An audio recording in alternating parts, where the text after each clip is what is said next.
Alright, give me a second. We're about to start. Just doing my last minute testing, and then we're going to go ahead. If you're looking on screen right now, as you're seeing right there.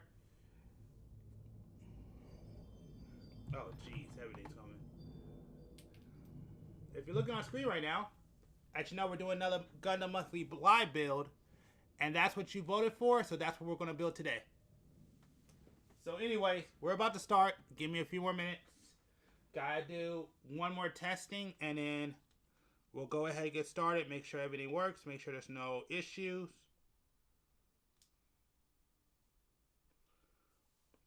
So, yeah, so give me 1 second. I'm just testing a couple more things, and then we're going to go ahead and get started.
Okay, let me test one thing, make sure everything works.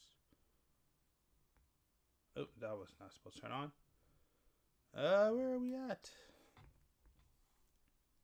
There it is. Nope, okay. That's the problem. Which one is it? Yeah, no, it should be you.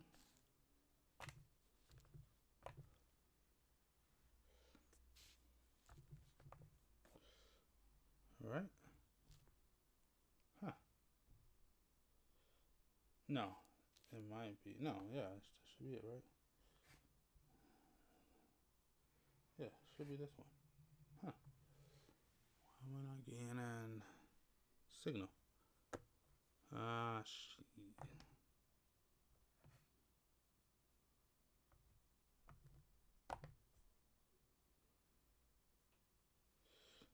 All right. Nope. Huh. That's not good. That's not good. That's not good at all. Yep. Huh. What is going on? Okay. Hold on. Gotta fix something. Oh. Ha! Ha ha! Ha! Ha! I fixed it. Quick fix. I think I did it. Watch. Yep, that did it. That fixed the problem. There we go. So, like I said, today we're doing another Gundam Monthly Live build. We do these once a month. If you haven't never checked this channel out, basically what we do is we go ahead once a month. Y'all go ahead over there on YouTube, on the community tab. You go ahead and vote for what Gundam I should build every month. And this month, wrong one. As you see, what I said earlier, the Shining Gundam 1. So we're going to build the real grade Shining Gundam this month. Well, actually, right now is what we're going to do. So before we get started, so another thing that we do here is that as we get started, we go ahead and hold on, wait a sec. Give me 1 sec. There, I'm having issues here. Hold on. Okay, yeah, I gotta mute that. I can clearly hear myself. Okay, there we go. So yeah, so what we do here, we go ahead and we build Gundams at least once a month. Well, Gundam model kits at least once a month. And then we also go ahead, watch different videos, and react to things right there in the corner. Right now, as we start, I don't really put anything on because I at least want to start the build and go over it, and so you can check it out, see the instruction manual, and then from there we'll go ahead and start building. But also, I'm going to give it a little bit of time because for some reason YouTube doesn't seem to want to work on my browser anymore, which is annoying. So I now have to use my cell phone. So I have to wait for it to charge a little bit. So while we're waiting for my cell phone to charge up a little bit so we can listen to something for the rest of this stream, I'll at least go ahead and, go ahead and showcase it, open it up. Gives a little bit more time to stream. So that's what we're going to do. So this is actually my first time opening this up. And there you go. There it is, the Shining Gundam. Man, this box is bone for some reason. So I'll show you this. See it like this. This side. The light, boom, so you can see there. This side, so y'all can see that. Take pictures of it. And of course, we got that one. Boom, there you go. So now let's go ahead and carefully tear the tape off. Because I'm probably not gonna buy a second one of these. Oh, and also, just a reminder, make sure you subscribe because I am definitely running out of space. And I may have to end this series soon because I just don't have the room to do it. I don't have the space to do it in the near future. So I'm trying to at least hold out. I think I can make enough space to at least hold out till next year, maybe to get in next year. But this series will have to end because I just don't have the space to continue the series. So make sure to hit that subscribe or follow depending on your platform. Because if we hit a specific milestone, then you will save it. You will save this series on this channel. So make sure to hit that subscribe or follow. I don't know why it seems dim. It's kind of dimmer than what it should be right now. To carefully take this off. I actually don't want to ruin this box. Slowly, slowly. See, this is the boring part. I don't know if y'all can see it, but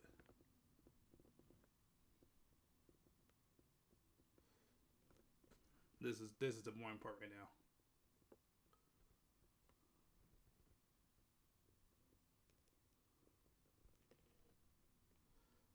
Slowly.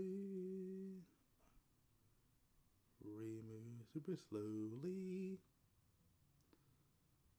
Got to take off this stupid tape super slow. Slowly. Take the tape off slowly. Alright. One side. The next side.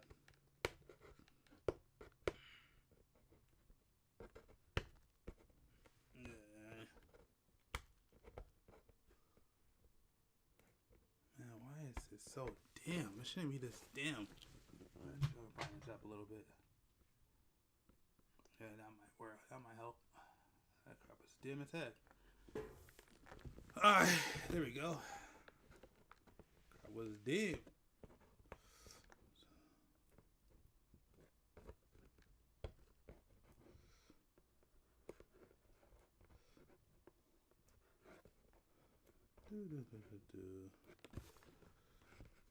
So, like I said, I know it's quiet. It's gonna be quiet for a minute. Give me a second.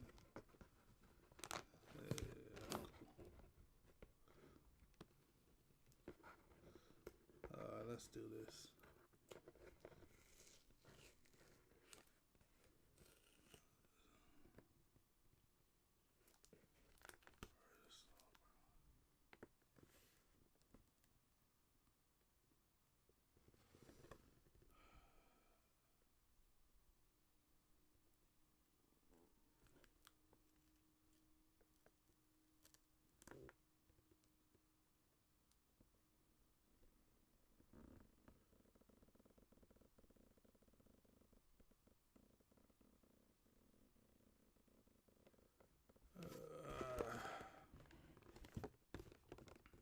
Boring. Come on. Don't rip. Don't rip. Don't rip.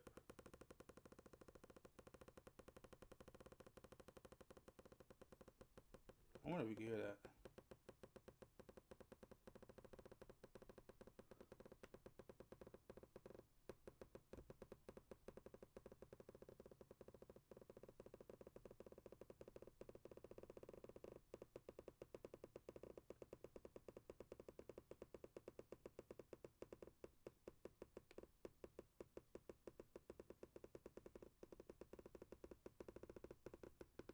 Ah, okay. Whew. All right. Let's go ahead and get started.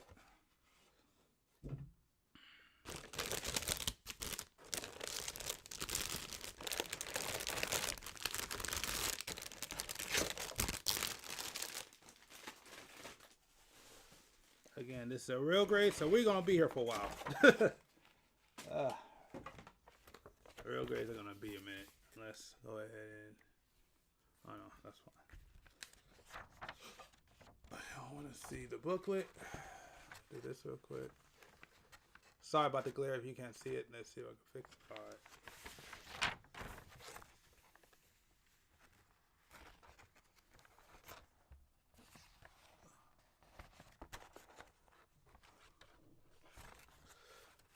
Trying to do something about the glare.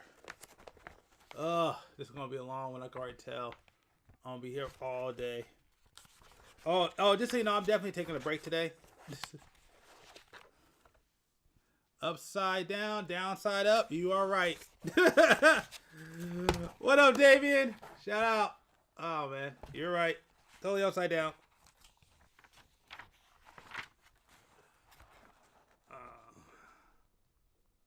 I gotta fix that one day. I'm going to fix that one day. Oh, this was a glare though. Man, it's good to see you. It's been a minute. It's good to see you back on the stream.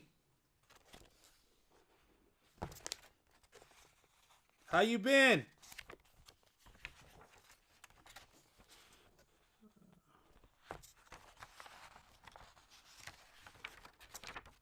All right. Do that. And then, boom. All right. Oh, that's good. That's good.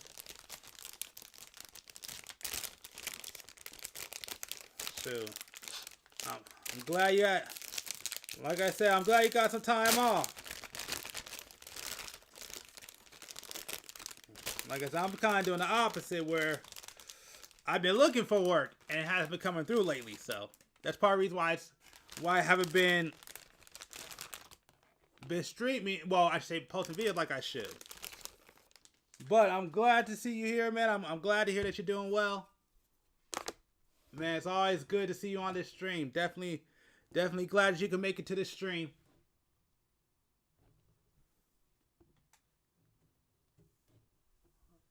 All right. Showing off the runners.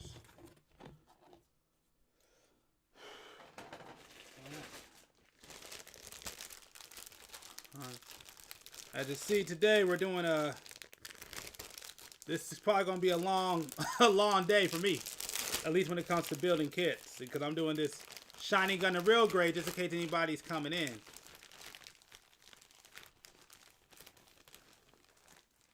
Oh, yep. Well, I'm glad that you're here for it.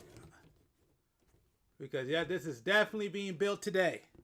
For sure.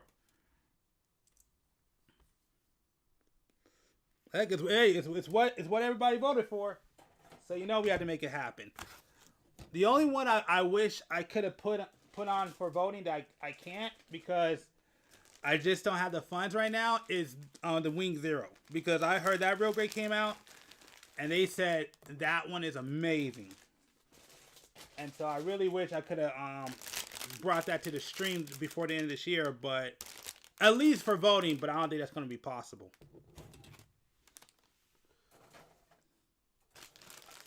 It is? Yeah, I heard about that. Yeah, that was the one I was really... Because the funny thing is I got a funny story about that. I actually had it on pre-order. I actually had the Wing Zero on pre-order. And then, which I didn't even know was possible, but the shop I went through canceled my pre-order because they said they didn't have enough. So they wanted to cancel my pre-order so I couldn't get it.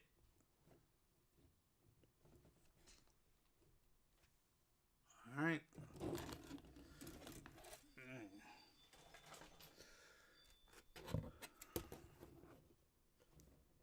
All right.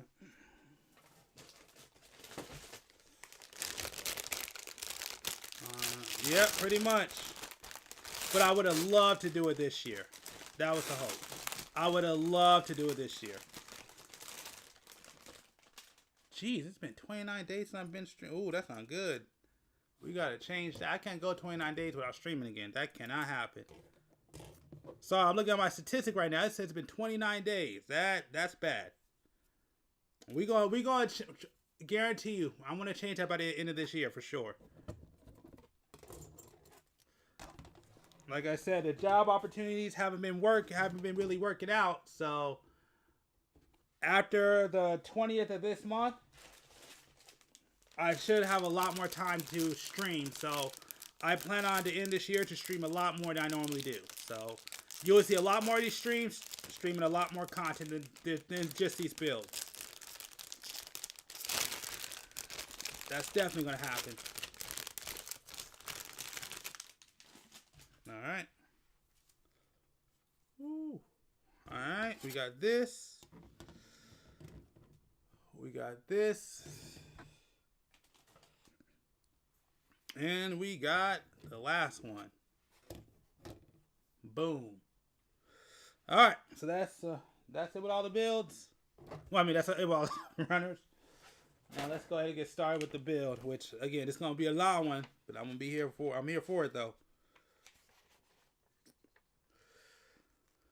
Okay, so I need E, G, A1, A2. So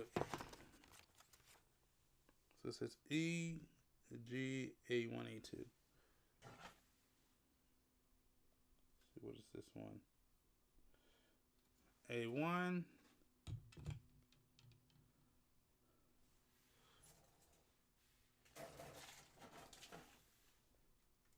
What does it say? E, right? Yep, E. Put E right here.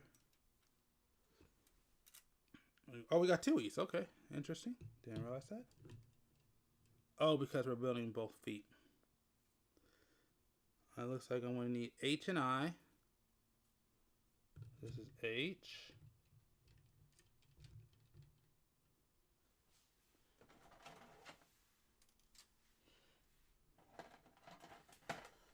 A2. All right.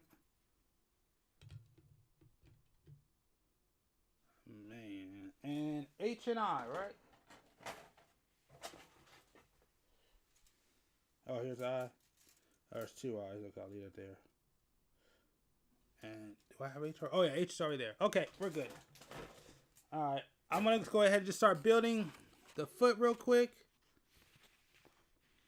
And then we'll go ahead and I'll go ahead and turn something on so we can listen to while I'm over here building. So that's the plan for today. All right, so let's go ahead and get started. All right. Let's go the E's first. All right. E11, E1, E6.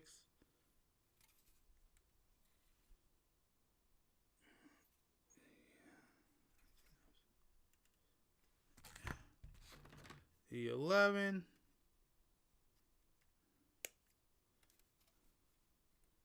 Oh, wow. This thing actually cuts pretty nice. E11.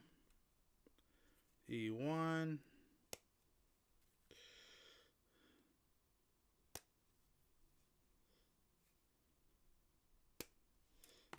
E6.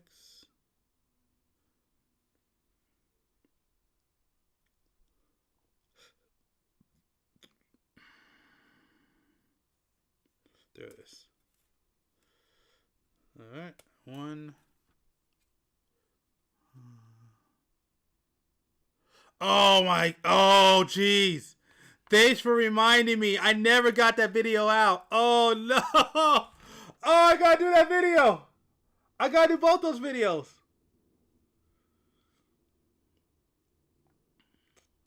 Let me know what they are. But, because we might have similar ideas, but, oh, I gotta do that video. I gotta do both my Gundam Breaker videos. I never got those done. Oh, no. I am behind. All right. I got the next videos I'm going to work on. I'm going to get those. I'm going to get my Gundam Breaker videos done before the end of this year for sure. I forgot to work on those. I mean, I worked on them, but I forgot to like finish them up. So I got to knock those ones out. I'm messing up. But trust me, I definitely have my issues on that myself, and I'm definitely going to be bringing that up in a future video for sure.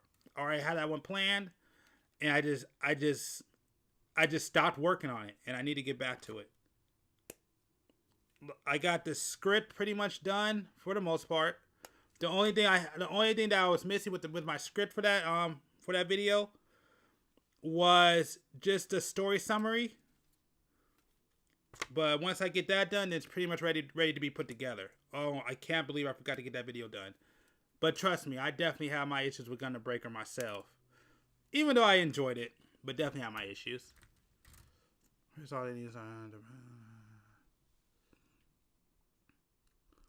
I agree. I agree with that. The only thing is I wonder if you could do that in a way that doesn't break the game. Because I feel like, and this is just my opinion, I think if you were to open up, I think that was the fear. You'll probably have some game-breaking situations. Give me 1 sec because my heater just came. I need to turn that off because you're going to hear it's going to be loud as heck. Hold on 1 sec. I'll be right back.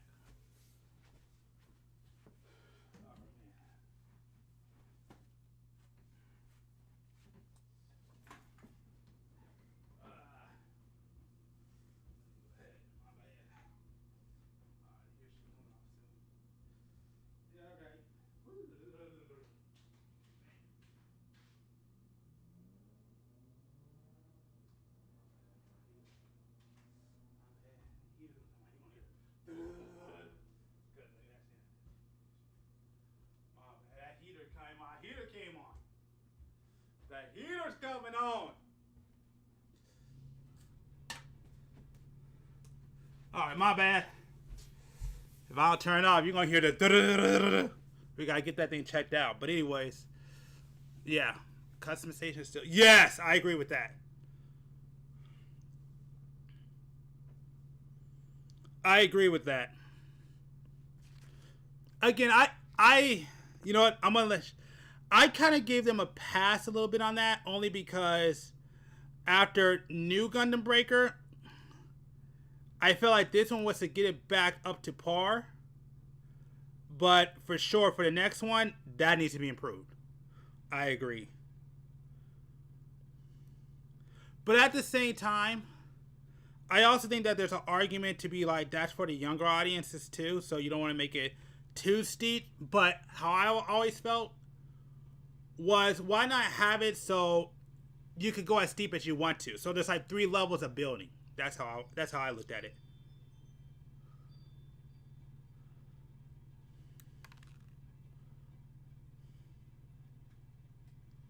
Oh yeah, I definitely gotta get that video done though.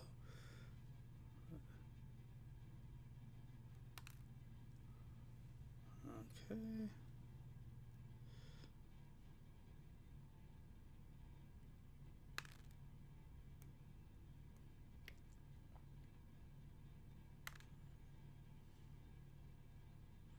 Yep, I don't know if you can hear that, but it's going.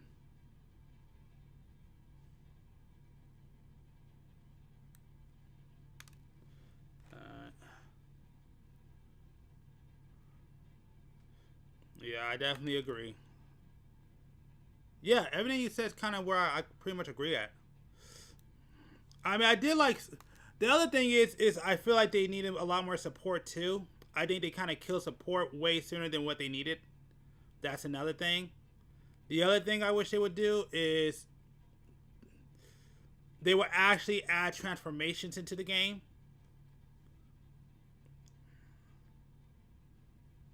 So, like for example, let the Zeta Gundam transform. That's something else I would have loved to see.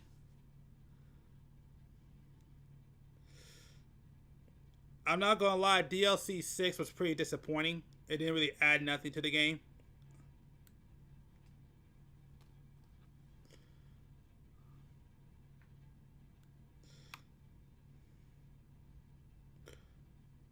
You know what else is the guild room?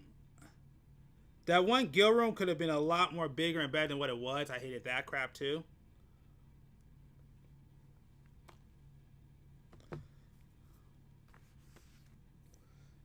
E5, E15. E5, E15.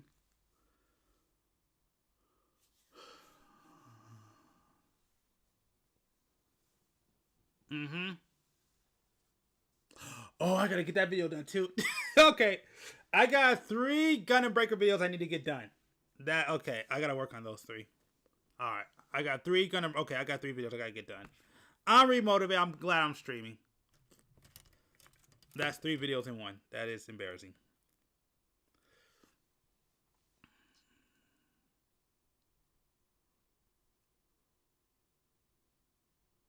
Yeah. Yeah, I mean, I actually agree with all those.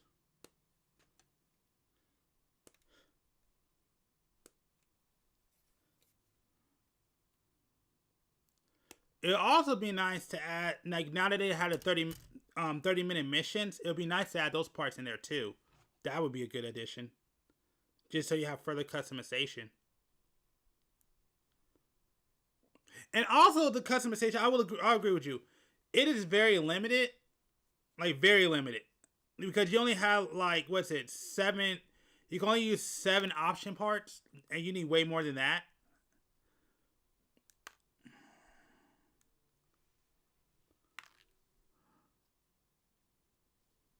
Yeah.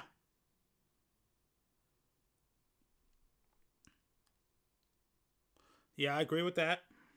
And that's another thing too. I would say they definitely need more option parts. That's another thing. I will actually put in there. They needed way more option parts than what they had. Just wasn't enough. It wasn't enough that you could add on.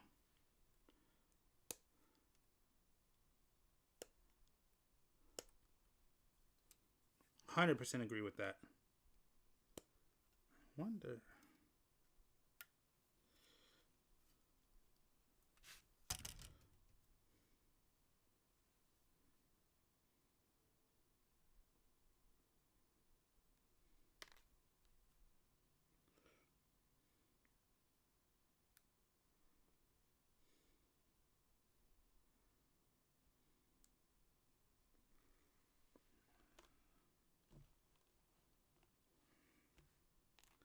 E15. I agree with that. Man, what else is there? I wish the main menu system was customizable. That's the other thing I wish they would have done. Like you could choose different start screens. Because like for me, sometimes I like the original, like I like the new start screen, but sometimes I like the one from Gundam Breaker 3 where you can actually see how big your build is. I wish they would bring that back. At least make that like an alternative default screen. That's something else. Yeah, I agree with that too.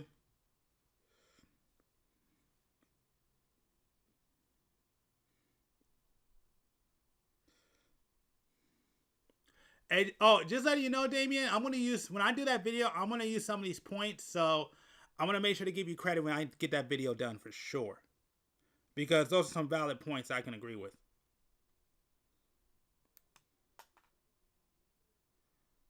Oh yeah, this is good.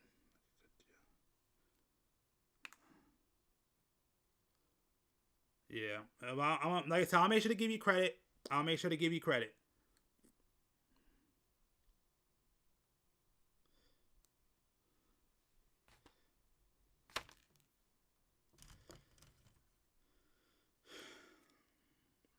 Because some of these points are valid, and I also want to hear from other people because I am kind of like because there's probably some points that I'm probably gonna miss, so I want to make sure that I hit everything when I make that video.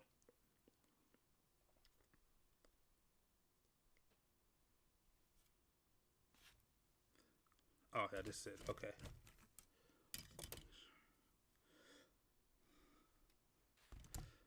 Hmm. Oh yeah, I wish the I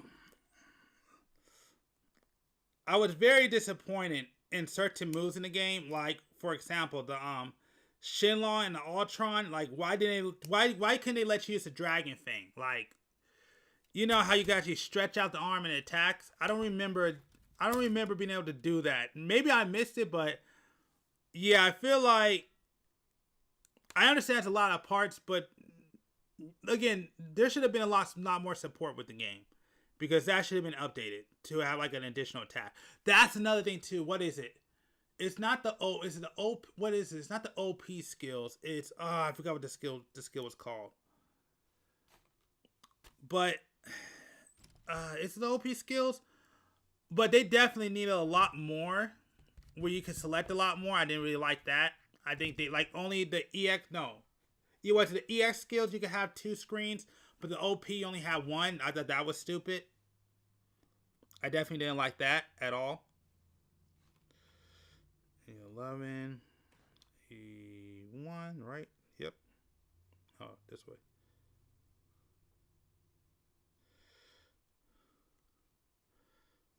That's something else. That's something else I wish they would have changed.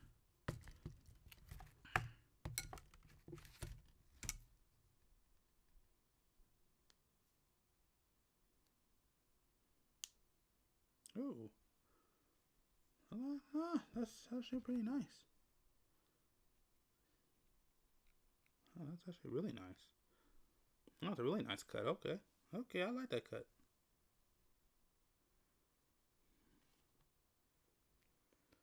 Okay. Okay. So this goes right here, right? Right. Oh, hold on, wait a sec. No, it's okay. It's this way.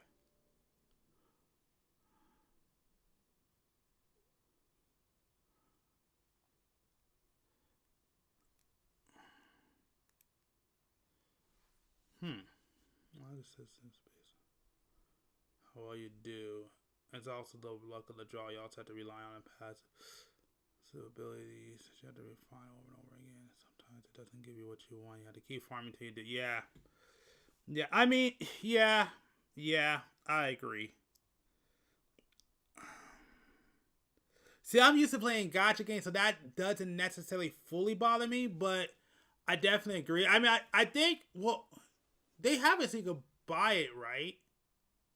And you can always see that's the only thing where I'm kind of okay with, because you can buy the parts, and then not only can you buy the parts, you can also upgrade them. Even though it takes up a lot of resources, if I would have been more upset if you couldn't buy the parts, but as long as you could buy the parts, you could upgrade them.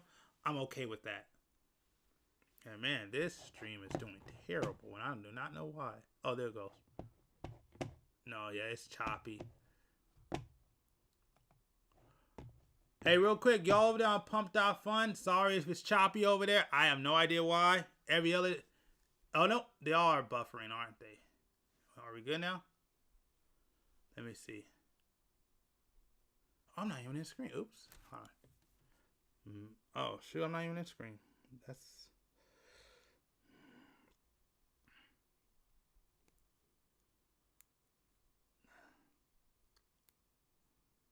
Is that it? Oh. Okay, there we go. So it's like that. Oh, okay, I see.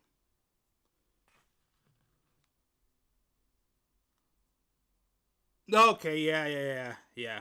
For reals. I'll give you that one. I will give you that one. That does make sense.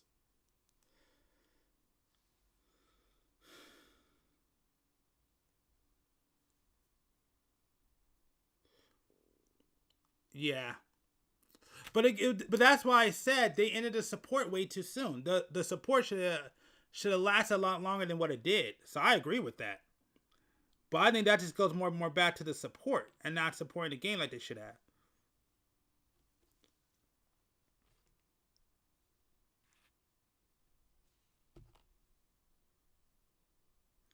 Because Gundam Breaker 4 has a lot more life in it. Like, I don't think it was done.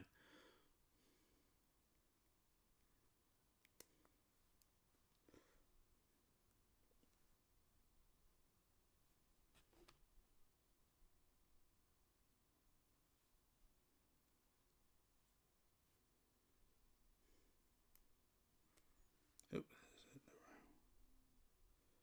No, this is it. Yeah, that's it. Okay. And this one says right here, right? Yep. Alright, cool. Alright, cool. Yeah, I do agree with that.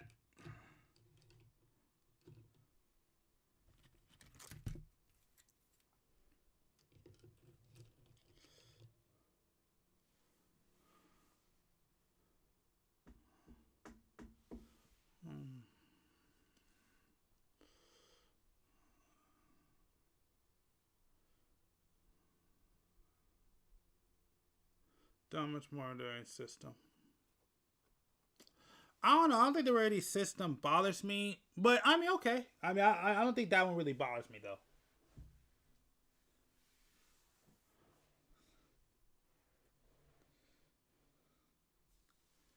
Yeah, that's one of those that doesn't really bother me, but valid, valid. Okay, cool. Phone's charged.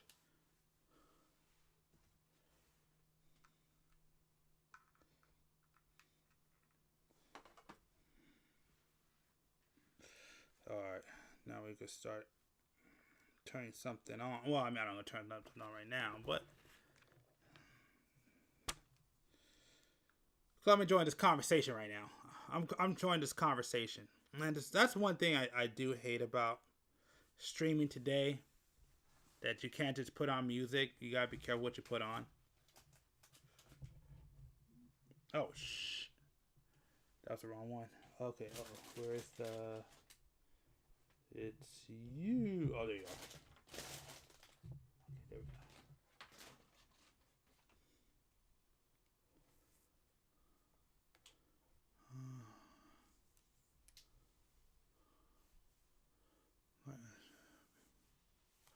Yeah, yeah. I agree. I agree. I think the one thing I would say this though is that the one thing I liked about this one is at least it doesn't feel all like drawn out. Like it's like when I played Gundam Breaker 3, there were some points in there that it was like it really drug. And I really hate the dragging of the game. It drug a lot. So I do think it was an improvement, but I do agree like I understand where it ended. That's why I was so disappointed with the DLC. I was hoping the DLC would have gave you a lot more, especially DLC 6. Because I just expected a lot more in addition, a lot more, and just was kind of like, So yeah, I agree with you. I agree with you with that.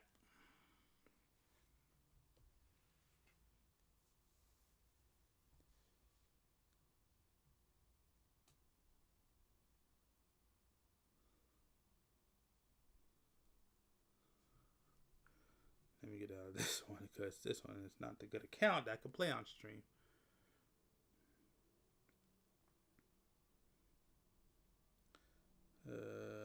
Where's the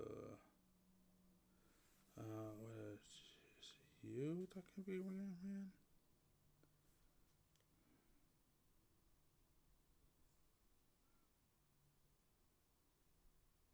Tried 2 months for $0. I'll come back to it. Okay. All right, we got some stuff to listen to. All right, we got some stuff to listen to. So yeah, I agree with that. A lot more plots, and again, that's what the DLC should have did. The DLC should have fixed that problem, and they really didn't do that. Although I do like that they did have at least a lot more characters, and it didn't spend that much. So, like for example, what was it? Tao. I like how they had more like party members, unlike the first one. So I felt like no character in this game overstayed the welcome, and I actually enjoyed that. Because again, going to Gundam Breaker 3, I feel like there was a couple of characters in there that I'm just like, man, some of y'all definitely overstayed your welcome. So it was nice. The other thing too is I wish my party did like a whole lot more customizing of their Gundam of the Gunplas and what they did. That's another thing I didn't really like. Like what was it? It was what was it? The dude that was always like hitting on the girls. Where's this one? Like that dude. Like I said, if you watch his build basically turned into the new Gundam with like very minor changes and just a color and a recolor. Like more creativity out of my party members. That's what I would have liked to see.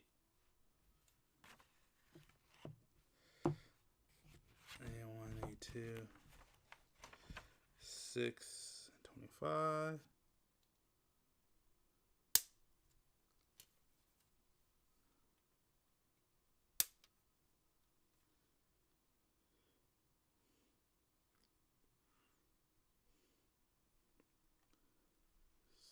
Six. Damn, these things are getting dull.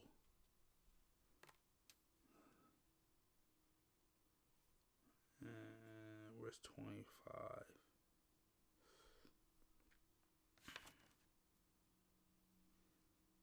There it is, 25.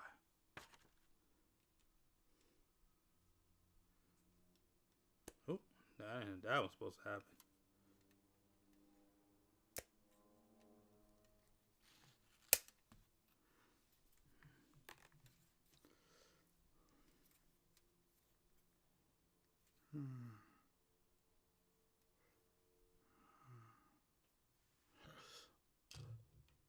Well, with a game like this, I'm kind of happy that it was. Because, again, I played Gundam Breaker 3. And sometimes some of those stages, it drug out. Like, heavily, horribly. I mean, so if you ever go, look at my Gundam Breaker 3 gameplay, like, if you ever go back, if you go to my YouTube channel and go to my Gundam Breaker 3 gameplay, you're going to start to see me just start hitting the wall. The reason why that's happening is because I'm literally falling asleep. I'm not even lying. I'll be playing a game and I'll be like knocking out because sometimes those stages just drag on way too long. And I do feel like they definitely improved that on Gundam Breaker on this one. So,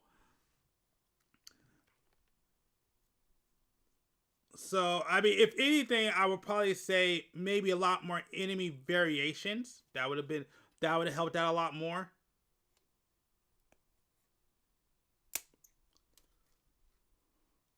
Maybe more stage variation too. That would have helped. I mean, they definitely had some stage variation, but you know, like for example, the Pac-Man stage was refreshing because that was like the one stage that was really different from the rest of the game.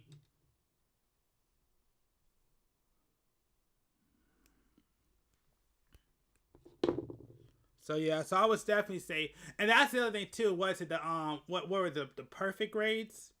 Those bosses were just kind of like, those bosses were definitely just rinse and repeat. And I hated that one. Like if you go ahead and look at the like how many times did you fight Gundam in that game? Just the original Gundam? I mean, I respect the fact that they used at least the most popular ones, but man, I know there was other perfect grades that they could have used.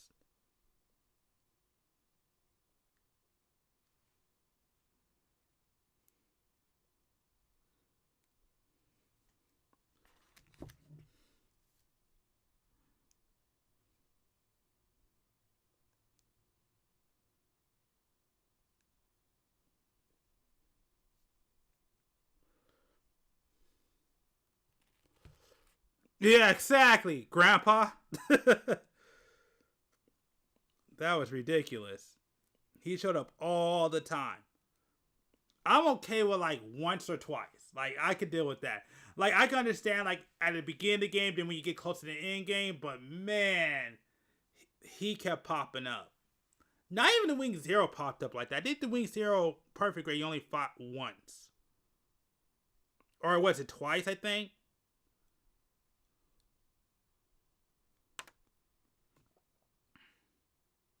But you know they have other perfect grades that they could have used. Oh, that's another thing that I hate too. It's the lack of P Bondi kits. I hated that too. Like I get it because they're P Bondis, but no, you should have had a lot more P Bondi kits.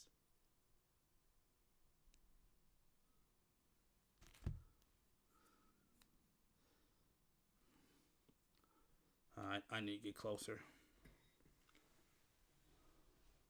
Once in the DLC, I thought you got to find them once in the game. game too, right? I thought you had to fight him twice. But you may be right. But yeah, see, that's even better. Because you see, you don't see that dude all the time. There's variations. And that's important. I will admit this, though. It was better than Gundam Breaker 3, though. Because Gundam Breaker 3 was way more repetitive. So...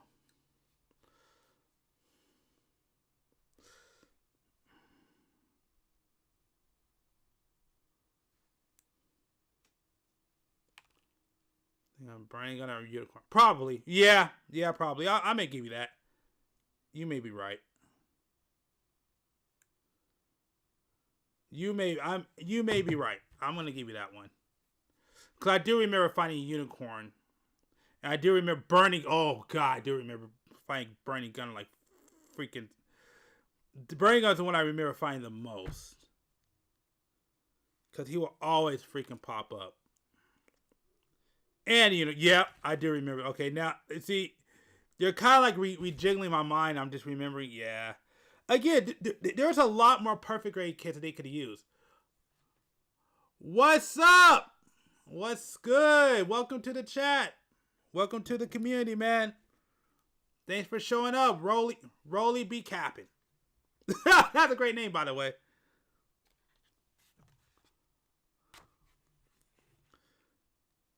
Thanks for coming to the stream and checking it out. Definitely appreciate it.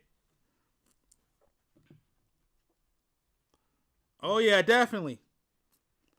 Oh, just so you know, if I just start talking... thank you. I appreciate it. I heard this was one of the keys of articulation, so I had to try it. Oh, and just so you know, if I just start talking, and again, I'm going to let you make the choice. If I just start talking... randomly and you don't know who I'm talking to, either I got something going on or I'm multi-streaming. Now, however you want to go about it, you can choose. I personally like to say I'm multi-streaming, but hey, some people like to say something different. Exactly. I would have loved to fight the Psycho Gundam. Zeon would have been a good fight. Oh yeah. Yes, I definitely multi-stream. That's the reason why you don't see multiple chats on my screen, which I would have loved to do. I would have loved to bring chat on the screen. That's the one thing I hate about my live stream. If they ever change the rules, definitely. Or if I could find a way where I could just stream multi-stream to different platforms, that'd be fine. Yep. Like I said, I'm either talking in my head or I'm talking to another chat. You see, okay. The other time, I can't. The problem is with the rules, I can't just put it all in one. So I could just have all streamed and everybody could just see what's going on. I can't do that, which sucks. Psycho.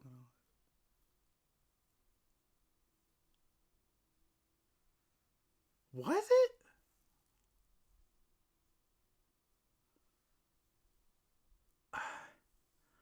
I don't remember. I'm not going to say you're wrong. I just don't remember it.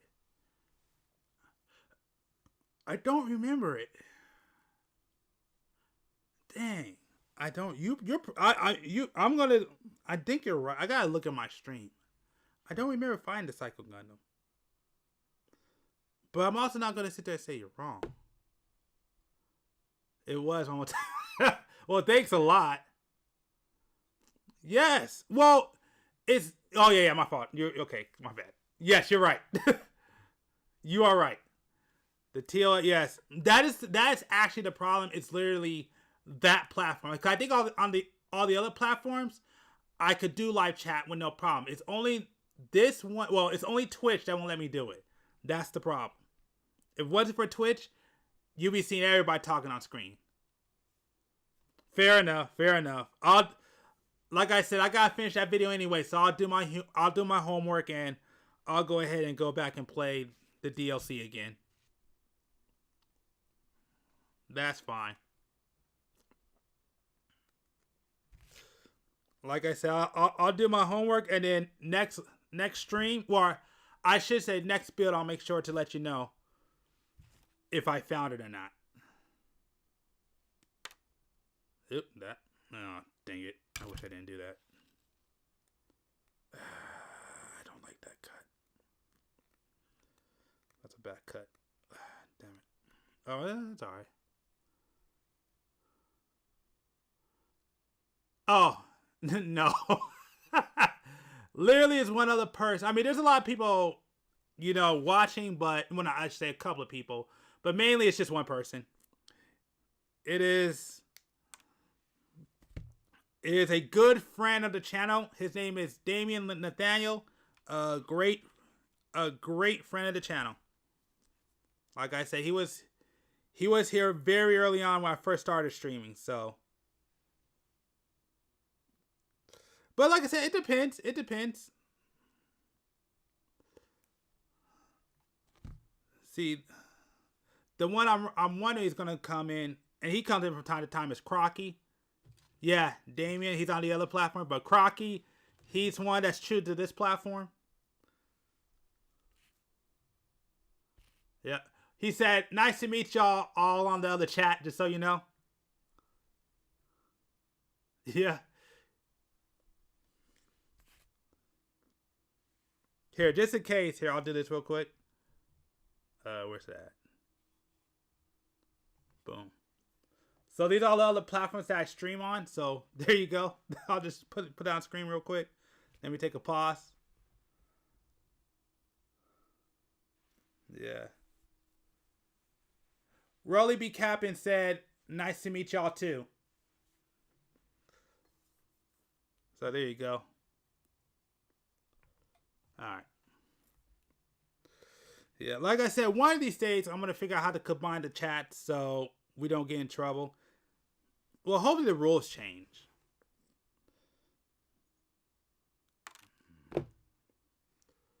That's what I hope one day. I hope one day the rules change. So at least bare minimum, I can at least combine the chats. That's like a dream of mine.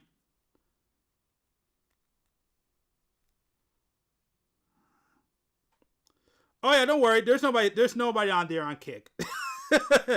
Kick is the one where I get the least amount of conversation. The only time I ever get anybody from Kick is it's when I do my community duels. When I do my community duels, when I play Yu-Gi-Oh! Do my community duels, that's when Kick starts to come on. Outside of that, like for my Gundam live builds, they pretty much don't really show up. I know! It is limiting! And I hate it! It's freaking limiting.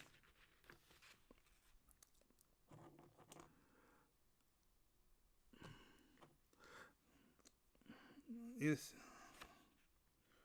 What is it? 826, right? That's you, right? Oh, no. Oh, no, that's you. Okay. All right. There we go. There we go.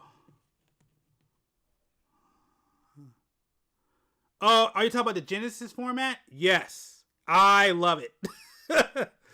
Even though I haven't really played it that much, but yes, I haven't, because you gotta understand the Genesis format is kind of the era of Yu-Gi-Oh! That I was fully active. Oh yeah, no problem. And you know what? Once you get it uploaded, if it's like public, send me the link. I'll go ahead and show it on stream. But yes, I did see it. But yeah, that's because that's really the era I was really big on. Because I think I made a video. I don't know if I made a video on it. But my last era of playing Yu-Gi-Oh! Was Exceeds. Once Pendulums came out, I pretty much left. Oh, like again, I'm from a different era. I love it. I love it. I like not playing with links. I like not playing with pendulums. Because again, like I said, my best era of Yu-Gi-Oh! While I was the most active was the Exceeds era. So when you can use everything from the regular ones all the way to Exceeds, that's when I was really playing heavily. Yeah, again, if you send a link, as from a notable website, it's on Blue Sky. I do not have a Blue Sky account.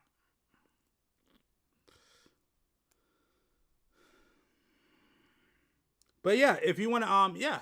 Okay, cool. All right, hold on. I'll check it out. Here, hold on.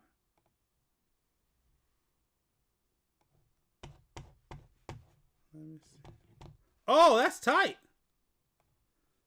All right.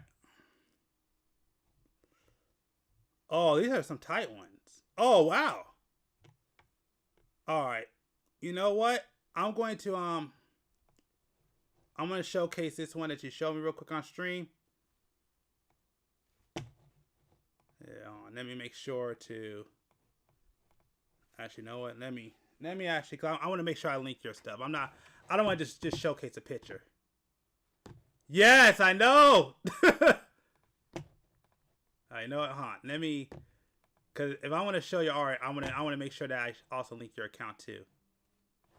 Yeah, hold on. Give me 1 sec. All right, hold on, cause I want to make sure. Yeah, I wanted to actually share your account. Why not? All right, let's go here. All right, there we go. All right, there we go. All right, there we go. All right. Mm-hmm. Now, if they could get rid of erratas, I'll be happy. Like I said, I need Ultimate Offering back to full power. All right. Okay, there we go. All right, I'm going to go ahead and showcase it real quick on stream. No, it went away. Come back. Dang it. Hold on. Okay, hold on. All right, I'm going to go ahead and showcase this off real quick. Let me grab it. There we go.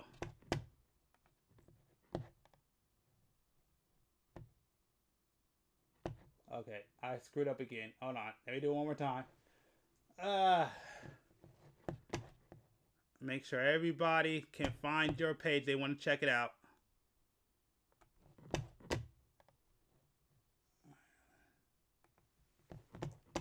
Okay, there we go.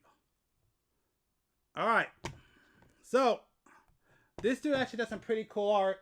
I wanted to showcase it real quick so you can know where to follow him. So, oh crap, I screwed. I hit the wrong thing. So I'm sure you see it on screen. So, yep. So I just want to make sure y'all check it out. He does some pretty cool art. So make sure to go over there. You know, if you're over there on Blue Sky, go over there and subscribe, check out, because he actually does some pretty cool art. So this is definitely cool. Just want to go ahead and support the community. You know, that's what we do over here. So yeah, so if you have a Blue Sky account, go over there and check out his art pieces.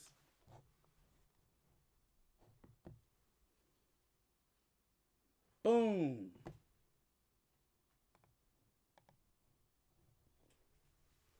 Oh, of course. That is what we do here. Like I said, you'll like I said, if you stick around long enough, you'll see. Well, I should say, if we ever get big enough, you'll see a lot more things like this. Again, I like to support. I like to support my community out around here for sure.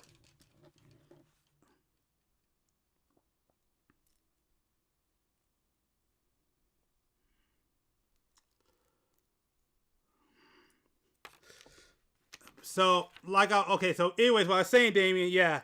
So the big thing about me is that I wish if they can just get rid of erratas, because I need Ultimate Offering back.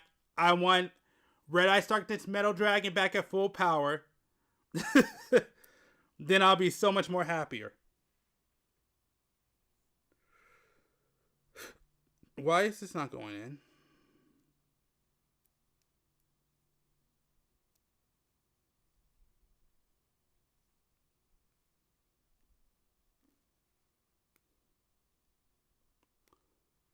Where's the white thing on the tool stuff?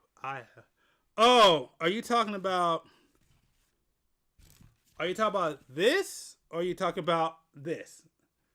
If you're talking about this is just a cover for these nippers. That's what this is. This is basically a part separator. So what this is used is basically to go in there, and if I need to, to go in here, I could go, you know, just separate parts. Yeah. So yeah, that's what this is. This is mainly for a part separator. And then also if I need to push, just for example, like if there's something in the hole I need to push out, I can use this part and push that out. Or I can attach, if it's big enough, and plug it into a part. So,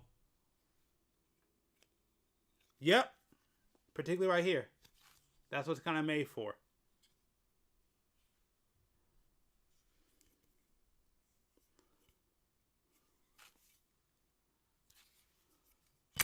Yep. Because my friend wasn't going to do me a favor and print one out for me because he has a 3D printer. I wound up having to go to Amazon and buy one for $9.99.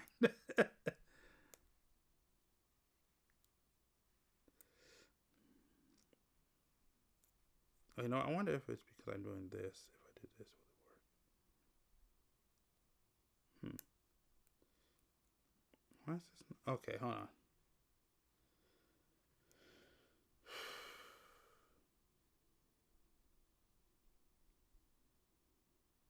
Let's try to trend the proportions. Okay, hold on. Okay. Doesn't it want to come on? Hold on. Give me one second. Yeah. Yep. Okay, that's another video I need to go ahead and get done. It's my get into Gundam series. Get into Gundam building series. I need to get that one done too. I got a couple of videos I gotta get done. Oh, finally. Oh my, that took forever. That sucked. Alright. Okay.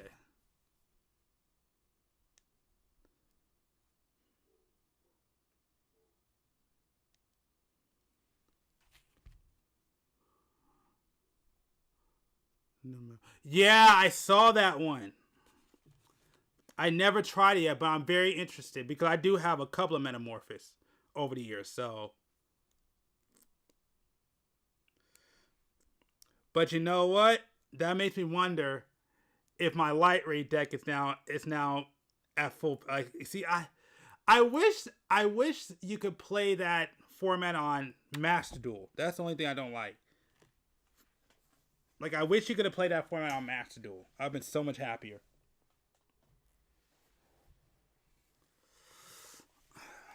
Again, I need Ultimate Offering to be back or a replacement for Ultimate Offering, so I could finally get my Gemini deck back to being playable. There we go. Oh. All right, that was a pain in the butt. 4-3. Okay, 4-3. Yeah, you know what? Huh. I'm gonna make sure to take a picture of your chat, and I'll make sure to put a link where you can get it at.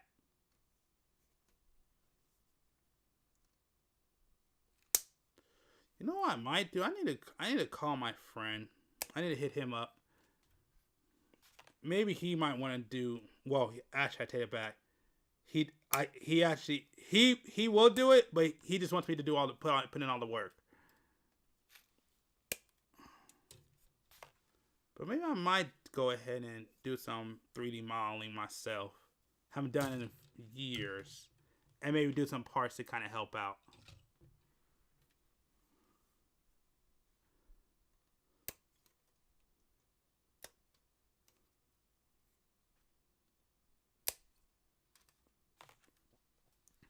You know, man, I wish my friend was available because he's a big Yu-Gi-Oh guy. I would put him on here right now. Actually, if you've been on my channel, he's the one who did a structure deck unboxing. Man, I need to hit that dude up.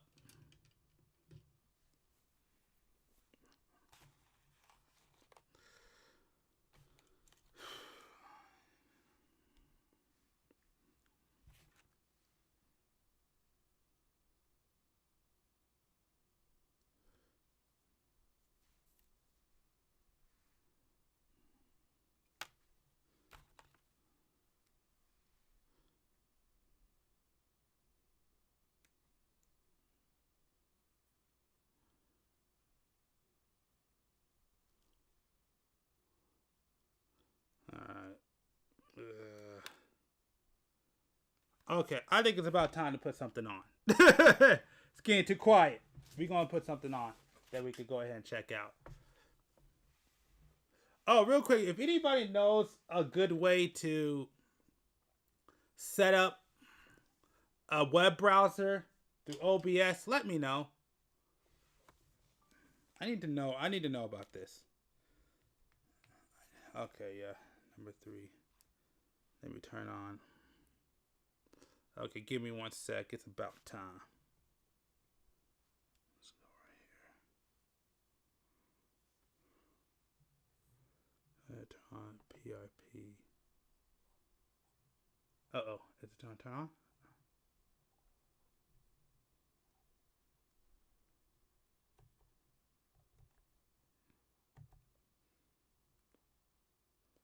Oh, it is on. Oh, okay. I was like, wait a minute, is PIP on? Yes, it is. I just need to see it. All right. Now I need to go here.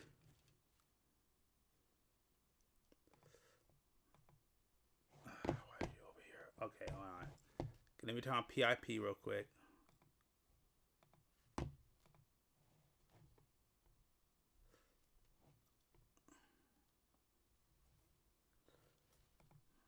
Is it in? It's camera 3, right? Yep, there it is. There we go. All right.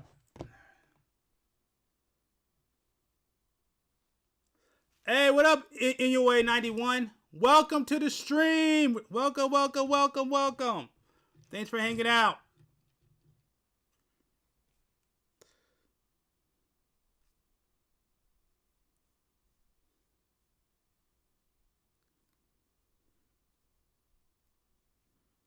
I was actually about to put something on that we could listen to right now, so it's not just a bunch of dead air from time to time. It's time.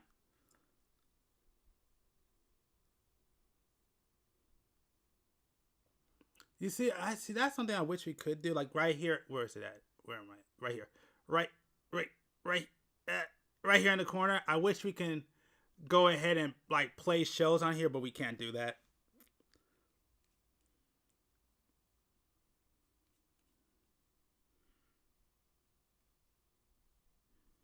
Too soon.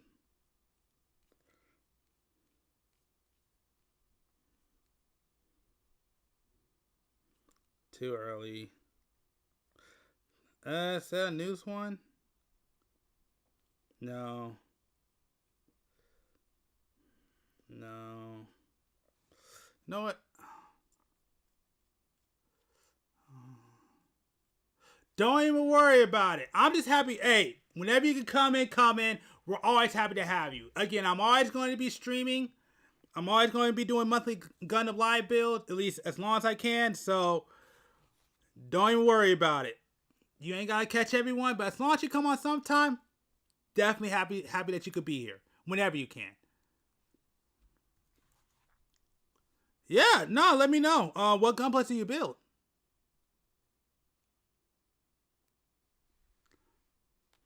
Which ones have you worked on so far?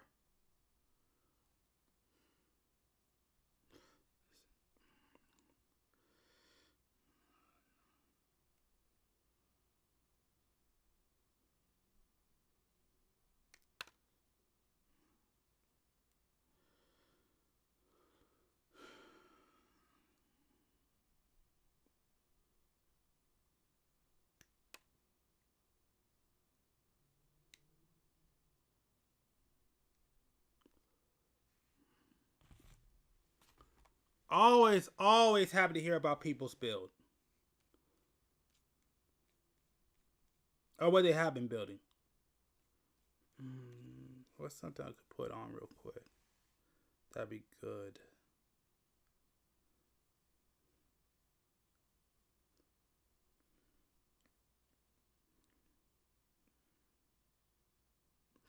Too soon. That's 4 days ago.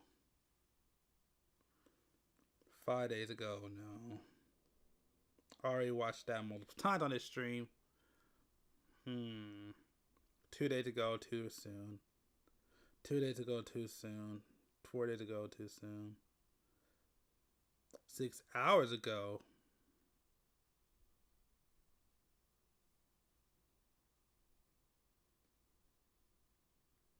Ooh.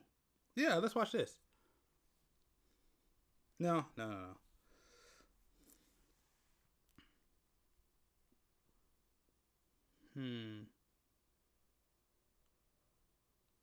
6 hours ago. Can't watch that.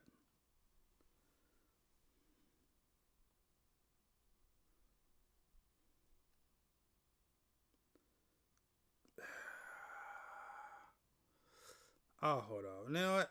I'll just go ahead and watch what I was going to watch. Because I used to play this game when I was a kid. I used to love this game. Yeah, let's go ahead and watch this.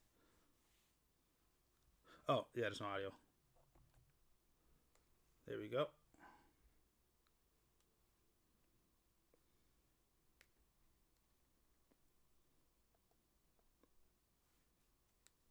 Oh, that's the wrong one. This one. When the supernatural is everywhere, you can feel the beast inside of you crying out. A beast that is hungry with claws. Ariel Columbine pushing through your skin as you feel a desire.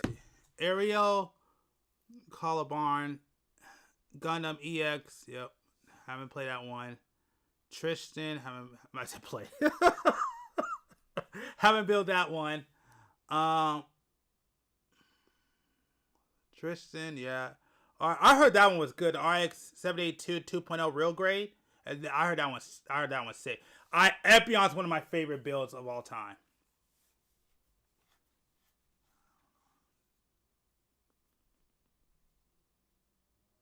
Okay. You don't like the Undertake from the real grades? Man, I love real grades. But hey, like I said, each his own.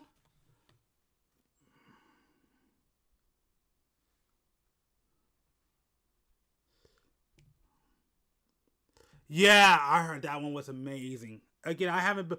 Right now, my favorite, which I already did a video on it, I would say Epion is my number 2. And then Wing is actually my number 1. The Wing, real great. Caliban. Oh. Caliban. Bam. Oh, Caliban. Oh, not Caliban. Okay. Well, hey. Again, in fairness, I have not watched Witch from Mercury. Caliban. Wow. I thought it was Caliban. So Caliban. Okay, cool.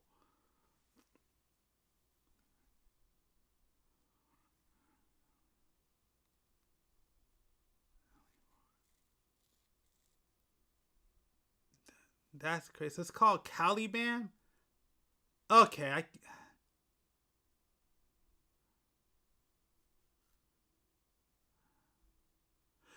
Oh. Yeah, it happened when you first... Hey, that's fine. I mean, I went through it too. Yeah, no, that's fine. Once you build a lot more, you'll get used to it. Because that was me, like, I one day I'll do a video on showing my old builds, but trust me, that's how it was for me too. But yeah, once you build long enough, you'll get used to it. So don't worry. That's just repetition. Just as long as you just continue to build, you'll get used to it. It just takes a little bit of time.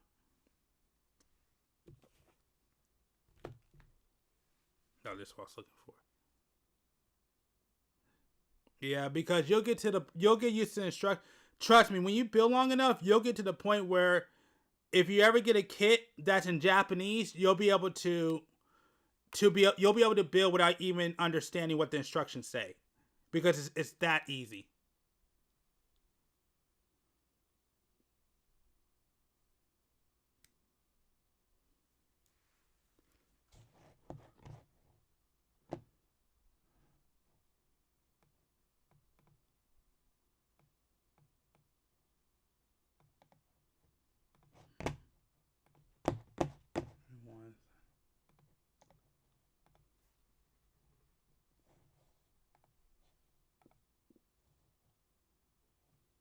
Oh, that's okay. I had to look at that one up. All right, I see what you're talking about. The round table kit. Okay. Yeah. Okay, yeah, that's not a Gundam, but no. Yeah.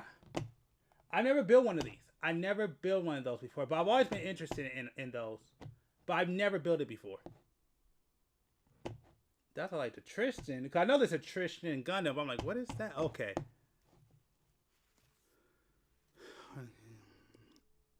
No, I'm just doing too many things at once and not just paying attention to my builds. That's what's happening. And I'm trying my best not to get locked in. Because if you've been on here for any length of time, you know when I get locked in, I get really, really quiet. So I'm trying to get better at multitasking than what I normally do.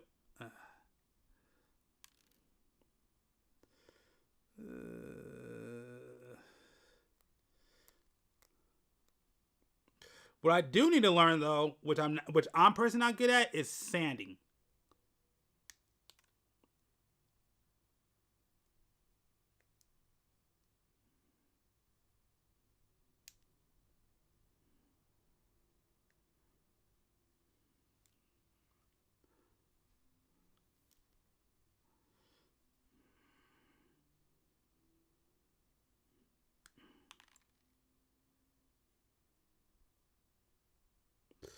Ooh, am I cutting in the right place? Yes, I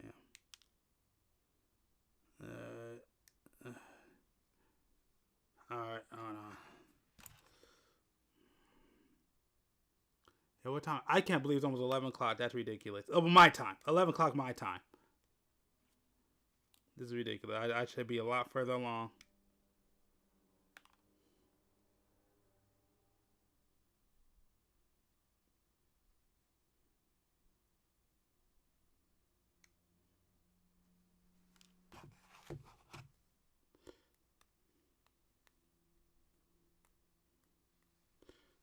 Okay, and now 3, 4, right?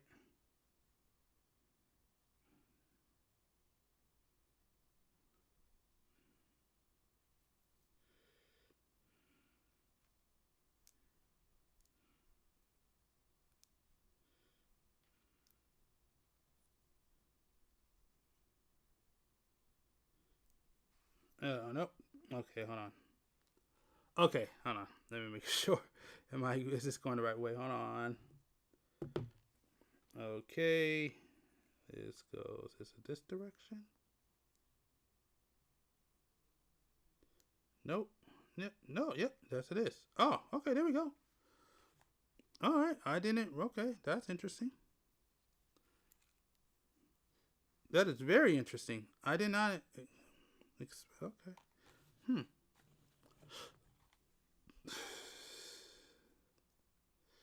You know what did give me trouble though was this stupid foot right there. That's a really. This is the part that really gave me trouble. That was annoying. Yep. All right. Yep. That's it. Cool. All right. You see, that's one thing I do wish they would do. Is that when they put these together, you could build them. They'll leave like the excess part kind of more in the back so you can hide it when you build. Be so much better. There we go. All right. Next one is E8, E9, E10. That's these two. Okay, let's go. Oh yeah, I'm gonna put this on again. Need to fight, to rip and scratch and howl, but most of all, a need to be 90s and metal as f***. Oh, that's right, it's Halloween, our favorite time of the year. But this Halloween is extra special, because it marks the 25th anniversary of one of the most unique fighting games ever. A game that was distinctly 90s, while at the same time being timeless in how original it was. And a game that was huge for me when I was a kid, and I've been looking forward to talking about ever since we started this show. Ladies, gentlemen, zoanthropes of all ages, join me, won't you, as we get in touch with our inner beast in this, the Bloody Roar retrospective. The Colonel believed his KFC chicken sandwich should be huge on flavor. Oh, jeez. Crisp pickles, but with a tiny I hate that commercials. almost did it to that tiny price. The Colonel lives.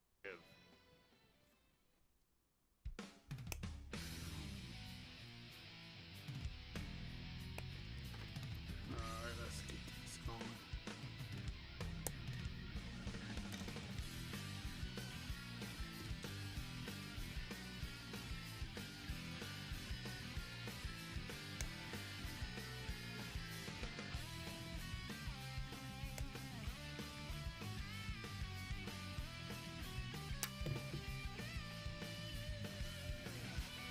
I don't know if y'all saw that.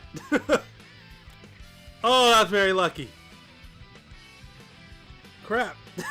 That thing went flying. That freaking thing went flying just now. I don't know if you saw that on stream, but that thing just went boop. But I'm happy where it popped to though. Because I would hate how to like not take a break, but I had to stop it just to find a stupid part. I'd have been annoyed.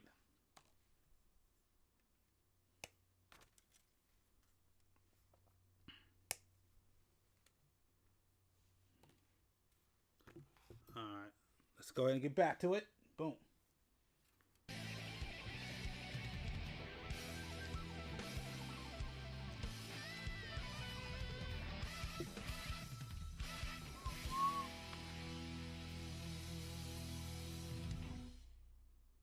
The 90s was a time when everyone was getting into the fighting game scene. It didn't matter what company you worked for, someone there was making a fighting game.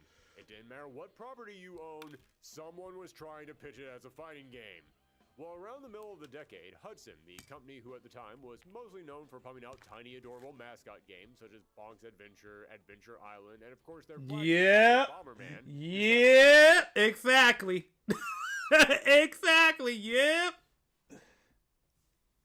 Into fisticuffs. So they reached out to fellow developers, Rising, who they had previously worked with on Bomberman Panic Bomber. Now, Rising was still a relatively new company at this point, having only formed a few years before this when several developers from Compile, the company behind Puyo Puyo, split off to go in different directions. Which I am bringing up right now just to point out the fact that the people who used to make this Fire! Ice storm! Full power! were about to make this. Not that far-fetched. Just wanted to make sure everyone had that in their minds as this video went forward. So Hudson and Rising were teaming up on this new venture, and each company chose a representative to pair up and direct the game together. The Rising representative was Susumu Hibi, and Hudson's representative was Kinji Fukuya. Now, even though they worked together on the creation of this game, when you look into it, it quickly becomes clear this was Fukuya's baby. I'll become a rhino at As soon as Fukuya Triceratops. comes in- So basically, you'll be broken. Basically. I mean, what is it? I didn't play that one. Didn't they have like an elephant? And then they had, was it the unknown?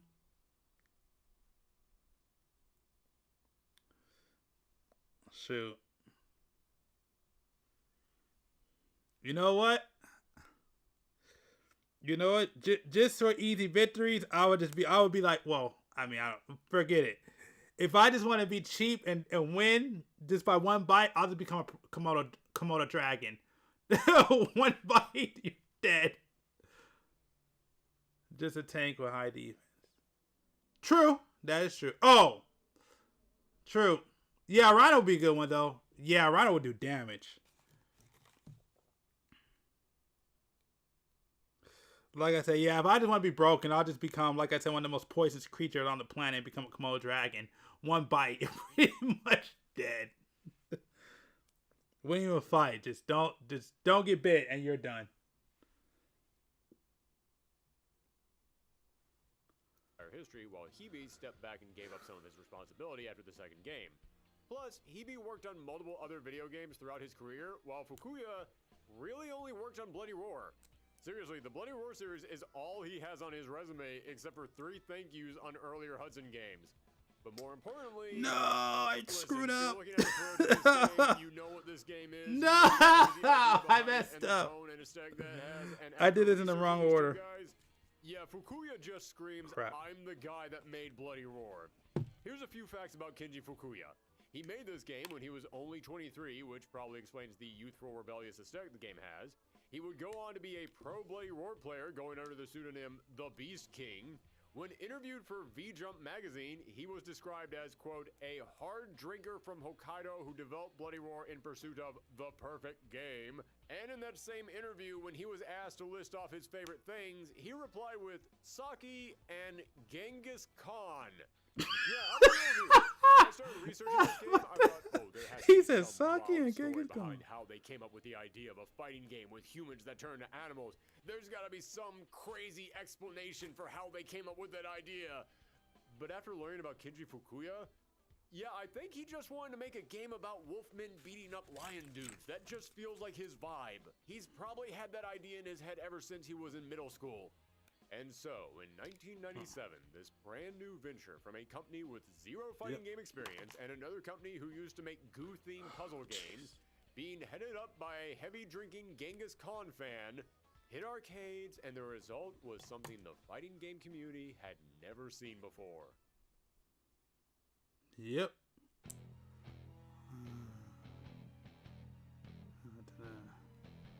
Yeah, I know. I agree. I agree. If there's two... Shut up.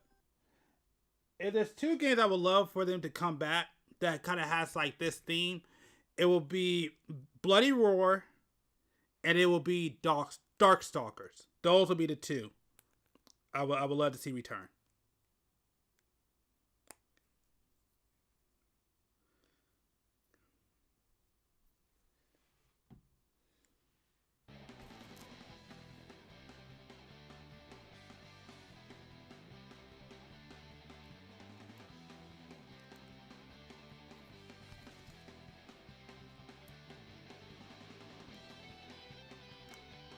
Oh, I could definitely hear the 90s, early 2000s music going on.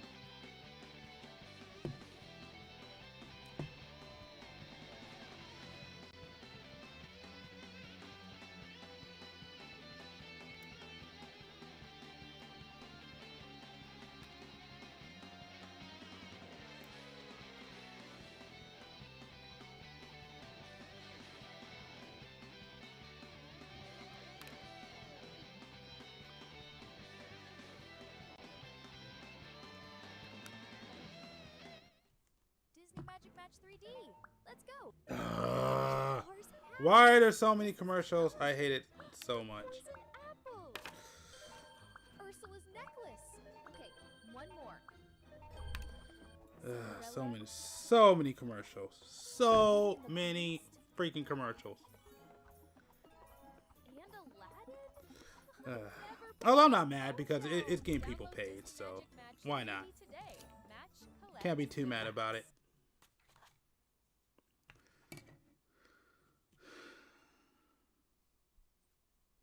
Okay. Your time, not just to go back to school, but to come back and move forward with Purdue Global. Start your comeback. Well, I know there's a way to do it. I know there's actually a way to do it. I just don't know how to do it, and I can't find somebody that would just give me a simple answer. That's my issue. Okay, there we go. I thought there was something wrong here. That's why. Oh, what the? Oh, that's tight. Okay, I just want to showcase this. Why I like real grades. I don't know if you can see it. It's very, very... But that joint that looks like a piston right there in the foot is sick. I love that piston right there.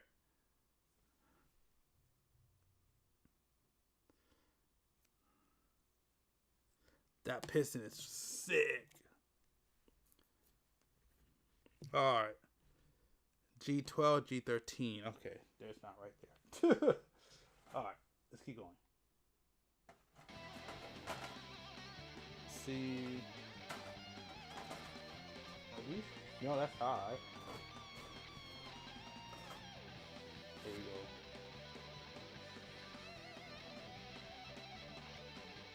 you go. G11, G14. G11, G14.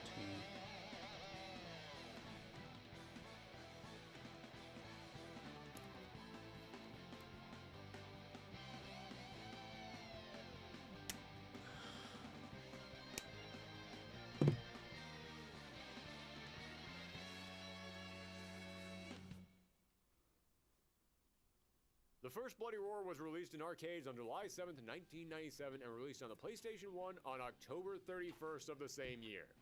Yeah, that's right. When I said Halloween was the 25th anniversary, I wasn't kidding. They put out the game where you play as a werewolf on Halloween. They knew Sure. I didn't know that. what they were doing with that release date. Although, before we go any further, I should probably mention the thing that I'm sure many of you have already spammed in the comments. Yes, when this game was released in arcades in North America, it wasn't called Bloody Roar. Its name was changed to Beasterizer. I remember that crap name. I definitely prefer Bloody Roar. It holds up way better to the test of time. But Bloody Roar was a series that was loaded with 90s aesthetic. And if you want to talk about a title that just screams 90s edgelord, it's Beasterizer. I can just see the boardroom meeting where the American executive stands up and says, Bloody Roar? No. You can't slap that name on a skateboard and surround it with lightning. Now, Beasterizer, that's a game you can play while drinking a Mountain Dew and riding a BMX bike. The game was set in a world where a race known as zoanthropes exists.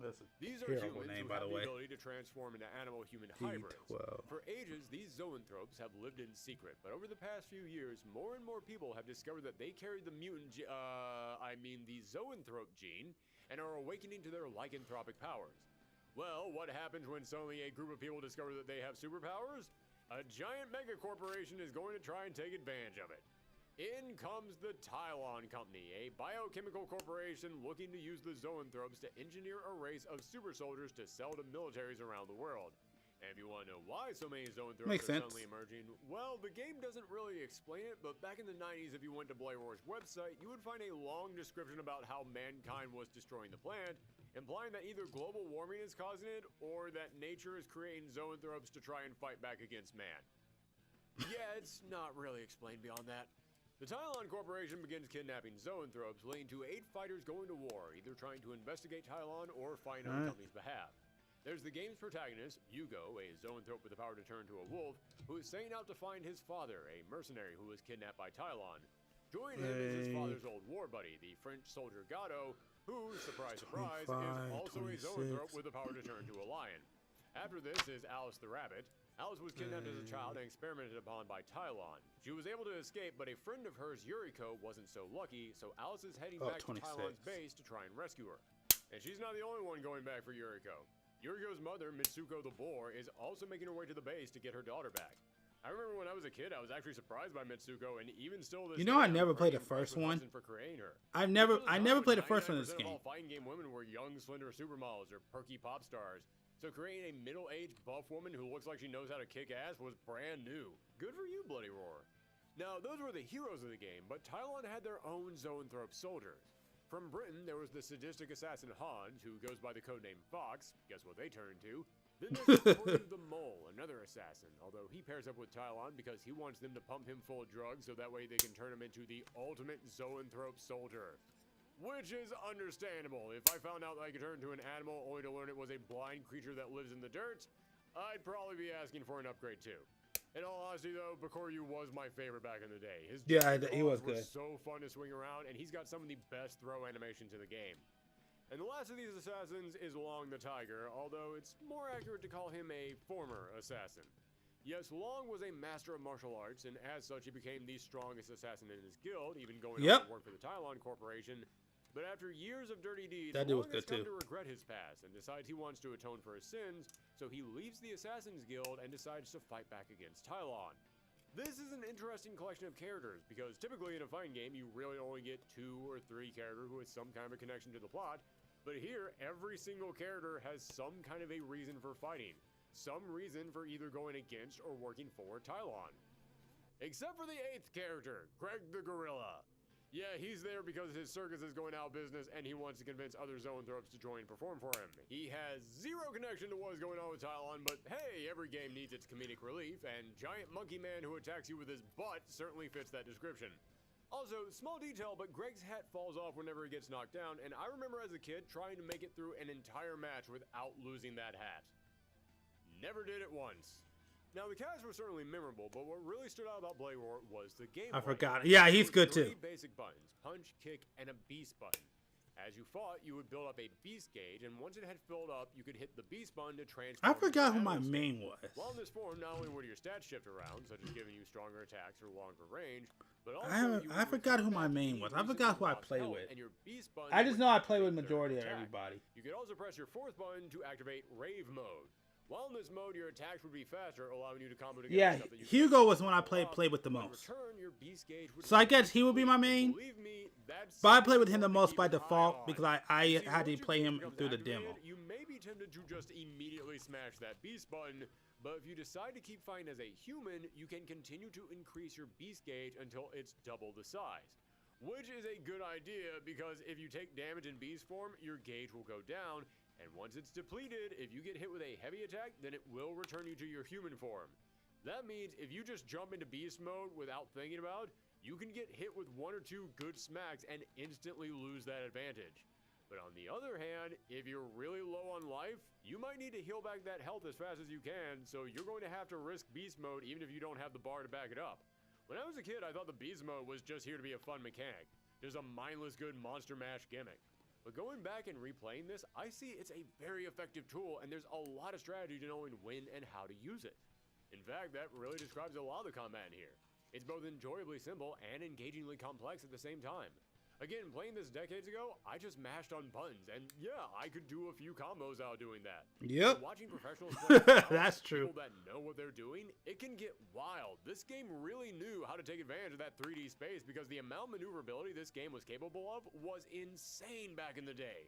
Like if your opponent is attacking you and you're blocking, but then you step forward at the exact moment that they're attacking, you do a split-second dodge that leaves your opponent wide open to be counterattacked, and that always felt so good to pull off.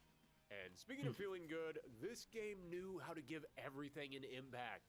I might not have been able to figure out any big special moves or combos back in the day, but I knew it felt good to just run across the stage and do a kick that sends your opponent flying against the wall. So I spammed that every chance I got. It always felt rewarding. And if you slam your opponents into those walls over and over, then you can actually break those walls with your final attack, which will send them flying out of the ring. Yeah. So satisfying. That was the best part. Especially if that final hit was one of your big heavy moves, then the camera would repeat that action 3 times, and that is the secret to making anything feel good. Just show it 3 times. And speaking of making this game look good, I have to point this out, but this was one of the first 3D fighting games to run at 60 frames per second. Yeah, it certainly wasn't the first, but was still rather rare back in the day. In fact, I've mentioned several times that I'm not technologically blessed. I can't emulate games to save my life, but I have heard from several people that Bloody Roar is one of the more demanding PS1 games to run, and a lot of that has to do with the frame rate. Like I said, I never played the first one, but I did play the second one. To share the screen with these iconic women has been a dream come true. I like pinch myself every day when we're on set. And I will drink to that. I've never had a cast like this. All Frame rate. Well, then also the fact that you can completely change your character model around mid-match with just the press of a button. Yeah, I feel like I need to stop and make sure that we are all aware of just how big this is. This game, back in 1997, at a time when if Shang Tsung used his morph powers in Mortal Kombat, your PlayStation would freeze and start smoking, allowed you to completely change the model of your character at any time in the middle of a fight, and it didn't slow the game down at all. And I gotta tell you, hitting the beast button and hearing that electric transformation sound mixed with your animal roar as you suddenly just explode into a brand new Savage Fighter without the game being interrupted for even a millisecond, there was nothing like that in fighting games back then. However, I'll admit a lot of the praise I'm sending at this game has been nostalgia, and there is a lot in this game that I ignored as a kid, but now returning to it as an adult, I do think it has some problems. First up, we're talking about the game's mechanics. As I said, I love how huge the stages are, and because you can just run across and smash right into your opponent and send them... I just want to say that I understand, but it's kind of hard to kind of like to sit there and say there's a problem with the game with like two days. Okay, how can I say it? I know I'm saying this wrong, but I don't know. Like, I mean, it's not like he was there, But I kind of always hate kind of comparing older games to how they are now, because back then those games were amazing. Then yeah, if you review them now in today for today's standards, they're never going to be as good as what they used to be. So that's why I never really like doing that. When I try to talk about a game, I always try to, not saying I do reviews, but whenever I try to talk about a game, I try to talk about it from when I played it and how it was at that time. That's how I feel about it. Because now, of course, there's going to be issues. Because there's so much advancements that, of course, you're going to find problems. Now, if it was made in like the past like 5-10 years, then okay. Feels so good, and that maneuverability is one of the things that I remember so much about this game. But if you miss your opponent as you're swinging at them, or you jump around them at an improper time, then you are stuck with your back to them. Which makes sense. You screw up a move, you leave yourself open. That's just fighting games. But here's the thing. It's not like your back is to them for a second, and they have that brief opening to punish you. No, if your back is to an opponent, you have to manually turn yourself around, and that takes way longer than I want it to. I know it's not going to bug people, but it is an extra step for something that I feel should be automatic. Although I should point out that this game does give each character attacks that hit behind them in case you wind up in that position. So yeah, I was about to say. But okay, that was admittedly a nitpick. And here comes another one. I don't really care for the blocking in this game. I know that sounds strange, but hear me out. In most fighting games, you block by holding back button, yeah. Dedicated block button. Well, Bloody Roar decided it wanted to be different. So in this game, you have two kinds of blocking. If you hold back, then you can block anything. Makes sense, that's how blocking works. But if you just don't press anything, just let the controller sit there, then the character will auto-block anything other than low or heavy attacks. Yeah, you can literally just not do anything and the computer will auto-block for you. I admit it is a super minuscule complaint. Most people aren't going to care, and I get that this places more emphasis on counterattacking and reading your opponent's moves. I totally get the appeal of it. But just something about leaving the controller unattended and still watching as your character blocks on their own, it just kind of bugs me. I'll let you on a little behind-the-scenes secret here. Whenever I'm recording footage for these games, I always have a little time code where I want to make notes about the things that I want to include in this video. And normally, whenever a round starts, I hit pause, so that way I can write down the notes that I need to take before starting the match. With this game, I literally would just leave the controller there because I knew I would be fine because the computer would just keep punching me and I would just automatically block while I was taking notes. See, it just kind of feels weird to do that, right?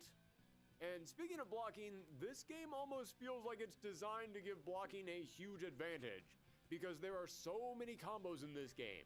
Moves that you can look at the animations for them and just say, yep, that is clearly 100% supposed to be a combo. But they still give the opponent breaks in the middle of this combo animation that lets them just start blocking halfway through it. And considering that you can block by not pressing anything, it means the only way to get some of these combos out is to hope that your opponent never stops pressing buttons. And I have one other complaint, and I think this one might be a little bit controversial. I like these character models.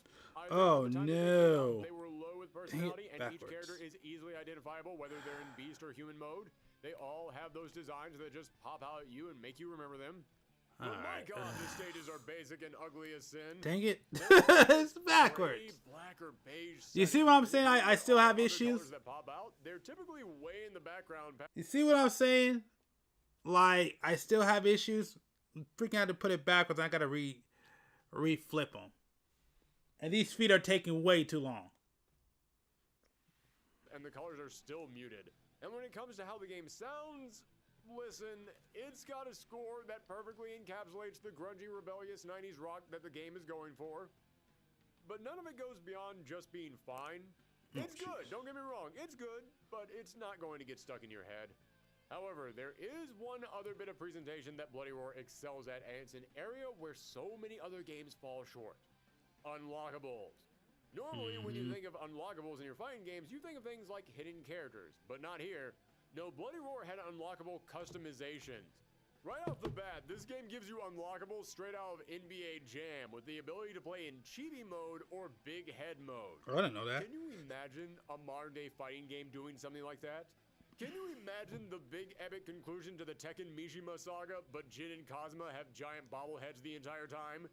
And this game. All right, Damien, thanks for coming on. Always glad to have you on here. Probably not gonna do a Master Duel stream today because this is gonna be a long build, but definitely, probably next week I'll do one. I'll go ahead and do that. So next week I'll do a Master Duel stream. Don't know when, don't know what time, but I'll do that. But again, thanks for coming on, Damien. Definitely appreciate you, man. And yeah, hopefully I'll see you in a future stream. Like I said, Master Duel, I'll do one next week for sure. We'll do a community duel for sure. And I always love stuff like this. But after that, every time that you beat the game with a character, you unlock brand new ways to alter the game. You can turn off blocking, remove the walls, control the camera. I did not know that. To build the game however you want. This is so brilliant, and it gives the game so much replay value. I wish I would have known that. I never knew that. After you have faced off with all 8 opponents, you then make your way onto the boss. And hey, remember Alice's friend and Mitsuko's daughter Yuriko? What happened to her? Oh, she's been fully brainwashed and turned into time. Most likely not on a Saturday, but I'll see what I can do.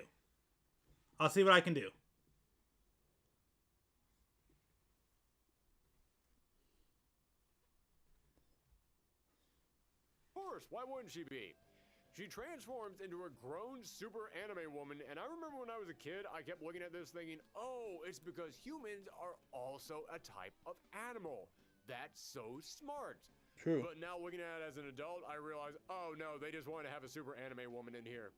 She's fast and she strikes with electric attacks, but what makes this fight so unique is that when her beast gauge gets depleted, she doesn't turn back into a little kid. No. She transforms into a giant chimera. And I remember the first time that I saw this happen, I was so shocked. I expected when her beast gauge got depleted, she would be weakened for a moment, if nothing else. Not that she would transform into a buff demon from Doom. But after you beat her, I didn't know your that. own unique ending. Yugo learns that his father has already been killed by Tylon, so he swears he's going to keep fighting on in his honor. Mitsuko gets her daughter back, and she even adopts Alice to thank her for protecting Yuriko. There's not a lot of huge development in these endings, but that's fine. It was the first chapter of a brand new series. It was still finding its footing. But more importantly, it was finding an audience.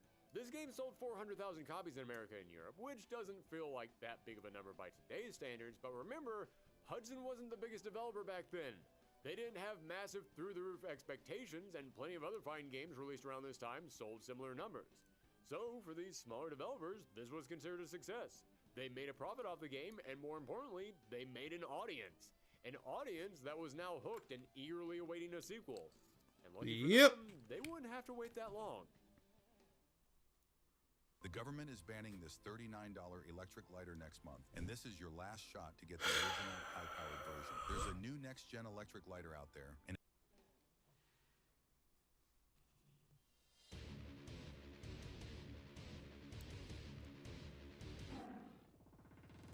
there we go. This is why I came in. Yep.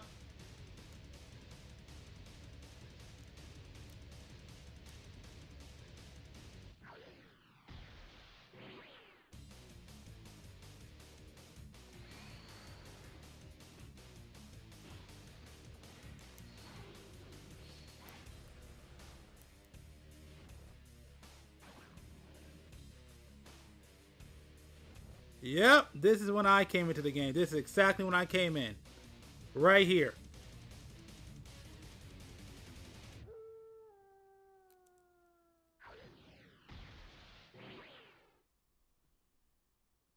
Bloody Roar 2 was released in arcades the next year in 1998 and would come to the PlayStation. Got another video I can do now too. Right here, this is when Bloody Roar really began for me. You can never really judge a series just from the first installment. Typically, it takes 1 or 2 games before they figure out what they want to look and feel like. And the jump from Bloody Roar 1 to 2 is quite noticeable. When it comes to the combat, it's actually pretty similar. All the mechanics of the old game are still here, except for the rave mode. You still got your punch, kick, and beast button, but now your 4th button is a dedicated throw. And combos and special moves still function very largely like they did in the last game, except they just feel better. Moves flow together more smoothly and they feel more rewarding to pull off. I mean, listen, you guys know me. You know that despite the fact that I love fighting games, I'm kind of, trash at them. But if you just look up online some of the big combo videos for this game and you see what it's capable of, this is the kind of stuff that you would expect out of a modern day anime fighter, not a 3D fighter made back in 1999. It is insane some of the stuff that can be stringed together. But they do keep some of the stuff that I didn't like from the first game, like having to manually turn your character around and face the opponent, and the auto block system returns along with a dedicated guard button that blocks heavy attacks. But the rest of the combat is improved enough to make that stuff more bearable. But as far as new mechanics go, they did give each character supers, or as they're called in this game, beast drives. With these, you can sacrifice your beast gauge, transforming you back into a human, but in return, you do a big super that can deal massive damage to your opponent. And they look great. Very few games back then actually had supers with cinematic camera angles, so this was groundbreaking. Although, speaking of dealing damage, that is one complaint that I have about this game. The damage is immensely higher now. It's not unusual for half your life to just vanish after one combo. Yeah, that felt a bit excessive. The game's director, Kenji Fukuya, said that when making this installment, he wanted it to be a game where, quote, every moment got your heart racing. And hey, you know what? Seeing your entire life bar get completely decimated from one combo and then having to quickly go into beast mode to try and heal it all back, well, that certainly does keep you on your toes. Nothing gets your heart racing like constantly thinking you're going to die. But on average, the game does play better, and it definitely looks better. Don't get me wrong, the last Bloody Roar looked fine for the time it came out, but in just 1 or 2 years, the presentation in this game massively improved. Sure, you still have a few sharp polygon edges here or there, but character bodies actually do have curves now. They're not just a clump of cubes. And the stages, as I said, that was the biggest negative of the last game, but now, sure, many of the stages still have that stretching void of nothingness around them, but the colors are much better. The textures are much better. And there are far more details in them. It doesn't look like you're fighting in a wasteland anymore. And I have to point out that the character select screen is possibly my favorite character select screen of all time. God damn, you're picking your character from inside of a beast mouth. That is just so damn cool. So, the gameplay was better, the graphics were better, and you know what? It sounded better too. As I said, the music in the last game matched the grungy 90s rock tone that I was going for, but it was kind of generic. Now it's got far more personality to it, and there's a reason for that. The entire musical team from the last game returned except for one new addition. Jun Kajiwara was the new lead guitarist on the team, and if you're wondering who Jun Kajiwara is, well, if you're a fan of this show, then you probably know him best from this. Oh, shoot, King of Fighter.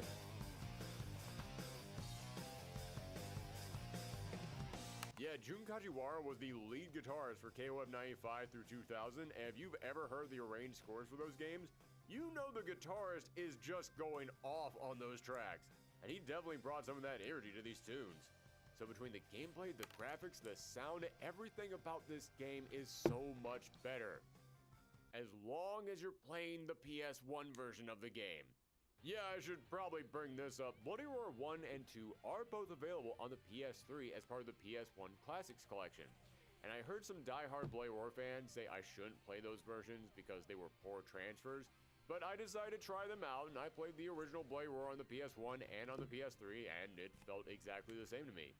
I'm sure there were some slight hiccups that were so subtle I couldn't detect them, but hey, I'm just playing these games for fun, not to learn the frame data so well that I can become the world's best Bloody Roar 1 player.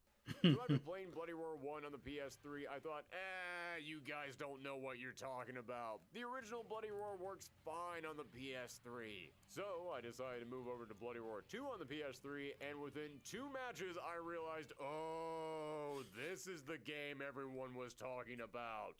Yeah, I have no idea how they dropped the ball this hard on this one.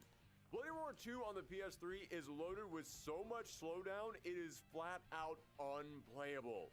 Normally, I never tell someone, you have to play the game this specific way, and I know the PS1 copies of Bloody Roar 2 are much more expensive than they are in the PS3, but do not play this game on the PS3, it is flat out busted. That's why for the rest of this video, I'll be using the official PS1 version. So let's just take that out of the case and pop it into— Oh God, why would you put that on there? Yeah, as soon as you open the case, you are greeted with some of the brand new shocking characters in this game, of which there are a lot. Which is surprising because back in the 90s, if you had a brand new installment of your fighting game come out so quickly after the last game, normally they kept the roster mostly unchanged and they just focused on updating the gameplay and graphics. But here, out of a starting roster of 9 characters, only 3 of them were playable in the last game. 2/3 of this cast are brand new and created just within a year. Well, kind of. They actually reuse a lot of assets with these brand new characters, as many of them actually use some of the moves from the previous cut characters. But hey, I'm fine with that. I've always said reusing assets is how you get big rosters in your fighting games, and this is a perfect example of that.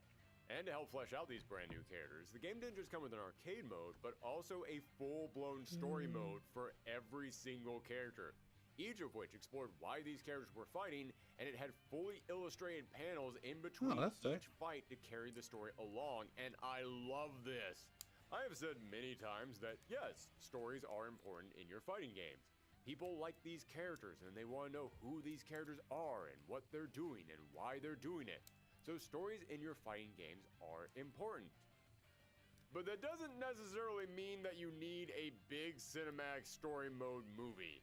You don't need to spend a ton of time and money on a feature-length story mode that people are just going to play through once. I honestly think most people would be happier if you just gave them a fleshed out and interesting arcade ladder that showed interactions between these characters in between the fights.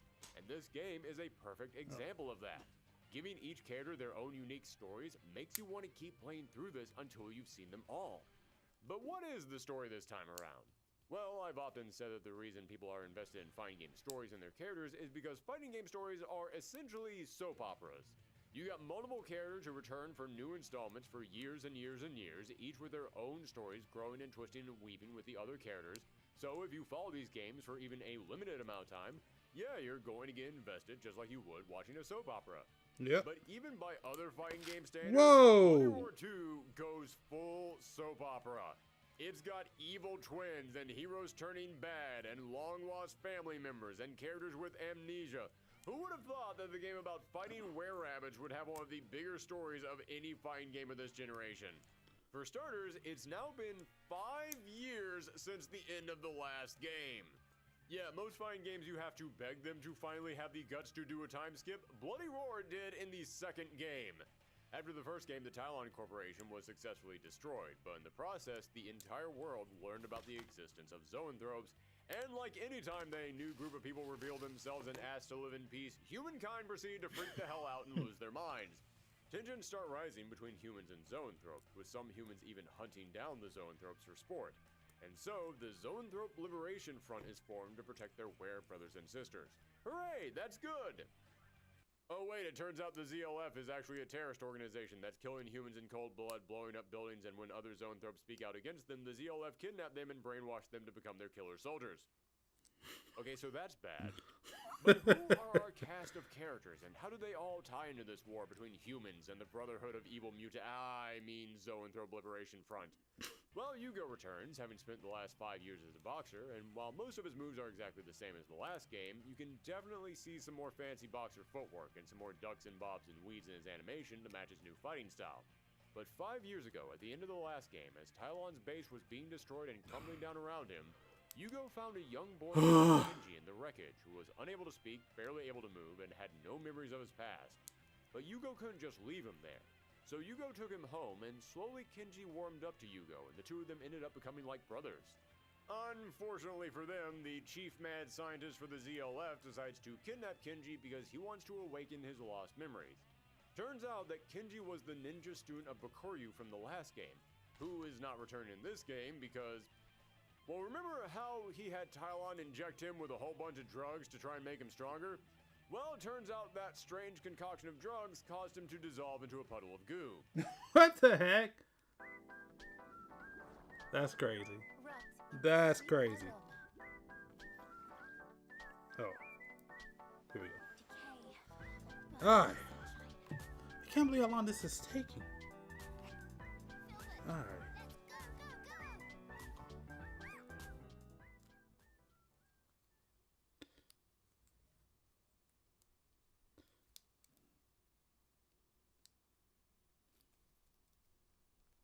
Cloud Shield is the world's first coin lithium battery that has 3 different safety features. Ooh. Yeah, he ain't going to be walking that off anytime soon. So, this mad scientist brainwashes Kenji to become the new Bakuryu, which is the title of the top ninja of the clan they grew up in, and he ends up becoming a deadly assassin for the ZLF, and as you can imagine, he shares most of his moves with the original Bakuryu. Again, some nice asset reuse right there. But who is this mad scientist? That would be the new fighter, Bushuzima the Chameleon. Yeah, that's right. This guy is the big bad mad scientist of the ZLF. Not exactly the vibe that his design gives off. I don't really see evil scientist out of this. More of guy who smokes weed at the record shop all day. But I think that's on purpose. Even if he's evil and he does some really despicable stuff in the story, he still fights like a total goofball as he wildly flails his arms around. Heck, even in his own story mode, he ends up losing as all the heroes team up and curb stomp him, during which he breaks the fourth wall like Deadpool and says they all came back because they used to continue. So, yeah, he's not exactly meant to be a real threat in this game. Although I do have to stress, he is evil. He used to work for Tylon, and working beside him was another scientist, Dr. Steven Goldberg. Dr. Goldberg learned the work that they were doing was actually hurting the Zoanthropes, so he decided to turn on Tylon. And like any time that scientist learns that the work he's doing is for the bad guys and he tries to rebel against them, he is immediately kidnapped and disposed of. Bushuzima experiments on the good doctor until he transforms him into a hideous bug monster, now going by the name Stun the Insect, who still wants to make up for his past mistakes by taking Bushuzima down before his body completely breaks apart. Stun largely acts as this game's grappler with a ton of options, including the ability to grab the opponent with his foot. Damn, let's see Zangief do that! Now, as for some of the other returning characters, Alice returns, having become a nurse in the 5-year time skip. Then Alice's friend and the former boss of the game, Yuriko, comes back, and this time her mother is the one who is kidnapped by the villains, so now she has to go off and rescue her. A nice bit of role reversal from last time. Unfortunately for Yuriko, because of the experiments Tylon performed on her, her Zoanthrope gene is permanently damaged, so she can only halfway transform into a beast, making her not a tiny human girl or a giant cat lady. Instead, she's more of a tiny cat girl. Realizing she can't fight like this, she goes off to find Long, who after the last game went to live in isolation as he hated his beast side and wanted to hide away. Now, this is something I actually really like about this story. Yuriko remembers Long from the first game, and in Yugo and Alice's story, you see that both of them remember each other as well. I dig the idea that these characters didn't just pass each other like ships in the night. No, they actually met each other in the last game, and they remember each other, and they even now have some level of familiarity between themselves. Now there's 2 more new characters, Ginny the Bat and Sheena the Leopard, and both of them are connected by a third party. Sheena was a young soldier who was adopted by Gato, the French lion fighter from the last game. Now her real name is Jeanne, but she got the nickname Sheena because of what a talented fighter she was. How does that make sense? Because in Japan, her nickname is Marvel, so in the original game, they say that she got her nickname because she was, quote, a marvel on the battlefield. But in English, they changed her name, probably because they were worried about a certain comic book company, Marvel on Guys, come on. Sheena in Japanese means good or virtue. You can still totally make that work with her origin. All you had to do was change the translation. But hey, whether she's called Sheena or Marvel or Jeanne, I still love this character. She's easily my favorite character in the entire series. She's a total badass who fights with headbutts and double leg drops, and she's got Super Saiyan hair. Are you surprised that when I was a kid, I thought she was the coolest? Now, the reason she's tied up in all this is because she's searching for her father, and she's heard rumors that Gato has broken bad, and now he's the leader of the ZLF. Which brings us to the final new character, Ginny the Bat, a femme fatale spy who may or may not be taking fashion tips from Felicia from Darkstalkers. Ginny is tied up in all of this because she's investigating these on behalf of her employer, Gato the Lion. So Sheena thinks Gato is the leader of the ZLF, and Ginny is investigating Zoanthropes on his behalf. Could Gato really be their leader? Did he actually turn evil from the last game? No, he didn't. But I can't blame anyone for thinking that, because not only is Gato smack dab on the cover of this game, not only is he treated as a big intimidating figure in the intro animation, but he's even the final boss in the arcade mode. So yeah, of course you're going to think he's the leader of the ZLF. But when you play through the story mode, you find out that he's actually trying to bring the ZLF down. So why is he the final boss? Well, if you're playing as one of the villains, then he's trying to stop you. That makes sense. But if you're playing as one of the heroes, he says that humans and zoanthropes need someone to unite them, and he's too old for the gig. So he wants to test your strength to see if you can be the leader that this new era needs.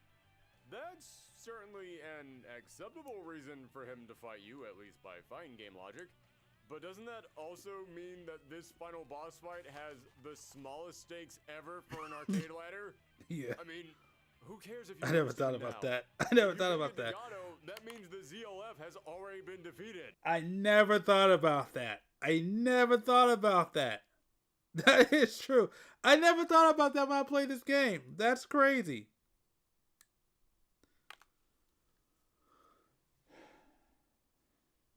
Against Gato, everybody still gets to go home just fine because the bad guys have been taken out. It kind of almost feels like this should have been a secret boss fight instead. You take down the leader of the ZLF, and if you do it with a super move or within a certain amount of time, then Gato now pops up and says he wants to test your might. That would make way more sense to me. Although, speaking of secret boss fights, after you beat arcade mode, you do unlock Gato as a playable character. But he isn't the only unlockable. Yeah, by now you're probably thinking, wait, if Gato isn't the leader of the ZLF, then who is? Well, secretly behind the scenes, Bushuzima is running everything, but because this is not a face that screams, follow me into battle, the one who is running things up front is the brand new character, Shenlong. Although I say brand new character in quotation marks.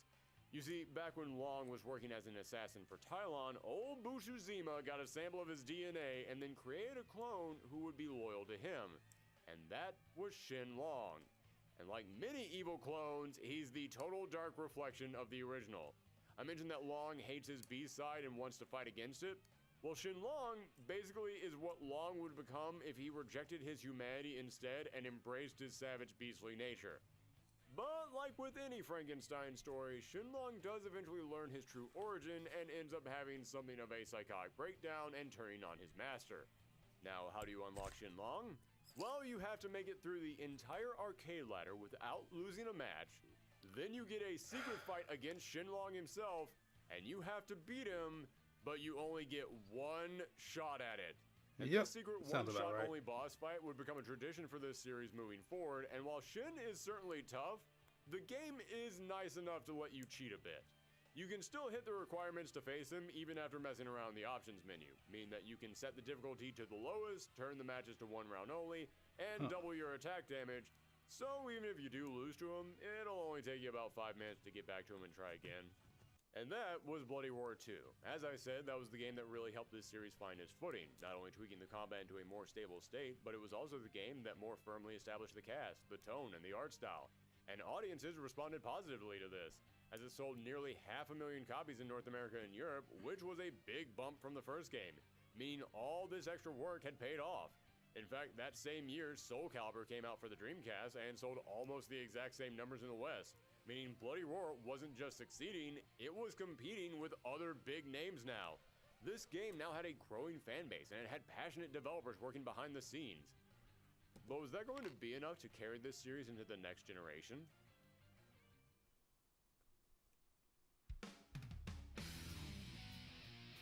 What is this one? Commercial. That's what this one is. This is commercial. Let's just call it how it is. It's a commercial. A commercial.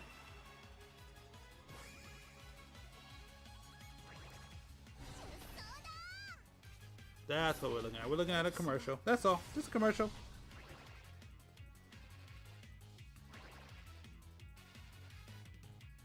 E3, 4.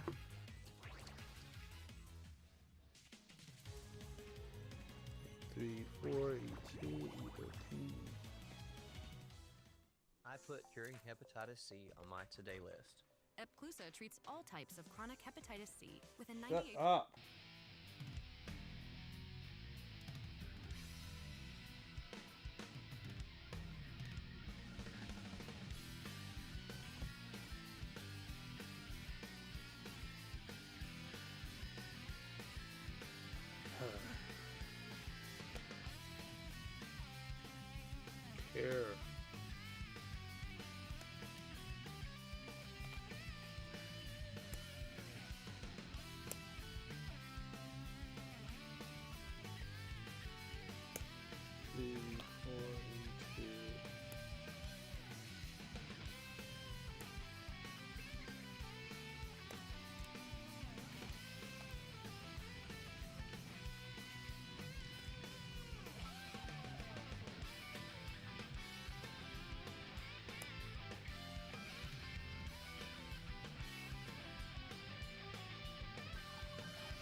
Bloody Roar 3 was released in Japanese arcades in December of 2000 and would be released on the PS2 the next year.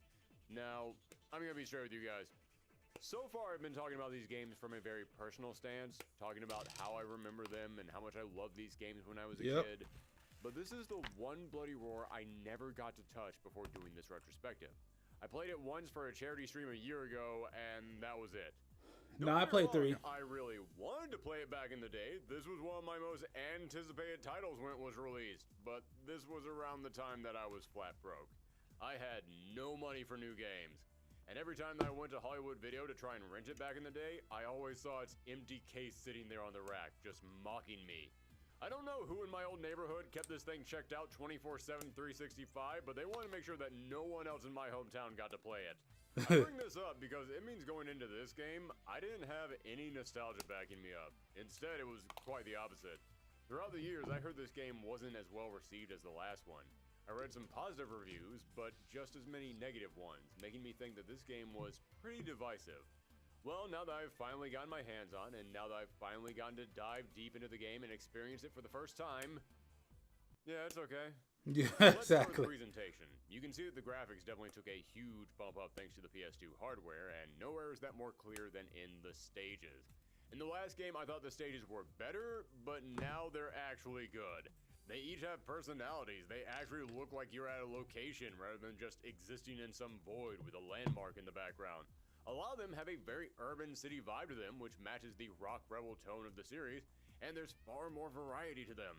Some stages are small, some are huge. There's one that's just a long row of gates they have to knock down in order to extend your battlefield. Sure, they still have walls up to cage you in, but that's just the theme of the game.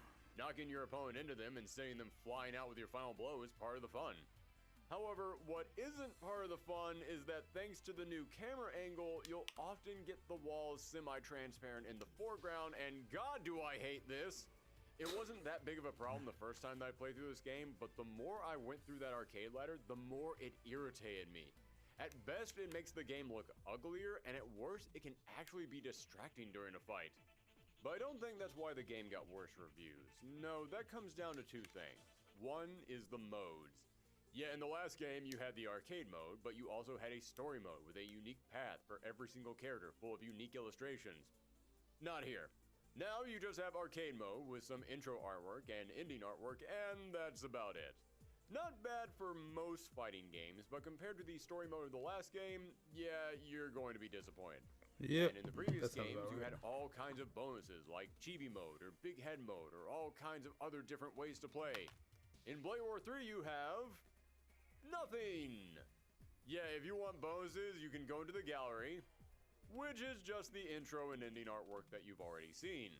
Again, that's fine for other fighting games, but when you give us 2 games with cool bonus modes and then you take them away, it's going to hurt. And now look at where gaming is The now. Japanese release of the game did have And a now, mode that let you freely manipulate the models in the and now look at where we're at now. Now every freaking cool unlockable and gaming mode is now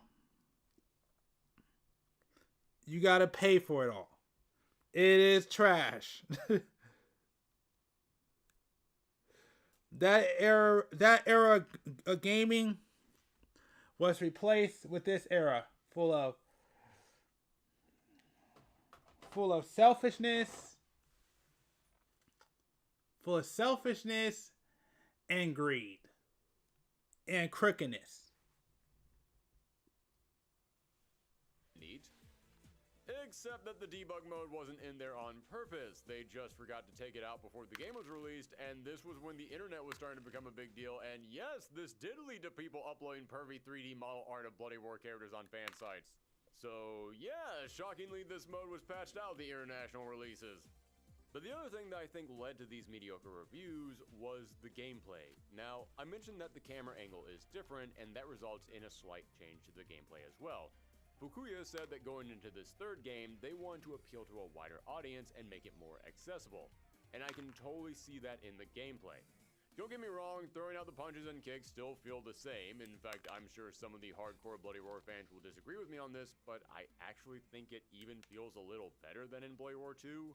I found I could now combo moves together that I couldn't pull off in the previous game, so yeah, I think it feels pretty good. The Then again, I am the casual trash player that Fukuya was trying to aim this game at, so what do I know? But Blade Roar was known for having tons of mobility. It almost felt like an arena fighter at times.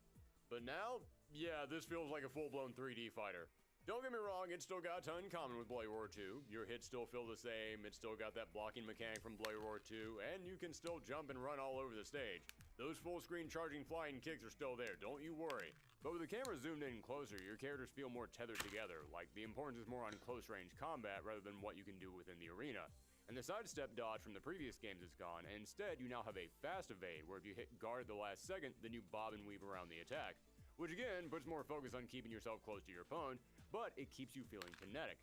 I do understand why people would miss the higher mobility of the previous games, but I do think that this game still has a ton of flexibility to it. I also have to point out that I think the problems with the back being turned to your opponent is massively improved upon. You can still end up with your back to your opponent, especially because now it feels like almost every single character has a dedicated turn your back to the enemy move, and yes, that is irritating. But you can now turn your back around much quicker, and boy do I appreciate that! Now when I get my back to the opponent, it doesn't feel like he's just going to bully me and keep me down. No, now it feels like I screwed up, I left myself open to be punished, but if they don't take advantage of that quickly, then I do have the opportunity to recover. Also, speaking of getting punished, have to point this one out, the damage, much better. It no longer feels like one combo is sending you straight to the hospital. This damage is much more manageable. So this goes while here. I can understand some people preferring Bloody Roar 2's gameplay, I think the combat does flow better here, and it does fix some problems I had. So why do I think the combat led to negative reviews? Because aside from the speed and the emphasis on closer combat, this still feels a lot like the previous games. And this was at a time when a lot of fighting games were dying off, and many of the series that were surviving were trying to feel new. And while Blade Roar 3 did make some changes, they were fairly subtle. To the casual fans, this was still just Bloody Roar. And if I can be honest with you, listen, I still love the whole beast mode. I think it's a great mechanic. I think it's fun in the older games. I think it's fun in this game. But I feel like a lot of critics were starting to fall out of love with it, and they were just saying, you can turn into an animal, that's great. What else can you do? Yeah, I think the honeymoon stage was just over for a bunch of critics, and while I didn't read all the negative reviews, most of the ones I did read called the combat way too simplistic and mindless. And again, I know the hardcore Bloody Roar fans who know each character's frame data will disagree with me on this, but for the people who didn't want to learn all the crazy combos, yeah, this still felt like the combat from a PS1 game. Now, okay. Welcome to my reaction video. Something about to say in fairness. That's all here. In fairness. Because of my review. Now, okay. I realize I'm making it sound like the game doesn't add anything new, but there are a couple of additions that are worth mentioning. Each character now has 2 beast drives, but you can also go into something called the Hyper Beast form. While in this form, you'll have a limited amount of time where you'll deal more damage, heal more quickly, the timer freezes, moves can now combo together that couldn't combo before, and you can perform as many beast drives as you want without referring to being a human. Yeah, I remember that. This is the ultimate power-up. It is everything that you could want. Everything is stronger. You feel unstoppable, but man, does it come with a huge downside. After you come out of Hyper Beast form, your beast gauge is gone. Yeah, it's gone. Not for the round, for the entire match. You pull this out in round 2, you better hope you don't go to round 3. It is a massive gamble, but hey, risk and reward is what fighting games are all about, and it does raise the tension when your life is low and you know this could be the only thing that saves you. But what is the Hyper Beast form? Why are our amazing animal fighters getting this power up? Well, to learn that, we have to turn to the story. For the first time in the series, we're taking a break from the tension between humans and Zoanthrope. Okay, Beastmen. I guess we're calling them Beastmen now. Yeah, in North America, this game was being distributed by Activision, so I'm guessing they just didn't have a translator who paid attention to the last game because the phrase Zoanthrope is nowhere to be found in this game. But yes, after the last game, Gato convinced Yuko that he has to act as the link between humans and Zoanthropes. So he heads up a new organization called WOC, World of Coexistence. And suddenly, Zoanthropes find a strange mark appearing on their bodies that grant them this incredible power. This is known as the Sign of the Beast, or in Japanese, the X genome code. Oh, come on! You guys are literally calling it the X gene now? You are making it really hard not to compare you to the X-Men. Now I know why you had to change Marvel's name.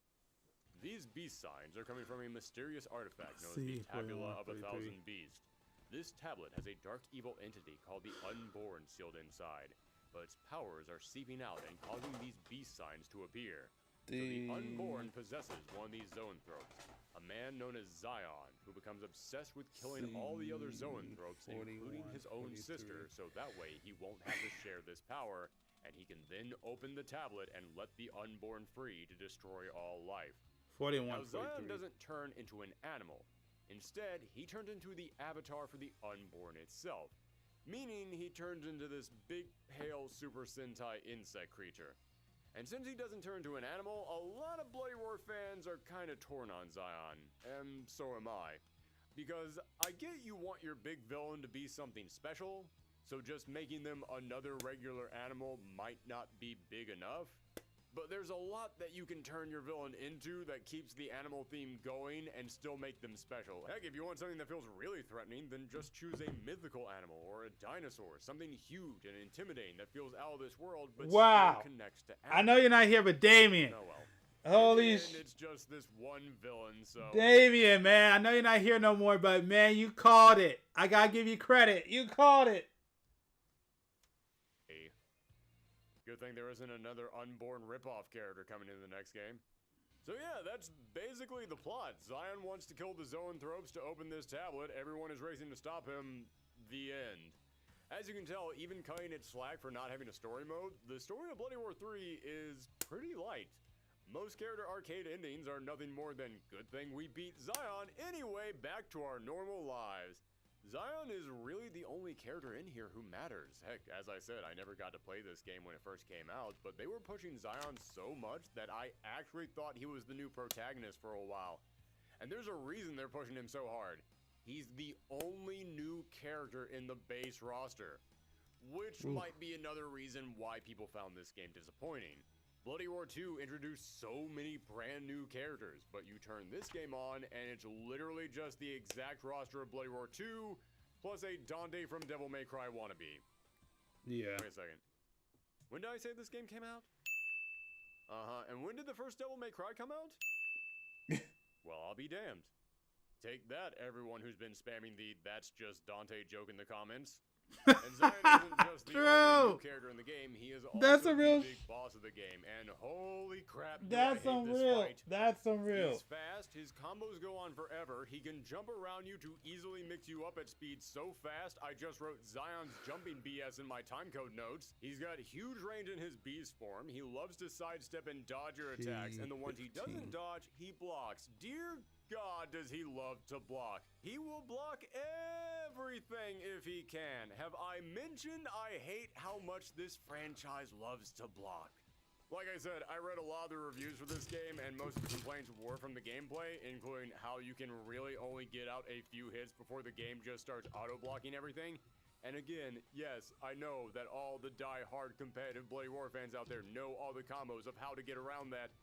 But speaking as someone who just enjoys fighting games from a more casual standpoint, after playing through this arcade mode a few times, I went from disliking the auto-block system to flat out loathing it.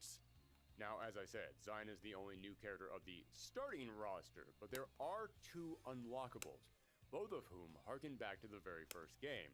There's Koryu, the Iron Mole. You remember Bakoryu from the very first Bloody Roar? Remember how when he died, he dissolved into a pile of goo? Well, apparently some of the remaining scientists from Tylon scooped him up and put him into a robot, reviving him as a mecha mole. And the final unlockable character is Uranus. She's a floating woman with insane speed and strength and electric attacks, and she has the power to transform into a chimera, and if any of that sounds familiar, it's because she's literally just Yuriko from the very first game. Yeah, apparently they figured that the boss from the very first game should be playable, but we already got Yuriko just sitting over there as a half-beast, so we can't really use her.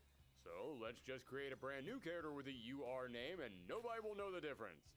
However, if you're looking for any story behind her, yeah, there really isn't any. She doesn't even have an arcade ending. In the next game, we do learn that Tylon made her after they couldn't control Yuriko, but again, that's kind of all we know.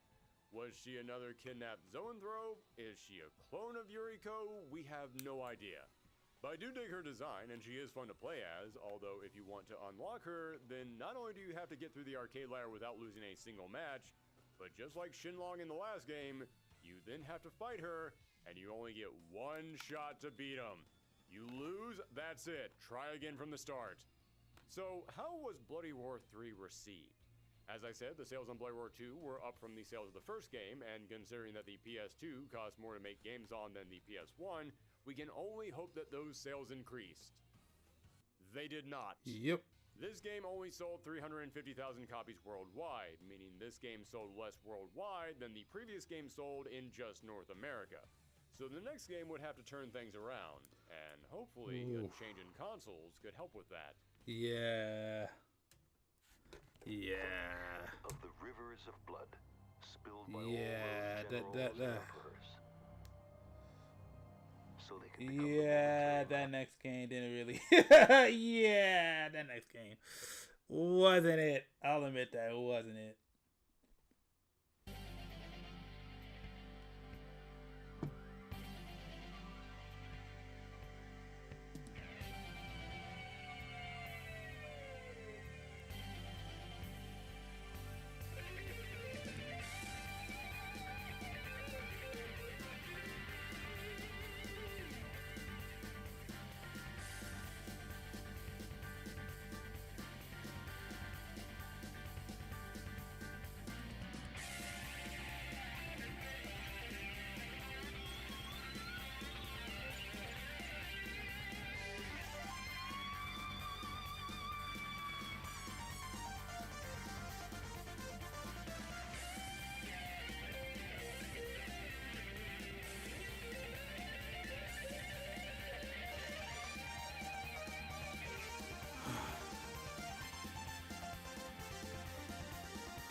Oh.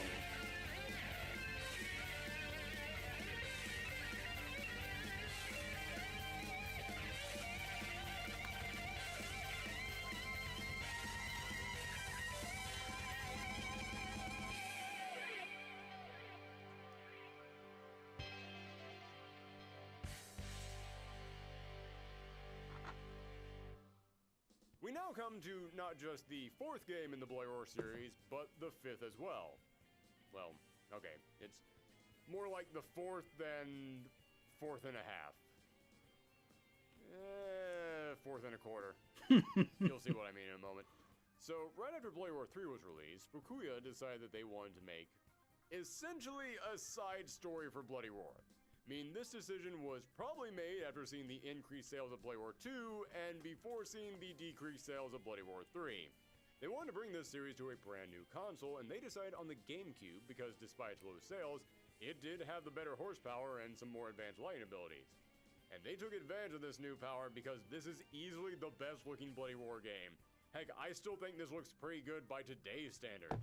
This game has the exact same roster from Bloody Roar 3, but each of these characters received massive redesigns to try and make them look more modernized, and in the case of Alice, about 80% less anime. This is why Yugo no longer looks like a 90s grunge rocker and instead looks like an early 2000s skateboarder. I'm sure some of you have been laughing at these characters' outfits throughout this video, but hey, what can I say? I dig them. These designs just scream Bloody Roar to me. Or Hot Topic. Either way, my inner teenager is happy. Now, I mentioned that this is a side story, and that's because the plot this time is disconnected from the main story. I don't mean it's not canon, no, just that it's meant to stand on its own. Which is really weird because the plot this time is that with the rising tension between humans and zoanthropes, a new Hey, we're going by zoanthropes again. All right. Good sign, everybody. With the rising tension between humans and zoanthropes, a new zoanthrope nation is formed to try and build peace between everyone. This is funny. Which I like is this guy. very important because it means that for once Bloody Roar actually beat the X-Men to a plot line. Dang, this game really is turning things around. Now, this new nation does want to bring peace to humans and zoanthropes, but considering they have a whole army of zoanthrope soldiers and they largely get funded through a series of zoanthrope mercenaries, humans are kind of nervous about all this. Not to mention, rumors are beginning to spread about experiments being conducted on zoanthropes to try and learn about the origin of their powers, and everyone wants to know who is behind that. Well, in order to help build trust with the humans and to celebrate the founding of this new nation, the leader of the Zoanthrope Kingdom, King Orion, hosts the first ever Zoanthrope fighting tournament. Now, I said it's very odd to me that this is a spin-off story, and I say that because, sure, this is the only game that involves a tournament, and it is set in a brand new kingdom far away from the urban setting of the rest of the series. So in a way, it does have that anime tie-in movie that will never be referenced in the main series kind of vibe to it. But outside of that, just think about the plot of the first two Bloody Roar games. Now think about the fact that this game is all about tensions between Zoanthropes and humans and Zoanthropes being kidnapped to be experimented upon, and it's a side story, and the official third installment of the franchise is the one that's all about a tablet with a demon inside granting our heroes special one-time power-ups, and the big boss is the only non-animal in the franchise. Doesn't it feel like those two got mixed up? Now, as I said, every character from Bloody Roar 3 was here, including Uranus and Koryu, but there were two new characters. Ganesha the Elephant, a powerful grappler and the bodyguard of the Prince of the Zoanthrope Kingdom, and the Prince himself, Kronos, who also acts as the game's final boss. Now, I really like Kronos. He's got good design, he's fun to play, and you can tell in the story that he's actually a very complex character because despite wanting this new nation to succeed so that it can help Zoanthropes, he's very torn about the experiments that his father is conducting. Oh, yeah, right. Should have mentioned that. The guy leading this new nation is also the one conducting all the evil experiments on Zoanthropes. Who could have possibly seen that coming? But what makes Kronos stand out and be really unique are his beast forms. That's right. Forms. Because Hyper Beast form returns from the last game, but it operates very differently this time around. Previously, you could only use it once, and then your beast gauge was gone, and you could only activate it when that beast gauge was completely charged to max. Now, you can activate it at any time, and I mean any time. And once you've activated it, you don't lose your beast gauge. But the downside is that not only does it drain your beast gauge while you're in this form, but if you don't have full beast gauge when you activate it, you lose a chunk of your life. Which sounds like a fair trade, until you remember that while you're in this form, you can do as many beast drives as you want, and one thing that I haven't mentioned so far is that when you do a beast drive, it instantly heals back all the damage that you recently took. So, just activate Hyper Beast, have it take a chunk of your life, but then instantly use Beast Drive, and even if you whip it, you're still going to gain all that life back, and you'll still have plenty of Hyper Beast time left. So yeah, it's not all that well thought out, but honestly, it's still really fun using Hyper Beast this time around, so I don't care. Be as broken as you want, Bloody Roar, I'm down with it. Now, the reason I mentioned this change is because when Kronos goes into his beast mode, he turns into a penguin. Yeah, the big final boss of this game turns into a penguin. In April 2001, the official Bloody Roar website launched a poll asking players what animals they would like to see, and penguin, as you can guess, came in fourth. Yeah, it wasn't even number one. However, a lot of people theorize that because it's still ranked fairly high, that's why Kronos had this form. Which does sound possible, although it's also possible they gave him this form because it means his hitbox is atrocious. This is the hitbox that you would give to a gag character, not the final boss. We do gym, but unlike the others, we do a whole lot more. We make That time wasn't for bad. fun. We excel at work. We find love. Let's Dominate go, in let's sports, go, let's go. And we like to party too. We're Young LA. We do it all. Automate dev maintenance with Azure. Free yourself to focus on innovative new projects and spend less time on routine tasks. Try Azure for free and start wait a innovating second. with Is this 65 right? plus always free services.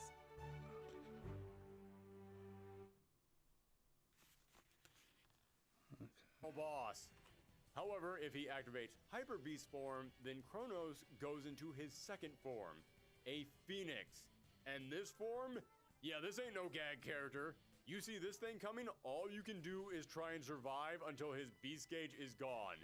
And if you're wondering why Kronos has two forms, considering that Kronos' dad is doing experiments to try and find the origin of Zoanthropes, and he says these experiments will bring humans and Zoanthropes together, if I had to take a guess, I'd say King Orion is trying to find a way to force Zoanthrope transformation onto people, basically turning the entire world into Zoanthropes, and he experimented on his son, and the end result was his son having two transformations. That is entirely just my theory, but this franchise leaves massive holes in the story everywhere, so if you want to make it through, then you're going to have to fill in the blanks. Now, there was one more secret character in this game, but before we get to that, I need to explain why I said this was sort of a game and a half. This game was released in North America in March of 2002 as Primal Fury for the GameCube. But in April, 1 month later, it was released in Japan under the name Bloody Roar Extreme. And in that version, it included a brand new character. Kind of. This is Fang the Wolf, a character who originated in the manga Bloody Roar the Fang. He's a journalist who is investigating zoanthropes and mysterious occult-like events, and he just happens to look a lot like Yugo, and because of that, he is essentially an echo fighter for him in this game. And because of this, a lot of people think that Fang is meant to be like an evil twin to Yugo, or a doppelganger of some kind, which is understandable. I mean, look at his wolf design. He literally has devil wings. But no, that's just a misunderstanding. He's actually a good dude, he just happens to look like our hero, and fighting games have taught you if someone looks like our hero, he's either their rival or he is a villain. Now, what makes this even more confusing is that Fang was only in the Japanese version of Primal Fury, which as I said, was called Bloody Roar Extreme. Well, the next year in March, this game was ported to the Xbox under the name Bloody Roar Extreme.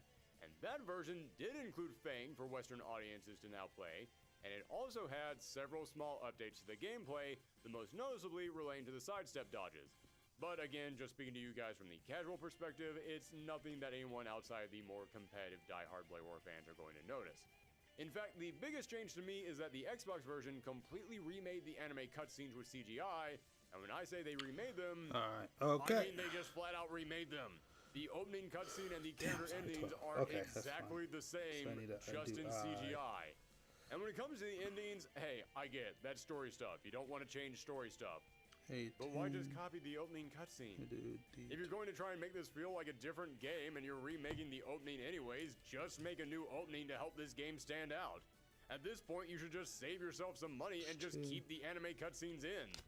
Which you totally should have done anyways. These anime cutscenes are full of life and personality and they actually look pretty good. Meanwhile, the CGI scenes feel dated and are low with awkward faces. Yuriko, what are you doing? What is that expression? So, just to recap. This game came out in North America under the title Bloody Roar Primal Fury. Then, a month later, it was released in Japan with a new character going under the name Bloody Roar Extreme. Then a year later, North America got Bloody Roar Extreme on the Xbox with the brand new character, but with different gameplay, meaning technically there are 3 different versions of this same one game. Now, anytime that I do a retrospective, someone always asks me, so if I can only pick up one of these games, which one is the best? And rarely do I ever have an answer to that. What is best is very dependent on your own personal taste. But when it comes to Bloody Roar, Primal Fury and Extreme, those are the best. It's not even close for me. And it's not just because they look better or sound better, although I do have to mention that each of these games did have voice acting, and so far they've been... Lucky it wasn't a full moon tonight. Lucky it wasn't a full moon. You're lucky there's no full moon. Whatever that was. But Primal Fury was given a full cast of high-profile voice actors, and you can totally feel that. The voice acting isn't good just because the other games sucked. It's good because it's actually good. Something that was still very rare to say about a fighting game in 2002. But the most important thing is that the combat, while still feeling similar to the last game, was vastly improved in some key ways. All the basic ideas and rules of Bloody Roar 3 are still here, but the buttons feel like they actually advanced. The combos are mostly the same from the last game, but the speed is slightly increased, making it more in line with the quicker combat of the earlier games. And I know I said earlier that some critics accuse this combat of being mindless, but in reality there was a whole deeper layer to this gameplay. You see, you could pull off many moves and combos by pressing 2 buttons at the same time, or at least very closely together. And hey, that's fine. I mean, heck, half the combos in Tekken require you to hit multiple buttons.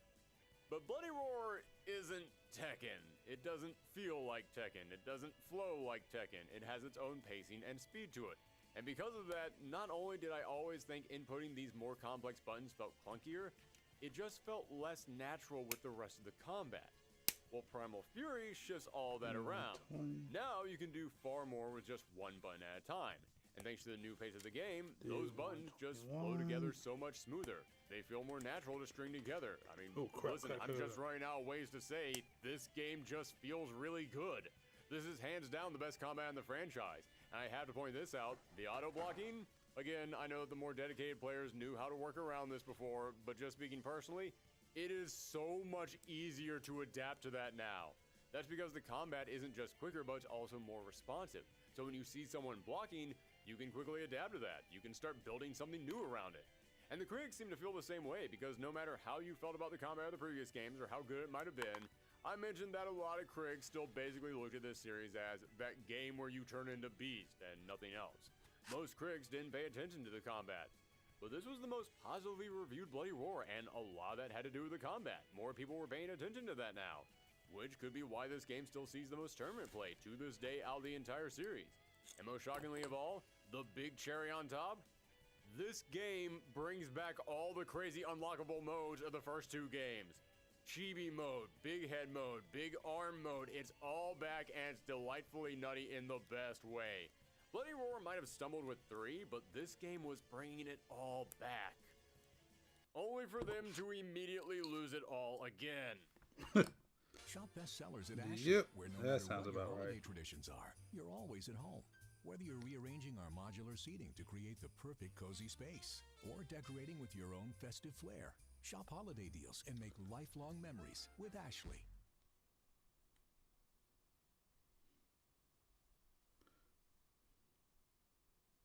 Crust we trust. Crusted with Parmesan. Our sourdough is grilled to golden, crispy perfection. Try it on our burger. Our grilled chicken avocado. Ultimate toasted cheesy crunch. Farmer Boys. Okay.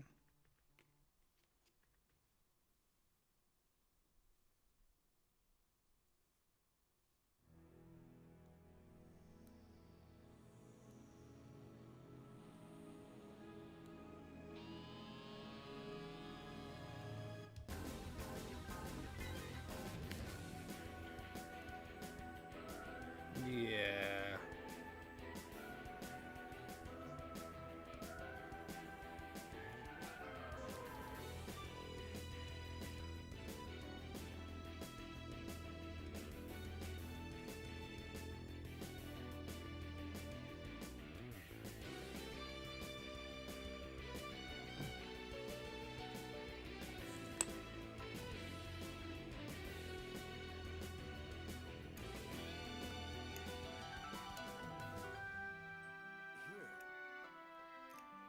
He's in here. Sure is. What did you do to Nagi? Oh, I know the video I can do. I know the exact video I can do.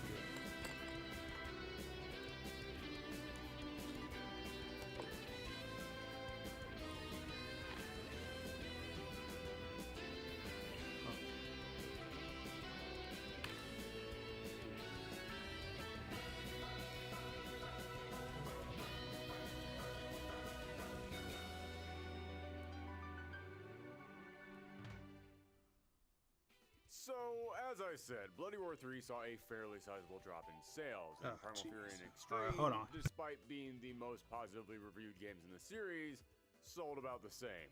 So, things were not looking good for this franchise. And speaking of not looking good, yeah, it was around this time that Konami was absorbing Hudson, meaning that Konami would be co-producing this upcoming game. And I know, these days you hear Konami and you think of the past half-decade of them just being the worst. But this was 2003 Konami. This was Konami back when they still cared. But that doesn't mean they still didn't screw this game over. For starters, while Rising and Hudson were still making the game together, Konami stuck their nose in and said they didn't want to use Rising's engine. The engine that they had been using on every other Bloody Roar game. The engine made specifically for fighting games. Instead, they wanted them to use the Renderware engine, which, to Konami's cred, seemed like a smart idea at the time. I mean, this was the engine that breakout hits like Grand Theft Auto 3, Tony Hawk Pro Skater 3, the second worst Simpsons game, and Suikoden 3 were made on. And it's the engine that Mortal Kombat used for Deadly Alliance. So I can totally understand a Konami executive coming to Hudson and Rising and saying, hey, this engine is making some of the hottest games right now, and it even helped Mortal Kombat move into the 3D world, so let's use that. And considering that this was the first time in this franchise that Bloody Roar was going to get an M rating and the blood effects were not only returning, but they were now extra goofy, yeah, I definitely think it's fair to say that they were chasing that Mortal Kombat money. But hey, Mortal Kombat was popular, and this engine was popular, so nothing wrong here. Until you realize this game is going to be coming out only 1 year after Primal Fury and only a couple months after Extreme. Meaning this game, that had used the exact same engine for years, now had only 1 year to make a fully functioning fighting game from scratch on an engine they didn't recognize. And with that as its starting line, Bloody Roar 4 feels exactly like you would expect it to. This game feels like an IKEA shelf that had to be put together without all the parts, and now a strong breeze will knock it over. For starters, the game looks much worse. All the returning characters use their Primal Fury designs and largely use the same animations, but they don't look nearly as polished because, as I have pointed out time and time again on this show, you can't just drag and drop old models into a brand new engine and expect it to work out. You need time to clean that up. But time was something that this game didn't have. Although, unlike Primal Fury, which borrowed most of its stages from Bloody Roar 3, this game used completely new stages. And god, do they suck! This game wanted to go back to the more urban settings of the previous games, which, hey, that was part of the game's identity. I'm fine with that. But the stages are now also gray and muddy. They all have the exact same color pattern.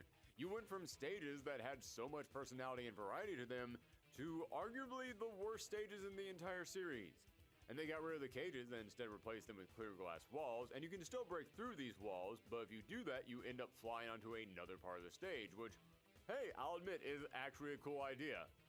But because you are now essentially fighting on two halves of a stage, that means that on the breakable stages, and even oddly enough on some of the stages that aren't breakable, it means that the starting stage is so tiny. The stages in this franchise were known for being open, so that way you had tons of maneuverability inside them, but now it felt like you were fighting inside of a walk-in closet. I've had studio apartments that were larger than these stages. So, okay, the game doesn't look all that great, but how does it sound? As I said, the voice acting got better with each installment, and Primal Fury, yeah, it was actually good. They finally nailed it. So, of course, this game decided to throw most of that cast away. Now, I doubt this was a contract issue because many of those actors from Primal Fury worked on Konami on other games. More than likely, it was a money issue because the new cast is, well, I'm not very good at talking. Boy, you can say that again. It sounds like nobody in this cast knew how to speak English. Or like they were being directed by someone who didn't. Yes, unlike Primal Fury, which had a special English voice director, the director of Bloody Roar 4 was the same director for the Japanese cast. And this was at a time when a lot of games wouldn't hire voice directors that spoke English fluently for the international releases, meaning even if they could understand the language, they didn't exactly know what words in the sense to put emphasis on or the timing of the delivery. Hopefully this does not. Okay, I things never that watched are this. important when directing actors. There were a lot of games at this time that were plagued by having directors who didn't understand English. And the voice cast on this game worked on all of them. Yeah, do yourselves a favor. Just take a day and go through the resume of all the actors in this game. It is all the hits of the late 90s, early 2000s bad voice acting. You'll find games like Shenmue, Silent Hill, the Mega Man X and ZX games, Michigan Road to Hell, a classic, can't leave out Michigan Road to Hell, and of course, the king of bad voice directors who didn't understand the language they were directing.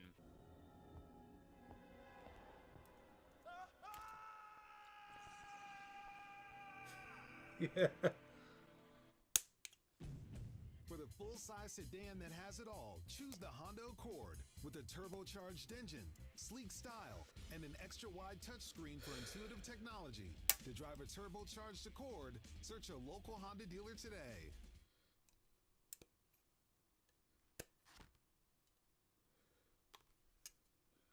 It's like surfing in a squeeze tube. It tastes good. Very good. It's good. This is good. It tastes like juice. That's good. Can I get more?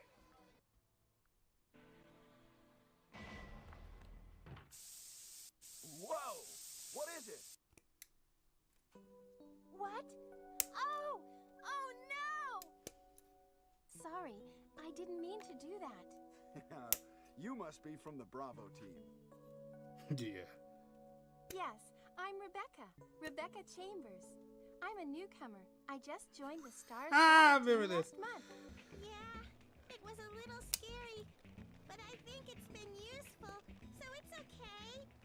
And again, I want to stress this. I am not blaming the actors here. It's clear this was the voice director's fault, because many of these actors went on to give good performances in other games. Heck, some of them were even the actors in Primal Fury, but their performances here are noticeably worse, giving us moments like this. I changed form. Yeah. That time you tried to kill me. This. I guess the only thing I regret is that I can't keep Puckball. This. I've got something I want to ask you. Will you answer me?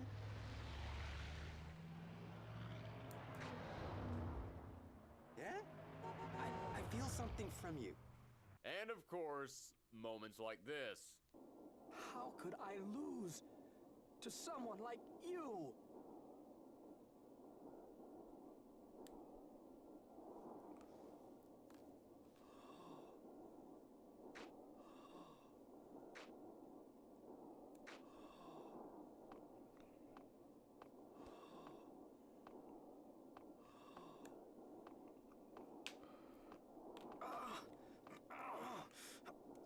I'll be back, and I'll get... Yeah, I don't even know how you screw that one up. Actually, I do. Crunch production time, that's how. Yeah, this thing was so rushed, you can see it breaking apart at every single corner, and nowhere is that more clear than in the combat. Now, I already mentioned how cramped many of the stages are, and that would be bad enough on its own. But to really emphasize that problem, your mobility is through the roof. And hey, I enjoy fighting games that feel like they give you lots of freedom, but this game is way too loose. I mentioned that the previous games received some negative reviews from critics for having, quote, mindless combat. But if you stop and look into it and you actually try and learn it, you'll see there is a lot of variety to what these games can do. This game, however, is mindless. This is the most button masher ever. You can just slam your palm into buttons and stuff will happen. And this game does still have light and heavy blocking, but you remember how in the first game if you press forward as the enemy was attacking then you would sidestep it? Well, they decided to bring that back in this game. As well as the fast evade from Bloody Roar 3. And a new dodge mechanic where if you hold down guard and an attack, then you take a stance where you dodge everything but grabs and you'll counterattack when you release the guard. So there's 3 different types of evades now? Yes, but also no. Each character only has one of these types of evades. And I don't mean you get to decide which one you want to use like some kind of a groove system.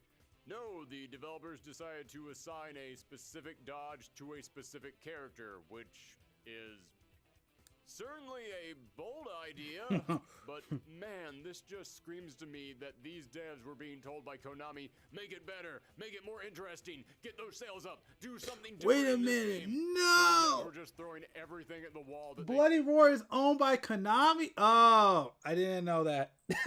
I didn't know that. Okay. Okay. That makes sense. I didn't even know they owned it. I didn't even know they okay. Let's just bring back everything that we've ever done in the previous games and we'll figure out how to balance it later, if there's time. But that isn't the worst thing about this combat. Oh no, that's the changes to the beast gauge. Dear God, what did they do to the beast gauge? In previous games, the gauge would go up as you attacked or as you got hit, and you would have to wait until the first bar was filled up before you could transform. Now, the second you have even a pixel of beast gauge, you can transform into your beast mode. Okay, makes it seem a little bit less special, but that's not too bad. Here's where it becomes too bad. When you're in beast mode, you do not lose life. Instead, you lose your beast gauge. So basically, if you take a hit in human form, you gain beast gauge. Then you can instantly transform into your beast form. Then in beast form, you won't take damage to your life bar. Instead, you'll just lose your beast gauge, turning you back into a human only to immediately turn back into a beast as soon as you get hit. They tried to balance this out by making it so that any damage you take is huge. One combo can almost clear out your life bar if you're in human mode, and then when your life bar is depleted, you are then forced to go into beast mode until all your beast gauge is gone, and that's how you lose the game. But I'm sorry, there was no balancing this idea. It's just stupid. For starters, I already mentioned how crazy it is to just go back and forth between beast and human that fast, and believe me, it looks ridiculous too.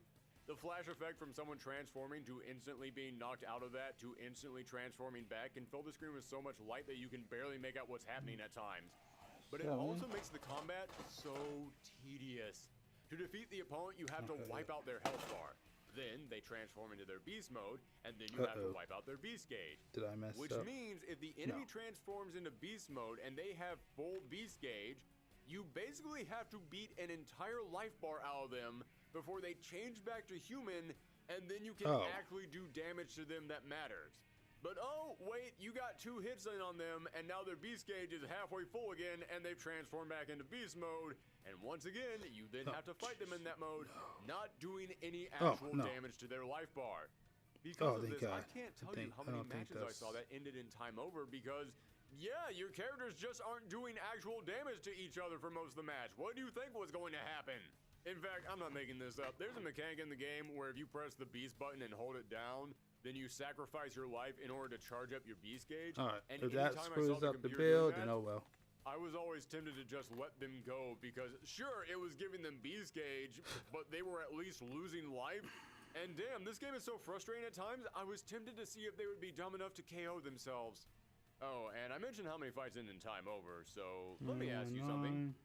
If you're in a match, and it goes to time over, and you still have your human health, but your opponent has lost all their human health, and they only have their beast gauge left, then you'd be the winner, right?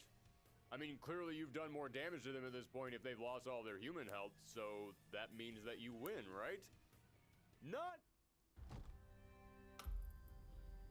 I always thought just being ready is the point. It keeps the villain in check. Keeps the world straight. If they see how prepared we are, no one starts a nuclear war.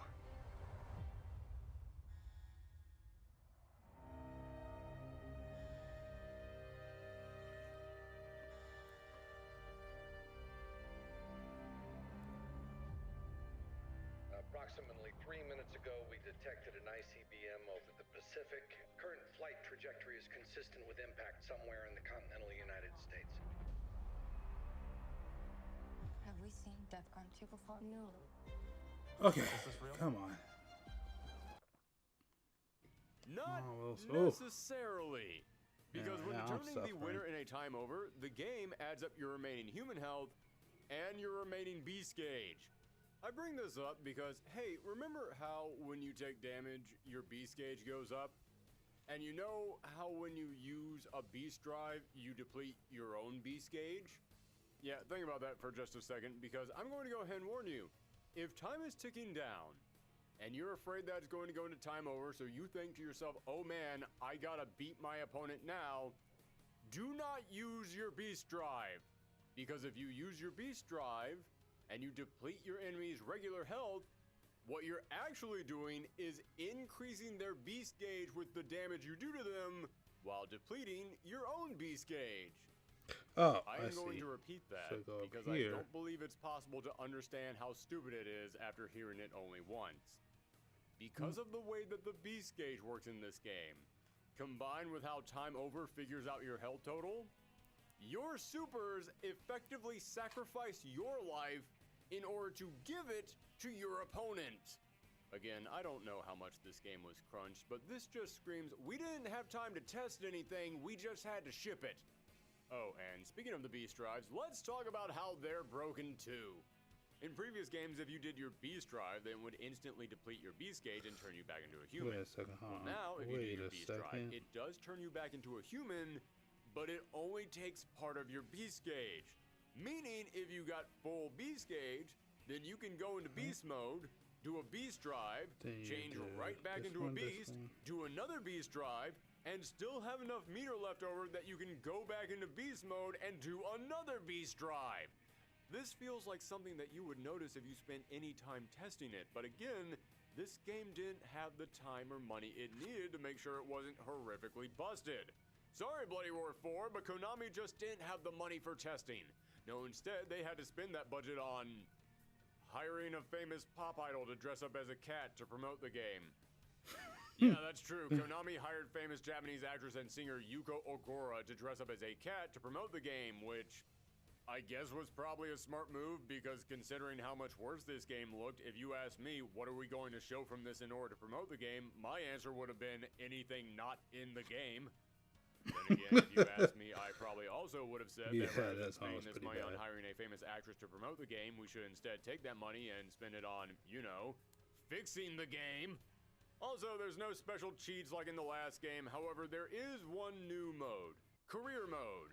In here, you fight through a series of battles to gain DNA points that you can use to unlock abilities and moves, or to unlock hidden characters like Koryu, Uranus, and Sheena and Long. Yeah, all the characters from Bloody Roar 3 return, but for some reason, two of the most standard characters in the entire franchise are now unlockables. And as for Career Mode itself, hey, I'm always a big fan of having single-player content. I always think it's an important idea to give people lots of stuff that you can do in your game.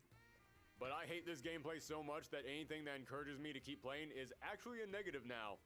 And it takes so long to unlock these characters. There's nothing interesting about these fights. These aren't the MK towers where they're all different. No, it's just a long string of one-round only fights across a grid. Each level of the grid increases how many points you get by 100, with the highest level being 800. And it costs 5,000 points to get Long, 10,000 points to get Sheena, 30,000 points to get Koryu, 50,000 for Uranus, and 100,000 for the game's final boss, and screw that noise. For this video, I spent an hour getting up to 30,000 points, but to do that, I did all the 800 and 700 point fights, so every fight after this would be for pennies, and it would take me forever. No, thank you. I'm going to die someday, and when I do, I don't want to look back at my life and say, thank goodness I spent that one weekend grinding to get Uranus. I'm good. So yeah, this game is bad. I might have had problems with elements of the previous games, but overall I still think they were each good games. You can totally criticize something and still like it. But this game isn't just bad by comparison to the other games, it is a legit bad game from almost every single angle. And the fact that we went from Primal Fury, the best reviewed game in the series, to this just makes the drop in quality so much more clear. And again, speaking from personal experience, I said I never played Bloody Roar 3 because it was never available to rent. This game, what is going on here? I constantly saw it at my local video store, and yet Alright, what is going on here? This is ridiculous. This was around the time that I was paying more attention to game reviews, and I remember this thing just getting savaged. Every review I read said to stay away from this game, which people did. Sales numbers for Japan aren't available, but in the rest of the world, it sold only 90,000 copies. Roughly a fourth of what Bloody Roar 3 and Primal Fury each sold. Yeah, Bloody Roar sales were already starting to drop, but this was a plummet. And after these sales numbers and these horrible critical reviews, this ended up becoming the final Bloody Roar game. Bloody Roar 4 ended up killing the franchise. Well, does the story at least go out on a good note?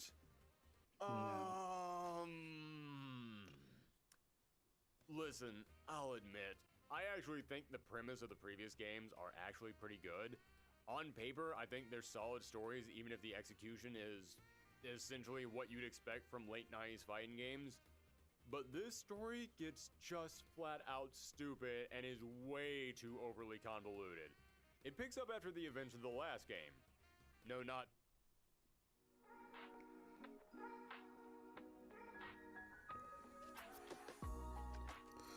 Oh, okay, hold on. I might be doing it in reverse.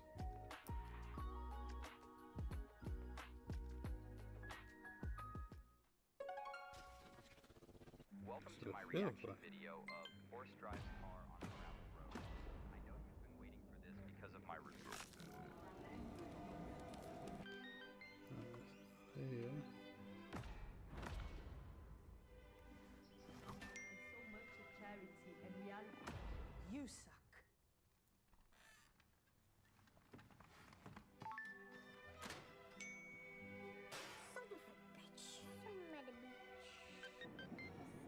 how does this work? What the heck is going on here? There's no way. You suck. Alright, this doesn't make any sense. Hold on. What's wrong with these instructions? Alright, there's something wrong with these instructions. What's going on here? Okay.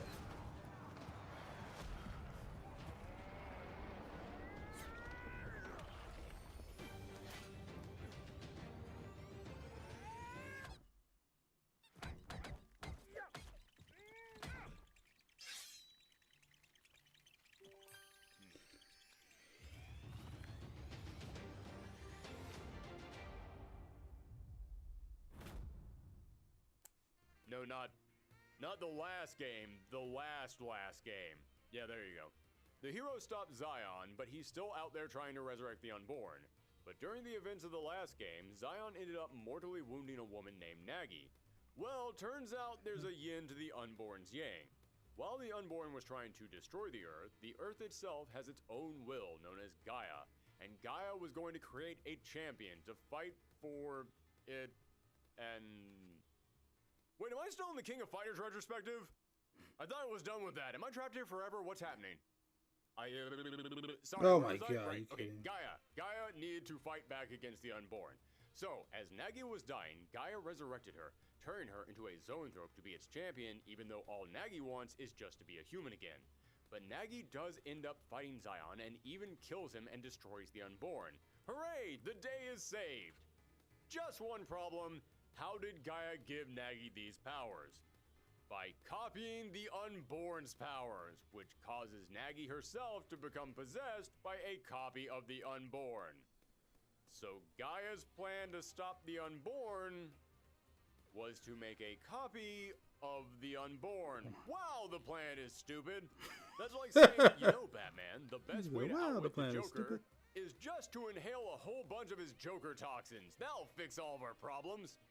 And yes, Nagi is now a zoanthrope. So, what's her zoanthrope form? It's Witchblade. Yeah, her official animal form is called the Spurious, which essentially means a false forged copy, because she is just a copy of the unborn. Okay, let's talk about this. Out of all the characters in this series who didn't turn to animals, there was Uranus and Kronos, but they turned into mythical animals, so they do keep the theme going while being fitting upgrades for a boss class animal. Then you got the Unborn, who isn't an animal in any way, but he's supposed to be an absolute evil devil, so transforming him into a demon is okay, I guess. And as I said, I'll give you one. You get one non-animal transformation. But this? Not only is this another non-animal transformation, its name literally translates to, I'm just a flawed copy of that non-animal from the last game. And worst of all, she doesn't even fully transform. That's another reason that I give the Unborn a pass. He might not be an animal, but at least he does transform into something.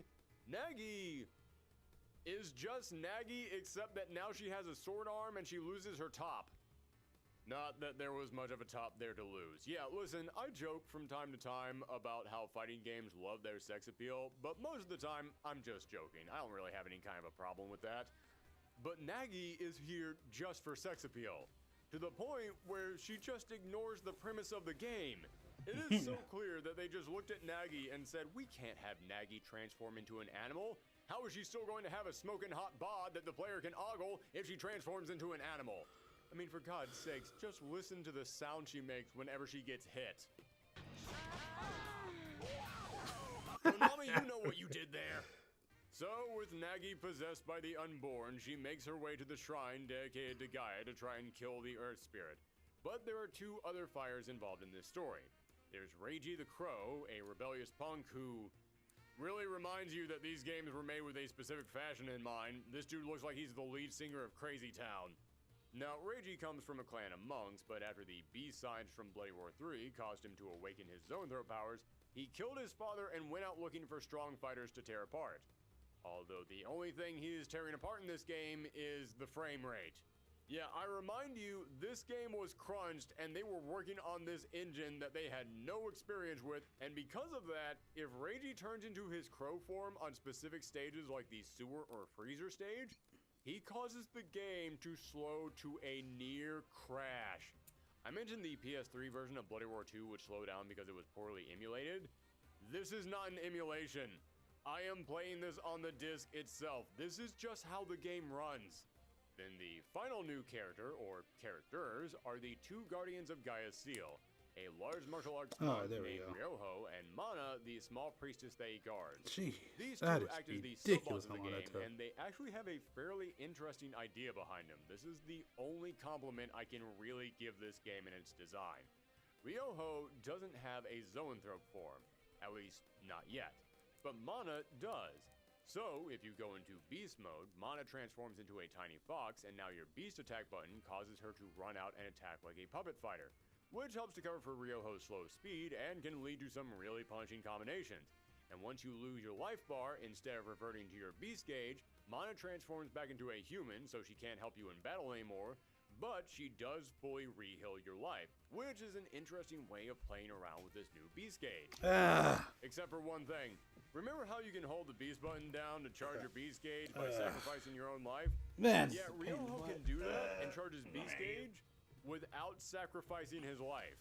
Meaning, you can do your super, deplete your Beast gauge, then as the opponent is getting back up, you can charge your Beast meter again, so that way you can do your super again. Oh, and that super? Get a load of this. If you hit your opponent with your super, Mana does something. It's hard to tell because the camera angle is atrocious in this game. But then, it not only does damage to your opponent, it also completely depletes their Beast gauge. And remember, if you have lost your main life bar, then your Beast gauge becomes your new life bar. I can't help but feel good. I can't help but feel fine.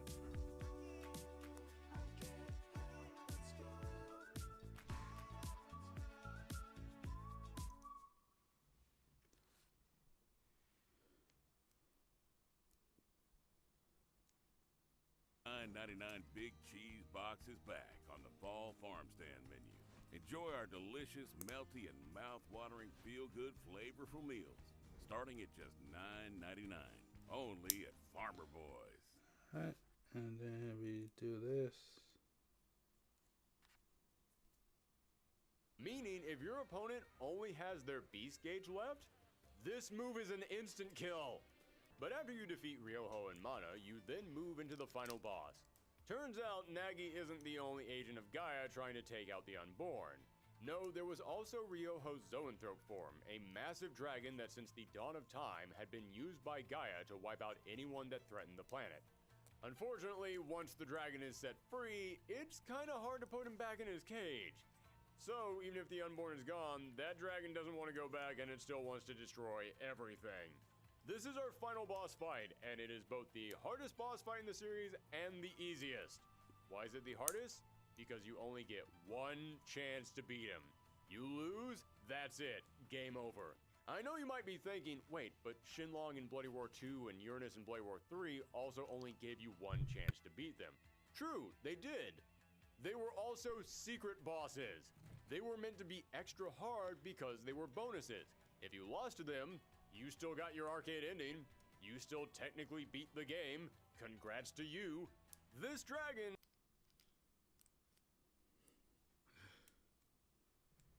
Oh, what happened? Oh, jeez. Alright, we buffering.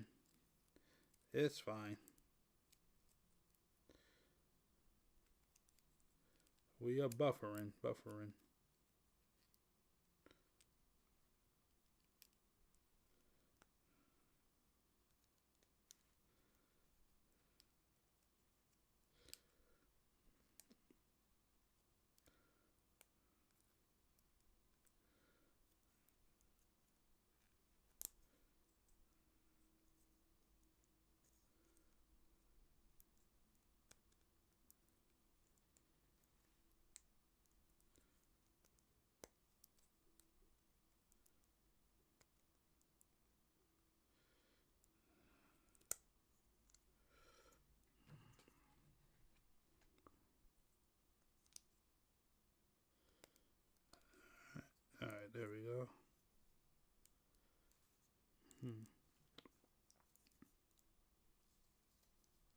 So I'm gonna set more flesh to this.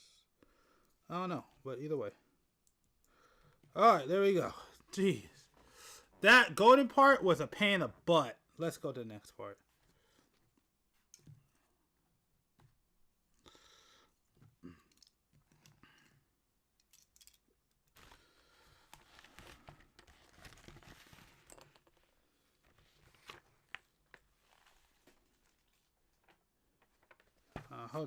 I hope this is making me build in order. Oh, it is. Cool. So I'm building it up. Okay, I like that. Okay.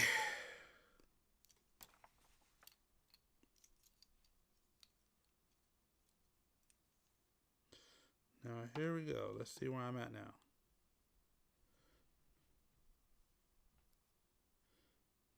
Nope, it's this side.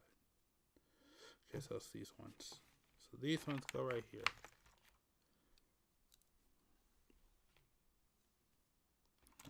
This one goes, these go right here.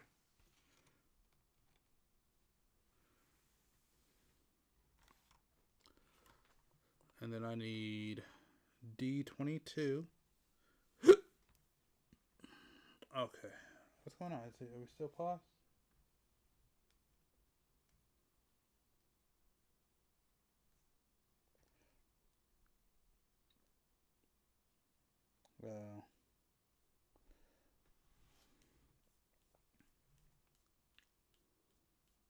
It doesn't look like my,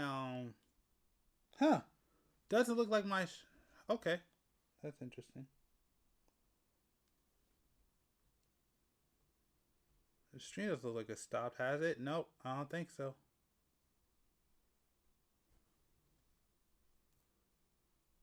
Just wanted to see something.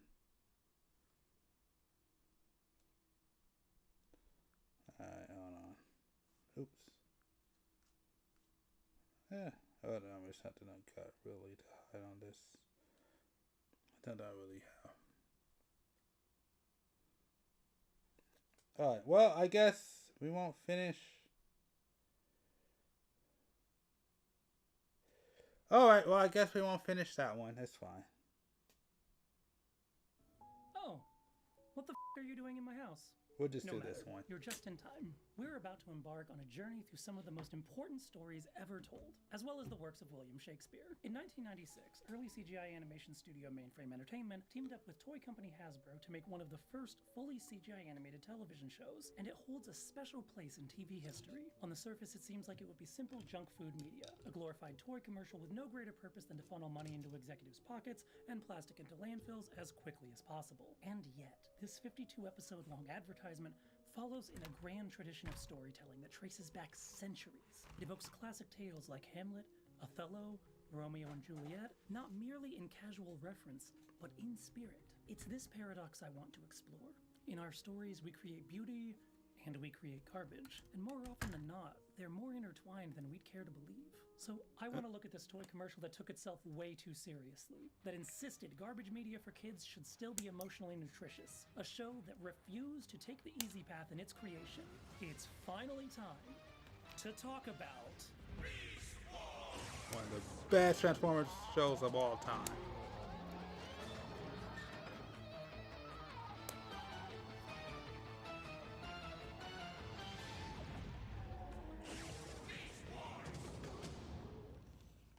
Beast Wars is...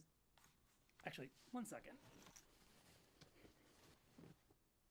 Last night, that dead payphone rang. Hello, Finny.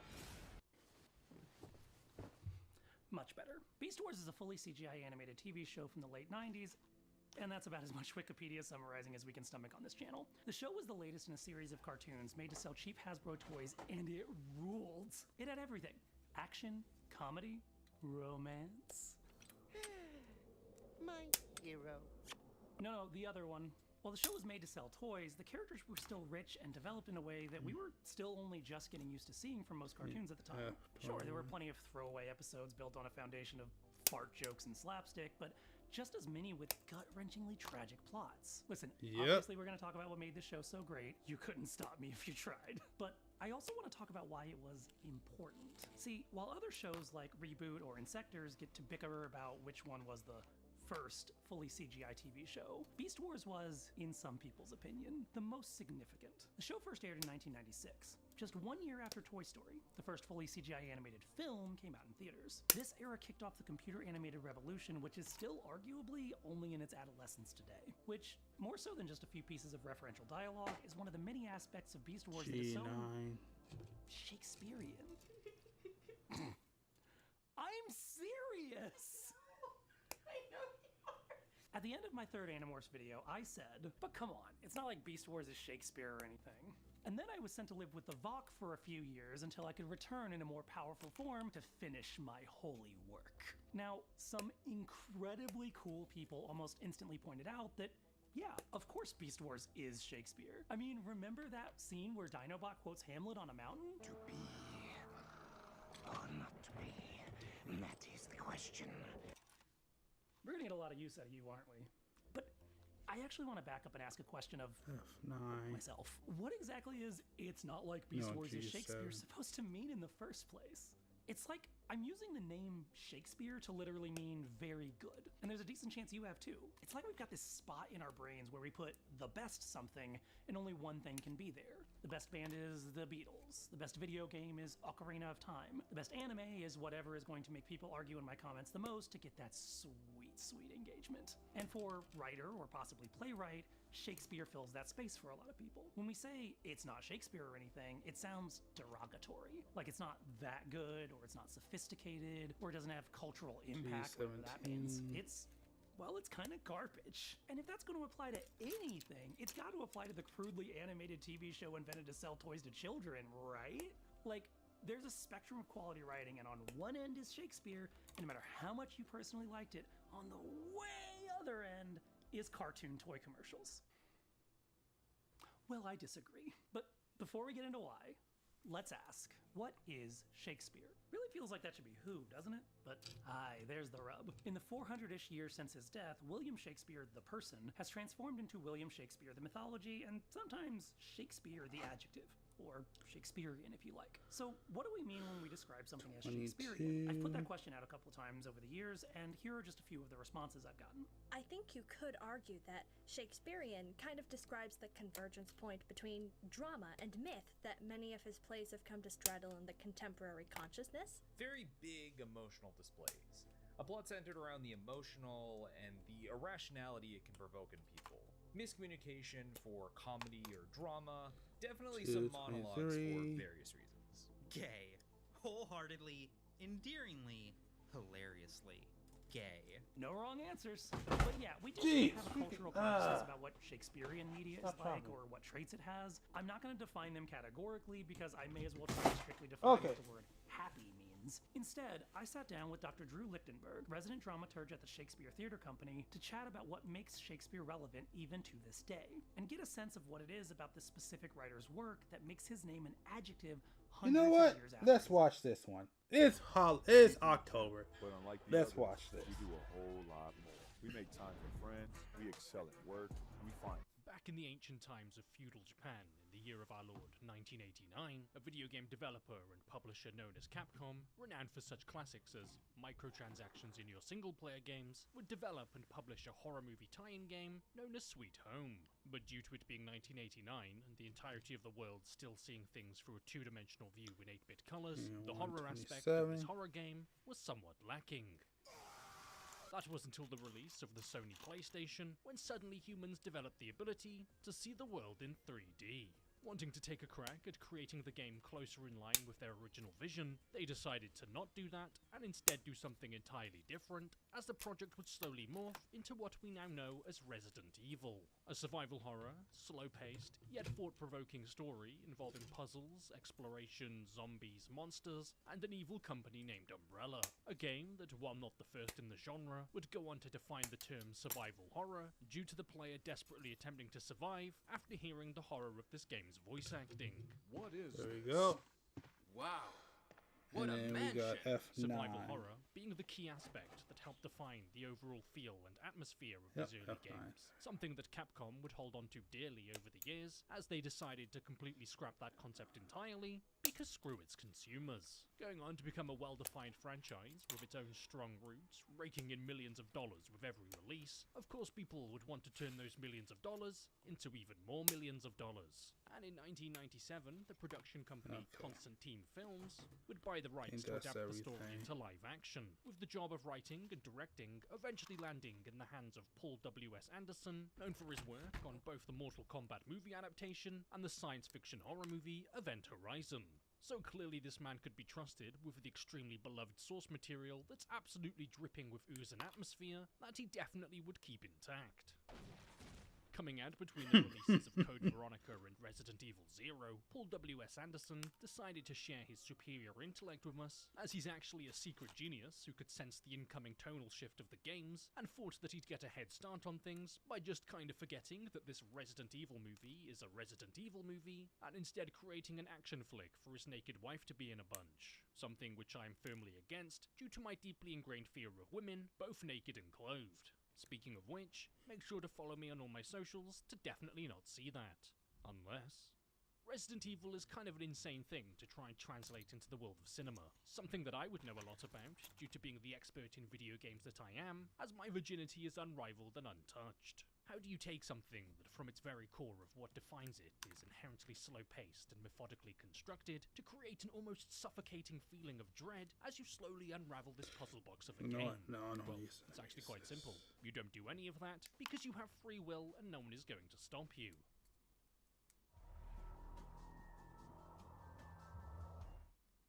And stop him they did not.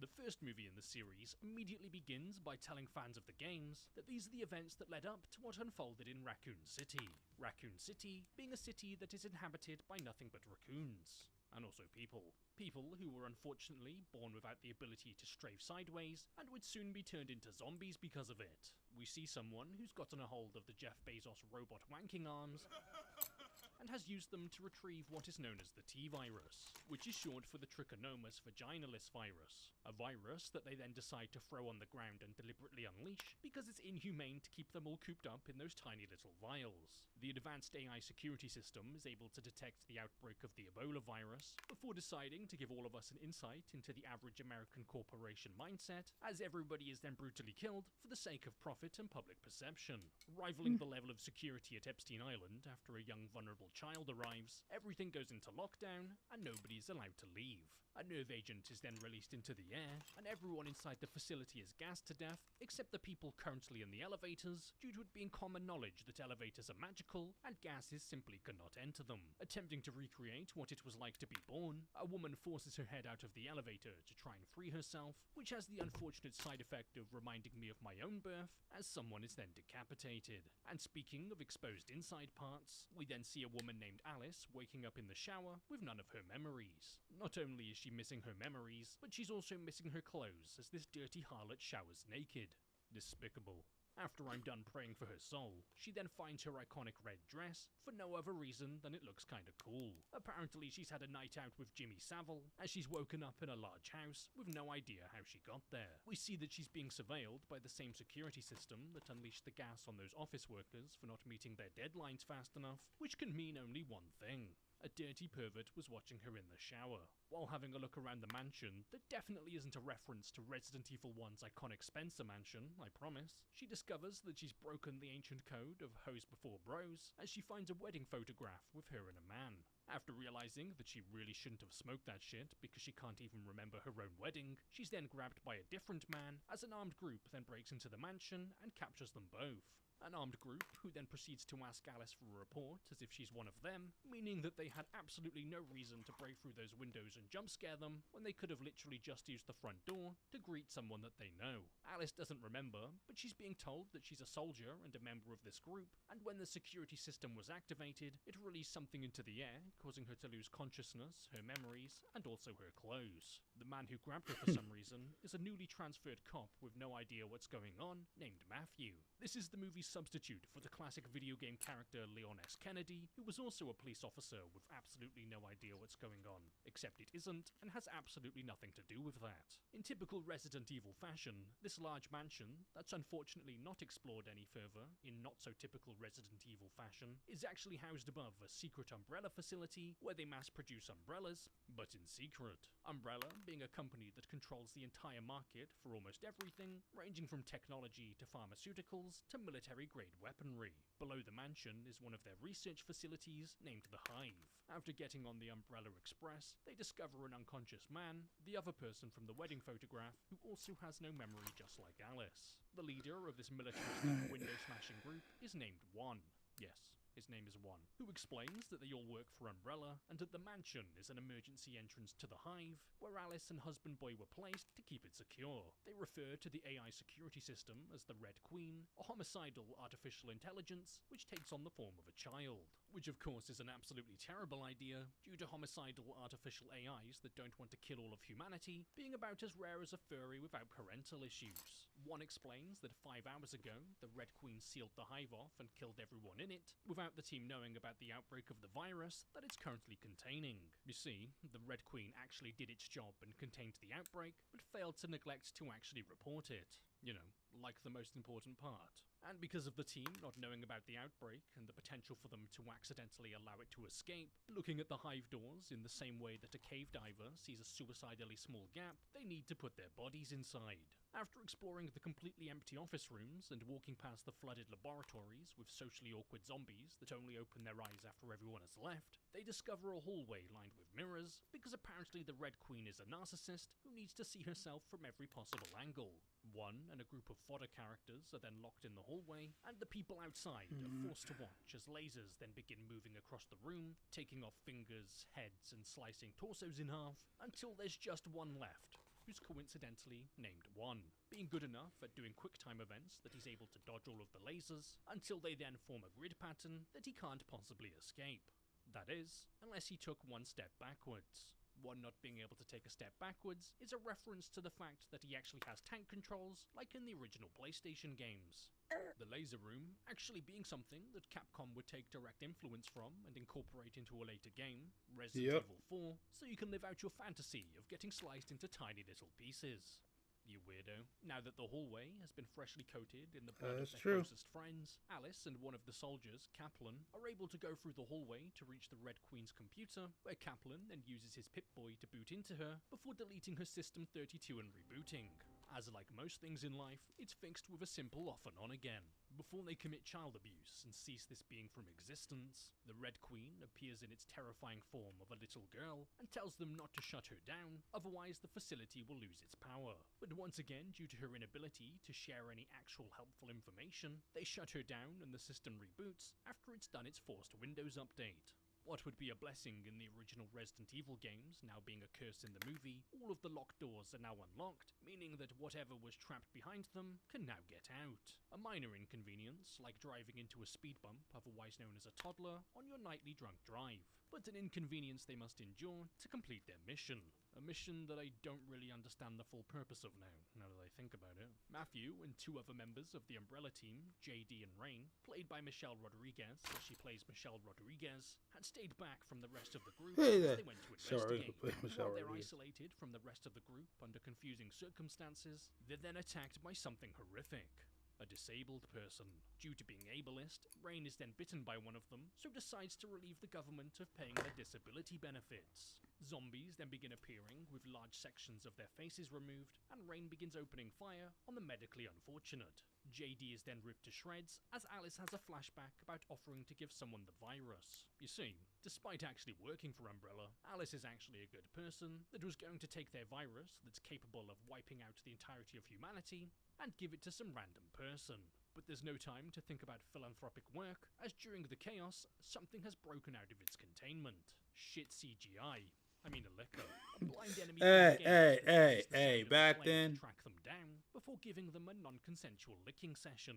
After running away from the rest of the group because screw those guys, Alice encounters a zombie dog. which is much like a normal dog, except French. After finally earning enough XP to unlock the martial arts perk, she then suddenly remembers that she knows how to do things after accidentally locking herself in a room with a zombie. Something which would lead to a pretty unfortunate time in the early games, but luckily for Alice, she has feet. Alice then decides to euthanize the group of dogs before giving one a flying kick to the face to spite Peter in a scene that makes me feel a little sad. Not because of the animal abuse, but because these zombie dogs were created practically due to them breeding real-life dogs and infecting them with the T-virus and not using CGI, which in turn shines a brighter light on how genuinely bad the CGI is in parts of this movie, even for 2002 standards. There's been enough child neglect and animal abuse for now, so it's time for the movie to drop a little bit of plot. Matthew recognizes one of the zombies, a woman named Lisa, who we saw Alice speaking to earlier in her flashback sequence about giving her the virus. Seeing another female, Alice quite understandably kills her on the spot, as we then learn that she's Matthew's sister. Wow, what a deep and impactful plot point between two characters that I very much care about. Don't just take classes, take charge. Start your comeback today at PurdueGlobal.edu. Whenever heartburn strikes, get fast relief with Tums, so you can enjoy the food you love. Much care about. Matthew then admits to being a fake cop to get discounts at various stores or something, and he's actually here to find information to use against Umbrella. He sent his sister Lisa in to infiltrate the hive, and that's why he was snooping around the mansion after communication between the pair ceased, around the same time her life ceased. Nice one, Matt. Just to once again prove that Paul W.S. Anderson has actually played the Resident Evil games, I promise, the surviving members of the Umbrella team then tell Alice, Matthew, and Husbandman that the doors to the hive are then going to seal shut in less than an hour, but they're currently trapped due to the infected being on all sides of them. Countdowns before imminent death being somewhat of a staple ending the earlier games, but with the only key difference being this time around is that the Umbrella team knew that they had limited time for the whole mission, but just couldn't be bothered to tell anyone until now. Being out of ink ribbons and down to the last green herb, with no other option, Alice decides to turn the Red Queen back on in hopes of her being able to help them. She tells them that they can only kill the infected with a bullet to the head, and that anyone who has been bitten or scratched will become infected, unlike the games, where a sloppy zombie hickey is somewhat of a regular occurrence. Threatening to destroy this small child if she refuses to cooperate, the Red Queen tells them about the utility tunnels that they can use to escape, followed by Kaplan immediately explaining that he knows about these security tunnels, negating the whole reason to turn the Red Queen back on in the first place. As punishment for suffering with selective Alzheimer's, the group is then swarmed by the infected, and Kaplan is bitten. He gets separated from the rest of the group due to the pipes that they're currently using to avoid the zombie snapping, as the Hollywood diet consisting of the flesh of the young has made them a little heavy lately. Luckily for the rest of the group, they're able to make their way out of the tunnels, where Alice then has another flashback and watches as a cute little bunny rabbit is repeatedly penetrated. Thanks to her magical powers that allow her to suddenly learn important plot points, she remembers that the blue Gatorade is the virus and that the green Mountain Dew is the antivirus. This flashback is apparently powerful enough to trigger another flashback, except it's not clear who's actually experiencing it this time around, as we then see the husband, who's actually named Spence, because you know, Spencer Mansion I guess, was actually spying on Alice and Lisa when they were talking about stealing the virus. Alice wanted to steal the virus to expose Umbrella, but Spence wanted to steal the virus to sell it. A flashback which they both seem to be experiencing at the same time, as Alice now somehow knows that Spence was spying on her and stole the virus and caused the outbreak, despite her never actually seeing him in any of those original scenarios. And he would have gotten away with it too, if it wasn't for those meddling stupid dog, and also the fact that the Red Queen had security I need a new chair. The hive too. Spence was gassed unconscious in the train cart where he was found, where the virus and the antivirus is still located, due to each and every member of the team not noticing it earlier because they're all blind and also stupid. Spence is then bitten by a zombie emerging from a pool of water behind him, as apparently he suffers from situational deafness, before locking the survivors in a room and heading back to the train to get the antivirus for himself. Something which doesn't exactly go to plan, as the licker then appears and aggressively licks him to death, like a dog, after a really bad case of the zoomies. With Spence now preoccupied and unable to open the door to let them out, they're trapped inside and will be sealed inside forever. That is, until Kaplan, somehow still alive, shuts off the Red Queen once again and opens the door to save them. They get back to the train and use the antivirus on Rain and Kaplan, similar to the events of Resident Evil 2, as Claire and Leon use the train to escape while wasting a perfectly good dose of the antivirus on Sherry. But after feasting on Spencer's flesh, the liquor has mutated and has returned for some more man-meat. Starting with Kaplan, as he's yeeted out from the speeding train, as we see that the new and improved liquor is actually using a mix of CGI and both practical effects, with the CG being somewhat questionable, in that I mean f***ing terrible. During the commotion, Rain had fully turned into a zombie due to the infection being too far along for the antivirus to work, and as she's killed, the liquor will never live to lick another day, as its tongue is sliced off and is dropped out the bottom of the train.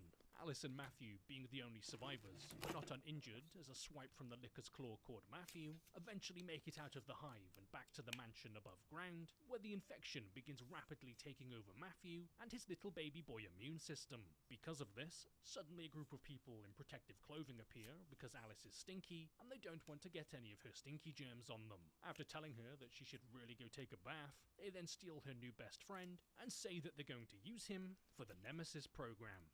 What could they mean by that? Why do they need to be so subtle about it? Due to her overwhelming stench, Alice is then taken by the hazmat-wearing group and transferred to a Raccoon City facility, where she's going to be forced into the long and arduous process of being turned into a raccoon. This, unfortunately, is never able to come to fruition, as while she's unconscious, we can hear some people at Umbrella HQ talking about reopening the hive to go and take a look inside. Something which unsurprisingly immediately backfires, as surprise surprise the infection escapes, and now everybody is given AIDS 2.0. With Super AIDS now ravaging the world, and like how racism is ravaging Twitter, Alice wakes up in the raccoon facility with no one in sight, as they've all been consumed by the zombie raccoons. Now that we've established that Paul W.S. Anderson decided to keep his interpretation of Resident Evil as close to the games as possible, let's talk about how Paul W.S. Anderson didn't keep his interpretation as close to the games as possible. Nowhere near it.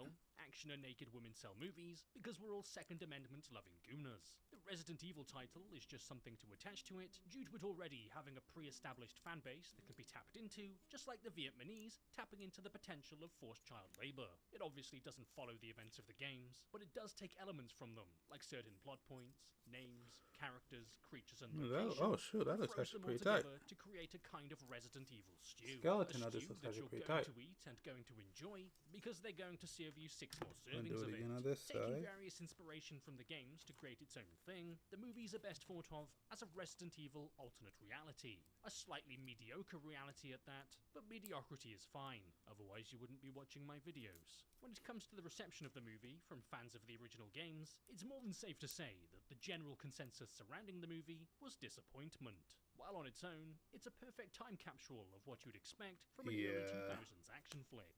But therein lies the problem with it. The original fans were not expecting an early 2000s action flick, which then makes Paul's statement about adapting the classics to the big screen slightly more confusing. As much later on, while talking about a later movie in the franchise, at a 2016 Comic-Con he'd say, "This movie is made by people who genuinely adored the video game, and no one would ever dream of adapting War and Peace without reading the book, but somehow, people have the hubris to adapt a video game without having ever played it, or knowing what the fans really like about it." Which, let's be honest guys, Paul is the expert, and we should all be quiet and listen to him. While I personally give the movie And there a it pass is. simply because Both of those its awesome legs are theme done. tune, Now it's time to reception from fans start of building the on the original armor. games and critics were pretty similar in that they were straight up not having a good time. The general public did seem to enjoy it though, and it would go on to create over $100 million at the box office, meaning only one thing. Paul W.S. Anderson was going to make like Elon Musk and abandon his offspring. Plan total global domination. The next movie would be titled Resident Evil Apocalypse, and would aim to answer one simple question. Who are the residents, and why are they so evil? California, I'm the whole pretty done with nation this is one. counting on you. Republicans want to steal enough seats in Congress to rig the next election.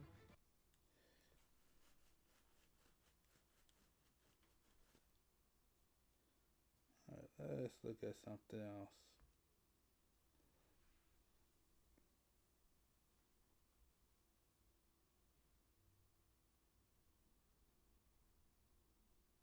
Ooh, Judge Dredd. Why not? I haven't checked out Judge Dredd in years. We check out some Judge Dredd. Mega highways. Mega City 1. Gotham, Metropolis, Asgard, etc. are known to nearly everyone who has ever read a comic or watched a DC or Marvel film, but you know what? Mega City 1, which is way more complicated and complex, often doesn't get the love and respect it deserves. This humongous megalopolis spreading across several US states and housing a population of 800 million strong is any superhero's living nightmare. Batman would probably have soiled his pants while protecting Mega City 1. So, in this video, I will take you through the entire history of Judge Dredd's dreadful hometown that's plagued with corruption, crime, creatures from beyond, and more. Let's begin, shall we? Before we go into our explanation, we have a very small request. If you like our content, please support us by subscribing to our channel. This is a small click for you, but for us, it means a lot. Thank you. Let's begin. How was Mega City 1 conceptualized? A brief history. When Judge Dredd was being developed in 1976-77, it was originally set in a future New York. However, when artist Carlos Ezquerra's depiction of the city featured towering skyscrapers and futuristic structures, editor Pat Mills saw an opportunity to expand the concept. Ezquerra's vision led to the creation of a brand new city, Mega City 1, a massive urban sprawl extending across the entire eastern seaboard. This idea, proposed by art director Doug Church, was quickly adopted. The first Judge Dredd story initially took place in New York 2099 AD, but by Prog 3, it was retconned to state that New York was just part of the much larger Mega City 1. A Futuregraph poster showed the city stretching from Montreal to Georgia with a population of 150 million, later revised to 100 million in stories, before eventually growing to 800 million. Mega City 1 was part of a now abandoned United States of the West concept, replaced by an independent Mega City 1. Early stories featured the judges working alongside regular police, with citizens enjoying robot labor and minimal work weeks. However, over time, these elements were phased out. Citizens, disillusioned with unemployment, began turning to bizarre crazes to alleviate their boredom. An Alan Grant magazine strip titled Armageddon was initially linked to Dredd's history, but was quietly dropped after one storyline in 1992. The Rise of Mega City 1, from chaos to order, well, sort of. In the 2020s, a massive urban sprawl emerged in the US which stretched from New York City to Washington. With it, crime levels surged to an all-time high. It should not come as a surprise because this is pretty much the norm. Whenever there's a population boom, all kinds of problems follow it in close succession. For instance, from food scarcity and deplorable living conditions to a lack of jobs, an increase in petty crimes for sustenance and otherwise increases. That's the sole reason why corruption is less in the Scandinavian countries when compared to other densely populated countries like India. Anyway, coming back to Mega City 1, the situation became so chaotic that street gangs, led by the P Street Posse, even managed to raid the White House and intimidate jurors into letting them off the hook. In response, citizens fed up with the chaos back to plan in 2031. Judges, a new law enforcement force, were introduced under the leadership of Eustace Fargo and President Gurney, and congressmen who opposed the plan were swiftly voted out. At first, the judges worked alongside the regular police, but the plan was always to make the police obsolete. Of course, not everyone was thrilled. Tasha is crushing it. And with shoutouts in the Wells Fargo app, she knows if she's crushing her savings goals too. However you make money work, we can work with that. Okay. Chainsaw Man, the Did movie we is so? truly a must-watch. Let me do. Everybody's after my chainsaw heart. Explosive, colorful energy. One of the most satisfying anime films ever. Chainsaw Man, the movie, Res-A-R. Tickets on sale now. Rated R. One was thrilled. The governor of New York opposed the judges by saying that their very existence violated constitutional rights. And to be honest, he wasn't entirely wrong, but there's more to it than meets the eye. He was just trying to gain some political mileage. But quite ironically, when a would-be murderer targeted him, it was the judges who saved his life and uncovered his corrupt actions, which only helped in further cementing their authority. It's By 1 o'clock and I 1935, only however, finished one the leg. situation became That is worse. terrible. Anti-judge riots, fueled by an economic downturn and poor welfare support, erupted across the sprawl. Crime rates doubled in areas where the judges were comes sent, to freaking but the real Justice grades, I need to Department dismissed it as a temporary wake up and get it done spike due early. to anti-judge backlash. They remained confident things would stabilize eventually, but did they stabilize? Let's find out. The founding of Mega City 1, how it all began. The American government soon officially named the sprawl the Boston, New York, Philadelphia Autonomous Metropolitan District, and this region became the first of the new megacities. Naturally, as the first one in a proposed line of multiple, this huge piece of land was eventually renamed Mega City 1. With its perceived success, plans were set in motion for similar megacities in California and Texas. The former was called Mega City 2. Some timelines suggest Mega City 1 began construction in 2031, with the other cities following suit by 2039. However, the judges' novellas extend this timeline from the 2030s through the 2050s. By 2039, the last police academies had closed, so this was the beginning of the end for traditional law enforcement. Even by 2047, the judges were still outnumbered by police officers 5 to 1. However, the remaining police forces were transformed into heavily militarized units, which would later take form as sector houses. Despite these changes, crime levels stubbornly stayed high. In June of that year, the Justice Department took drastic measures to hunt down an anti-judicial terrorist group known as the Patriots. The Justice Department locked down New York City for almost 2 weeks. Now, such a thing was totally unprecedented and needed absolute control and power to pull off, but the judges got away with it. And as a result, the New York incident significantly strengthened the judges' power and cemented their dominance in Mega City 1. As the population surged, more people flooded into the megacities. There were ongoing discussions about splitting these massive urban areas into new political entities under the highly debated Autonomy Act. As the name suggests, this act was aimed to give megacities 1 and 2 and Texas the right to govern themselves in every manner apart from military and foreign affairs. By 2051, the first megablock was constructed, but a price had to be paid for its construction to be completed. They had to demolish a low-income neighborhood with empty promises of better housing. The corporation behind the project backed out, which led to a major riot as the displaced residents protested. In what would become a familiar sight, the judges crushed the uprising, which resulted in numerous deaths and injuries amongst innocent bystanders. The Special Judicial Squad was called in to salvage public support, but by then, senior judges had already committed to the megacity concept as the future. Speaking of the Special legs Judicial Squad, are these freaking guys done. act as a deterrent to judges who would lose their The legs are connection done. with the law. As Megacity 1 evolved, I still got the Chief waist, Judge Clarence Goodman created the body, SJS to root out corruption within the Justice Department. Initially, much more to a go. force for internal oversight, the SJS grew All more right. secretive and detached from regular judges. With the Autonomy now Act around the passed in 2052, the Justice Department split into 3 independent branches, one of which governed Mega City 1. Each city now had vast control, Jeez, with only I'm foreign doing- affairs and military matters left under national. Jesus, it takes so long. All right, now we're on the waist at least. So, and hopefully the waist doesn't take too long. So, now we're on the waist, the torso, and then we should end with the head. Cool. Probably the backpack, actually. Man.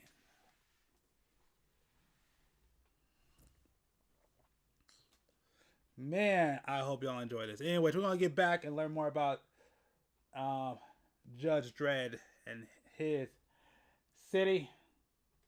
Let's go. 2055, the city flexed its newfound power and enforced strict immigration laws that restricted even American citizens from moving in. Megablocks continued to rise, with entire sections of the city below the 40th floor plunged into darkness by That's the I need to 2053. see. While propaganda touted the megacities as hubs of lower crime rates, This the C? reality was No, that's quite the D. opposite. The rapidly growing I don't need city-state, D, I need packed C. with towering And that's blocks, F. became a Oh. breeding ground for petty crime fueled by boredom and overcrowding. Here's C. The age of technological growth, from cloning to space. Also during this time, Harlem Heroes, the top aeroball 15, team 14, from Mega City 13. 1's Harlem, Alright, yeah, were let's cut dominating them the all out. sport, even as the world around them faced environmental collapse, war, and widespread famine. This was one of the few things that gave people some semblance of normalcy, a normalcy they enjoyed half a century prior. But sports could only provide so much of an escape. The reality was grim, pretty grim. In Mega City 1, half the population was barely scraping by on rationed food supplies. Despite these hardships, technological advancements continued. America even managed to send astronaut Major Indira Knight on a mission beyond the solar system, which was obviously a significant step in space exploration. By the 2050s, humanity had started colonizing alien planets like Hestia in 2051 and Lesser Lingo in 2055. Robots were advancing too, with AI becoming more and more intelligent, taking over various industries. President Booth, however, decided to remove many regulations on the robot industry, including critical AI checks, which paved the way for potential risks. Mega City 1's Justice Department, meanwhile, continued growing its influence. In 2057, they established the Council of Five, a leadership body, and launched the world's first Psi Division. This unit focused on harnessing psychic abilities for law enforcement purposes. By 2064, the department was using cloning technology to grow its own judges, ensuring their ranks stayed full and maintaining control over the sprawling city. As the world around it changed, Mega City 1 solidified itself as a powerhouse of technological and judicial authority. Independence and sovereignty, but at the cost of personal freedom. After the atomic wars, things in Mega City 1 only spiraled further out of control. While most of America was obliterated, the city narrowly avoided destruction thanks to experimental laser defense screens. With the rest of the nation in ruins, the judges took charge, citing the Declaration of Independence as justification for removing President Robert L. Booth from power. This was a rare occasion for the judges as well, because for the first time they had succeeded in gaining public support in any real sense. As millions of survivors flooded into the city, Mega City 1 tightened its immigration policies and essentially became its own entity, independent of the wreckage that was the rest of the country. Behind the scenes, financial advisors had quietly been deputized to assist the Justice Department in making the city run cost-effectively, a practice that started under Judge Fargo. These advisors operated above the law for years, managing the city's financial matters while lining their own pockets. However, by 2082, this arrangement came to a screeching halt when Chief Judge Goodman exploited their crimes, forcing them into servitude by threatening starvation unless they cooperated. During the 1970s, the judges slowly shifted from protectors to oppressors as the city endured severe rationing. Drinking water had to be checked for radiation, and with the quality of life deteriorating, D12, D13, D-Rat.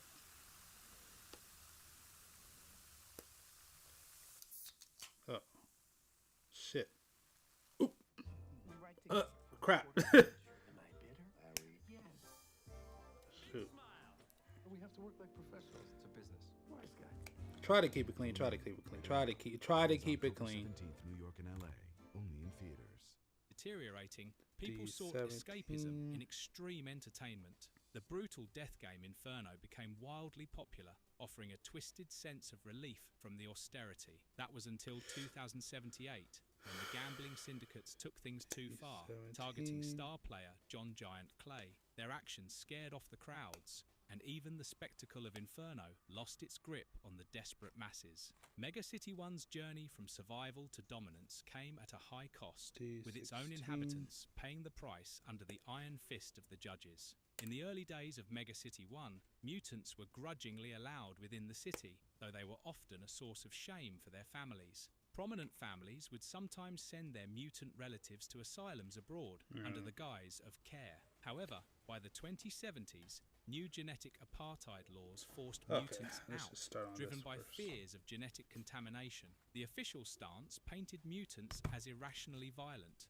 particularly towards norms or normies. Under these laws, minors under 18 were placed in camps in the Cursed Earth. Officially, these camps were meant to provide care and employment until they reached adulthood. In reality, they became brutal prison camps, rife with abuse and death, as Mega City 1 turned a blind eye to their suffering. As Mega City 1 inherited parts of America's collapsed infrastructure, including a fledgling space corps, colonies were scattered throughout the solar system, indicating early signs of a space empire. Back on Earth, robots became an integral part of the post-war workforce, with low regulation allowing widespread use across the city. When droids outlived their usefulness, many were dumped, leading to newly independent robots forming small communities on the fringes of society. To manage this, the judges licensed robo-hunters to track rogue machines. In 2075, a construction droid became the first to rebel against human control,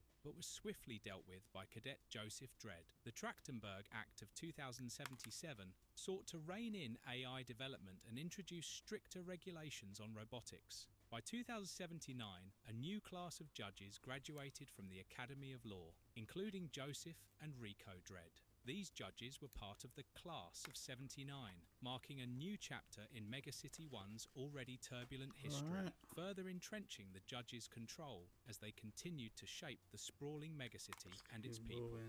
Mega City 1's rise in dominance, controlling other cities. By 2080, Mega City 1 had grown extensively and began trying to assert its influence on the global stage. An attempt to secure resources from Texas City led to a conflict between Mega City 1, Mega City 2, and their southern neighbors. The war ended in a truce by 2086, with tensions easing when Lunar City 1 was constructed in 2088 by the United Cities of North America as a symbol of cooperation. Of course, Lunar City was a lunar city built on the surface of the moon. More successful in other ventures, Mega City 1 installed friendly, judge-led regimes in war-torn Britsit and Bruja, gaining control over key territories. As the name suggests, Brit City was situated in South England and covered Dover through Cornwall and north to the Watford Gap. And Bruja, or Bruja City, is where there once used to be Haiti. Anyway, Mega City 1 even managed to dominate what was left of the European Union, forcing Eurocity to follow Mega City 1's lead in global affairs. Meanwhile, Mega City 1 scientists engineered uplifts, apes with human-level intelligence. But instead of integrating, the apes were confined to the Ape Town ghetto and largely ignored until they started forming organised crime syndicates. So a whole Planet of the Apes story arc was also in the works. This was also a time when the SJS, the Internal Assessment Unit of judges that I was earlier speaking about, started to produce a few bad crops. You see, the power that SJS provided gave rise to ambitious individuals like Cal, who manipulated the SJS's authority for personal gain. Rather than arresting corrupt judges, Cal blackmailed them, gradually accumulating power. By the time he became head of the SJS, Cal had significant influence over the aging Chief Judge Goodman and positioned himself for even greater control. So, basically, as Mega City 1 continued to expand and dominate geopolitics, corruption and internal power struggles brewed beneath the surface, which could only lead to further unrest and challenges to its authoritarian rule. Empty mines, devil's workshops, Mega City, 1's population explosion and expansion. By the late 2080s, most of Mega City 1's population was living off welfare, thanks to robot labour taking over almost all the jobs. People became desperate for something to do, and wild crazes began to spread, with the first major one being the las knife craze in 2089. Despite the growing chaos, the judges believed that citizens wouldn't be able to handle working more than 10 hours a week. Meanwhile, robots were growing restless under human control, and anti-robot groups were also on the rise. After a scandal in 2082 involving rogue robots in the Sector 4 Browning projects, Chief Judge Goodman ordered a cleanup, recycling all rogue droids and scrapping the Robo Hunters program. Unknown to the judges, an anti-robot secret group, the Knights, smuggled a faulty AI template into Cybocomp. This template would cause robots to turn against humans, and it was secretly installed in the robot Call Me Kenneth as a test. As the 2090s rolled in, Mega City 1's youth dove into a culture of decadence, marked by drugs, illegal comics, and wild music trends like the pinstripe sound. The city had reached its peak with a massive population of 800 million, stretching all the way from the east coast to Miami and north to Canada's Quebec City-Windsor corridor. But this enormous population was becoming unsustainable. In 2095, Chief Judge Goodman announced an ambitious policy of interstellar colonization. This move was meant to secure resources for Mega City 1, bringing long-term wealth to the city. However, it also dragged the city into constant conflicts with alien empires, native alien populations, and insurgents in the colonies. The Space Corps was constantly engaged in these battles,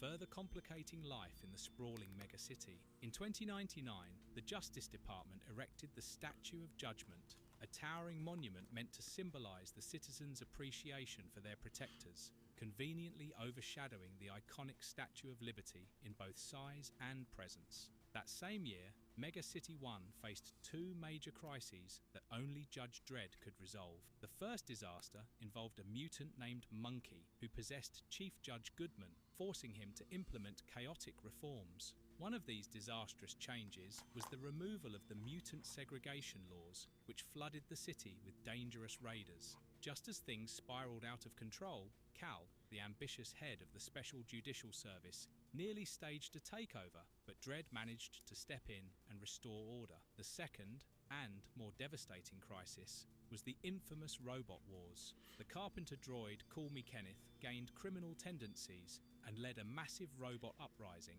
rebelling against their human masters. Dredd had predicted such a rebellion, but had been overruled. The uprising ravaged entire sectors of Mega City 1, and even the Grand Hall of Justice was invaded. With the help of loyalist robots like Walter the Wobot, who ironically earned his freedom after the conflict, Dredd successfully brought down Call Me Kenneth, ending the war and saving the city from further destruction. In 2100, Judge Cal, having become Deputy Chief Judge and completely deranged, assassinated Chief Judge Goodman and took control of Mega City 1. His reign of terror lasted 100 days, filled with chaotic executions, bizarre decisions like appointing his pet goldfish as a deputy, and even constructing a wall to trap the city's citizens. Most of the judges fell under his mind control, but a handful from the Academy of Law, led by Judge Dredd, escaped and formed a resistance. That is crazy. Together, they managed to overthrow Cal and his alien That is a crazy mercenaries, statement. just in time to prevent him from executing the He said entire his city. goldfish. Chief Judge Griffin and a new council of 5 took control, restoring order. Ironically, Cal's wall, meant to imprison the citizens, turned out to be a key defense asset, especially in terms of security and immigration policies. Meanwhile, tensions with the Sov bloc escalated under Griffin's leadership. East Meg 1 began probing the city's defences, testing for weaknesses. Griffin's Black Ops chief, Smiley, was aware of the Sov's plan to attack, but chose to let it happen, believing that Mega City 1's population had become unsustainable and required a cull for its survival. A war that killed 400 million people. Organic and dairy-free? Woo! Woo!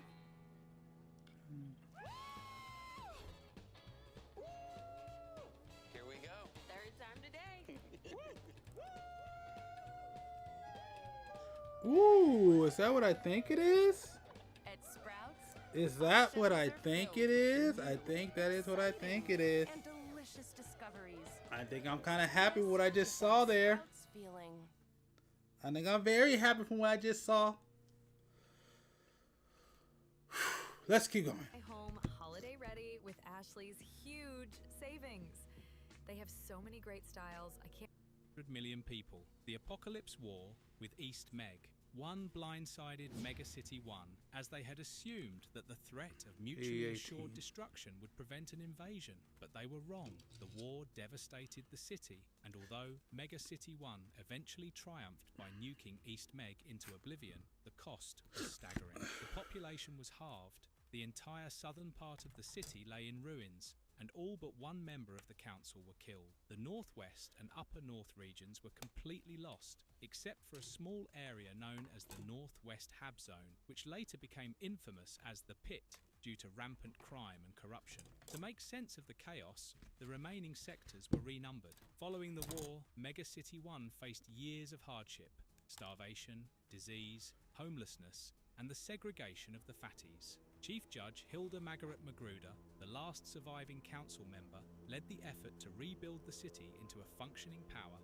before eventually stepping down after a major security lapse. From 2104 to 2133, the population hovered around 400 million despite repeated disasters. These included the Dark Judge takeover in 2112, the Judgment Day zombie invasion in 2114, the meat virus in 2115, a robot war in 2121, and the nuclear attacks by Total War in 2126. Necropolis alone claimed 60 million lives, but the population quickly rebounded to 400 million soon after. Democrats and Dark Judges. The Apocalypse War caught Mega City 1 off guard, assuming that mutually assured destruction would keep East Meg 1 in check. They were wrong. The invasion left the city in ruins. Though Mega City 1 ultimately won by nuking East Meg off the map, the victory came at a steep price. Half the population was wiped out. The entire southern region lay in devastation, and only one council member survived. The northwest and upper north were almost completely lost, with only a small area, the Northwest Hab Zone, remaining. This zone soon earned the grim nickname the Pit due to its rampant crime and corruption. In the aftermath, Mega City 1 grappled with starvation, disease, homelessness, and a bizarre segregation policy that targeted the fatties. Chief Judge Hilda Margaret Magruder, the sole surviving council member, took charge and worked tirelessly to rebuild the city. After restoring some sense of order and power, she eventually stepped down following a security failure. From 2104 to 2133, the city's population stabilized around 400 million, despite being rocked by ongoing crises. These included the Dark Judge takeover in 2112, the Judgment Day zombie invasion in 2114, the meat virus in 2115, a robot war in 2121, and the Total War nuclear attacks in 2126. Necropolis alone claimed 60 million lives, but the resilient city always found a way to bounce back, reaching 400 million citizens again soon after. Faith in the Justice Department took a serious hit, leading to a resurgence of the democratic movement. Judge Dredd, returning to a city rife with dissent, suggested something unheard of, a referendum to decide whether to continue the judicial dictatorship. This bold move outraged many senior judges, who assumed the Democrats would sweep the vote. However, Dredd had a different prediction. When the vote finally came, only about a third of the population turned out, and most people, lacking any real experience with democratic governance, voted to keep the judges in charge. The result, while preserving the current regime, crushed the democratic movement as a peaceful option. With their hopes for non-violent change dashed, many Democrats turned to terrorism. Groups like Total War quickly emerged, using violence as their primary tool to force reform. In one of the most infamous early actions, America Java was killed in an attempt to symbolically destroy the Statue of Liberty, marking a dark new chapter for the resistance movement. Reforms under Chief Judge Hadrian Volt. The twin disasters of Necropolis and the Judgment Day zombie apocalypse left Mega City 1 severely weakened, but it even opened the door for Judge Grice's revenge plot in 2115. For several years, the judges struggled to recover, and even their space policy faltered. Despite this, by the early 2110s, the city managed to enter a brief period of improved relations with the Sov bloc. Amidst this recovery, Chief Judge Hilda Magruder's increasing dementia threw the Justice Department into chaos, but with no legal avenue to remove her. When Chief Judge Hadrian Volt took over, reforms were introduced to prevent such a situation from happening again. The Chief Judge was no longer part of the Council of Five, and senior judges could now petition for a vote to replace a leader. Some power was also returned to the people, with an elected mayor of Mega City 1 reinstated. Quietly though, the PSU kept tabs on any corrupt civilian council figures, ensuring they could be exposed. Dredd eventually revealed this corruption, which led to a wave of arrests and resignations, and the election of the LIR's party, led by Bing Cheesley, who openly embraced corruption. During Volt's reign, the city enjoyed some stability, with the main issue being the Children's Crusade, which saw millions of children leave the city. In a controversial move, the Justice Department fired a missile at the Crusade's leaders. However, Volt's rule was truly shaken by Neo-Narcos and the Friends Syndicate. Bored and seeking power, Narcos used corrupt business fronts to control the city's robots and compromise the lawgiver MK2 gun. Though the judges were briefly ousted, Narcos found that controlling the unruly citizens of Megacity 1 was impossible, and Dredd soon restored order. After Chief Judge Volt's suicide, Barbara Hershey took over, with the goal of making the Justice Department more liberal. One of her first moves was to depose the corrupt leader of the Public Surveillance Unit, Juror Edgar, and replace her with Judge Niles, an ally of Hershey. Alongside domestic reforms, Hershey began using the Black Ops Division to extend Megacity 1's foreign influence. In 2130, Hershey and the Council of Five repealed the anti-mutant laws, which naturally brought more chaotic mess. Millions of norm citizens rioted, and hate crimes against mutants surged. To protect themselves, many of the new mutant citizens were forced into segregated mutant blocks. The move was unpopular among the judges too, leading to Dan Francisco being elected chief judge. Dan Francisco introduced townships in the Cursed Earth as designated places for mutants, which were meant to be an improvement, though many mutants opted to stay in the city despite the hostility. Amid these tensions, Martin Sinfield staged a soft coup after accusing Francisco of being too lenient with the mutant settlements. After Sinfield's arrest, the judges uncovered another bombshell. The city's mayor was none other than serial killer PJ Maybe. Francisco returned to power, but now had to deal with a general recession, widespread disrespect for the law caused by Sinfield's mismanagement, and his big community slogan, masking the reality of austerity, cuts across the city. Chaos Day, one of the greatest mega-city, one catastrophes, when everything failed. In 2134, Megacity 1 faced its biggest disaster yet. Chaos Day, a Sov-engineered revenge plot, brought the city to its knees with a mix of plague, terrorism, and mass uprisings. The population plummeted to around 50 million, the economy crumbled, and the judges found themselves severely outnumbered and demoralized. Although the Justice Department miscalculated how many citizens had fled, it would be years before most returned. The devastation was so immense that Black Ops leader Judge Buckman saw it as proof that the judge system had failed. She attempted a coup to reshape the city under a Heaven-Hell model, where Megacity 1 would serve as the ultimate punishment zone for criminals. Her plan was thwarted, but the city remained in ruins, with corpses still being cleared even by 2139. With the judge force severely depleted, the Justice Department retrained foreign judges and rushed cadets into active duty. They privatized many services to keep things running. Convicts were no longer sent to isolation blocks, but forced into labor gangs, with judges instructed to take prisoners instead of killing, as labor was now essential. In a desperate attempt to bolster numbers, the military was briefly used, but this failed. Hershey also experimented with rangers patrolling sectors that had been abandoned by residents, but this too collapsed. The city's recovery was slow and painful, with its systems and infrastructure pushed to the brink. Both welfare and banking systems in Megacity 1 collapsed, but a rough welfare system was patched together in some sectors. By 2137, children under 11 received minimal food and clothing, while those unable to work got basic rations, though creative classifications often forced the disabled into labour. Starvation rations were given to work gangs in the hardest hit sectors,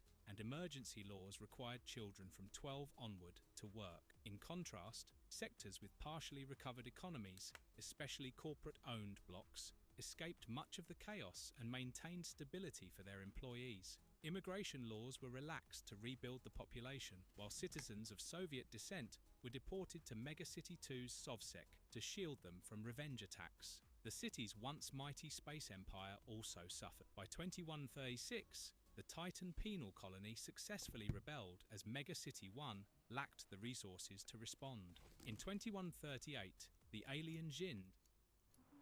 James is a man in love, but He's a man who's been burned by love before. So, he believes keeping a close watch on his spending helps him resist temptation.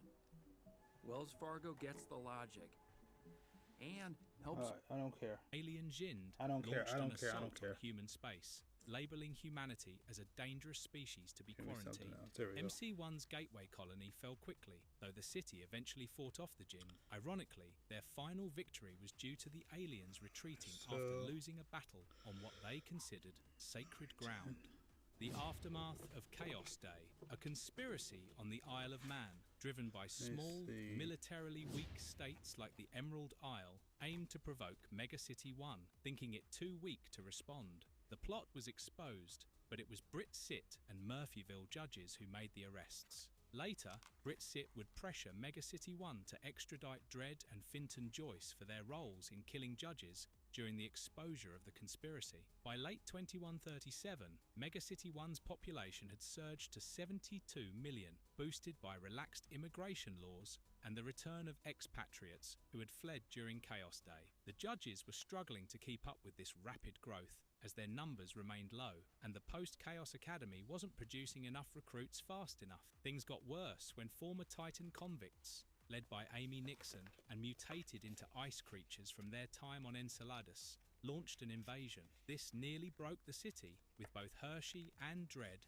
unable to stop Nixon's forces. In 2138, tensions between Brit-Sit and Megacity 1 were rising, and the situation escalated when the Grindstone Cowboys began targeting critical Cursed Earth farms. When Dredd was believed to have died at the hands of the Cowboys, Megacity 1 desperately requested help from Texas City, agreeing to harsh terms in exchange for 1,000 judges. What Megacity 1 didn't realize was that Texas City had its own agenda. Chief Judge Oswin was behind the mutant gangs, using them as a proxy to weaken Megacity 1 and push for Texan control, starting with repealing mutant immigration. By the time Hershey understood it was a takeover, Oswin's loyal judges were already on the streets. However, the plot was ultimately foiled, Oswin was killed, and Cy Judge Lewis was secretly installed as Texas City's new chief judge, effectively bringing it under Megacity 1's control. By 2139 and 2140, the demoralized population saw the rise of the reactionary Sons of Booth, advocating for a return to the days of the president.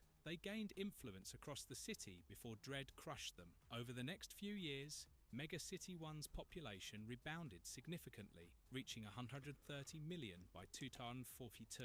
However, the judge numbers couldn't keep pace. Mechanismo Mark 8 robots were deployed to patrol the streets, becoming a regular part of the city's law enforcement. During this period, Dredd and his allies engaged in a covert battle with Judge Smiley's Black Ops division without Hershey's knowledge. Dredd eventually exposed Smiley's involvement in allowing the Apocalypse War, leading to Smiley's execution in late 2140. The fallout from this revelation severely damaged Dredd's relationship with Hershey. Megacity 1 under Judge Logan. In 2141, after feeling like she'd been in the game too long, Chief Judge Hershey stepped down, making way for Judge Logan. Under Logan's leadership, the city's population surged to 180 million by 2144. Logan kicked off his tenure by controversially appointing a Mechanismo unit named Harvey to the Council of Five. This sparked outrage across the city, and things got worse when the council tried to overthrow Logan during an anti-robot protest. The coup failed, and Harvey, in a twist, faked his own suicide as a terror bombing, which oddly allowed Logan to maintain his position without too much damage to his reputation. Logan's era wasn't short on action. Megacity 1 crushed a Eurocity crime takeover of the Mediterranean Free State and took down a robot regime in Guatemala. He also started rebuilding the Northwest Hab Zone, which had fallen into disrepair. Massive chunks of the area were demolished and replaced with prototype blocks featuring better amenities and education. However, a storm hit the city in 2142, thanks to the Four Horsemen of the Apocalypse making an unwelcome appearance. The storm caused structural damage, knocked out weather control, and breached the Black Atlantic. Never read Judge Logan Dredd. had to relocate some citizens and shuffle the budget to deal with the aftermath. Maitland, an advisor, proposed diverting resources from Street Division to education and social services to reduce crime, based on success in Sector 304. However, Logan and the council rejected this, and Maitland was put under surveillance. In Yep. 2143, with Mega City 1 falling behind technologically, Logan greenlit Project Providence, a Top 1 to Tech-Division 11, time travel and the bottom's project to 12. steal foreign tech innovations. Unfortunately, this was exposed by Sino-Sit, leading to sanctions, weapons ending up in the wrong hands, and Mega City 1 facing potential suspension from the Conference of 10. Mega City 1's trysts, with time travel and alternate futures. Judge Fay once predicted a massive cataclysm would strike Mega City 1 in 2120, mistakenly believing that Owen Chrysler would be the city's savior. However, a time travel mission involving Dredd and Anderson revealed Chrysler to be the true threat. In his final form as the mutant, Chrysler would unleash his psi powers, reducing the city to ruins, its citizens tormented by supernatural horrors, and the judges turned into vampire-like minions. Before the fall, Magruder was still chief judge, Anderson led Psi Division, and Dredd remained a street judge. All three were destined to be killed, with Dredd revived as a zombie under Chrysler's control. Thankfully, Dredd was able to prevent this dark future from happening, though the zombie version of himself somehow returned to the past with him, mysteriously existing despite the future being avoided. Mega City 1 has also been visited several times by Johnny Alpha, a mutant bounty hunter from the future. In his timeline, a new atomic war erupts in 2150, dramatically increasing the number of mutants.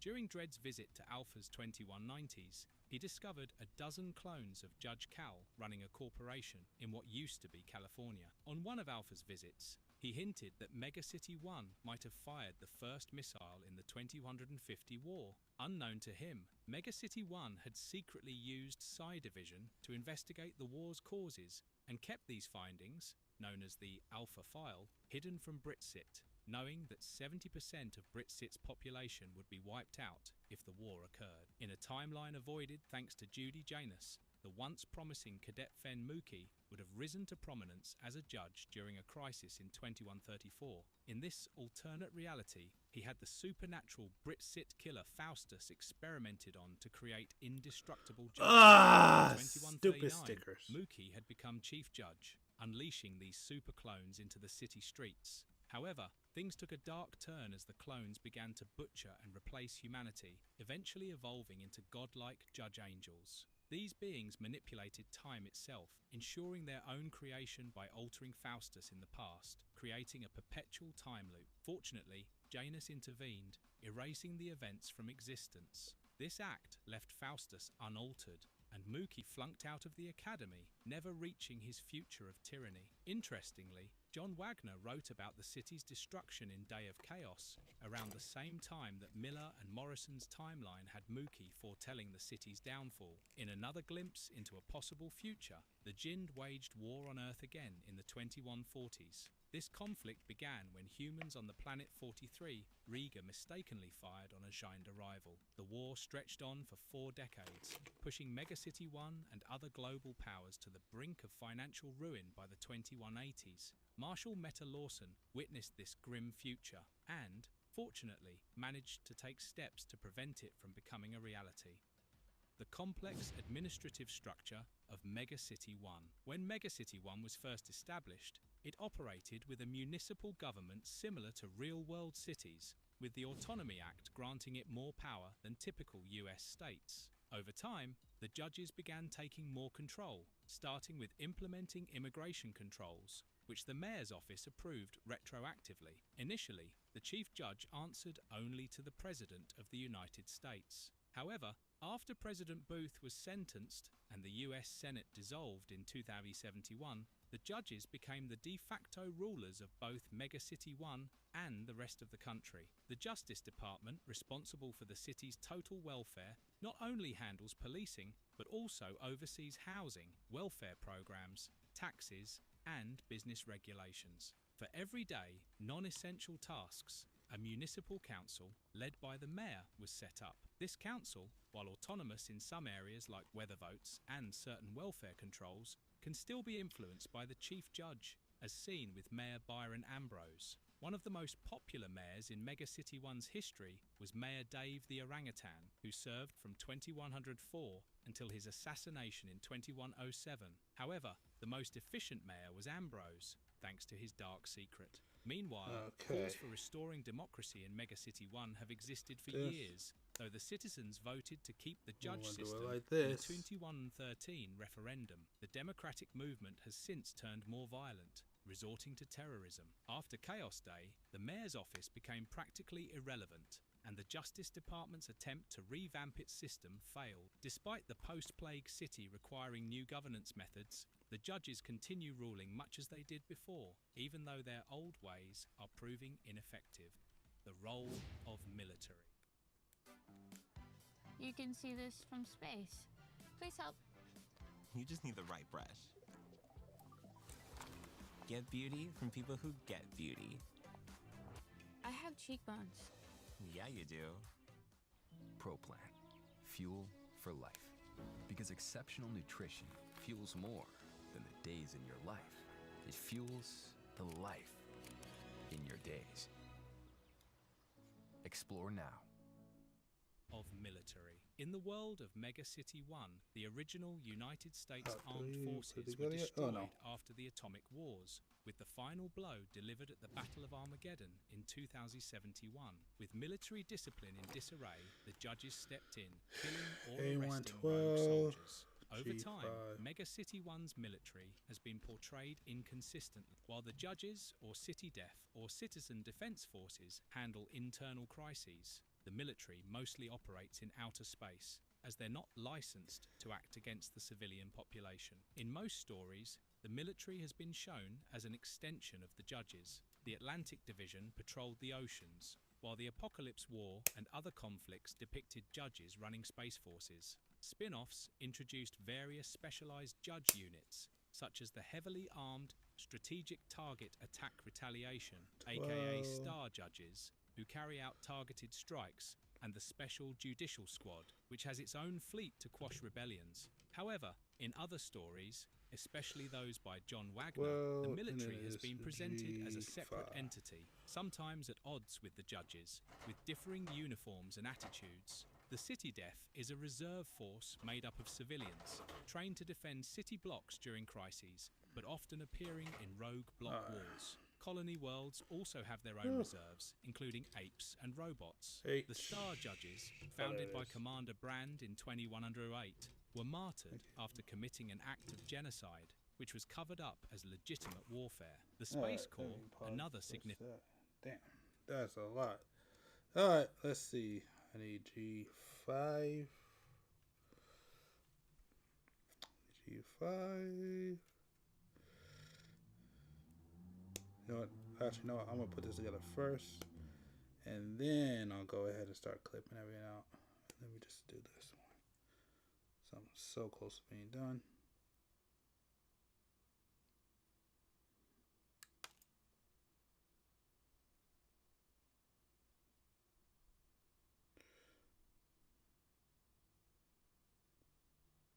Oh, crap. Dang it.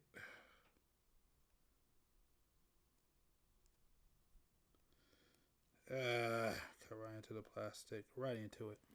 Dang it. I screwed that one up.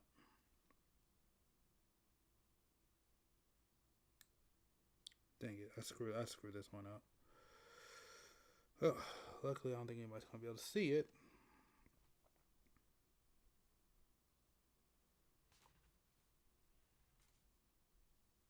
Huh? Am I missing something at the bottom?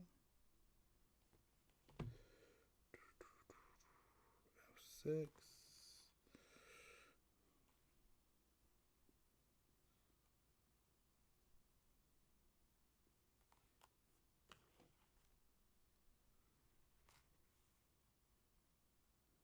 Oh, alright, put it. Okay, I put it together already. Okay, I do put it together. Okay. So I was wondering. So I do put it together. Okay, that's what I was wondering. Do I put it together? I do put it together.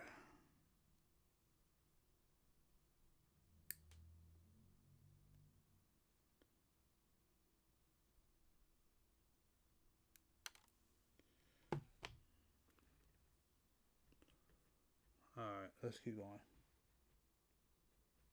Alien races threatening human colonies. They are composed of marines and fleets and, in later stories, are recruited citizens rather than judges. Another notable force is the genetic infantry, soldiers engineered for war in labs. During the Day of Chaos storyline, military forces like the 51st Hoverborn Division were called in to support the overwhelmed judges. After the crisis, tensions between the military and the judges arose, leading to the military's eventual withdrawal. By 2136, Mega City 1 lacked the power to stop a rebellion on Titan. However, in 2140, they successfully dispatched a squad of veteran marines to the colony world of Dominion to combat the Dark Judges, despite the betrayal of their commander, Rafe Sabatini. In the Mongoose RPG, the Atlantic Division was expanded to include a naval and air force, such as the Ocean Patrol and Black Sky Patrol. These forces are composed of judges piloting a range of warships and aircraft, including cruisers armed with tactical nukes and fighter planes, working together to maintain sea and air dominance. What's life like in Mega City 1? Life in Mega City 1 is far from idyllic, despite all the technological advancements. High unemployment, thanks to the rise of machines, has left many citizens idle, bored, and frustrated. This leads to bizarre coping mechanisms and extreme crazes that constantly sweep through the population. Among these are the fatties, who overeat competitively to pass the time, and the ugly craze, where people intentionally deform themselves to look as repulsive as possible. Then there are the simps, who take weirdness to a whole new level, dressing and behaving as outlandishly as possible. In Mega City 1, where normalcy is practically a myth, this isn't an easy feat. Fads come and go at lightning speed in the city, some as harmless as synchronized leaping, and others as dangerous as powerboarding or boinging. They act as both a distraction and a release valve for a society constantly teetering on the brink. After catastrophic events like Necropolis, crazes like these are almost essential for citizens to mentally bury their trauma and move on with their lives. Amidst the chaos, Mega City 1 has a surprisingly efficient transportation system, accommodating everything from hover vehicles to public transit. However, the stress of city life has given rise to future shock syndrome, or FUTSI, where citizens crack under pressure, finding reality too absurd to handle. This first occurred in 2089, when a man named Michael Kerrigan snapped after seeing a lace knife. Advances in medicine have allowed citizens, especially judges like Dredd, to live well past their 70s, with some eldsters reaching over 100. These elderly citizens live in special croc blocks. However, before Chaos Day, the city had a dark secret: compulsory euthanasia for those considered too senile or burdensome. Care homes often arranged these for problem residents. Once dead, a citizen's body becomes the property of the city, with most sent to Resic for recycling into useful products. Burial is rare and expensive, costing a hefty release fee of 950 credits. Despite everything, the citizens of Mega City 1 often display a startling level of ignorance, making life in the megacity a unique brand of chaos. Judges versus criminals. The endless battle in Mega City 1.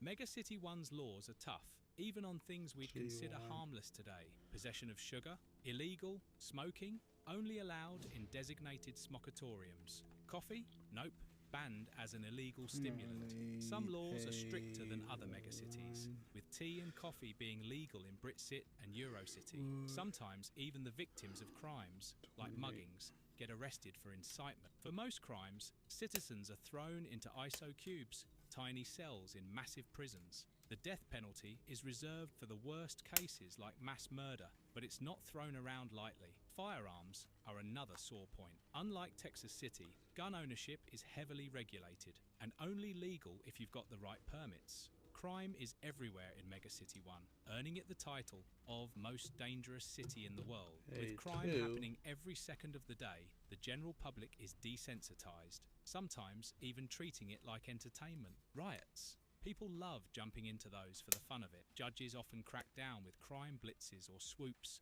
sweeping entire blocks, and almost always finding something illegal. Juvenile crime is particularly bad, with gangs ruling entire blocks and juves constantly reoffending due to their bleak futures. Organized crime is chaotic, run by eccentric mob bosses who battle not only each other, but also the judges and the bizarre world they live in. Hitmen known as blitzers, with bombs implanted in their bodies, self-destruct if arrested to protect their employers. Some of the organized crime trends are downright horrific. Body sharking involves putting loved ones into cryonic storage for collateral on loans. Organ legging is the practice of harvesting organs to sell on the black market. Then there's Stucky glanding, where an alien species is butchered for an anti-aging drug, and V-zines, which are torture videos made for twisted entertainment. Other common crimes? Drug dealing, including banned substances like sugar, coffee, tea, and highly addictive Umpty candy, which is infamous for its irresistible taste.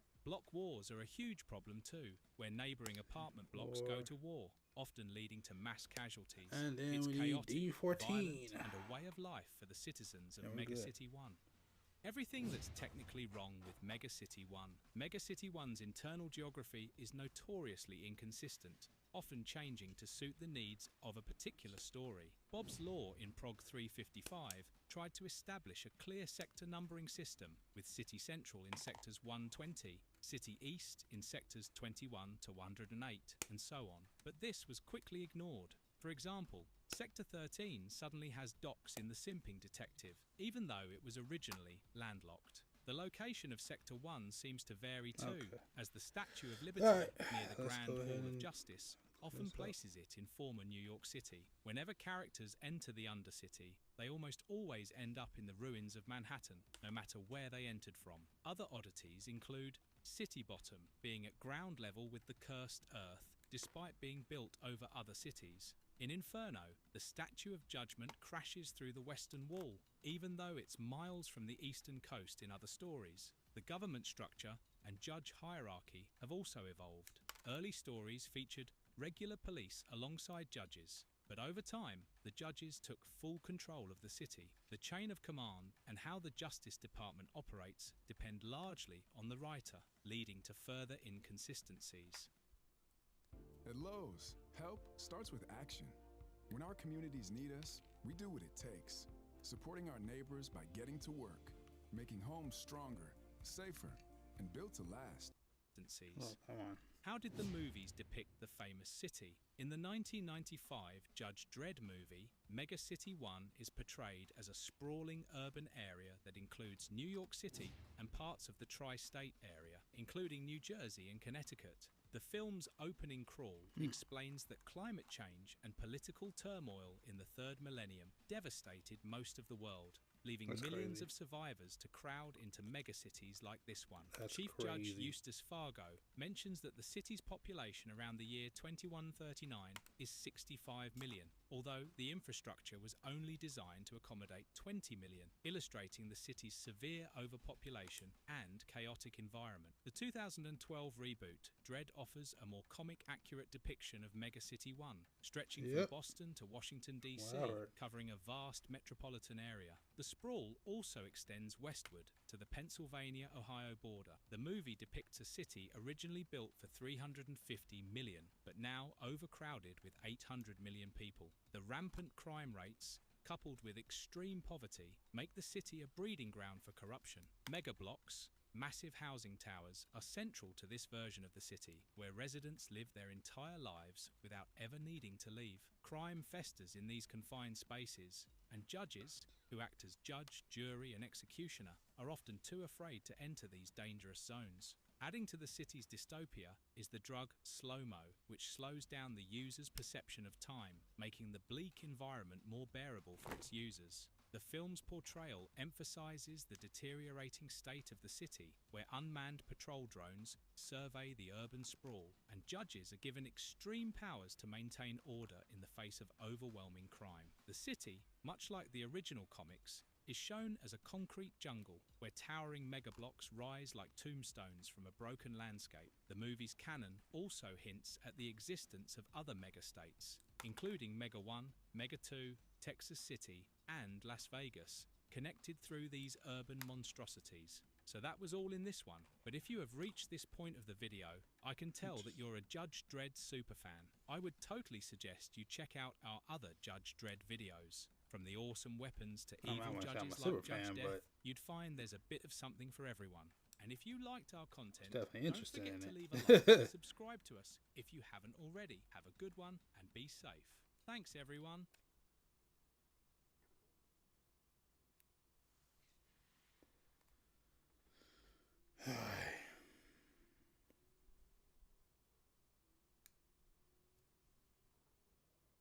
That was such a pretty good video.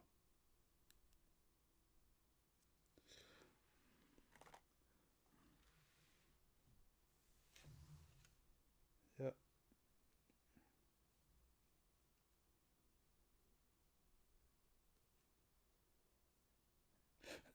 Nothing about Judge Dredd seems good. Well, nothing about that city seems good.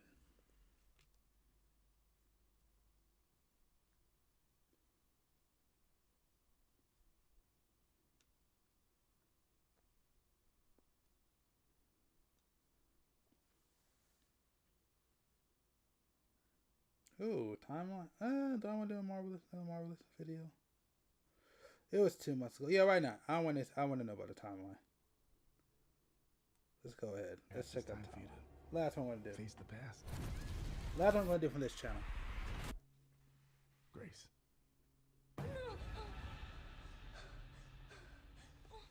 There is a reason why Resident Evil is one of the most successful survival horror franchises of all time, with its influence having spread into live, action films, stage plays, novels, and even more. Plus, not many gaming series have as many entries as Resident Evil, which really should not come as much of a surprise considering that the franchise has been pelting a constant stream of wonderful lore-rich games since the 90s. While multiple different continuities have been shaped throughout various forms of Resident Evil media, the main timeline explored in Capcom's beloved games is known as the Prime Universe. As its name would imply, it is the most expansive and canon continuity, and constitutes the majority of mainline Resident Evil games. But most series that last this long feature a slew of completely self-contained stories instead of one long narrative. For instance, there is not much connection between each main Final Fantasy entry apart from the multi-part affairs. Yet, Resident Evil is relatively different as each game has a mostly self-contained plotline, which in turn serves as a chapter of a longer story. This basically means that pretty much everything is connected. So, without wasting another moment, let's discuss how every game fits together in one complete Resident Evil timeline. It's I'm only down for knowing this one. that no matter what you're doing online, if it's I'm connected, down for this. it's I'm down for protected this one. with Spectrum Security Shield. It's only peace of mind. It's only everything.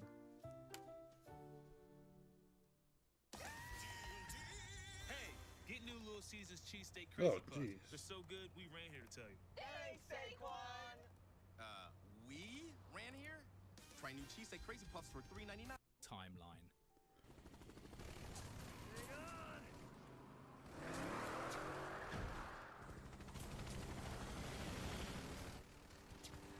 The significant events before the games began, 1919 to 1998.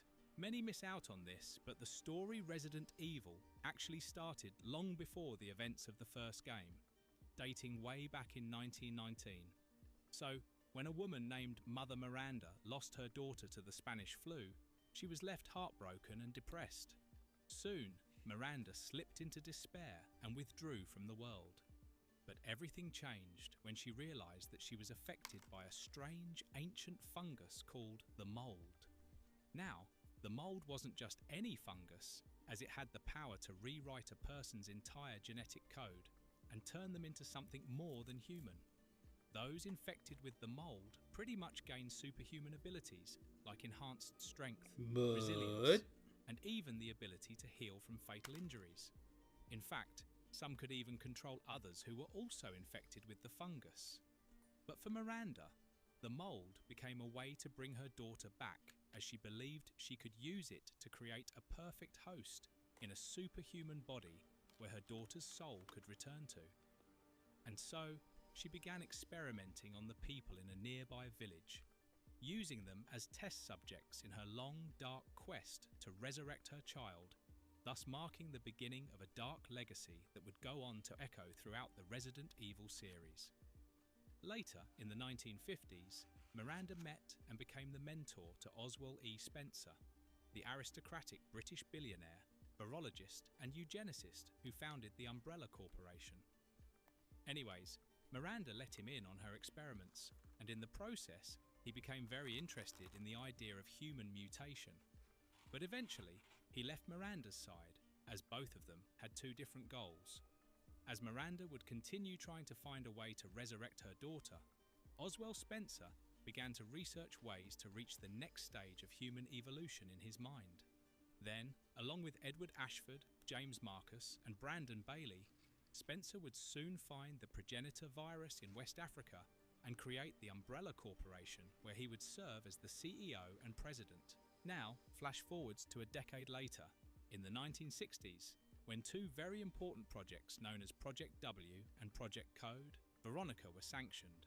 Both of these had somewhat similar goals, as they intended to create exceptional individuals using the research from the progenitor virus found by Oswald Spencer and his corporation. But the Code, Veronica project was a little different compared to Project W, as its objective was to create a successor of the Ashford dynasty, because Alexander Ashford was the only living member of the clan after the death of his father, Edward. This eventually led to the births of Alexia and Alfred Ashford. Meanwhile, Project W lasted years, as it consisted of adopting children by various means, giving them the last name Wesker, and mentoring their progress as they grew up.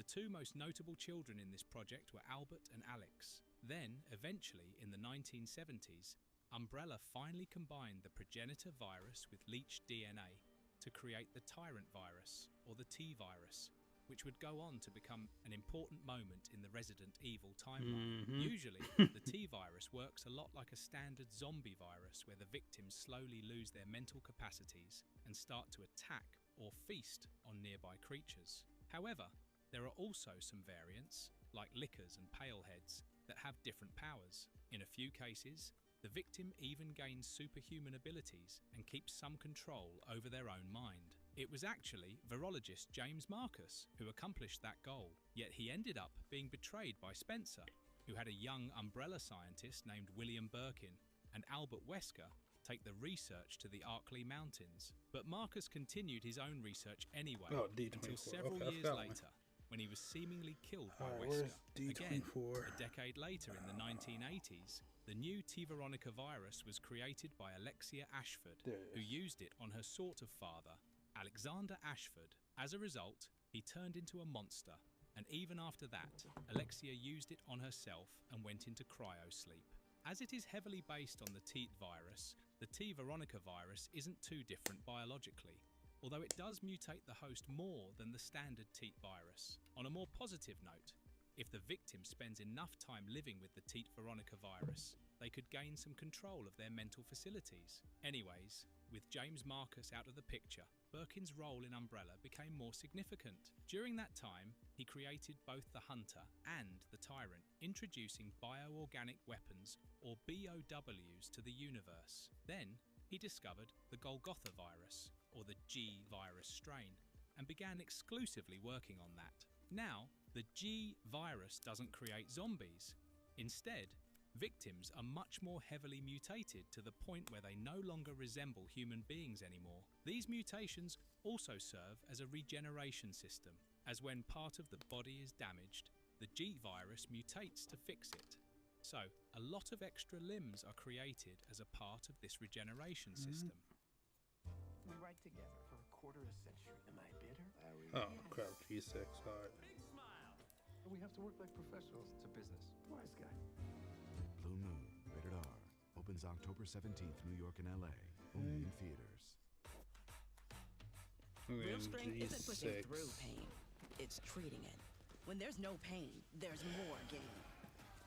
Advil targets pain caused by inflammation for fast, strong relief. Advil, that's real strength. System.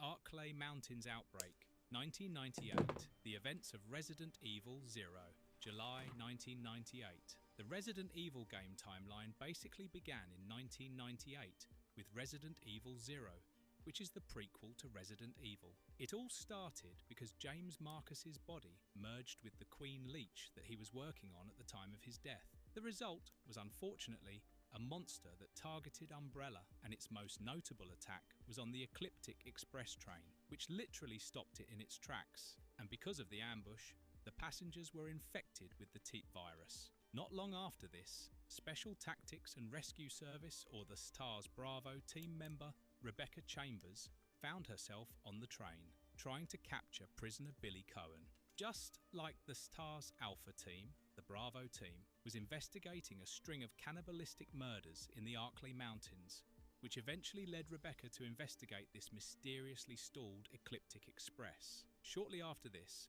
Umbrella sent in a team in an attempt to regain control of the train. They even got it moving at pace. The waste is they done. were quickly taken out. Soon, Rebecca and Billy were forced to work together to stop the locomotive before it crashed, only to find out that all the train's passengers had been turned into zombies. No, I'm not taking a break. Eventually, the two ended up at an abandoned... Right, oh yeah, here, let me show you. This is the waste. Side. Alright, so that's done. Let's keep going. Facility filled with T-virus monsters. Not just that, here, Rebecca also discovers the project of the company's co-founder, Dr. James Marcus, who unearthed a progenitor virus and decided to combine it with leech DNA. Resident Evil 0 also provides a bit more context on Albert Wesker's betrayal of STARS and the history of the Umbrella Corporation's creation of bioweapons. Anyways, they fought through the place and killed what was left of Marcus before escaping the lab as Wesker blew it up. Soon Rebecca realized that there was more to Billy Cohen's story than she originally thought, so she let the man go free and then headed towards the Spencer Mansion.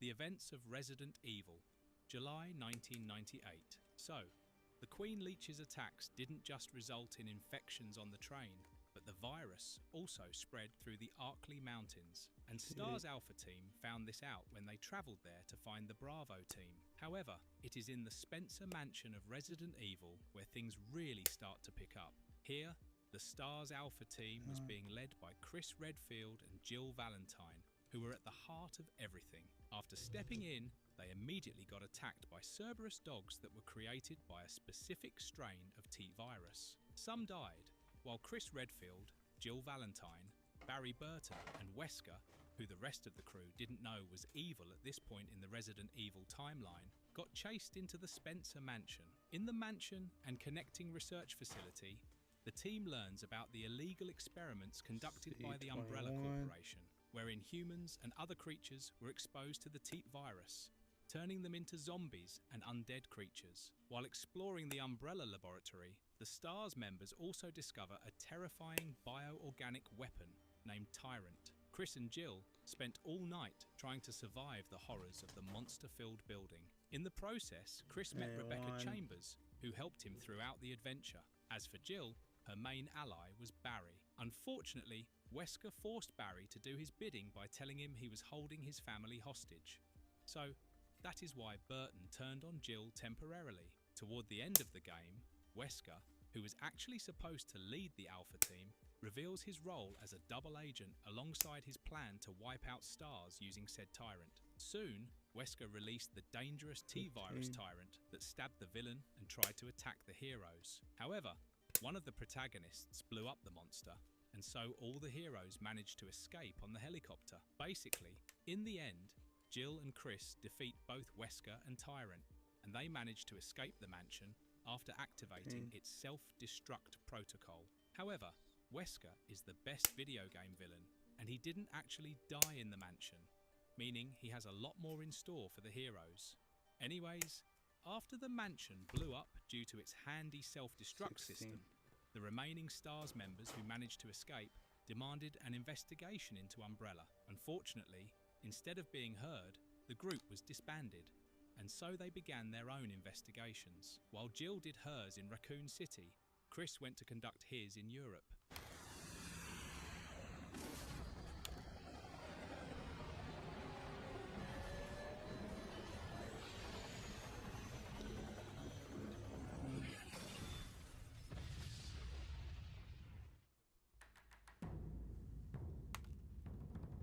C21.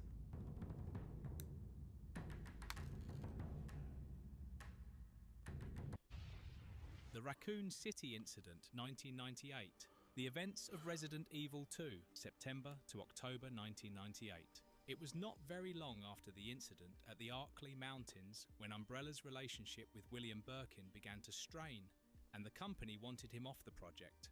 So they sent a team, led by Hunk, to Birkin's lab in an effort to acquire the G-Virus. Unfortunately, this was not a completely successful operation, as when Birkin brought out a gun, one of the members of the Umbrella team shot him. Before he died, Birkin was able to inject himself with a sample of the G-Virus, which turned him into a monster and sent him on a blind rampage. In the following conflict, some vials containing the teeth virus were spilled and consumed by rats, who subsequently contaminated Raccoon City's drinking water. Hunk was the only survivor of Umbrella's team from the whole fiasco, as he managed to escape with a bit of the G-Virus. The contaminated water then led to an outbreak in Raccoon City, which is the main precursor to Resident Evil 2 and 3.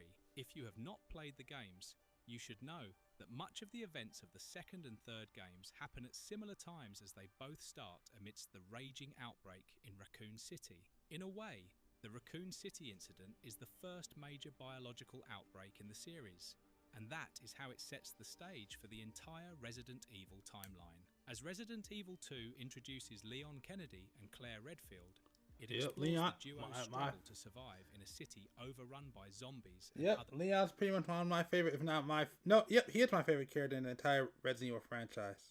110%. I've always liked Leon. Leon was my guy. When Leon arrives in the city for his first day as a police officer of the Raccoon City Police Department, or RCPD, after ignoring the initial warnings to stay away, he finds out that his entire precinct has been brutally wiped out. Meanwhile, Claire is on the hunt for her brother, Chris Redfield. Even though these two characters tried to join forces against the ensuing horrors they were about to face, they were eventually split up. Throughout the course of the game, it is revealed that the Raccoon City police chief was hiding the evidence of Umbrella's experiments at the Spencer Mansion and its outskirts. And in the process, Leon meets a woman named Ada Wong, who claims to be an FBI agent investigating the company. Both characters are relentlessly stalked by Mr. X, who is a more powerful version of the tyrant. All the protagonists made their way through the RCPD station and the sewers before reaching the secret underground lab. Throughout all of this, they had to survive all sorts of monsters, including a heavily mutated William Birkin. While Ada and Leon infiltrate Umbrella's underground laboratory, Claire meets a young girl named Sherry Birkin, who is apparently the daughter of William Birkin, the creator of the G-Virus. When Claire realizes that the poor girl was infected, she tries to save the kid by finding a cure. Luckily, with help from Sherry's mother, Claire was able to create a vaccine for the young girl. On the other hand, as Leon recovers the G-Virus sample and activates the self-destruct protocol of the lab, he is stopped by a mutated version of William Birkin. Eventually, Birkin is defeated, but Leon is betrayed by Ada, who reveals herself to be a mercenary looking to sell the G-Virus to the highest bidder. But as the facility explodes, Ada seemingly falls to her death while holding the G-Virus. Luckily, Leon manages to escape and rendezvous with Claire and Sherry aboard a leaving train. Unfortunately, here they are once again ambushed by the mutated William Birkin, but together they finally manage to kill the scientist, thus allowing the trio to escape the horrors of Raccoon City. Okay. So. Okay. Alright. Secure that. The events of Resident Evil 3, September to October 1998. So, Resident Evil 3 starts just one day before the events of Resident Evil 2. during which Jill Valentine is seen to take up residence in Raccoon City while investigating Umbrella. While Jill was already in the city when the chaos truly began, that really was not her main problem. As the city falls apart, Jill and fellow STARS member Brad Vickers were hunted by Nemesis, which was a new bioweapon created by Umbrella. While escaping the monster, Brad is killed, and Jill runs into Carlos Oliveira, a member of the Umbrella Biohazard Countermeasure Service, which is a group designed to help save critical targets in the case of an outbreak. She also meets the other members of the UBCS, including Nikolai Genovaev in the subway, and reluctantly works with them to escape the city. After Jill learns of subway cars that the team has set up to evacuate civilians, she leaves to reactivate the subway's power system. Carlos and another member named Tyrell then head to the Raccoon City Police Department to find Dr. Nathaniel Bard, who may have a cure for the teat virus. Unfortunately, as Carlos talks to Bard via a video call, he learns that he is actually holed up at the hospital. At the same time, Jill is still being pursued by Nemesis and ends up getting pounced and injected by the T virus, which leaves her unconscious. While going to the hospital, Carlos discovers Jill and takes her to Dr. Bard's location. But after arriving, Carlos learns that Bard has been murdered. He still manages to administer a single dose of the vaccine to Jill. As Carlos and Tyrell learn of an impending missile strike on the city, Carlos travels to the underground Umbrella lab to try and find more doses of the vaccine. Meanwhile, Jill wakes up on the day of the strike and learns from Tyrell that the government will call off the strike if they are given the vaccine. So, it looks like it wasn't the best time for her to wake up, given that the government was about to nuke the entire city to end the outbreak. As the pair follows Carlos to the Umbrella lab, out of nowhere, Nemesis appears once again, and this time, the monster murders Tyrell. Still having to evade Nemesis, Jill manages to synthesize the vaccine, but also learns that Nikolai, who has been hampering her the whole time, is a double agent hired by an unknown party to sabotage Umbrella. During this time, the ever-persistent Nemesis attacks Jill once again, and instead of helping her, Nikolai steals the vaccine and runs, leaving her to fight the creature. But Jill finally manages to put Nemesis in the grave by using a railgun and chases after Nikolai. After being cornered on a helipad, Nikolai destroys the vaccine before being taken down by Jill with the help of Carlos. The two then manage to escape using Nikolai's helicopter just before the missile strikes and completely levels Raccoon City. A few not very famous incidents in the Resident Evil timeline, 1998 to 2002. So, most of the spin-off games in the series took place between Resident Evil 3 and 4, starting with Resident Evil Survivor. Now, at this point in the Resident Evil timeline, the main protagonists were heavily invested in bringing Umbrella down. To that end, Leon sent Agent Ark Thompson to Sheena Island, which was under the company's control. But Vincent Goldman was running the show there, and once he heard of Thompson's intrusion, he intentionally caused an outbreak to rip the city apart and cover his tracks. Along with the outbreak, Thompson also had to deal with a bout of amnesia, and even with those obstacles, he managed to succeed in killing Goldman's tyrant and rescuing the two children he had found on the island.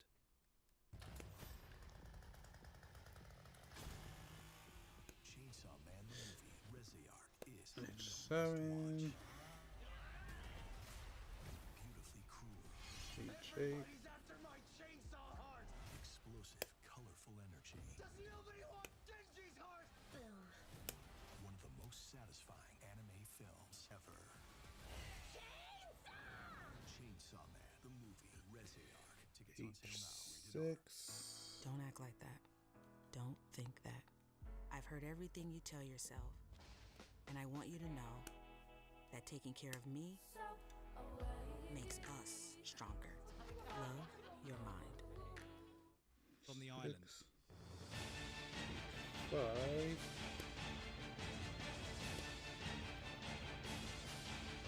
Got 5.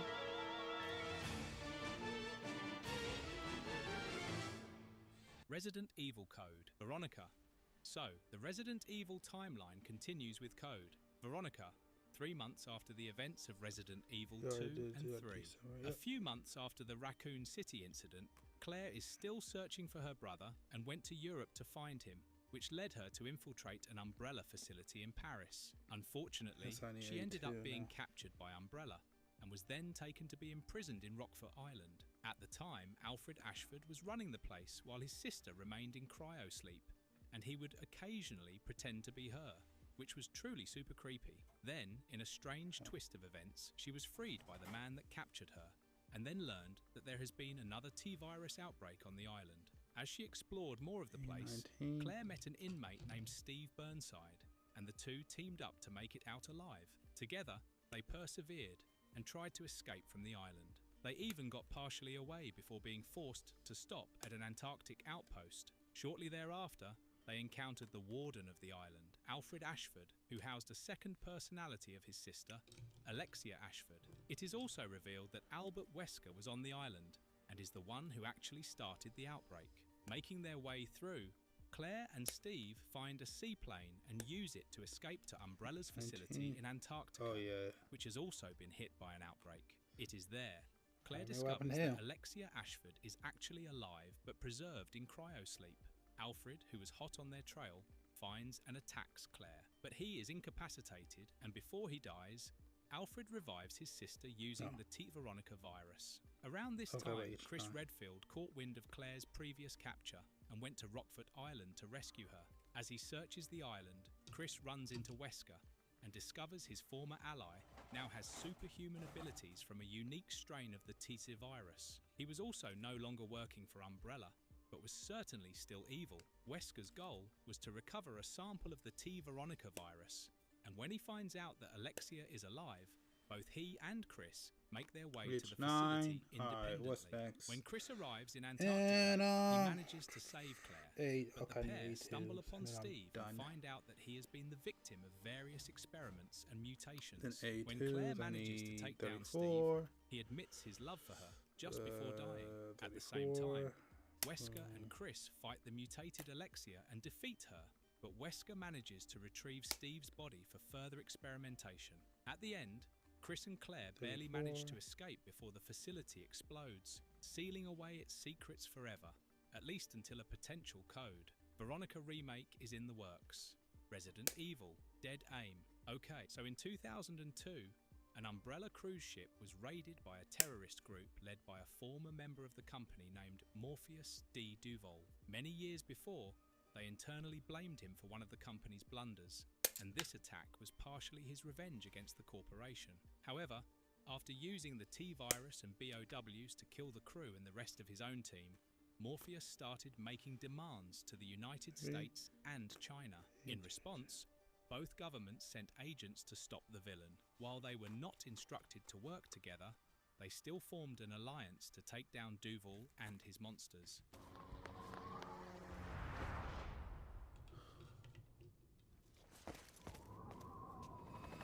Okay.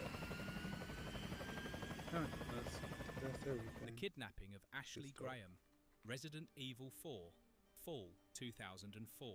So, Resident Evil 4 takes place 6 years later in 2004 when the US President's daughter Ashley was kidnapped by a mercenary called Jack Krauser. This guy took her on behalf of Osmond Sadler, who was the leader of a cult in Spain called Los Illuminados. The group revolved around a mind-controlling parasite known as Las Plagas that attached themselves to their host's central nervous system, thus causing great pain for the victim. From there, the parasite basically changes the person's body, increasing their strength and durability.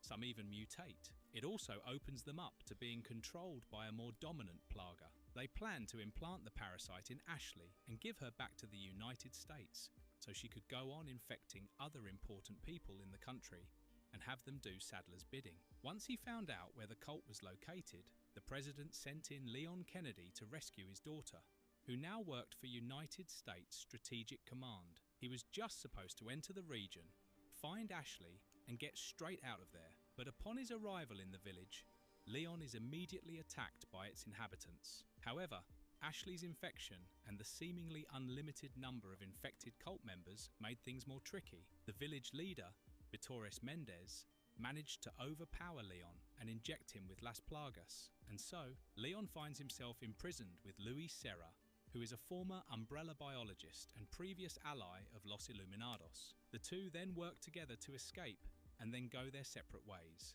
It is actually through a vision that Leon learns the true plan of Los Illuminados from its leader, Osmond Sadler. He then finds out that the cult plans to use the Plagas they infected Ashley with to force her to inject the President of the United States with a sample, thus granting them full control over him. Eventually, Leon locates Ashley inside a church and the two narrowly escape before being greeted with a horde of infected Ganados. Luckily, Luis saves them in time and helps them stand their ground in a cabin. But as time passes, Ashley's condition worsens, and Luis reveals that there was a way to remove the Las Plagas parasite to a mistrustful Leon. Luis then leaves the group again, promising to contact them later, but runs into Ada Wong, who is somehow surprisingly alive and well after the events of Resident Evil 2.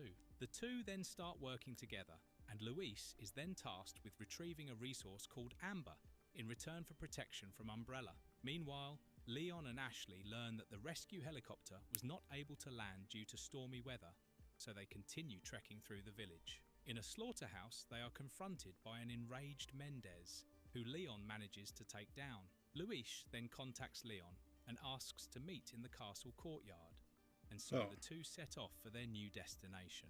But once they go inside the castle, they encounter Ramon Salazar, the Castellan who demands that Leon hands Ashley over, but the pair defeat him and manage to escape together.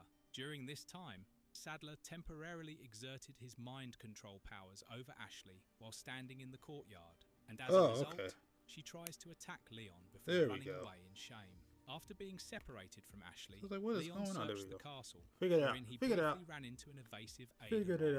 Leon found Ashley, but their reunion did not last for long, as Ashley was again kidnapped by Salazar's servant. When Leona again tracked Ashley to her location, he was ambushed in the process and fell into the castle's underground laboratory. Here, Leon meets Luis once again, who gives him a suppressant and agrees to help save Ashley. The two then make their way back up to the surface, but Luis is suddenly stabbed in the back by Jack Krauser, Leon's former military comrade. In fact, Krauser almost kills Leon, but Luis manages to shoot Krauser's knife away with his last bit of strength, thus saving his friend. We then find out that Krauser was working for Los Illuminados all this time, and that he was also responsible for Ashley's kidnapping. Given that he was the mastermind of the operation, it comes as no surprise that he is indeed one of the best characters in the RE4 Remake's Mercenaries DLC.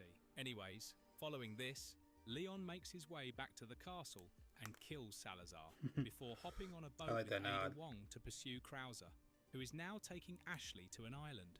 Leon and Ada split as he infiltrates the island, and eventually he finds an unconscious Ashley and administers the suppressant to her. After she wakes up, the two set off for Luis's lab, which contains a machine with the power to remove the Las Plagas from her body. But, of course, they run into Sadler, who again uses his mind control ability to overpower both Ashley and Leon. And on that exhausting note, the two are separated yet again. Hold on. In his pursuit to rescue Ashley, Leon runs into a mutated Krauser and kills him. Following this, he finds an unconscious Ashley and almost suffers the same fate before Ada Wong suddenly swoops in, shooting Sadler and giving the duo just enough time to escape and make it to Luis's lab. There, Leon and Ashley both operate the machine, finally removing the parasites from their bodies. Not just that, they also learn of Luis's agreement to help Ada secure Amber. Later, on the surface, Leon engages in a final battle with Sadler alongside Ada, who takes an Amber sample from Sadler's body and leaves on a helicopter, as Leon and Ashley escape a now self-destructing island together via jet ski. Meanwhile, Ada contacts her boss, Albert Wesker, and learns that his grand plan involves using the Amber for world domination. After hearing the extent of his megalomaniac lunacy, Ada rejects Albert's plans without letting him know and orders the helicopter pilot to change course. The Terra Grigia Panic and the Queen Zenobia Incident, 2004 to 2005. So, along with the kidnapping of the president's daughter, another major incident happened in 2004 called the Terra Grigia Panic. This Test, was test. basically a Tika Abyss virus outbreak that Test, occurred in the test, floating test. Oh. city of Terra Grigia Oh, no. and was That was caused on by me, the okay. terrorist group known as Veltro.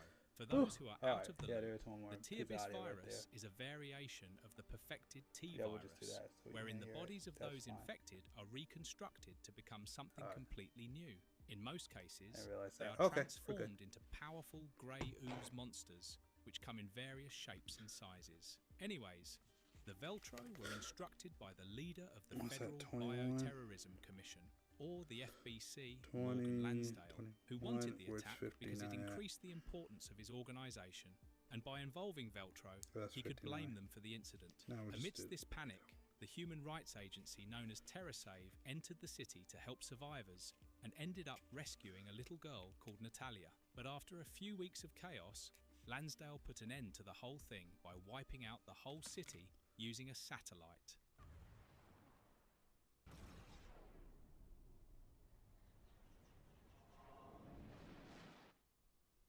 Turn anything you want into your custom metal posters from Displate. Unique steel design, easy tool-free mounting, and endless ways to tell your own story. With posters you can swap anytime. Create your custom metal posters and Displate your moments at displate.com.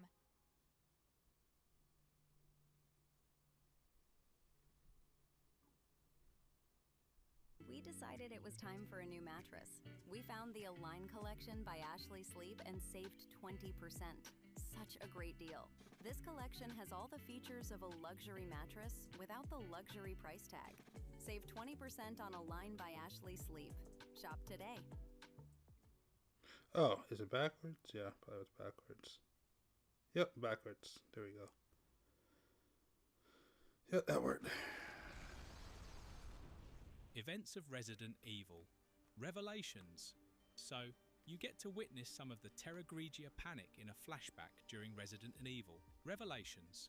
But most of the game takes place the following year. By this point in the story, Jill and Chris had established and were currently working for the Bioterrorism Security Assessment Alliance, or the BSAA. Here, Jill's mission began with her and fellow BSAA member, Parker Luciani, boarding a ship called Queen Zenobia, looking for Chris and his new partner, Jessica Sherowat. Chris and Jessica were actually in a snowy mountain region looking for evidence of Veltro. In fact, Jill and Parker were in more danger, as the Queen Zenobia was filled with ooze monsters created by the T-Abyss virus. Both duos spend the rest of the game trying to save one another and uncover Veltro's plot. Moreover, another BSAA team, containing Keith Lumley and Quint Ketchum, also looked into the issue. In the process, they all discover the truth about the Terra Grigia panic and Lansdale's involvement in it. In addition, they learn that their current escapade and the faux re-emergence of Veltro were orchestrated by BSAA head Clive R. O'Brien.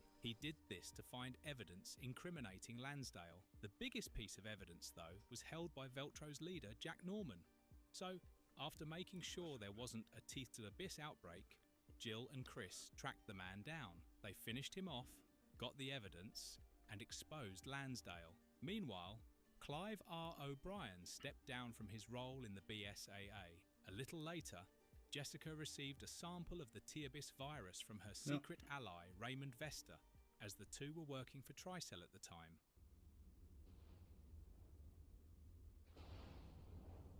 The Spencer Mansion raid and the outbreak in West Africa. Resident Evil 5, March 2009. This game takes place almost 5 years after the events of Resident Evil 4, but about a year after the events on the Queen Zenobia. In the events of the Lost in Nightmares DLC, Chris Redfield and Jill Valentine got a tip about the whereabouts of Oswell E. Spencer. You know, the elusive founder of Umbrella. Hoping to finally bring him to justice, they tracked him down to his massive estate. But when they arrived, it was already too late, as Spencer was already dead, murdered by none other than Albert Wesker. Wesker had just uncovered the truth about his origins and the twisted Project W that created him, which naturally enraged him. Fueled by that betrayal, he killed Spencer and was still at the scene when Chris and Jill confronted him. Despite their best efforts, they were of course no match for Wesker's enhanced abilities, and in a last-ditch effort to stop him, Jill somehow tackled Wesker, which sent them both crashing through a window. It looked like she had not survived the fall, and to the rest of the BSAA, including Chris, it appeared that she had died a hero. But the truth was far more complicated than it appeared, as Jill had survived, and Wesker took her with him to Tricell, where he planned to use her as a test subject. However, because her body was highly resistant to the T-virus, she was not of much use for experiments. So instead, Wesker brainwashed her and gradually turned one of the BSAA's best agents into his unwilling pawn. Finally, we come to the events of Resident Evil 5, when West Africa witnesses an outbreak brought on by Wesker and Tricell. They basically used the plagas they had gained from Ada Wong in Spain, along with whatever they got from Krauser's corpse, to develop some new viruses. That is basically what infected the people of West Africa. Now, as a member of the BSAA, we see that Chris Redfield is sent to West Africa to investigate what is really happening and to hunt down a black market bioweapon dealer named Ricardo Irving. There he meets up with his new partner, Sheva Alomar, who is also the local agent of the BSAA and has been assigned to assist him in the task. Following in the footsteps of the BSAA Alpha team, the pair arrived in a remote town, only to find its residents all infected by Las Plagas, which was now known as Magini. They quickly found out how big of an issue they had when they started to face repeated attacks from these mutated locals. Luckily, Chris and Shiva were saved by Delta Team in due time, who somehow have a photo with Chris's old partner, Jill Valentine. Now we know is supposed to be dead, but after realizing she was very much alive, Chris was determined to find Jill. He decided to not report to HQ, and so the pair chased after Irving. But when they cornered Irving on his boat, he injected himself with the plagas and transformed. With his dying breath, Irving directed Chris to a nearby cave which contained the plant that was used to create Umbrella's previous viruses, and a new strain named Ouroboros. The Ouroboros virus was much more threatening than the plagas, and this, too, was a Wesker creation. Anyways, after reaching the cave, Chris also found evidence that Tricell, the company behind the BSAA, has continued Umbrella's research in a secret underground lab which contained thousands of test pods, and one of these pods were marked under Jill Valentine's name, even though she was not in it. Tricell's CEO, Excella Gion, then revealed that she and Wesker planned to launch rockets filled with Ouroboros all over the planet. So, for those who do not know, the Ouroboros virus kills its host and transforms its body into a giant slimy black biomatter monster. In the process, it gains incredible regeneration powers and strength. As Chris and Shiva are about to stop Gianni from going through with it, they are again stopped by Wesker and a mind-controlled Jill. Well, good for us. Chris and Shiva somehow manage to pry the mind control device off of Jill, but this allows Wesker and Gianni to escape in the process. While running after Wesker, Chris and Shiva kill Gianni and take samples of the virus from her before finally confronting Wesker near an active volcano. By using the samples from Gianni and plenty of weapons, Chris finally puts an end to the villain once and for all, though it's possible that Resident Evil 9 could bring Wesker back. Eventually, the two protagonists did manage to halt Wesker's insane plans, but the guy was desperate, so he intentionally infected himself with Ouroboros. Well, too bad for him, it did not make him as unstoppable as he hoped, thus allowing the heroes to destroy the villain once and for all by using RPGs. At Farmer Boys, in crust we trust. Crusted with Parmesan, our sourdough is grilled to golden, crispy perfection. Try it on our burger, our grilled chicken avocado sandwich, for the ultimate toasted, cheesy crunch. Farmer Boys.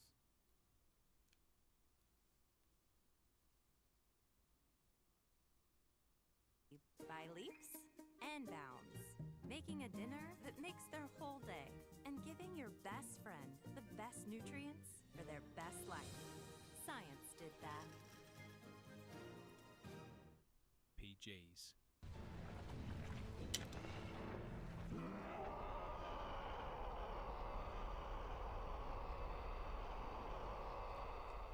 The Sign Island Experiment, Resident Evil, Revelations 2, 2011.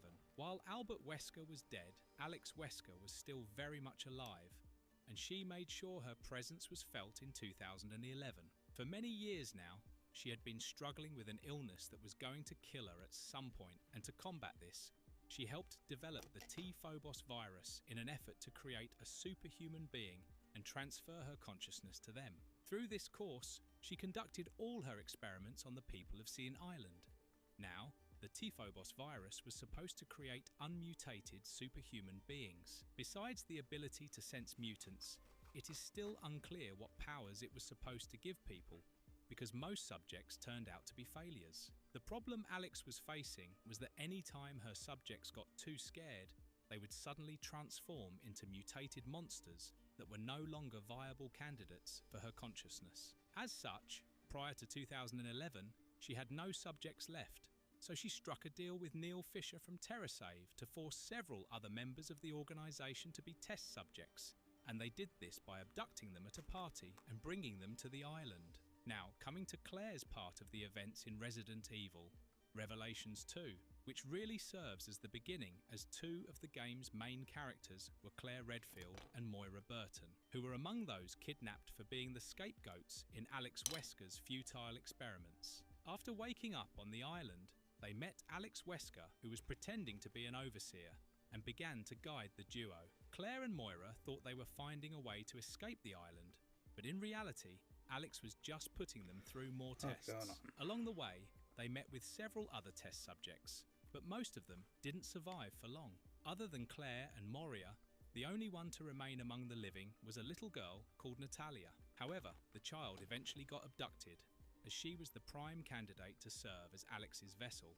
At the end, Claire and Moira were left to fight Neil Fisher, who Alex had injected with the Ouroboros virus, and after their victory, Claire got to escape the island, but Moira was trapped under debris. Following this incident, Moira found refuge on the island with a grumpy local named Evgeny Rebic, and for a little over 6 months, she survived on the island only because she overcame her earlier reluctance to use guns. Meanwhile, Natalia attempted to fight off Alex's attempts to take over her body. Both of these characters were pretty much screwed until a man named Barry Burton arrived on the island to find his daughter.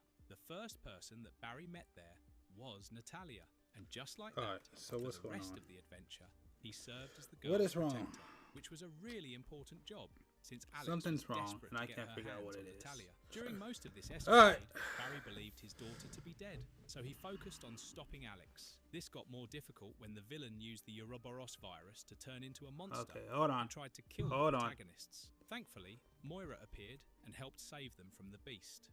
Finally, Claire Alright, hold arrived on a helicopter to also lend a hand. And in the end, she was the one to kill the antagonist with a rocket launcher. Afterward, Natalia moved in with the Burton clan, and all seemed fine. However, what the family and Claire did not know was that Natalia had already been taken over by Alex. Looking for me, boys? Welcome to China.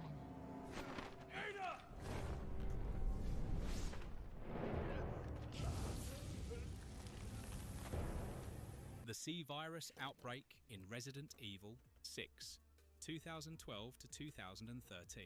Before we get to the core of this lore, let's circle back to several years before the events of Resident Evil 6, when a woman named Carla Radames developed the chrysalid virus, or the C-Virus for Derek Simmons, who worked for an organisation known as the Family, and also served as an aide to the US president before. Now, the C-Virus is a bit like the G-Virus, but more stable as its victims could mutate quite a lot and in different ways. In fact, they can even regenerate by mutating their bodies, but instead of becoming rampaging monsters, they are allowed to keep some of their intelligence. This in turn makes them fit to follow orders and use weapons. Anyways, Carla initially strongly admired the man Derek was until he tricked her into undergoing an experiment that would transform her into an Ada Wong look-alike. And he only did this because he had an infatuation with Wong. Naturally, Carla was very angry about what had happened and decided that she wanted to destroy the world. So, she split from the family and created her own organisation called Neo Umbrella, and from there,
All right, my bad.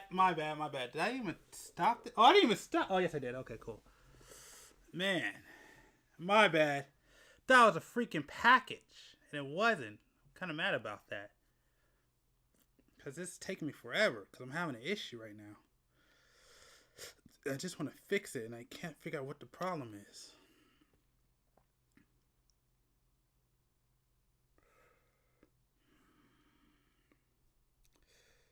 Because for some reason, this isn't going in smoothly. Unless I put it in backwards. Which is a possibility, but that doesn't make any sense either.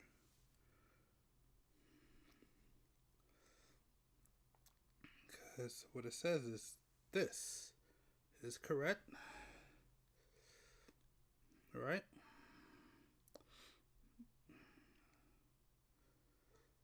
And it says goes like this, which is what this shows. Oh jeez. Alright, hold on.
Alright, there we go. Okay. So let's see. Let's see if it's just what's backwards. Because mine just been backwards. This might have been the right way to go. So it says this. It says go this way, right? So is it this way? Yeah. Does this fix the problem? Yep. Alright, it was backwards. Alright, I fixed the problem. It was freaking backwards. That's what I thought. Let's keep going. Yeah, I regret it. Why did I answer that door? I wish I didn't answer that door. I shouldn't have answered that door. That was my fault. Should have never done that. I regret answering that door. Irritating. Alright. Looking for something. Where's the other one?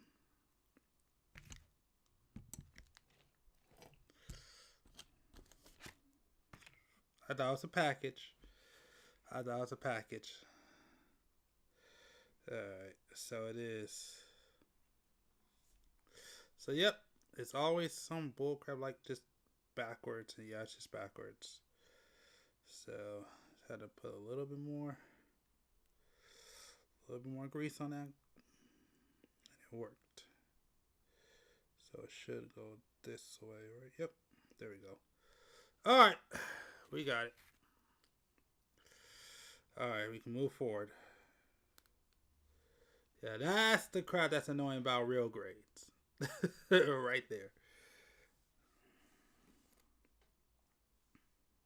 Okay. And then this one, this goes what, right here, right? Yep.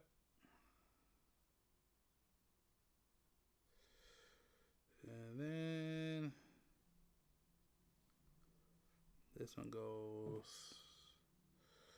right here. All right. All right. Let's keep it going. Next, all right, we'll keep it going. Yeah, I'll check out another video. If you want to see the rest of it, you can check it out yourself. I'm like, why is it still playing? Oh, I see why it's still playing. I almost had a heavy delay. Oh, jeez, I almost out of power. Oh no. Oh no, that's not good. That's not good at all.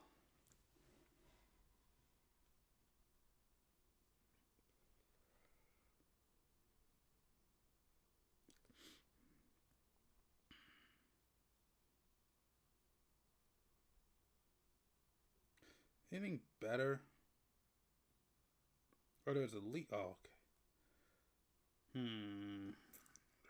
Oh, it's news. Yeah, I will listen. I will actually listen to news. Video when discussing some of the big Pokemon leaks that were appearing online that we would make a follow-up video if necessary. And oh boy, is that necessary, because I don't think it's an overstatement to say that everything for the Pokemon Company has leaked. Everything they have in their development pipeline, we have plans from Game Freak and the Pokemon Company through 2030 to discuss in this video. Quite literally, one of the biggest leaks in gaming history, period, as it does stem from this TerraLeak hacker that had all of these internal files and chose until now to release the other batch of this information. And this is some of the big juicy stuff. We have a lot of gameplay mechanics and details to go over for Pokemon Gen 10. We know about the next Legends game that is in development and some of these influences that surprisingly will apparently come from Xenoblade Chronicles X. There is a multi-region Pokemon remake style MMO focused title. Yes, playing with others online being a big focal point, and you can travel between different regions in a remake style game from the Pokemon Company that we have now learned about. And finally, we have at least just the loose target timeline that they are aiming to release Gen 11 for. So there is a lot to cover in this video. I will give you a quick spoiler warning. If you don't want to know about gameplay details or mechanics for Gen 10, that will be the first thing we are going to go through. I will have timestamps in the video down below, but click off before we get to that. All right, so this is your chance. If you're watching my live, if you don't want any spoilers of future Pokemon projects, get up. Like I said, I would say come back a little later because I want to know what's going on. Because this is crazy. This is true.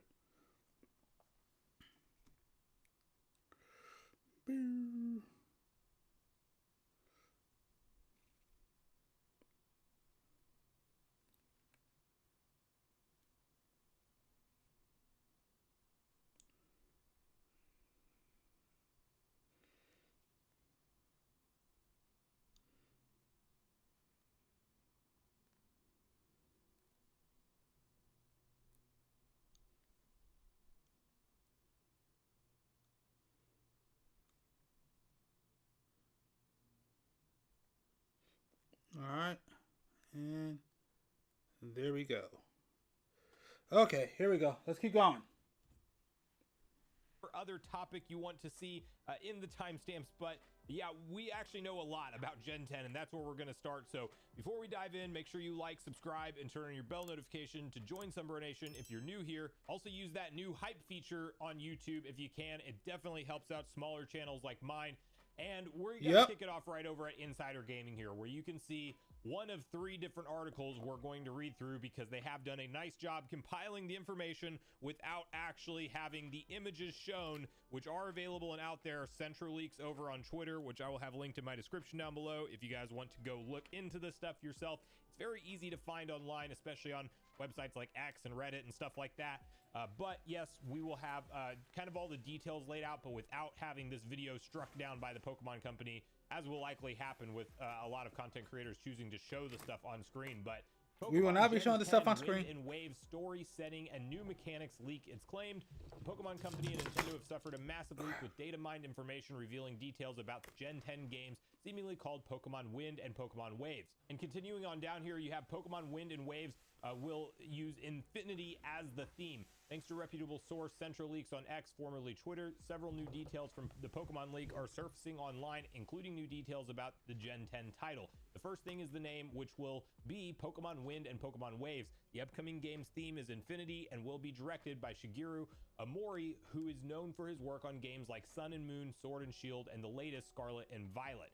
Okay, moving on from here, Gen 10 Legendary Pokemon. Coming to Legendary Pokemon, machine translation states that there are two different ones, Package Storm and Package Wave. Package Storm's role is that of an old man who possesses the power of the wind to properly guide humans and Pokemon. It lives on an island that keeps humans away and only accepts humans who have correctly raised seed Pokemon. The Wave package is slightly different. Its role is that of an old woman and possesses the power of waves to properly guide humans and Pokemon. The rest of the details are the same.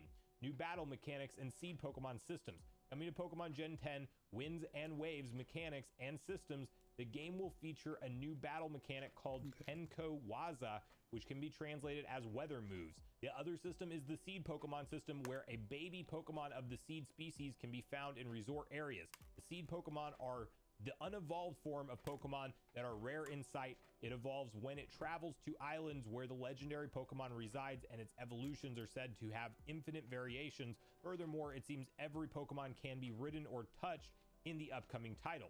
Pokemon Wind and Wave characters and plots. The new leaks reveal that characters and story in the upcoming Pokemon Gen 10 title, starting with the protagonists. They are 13 years old, a city kid living in Kuala Lumpur who travels on vacation after their mother wins a lottery. The mother is 33 years old, raising 2 children, and is looking forward to the vacation. There is a baby who is said to be 0 years old. They cannot walk or talk, but learn to do so by the end of the story, symbolizing the future. Next up is the friend, a local child residing on the resort island who serves as the protagonist's rival. The child is knowledgeable about Pokemon and nature and becomes friends with the main character. Then we have the chairman of the hotel group, who has many resorts nationwide. Their goal was for people and Pokemon to coexist with nature, but after their child was killed by a Pokemon, they started hating them. They then have the heir, who is the chairman's child and also an executive at the organization. The game doesn't say it clearly, but their older brother has died, and they are either on the second son or adopted. Then we have the evil team, or the land development team, which destroys nature and expands land for profit. Lastly, we have the professor, who is 21 years old, researching the relationship between weather and Pokemon.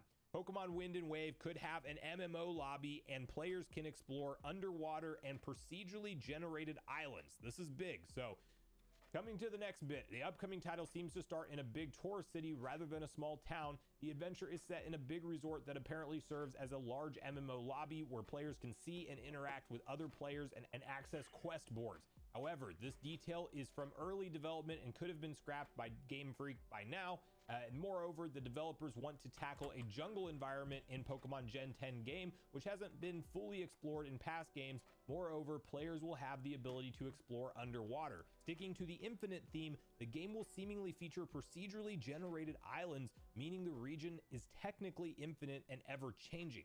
Pokemon Wind and Waves feature MMO raid battle, diving, new graphics engine, and more. Another leak posted by Centro on X tells us about features the Pokemon Wind and Wave will include: gym adventure, weather move acquisition quest, ride license quest, MMO raid battle, Pokemon rescue, boss Pokemon that seem like a new version of Totem/Titan Pokemon, Pokemon survival, diving, new graphics engine using Pokemon Engine X, and Pokemon Gen 10 budget leaks online. Details of service about the development budgets for the past, present, and upcoming Pokemon titles of service online. The development for the budget for Scarlet and Violet DLC was 500 million yen. The budget for Legend ZA was 2 billion yen, and the budget for Pokemon Wind and Waves is set at 3 billion yen. And they do note to take all of this obviously with a grain of salt, as these are older documents, somewhere as far back as 2021, 2022. So obviously a lot of this stuff could change, and you can't ever say that this is all going to for sure materialize in the end product. So keep that in mind. But let's take a second on the procedurally generated islands, because that's actually one of the craziest parts to me. Like, that is literally taking like a No Man's Sky type of gameplay experience where all the planets are different, they're not the same, and it's technically infinite by definition, because there's just going to be an infinite amount of different planets you can travel to, and they're all going to be different in their own unique ways. This is kind of the development tactic that's being talked about here in this particular Gen 10 leak, which is just absolutely crazy. And then there's some even more exciting stuff because now we have details of boss fights, how many there are, literally the fact that this can be played like Breath of the Wild, Gen 10 that is, because you can go straight to the end game boss if you want to. So we're not done reading yet, and it's a lot to get through, but stick with me here. There's a lot of exciting stuff to cover as well. The Pokemon Gen 10 leaks reveals boss fight and MMO details. So you have Wind and Wave has 18 boss fights according to new post by Central Leaks on X. In Pokemon Wind and Wave, players will be able to beat the game without having to complete all the gyms or even capturing the legendary. All these missions are optional, but must be completed to get the true ending. Players will have the option to challenge the final boss as soon as they receive the ability to traverse the sea. However, beating it in the early game will be a lot more difficult. Coming to the bosses, players will have to fight Wind and Wave gyms and Titan/Lord Pokemon mixed. There are 18 total challenges, each belong to a specific Pokemon type. These challenges are inspired by the system. Dang, they said the next 30 years of plans. That is crazy. 30 years of Pokemon plans just leaked.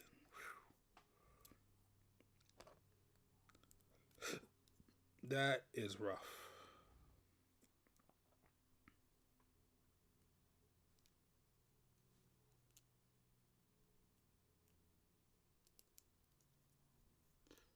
Oh, okay.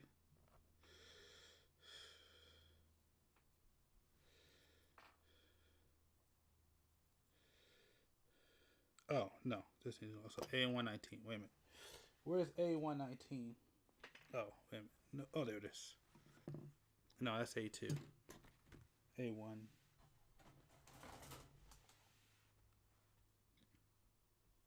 Oh, A119 is right there. There it is.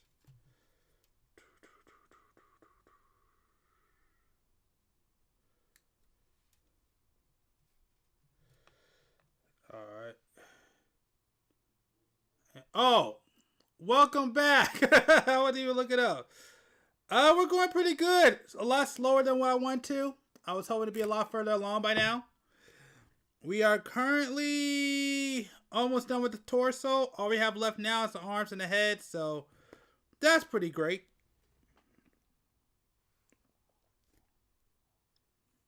So I'm pretty happy about that.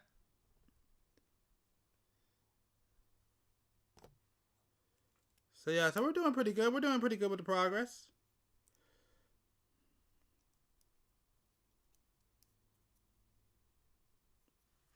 As you see, I just... Yep. Oh, yeah. That's the torso. Like I said, I just finished the torso. Right there. Boom. So now all we got left is the arms and the legs, and then we're done. So that is the goal, is to finish up, and then we're good. So, whew. So let me see how many pages I have left. Because right now I'm on page 11 of this build, and this build says I got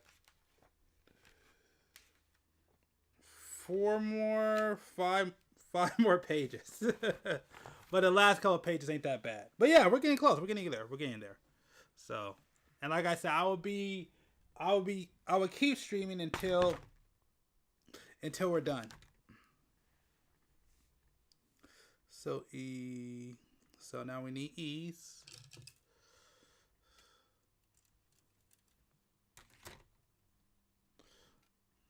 And the problem is my phone's about to die. I may have to shut down the... I'm sad. I may have to do it. I may have to shut it down for a second so I can get a little bit more charge. So, I want to shut this down because we were actually listening to Pokemon, because I guess there's a big, huge leak with Pokemon for the next... What is it? Until 2030, which is crazy. But we're going to sadly have to turn off for a minute, just so I can give my phone some time to charge. And the worst part about this is because I can't open up YouTube on my computer. I can only do it through my phone, which sucks. So, yeah. So, I'm going to let everybody know, if you're on here, you're going to have to expect to hear me talk for just a little bit till we get the phone charged. Because that thing was almost dead. Okay, let's see. E21. But yeah, progress is going great though. You know, thanks for coming back. 21, 22.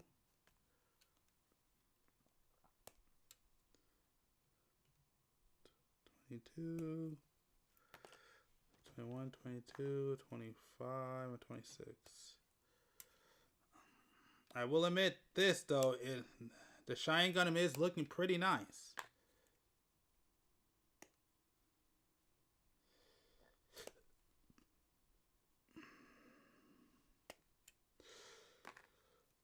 Alright, we're gonna get, alright, that's done.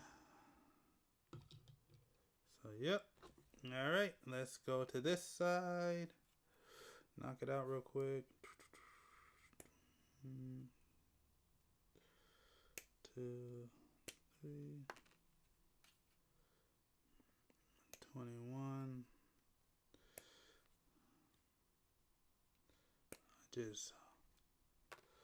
I just hope I take my phone to charge up just so we can finish it out. But either way, yeah, we're making pretty good progress. I was hoping to be on. So next time I do a real grade, I'm gonna make sure they wake up instead of starting at 9, because I started this build at 9. I think next time I'm gonna start the build at 7. That's what I think I'm gonna do going forward.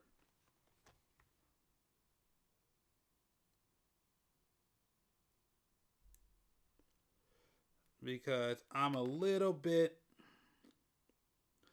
a lot of bit more delayed and taking a lot longer than what I wanted to. I mean, it doesn't matter. I have this entire day, but still, I got other things I gotta do. I got some video ideas I need to work on, which I actually should write those down. So.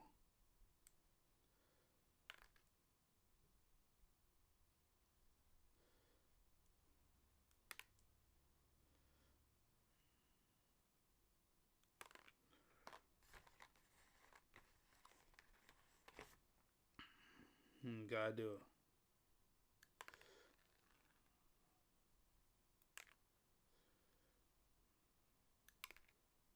it. Okay, so this one goes here, right? Nope, right here. This one goes right here. Wait a minute, am I right? No, okay, it goes this way. It goes right there. And then goes right here. And thank you. Are you talking about Gundam kit? Like the next one you're gonna buy? I mean, the next one you're gonna purchase? Because I had some recommendations if you're trying to figure out what the next one should be. I have a couple of recommendations.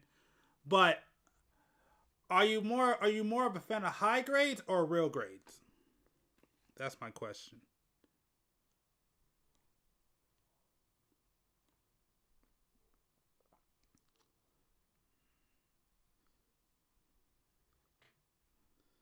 So yeah, so that's my question. Are you more of a fan of real grades or high grades? Because I got some recommendations depending on which route you want to go.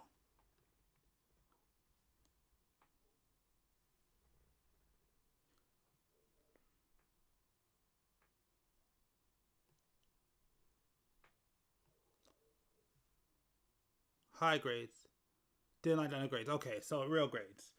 No, I'm gonna go back up to the history to see what you have built so far. I know you wrote it down. Let me see who you have. Ariel, Caliburn, EX. Let me see. A good high grade that I like, that I think is pretty good. I would say any of the modern wing kits you could do. Death Side, Hell, Heavy Arms. Ultron's a really good one. Ultron is a really, really good one. I absolutely love that one. And those are no longer P Bondi's. So yeah, I would say any of the Wing Modern kits is probably a good choice. Me personally, I like the Ground Gundam or any of that design. So Ground Gundam, the Gundam Blue Destiny? I actually like the third one. Those are some very solid builds. So I recommend those. The new Zeta Gundam's actually pretty good. The new high grade. That's a really good one.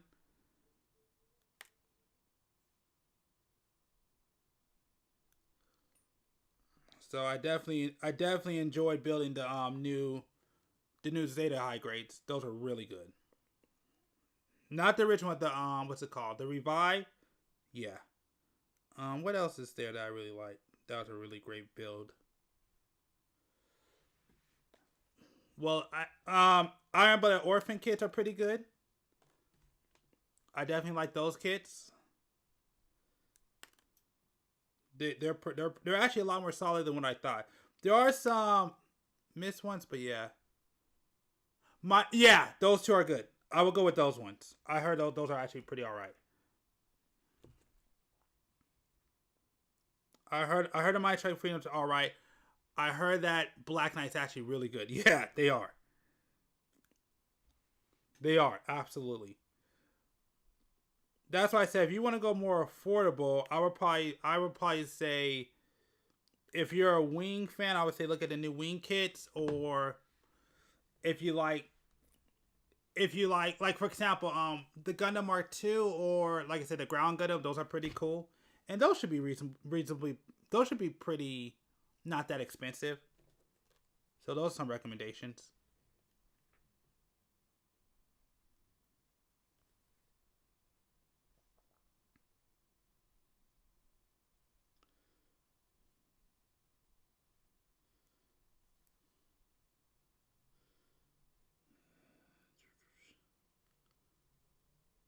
Yeah, so that's what I'll give you. You know what? Right now, I don't know where you live at, but if you live in the States, in the US, Michael's had some pretty good kits for sale right now. That's how I got my new Gundam, because the new Gundam on there was, I mean, it's still expensive, but they have a lot of kits on sale. So I don't know where you're at, but yeah, if you're out here in North America, I would say check Michael's.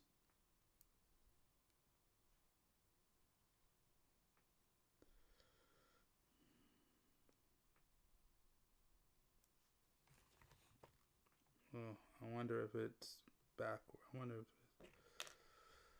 oh no. Yeah, so that's one I would recommend. I'm trying to think what else is out there. Oh, you're from Brazil. Okay. All right. Yep. It's okay. Yep. So don't worry about Michael's. Yeah. So yeah, those are the ones I would probably recommend. My Strike Freedom Gundam or the Black Knight Squad. Yeah, those are good ones. Absolutely. Yeah, Amazon or AliExpress. Yeah. Yeah, I can't really give you recommendations, because all the recommendations, even the ones I go with, those are pretty pricey. So yeah, so Amazon, Amazon's your best bet. I would probably just stick. Yeah, if you're trying to go cheaper, I think if you want a solid kit, pretty quick build, pretty solid, I would say Gundam Mark II or the Ground Gundam. Those are pretty solid. If you're looking for something that's a little bit affordable, and I would say even the Wing kits are actually pretty good, pretty affordable. I think the Zeta Gundam is actually pretty expensive, so that's kind of iffy. And yeah, I'm not gonna recommend you any P Bondi. I mean, P Bondis are really great kits, but they're very expensive, so I won't recommend any P Bondis. But P Bondi, if you want some really good exclusive Gundam kits and you can afford it, I would definitely say P Bondi. It pisses everybody off, but it's really good. What?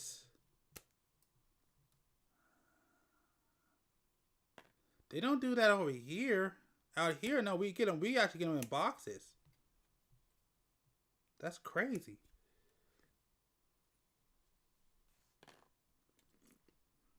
I didn't know you got them in papers like that. There's no hobby shops out there in Brazil. Because if you really want to get some really great deals, you should go to a hobby shop.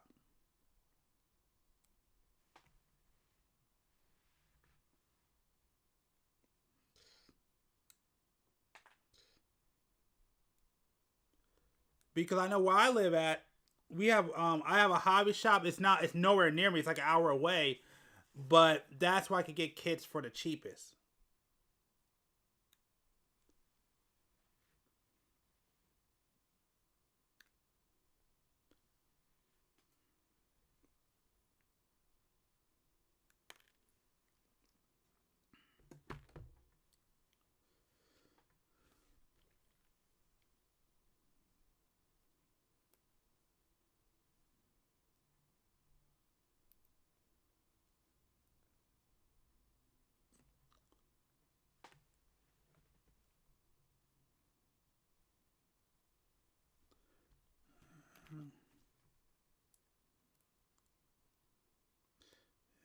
Always feels like somebody's watching me. G21. What?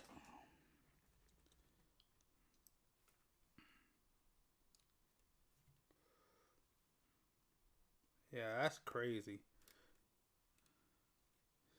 Yeah, that's probably one that I would recommend if you're in Brazil. See if they got any hobby shops where you're at. Oh, dang it. Not everybody. Okay. Yeah, dang it. All right. Dang. Okay. I didn't know about that. So, yeah.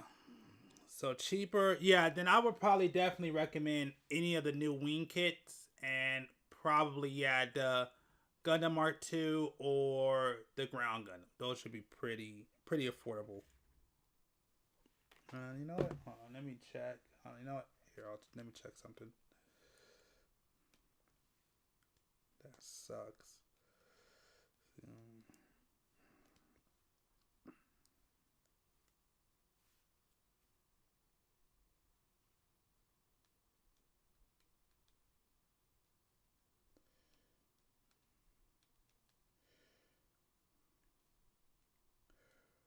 Let me see. Yeah, you already. Ooh, that's pretty pricey. Okay.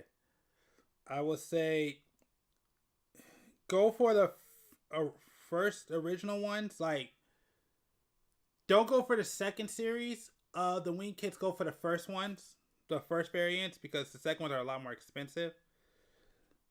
The G-Quooks is actually pretty cheap. So usually any of those like starting kits are pretty cheap. And I would say a couple of IBO kits. One is the Vidar. That one's actually a pretty good kit. That one's pretty cheap. I don't own that one, but I heard some good things about it. But yeah, I would say look into those.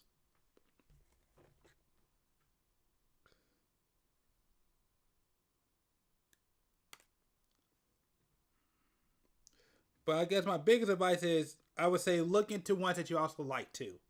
That does matter. Because I know you definitely want to have something that you enjoy. You enjoy looking at.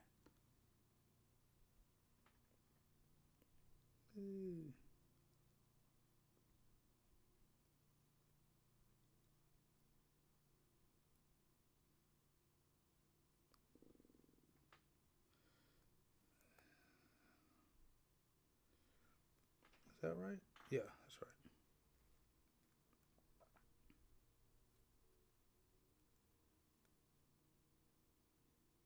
right.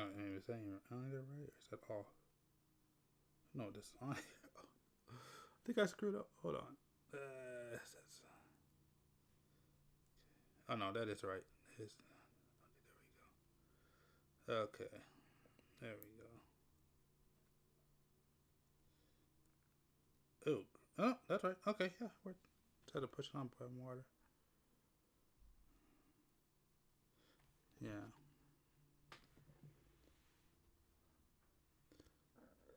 That is the biggest cheat. That's the biggest cheat advice I could give you. Usually the first of the mainstay Gundams are usually the cheapest. Also, if you like variants, you could go ahead and look at the Build series. The Build series has a lot of great cheaper variants of kits.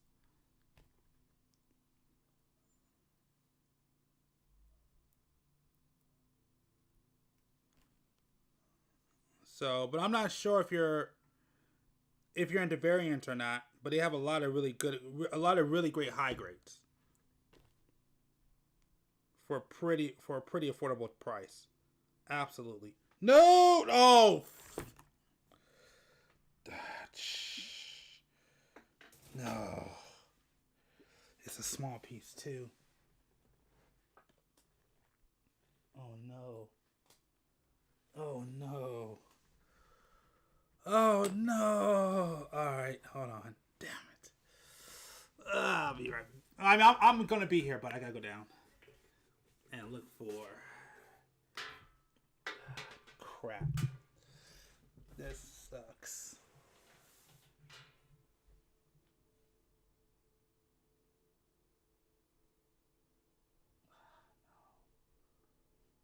I promise it's a small piece.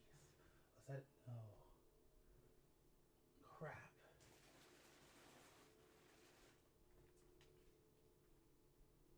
Oh, is that it? No, that's trash. Oh no. Oh.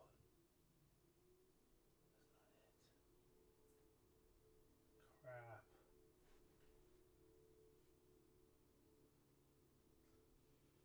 Oh, is this? No, that's not it. Dang it.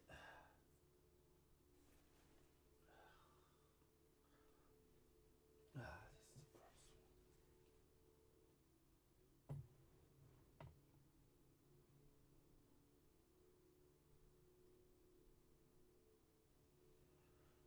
one. Oh, thank God. Oh.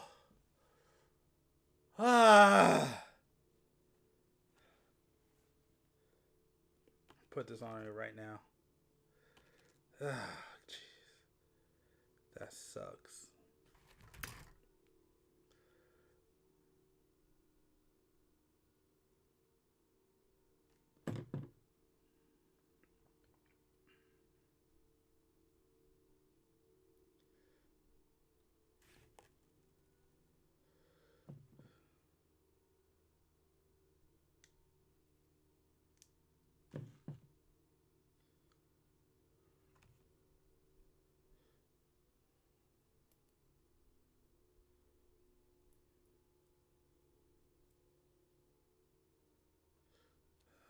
Okay.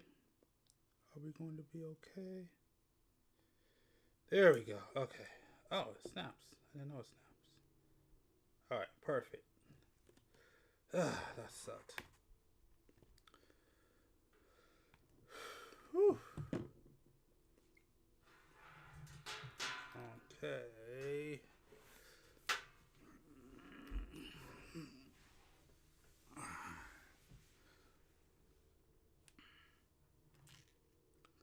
So now we're going to do, what is it? B. Oh.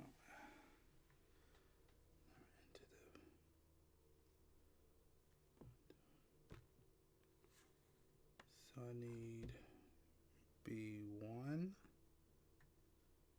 Correct.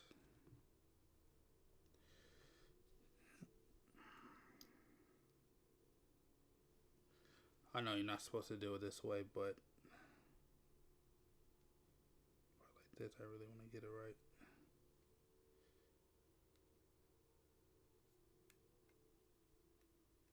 Yep, that's why you don't do it that way. Alright, I screwed up. I mean, I never screwed up, but just gotta...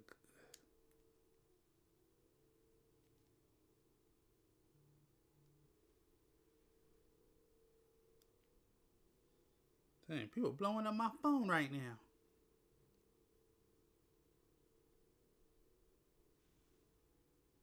Oh yeah, I do nipple more.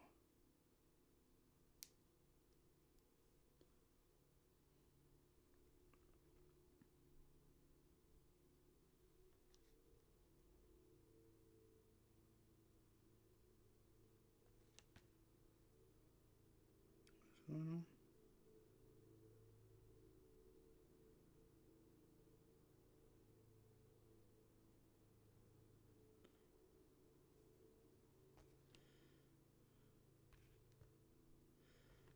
Okay, hold on.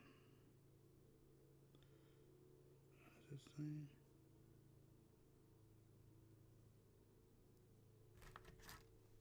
This is B1, right?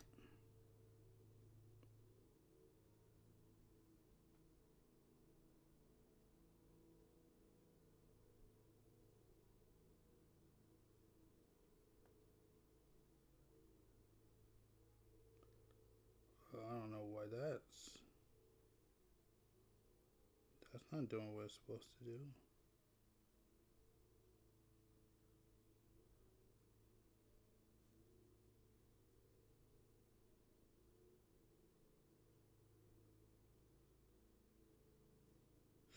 Oh, okay, I see.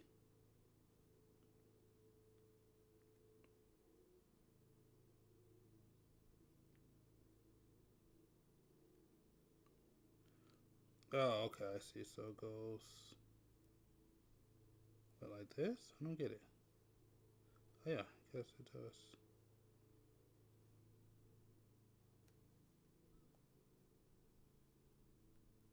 There we go. Alright. And then it goes in... What, here?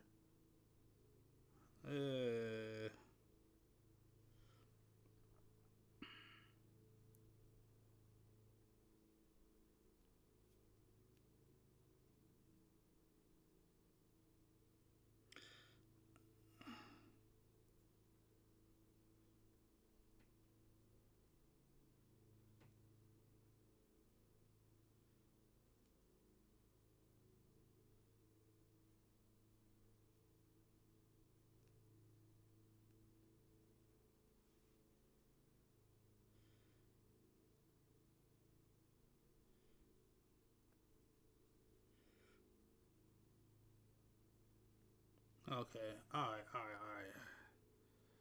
So this one says online with the grooves. Wait a minute.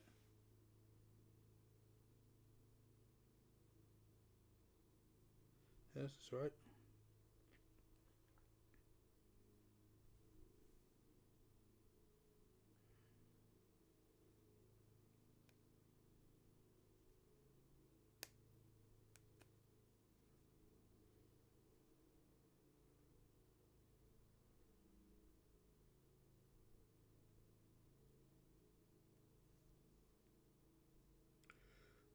Okay, wait a second.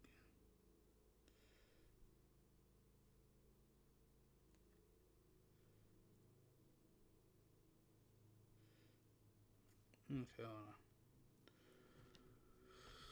on. Okay, so, okay, I'm a little confused. I'm a little confused right now.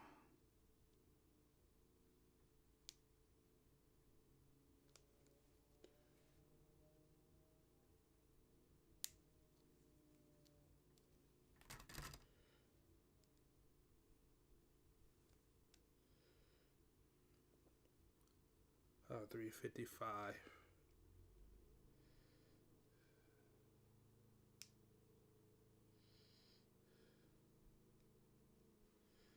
Okay.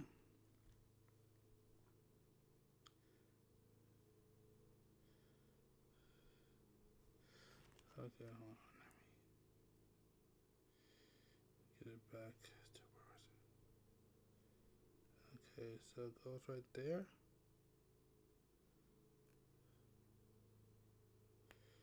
Okay.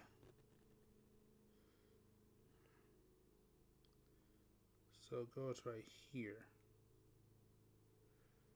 And this one goes here, and this one goes here, and this one goes.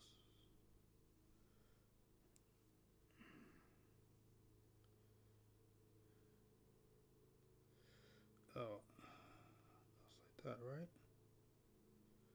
Seems like to me.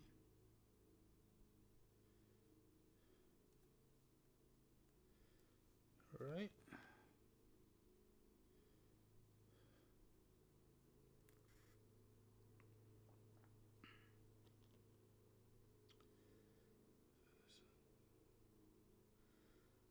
Goes.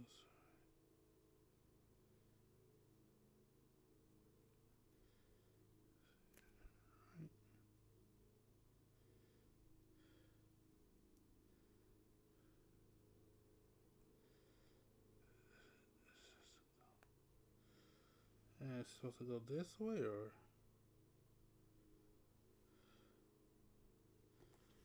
Okay, yeah. Okay, and then it says, go ahead and put this in.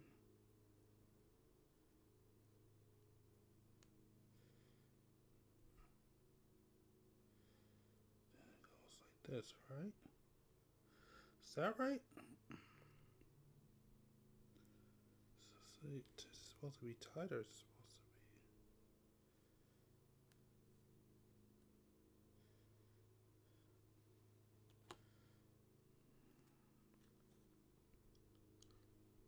be. Okay, let's see if this works. It's the same way.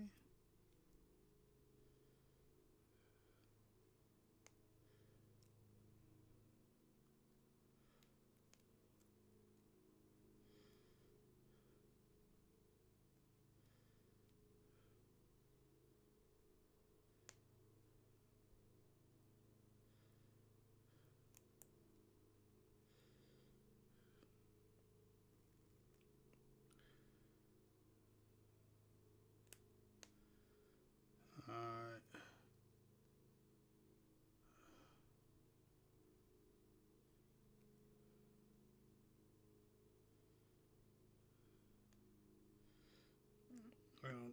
Okay, I don't even know. I don't even know.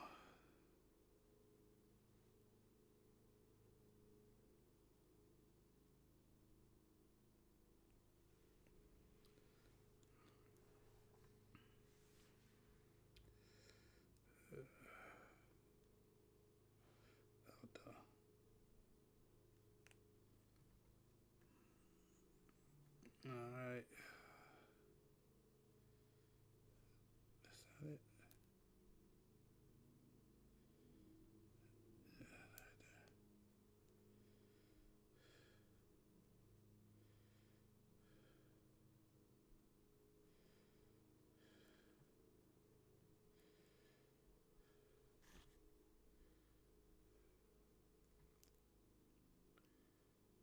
Hold on.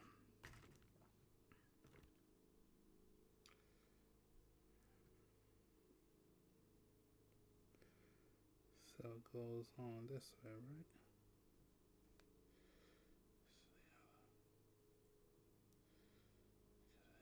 The other way.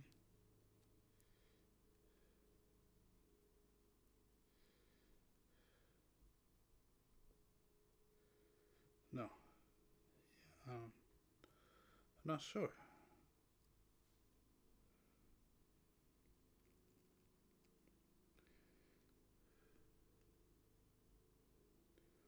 No. Okay, I don't think it matters. I think it matters, but I don't think it does matter. Alright. That's alright, I can switch it later. We'll just keep like that for now.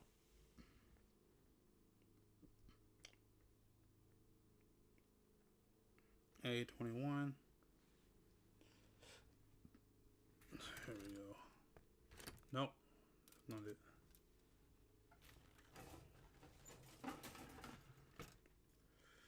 A121.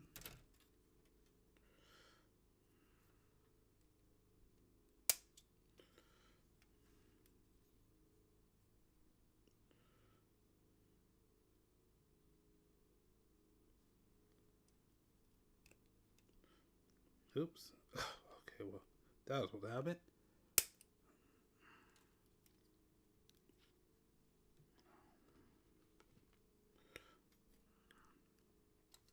A121. A221. Yep, A221 right here. Alright. That was supposed to have, it just dropped off. That. Alright.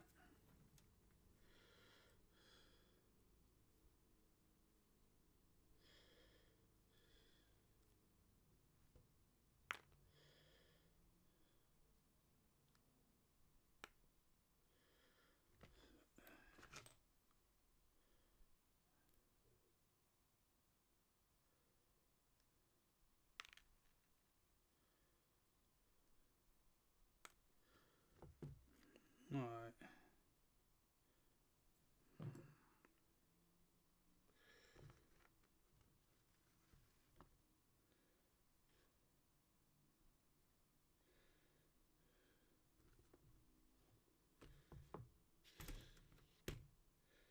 Wait a minute, what? Okay. Okay, hold on, wait a second. I might have messed up. Okay. So this goes on the outside, this goes right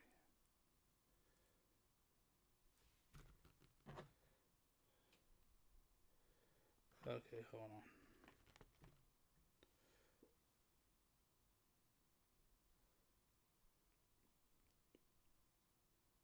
Oh, okay. So it goes like this.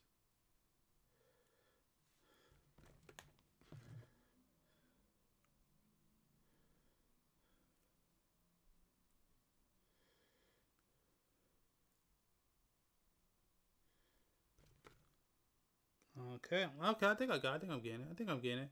I think I'm getting it. I think I'm starting to figure this out now.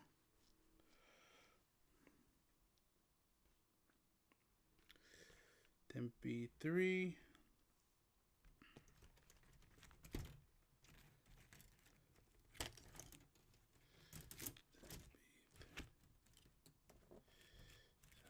B3 and B4. Oh no, wait a second. Which one goes which way?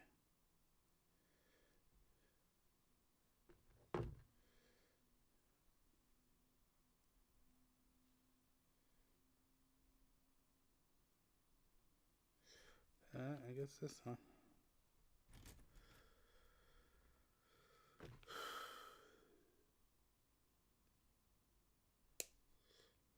B3 and B4. So B3 here and B4 here. And we finished our first runner cleaned up. Cleaned out. That's the first one. Focus. Okay, there we go. That's the first one. Done with that one. Okay.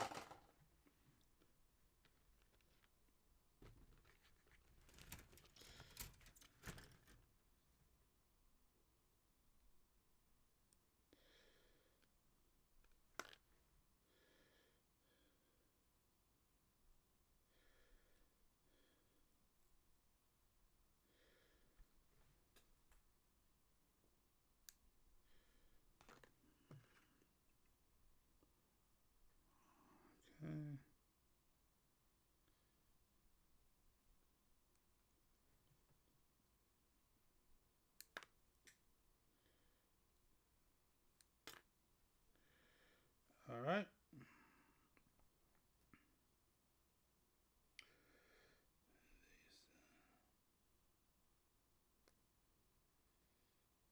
Okay.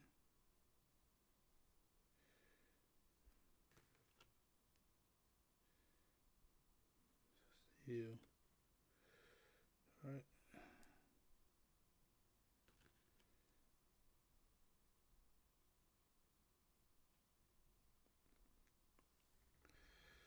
Okay, hold on. Oh, jeez. Okay.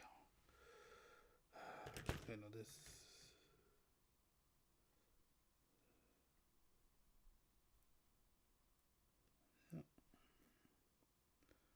goes right here. Said take this off. Alright. And they said move this one here, right? Oh, that's what it can do.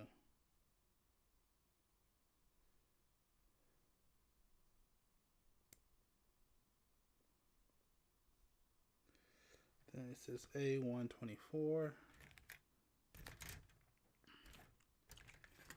I am very worried about getting turned around. Geez, sorry, 4 o'clock down. A124.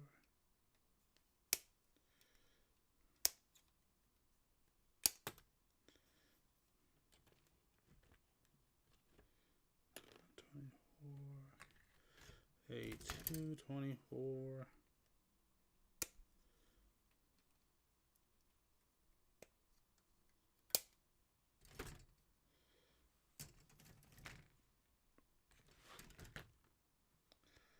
This is A124.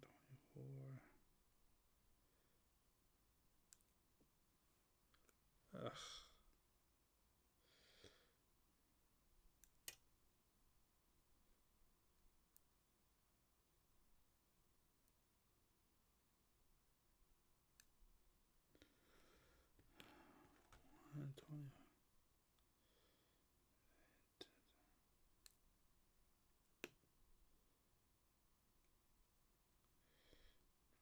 And 224.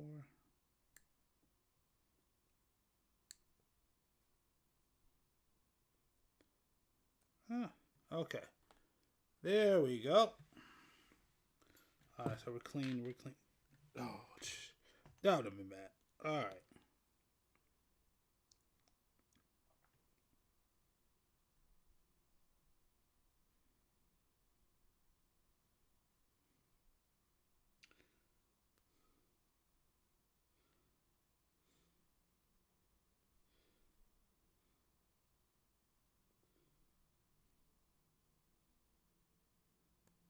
This is going here.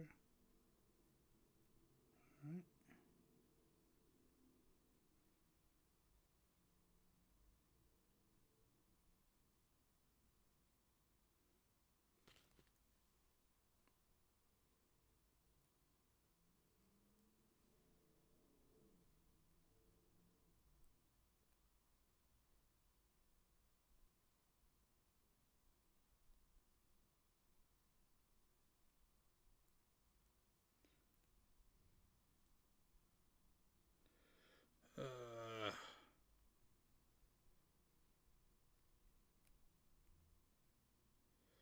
Is it not? Nope.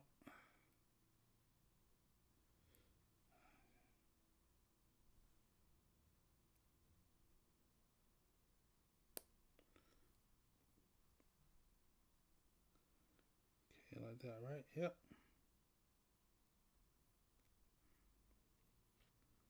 Slide that here the same way.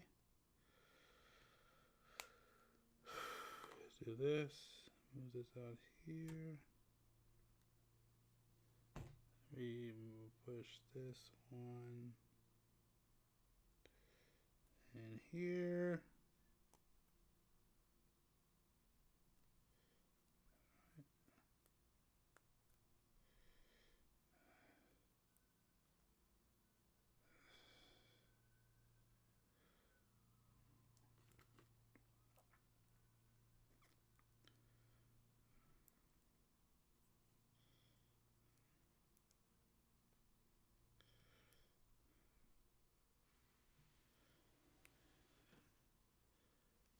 Ugh.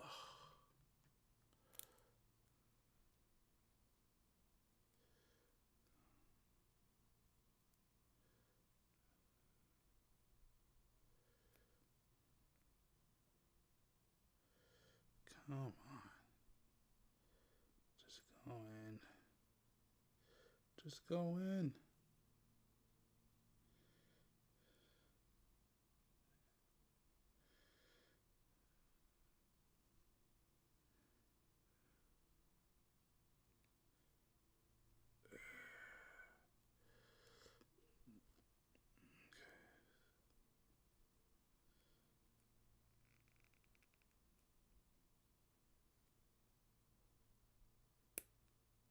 go. Right. Yep. Yep. Okay, yep. It goes that way. Alright. Cool. Alright, we got that worked. We got that worked out. And then we need A122. A122 and A222. So A1. Crap. 22. Oops.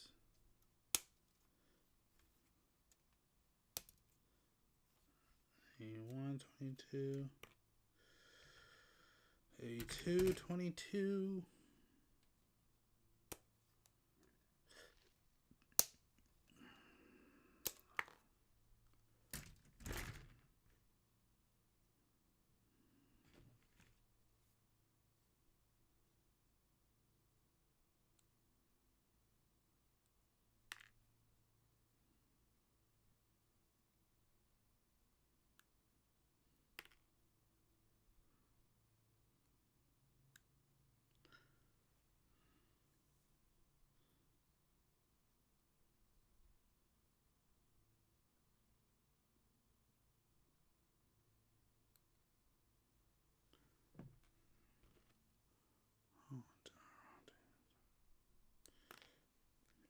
How's my charge? Okay, still.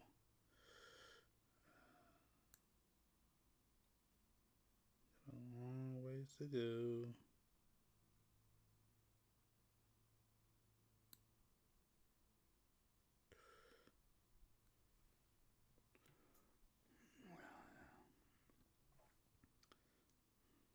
Oops. Yeah, this right one. Goes right here, right? Right in here. Boom.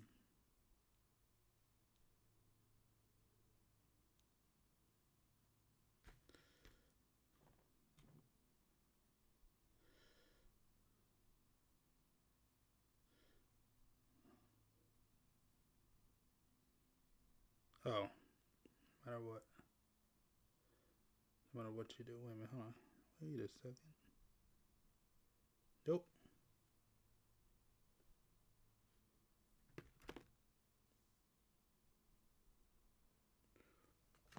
Alright, so let's go ahead and put you in here. There you go.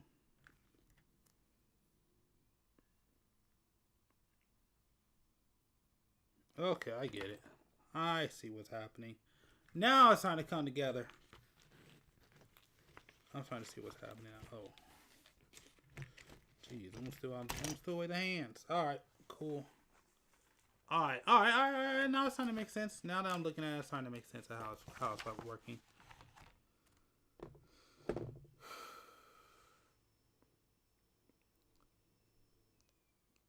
Six. Okay. So we need to put in 6. So 6. Oh, sticker 6. There it is. Alright.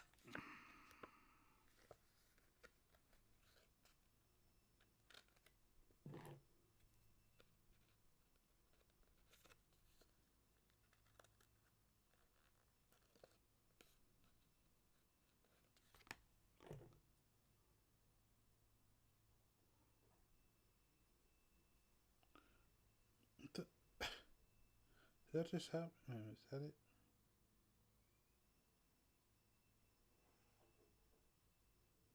Nope. Oh, there it is.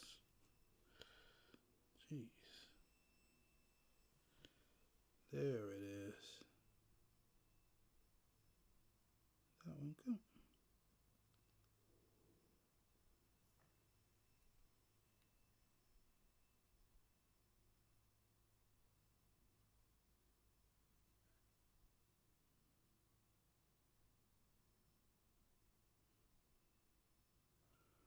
Alright, now it's done. We're still on the other side.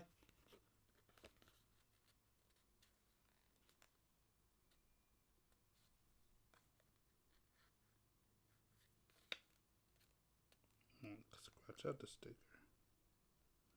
There it is. Wait a minute. Oh no, that's right. That's right.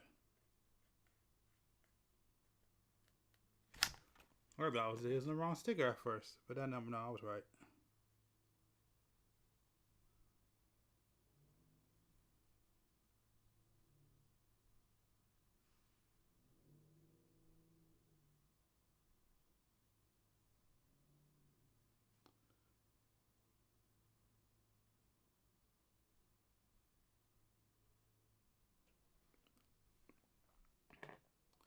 Okay. Alright. So now I have I1 and I3. Alright, now we're back to the I. Now we're back to the I.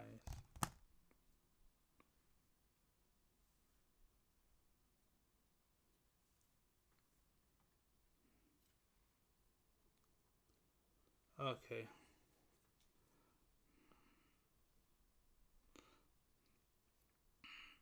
I1 and I3.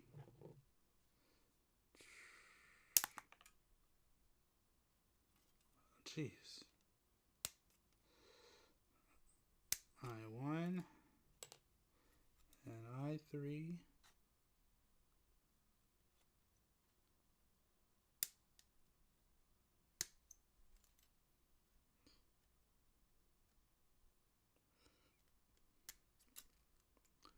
I1, I3, and I2.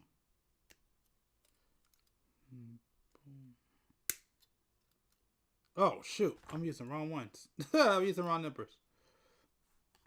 Yeah, these are also wrong ones. Where are the other ones? I1, I3, I2. Oh crap! Where are my other ones? Oh, there they are. These are the wrong ones.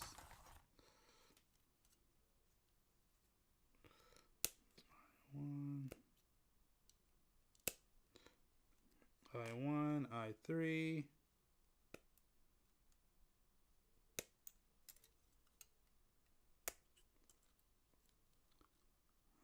Oh yeah, no problem, no problem. I will be here till I'm done with this build. I1, I3. About to put it back on something though. How's the charge going? If it's at 50%, then we're... Oh, okay, we're perfect. Alright. Alright, cool. Okay. That's what I was waiting for. Alright, cool. We are back in business.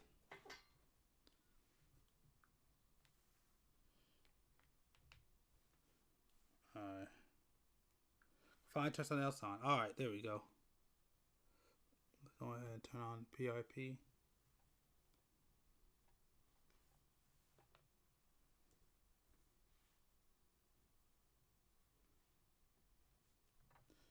Yep, there we go.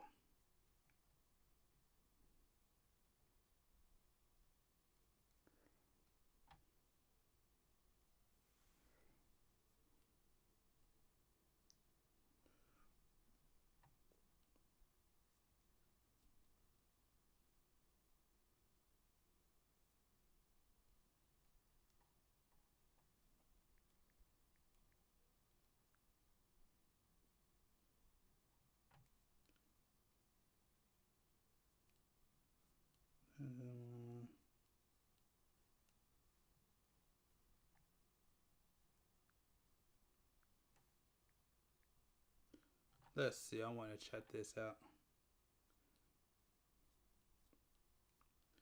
Ooh, yeah, I can't watch that.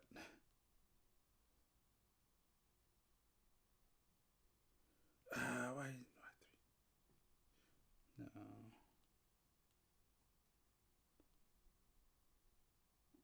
Oh, cool. That's 2 weeks ago. We can check this out.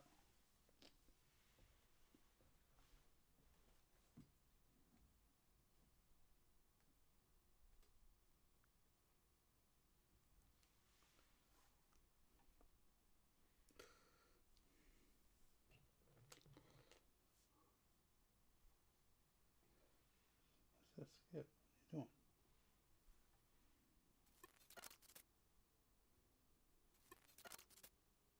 doing? What the heck?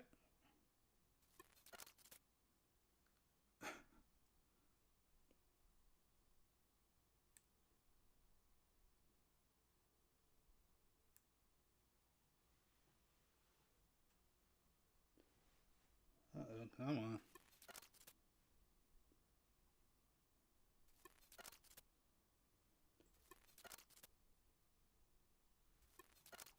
What?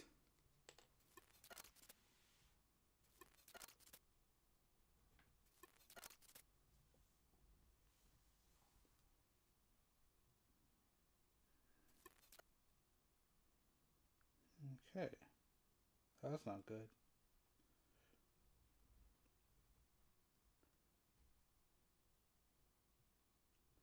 Well, that didn't work. Jeez.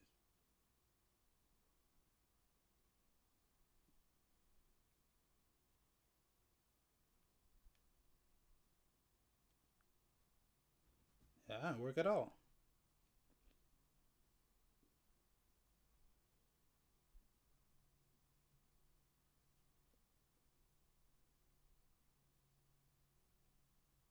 Sure, let's try you. For this game was provided by Band. What the heck is going on?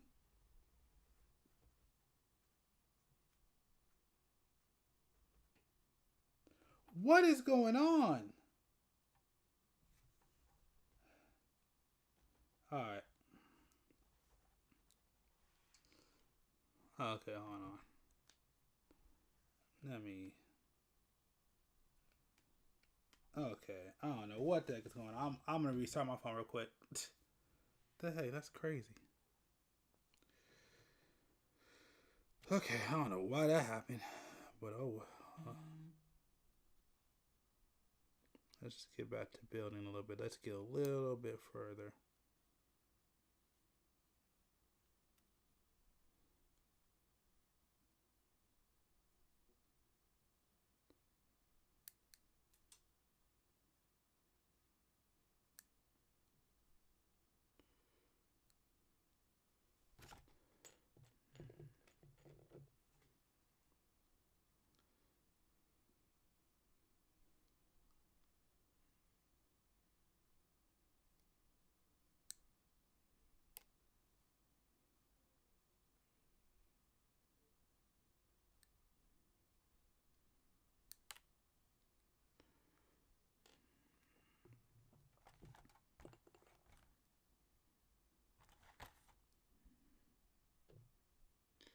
Okay. Yeah, so hold on. Hold up. It's okay.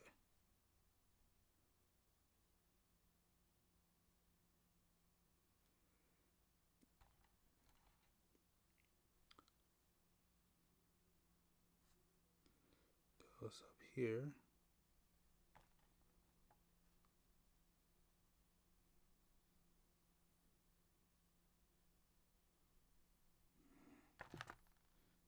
The first one goes right here.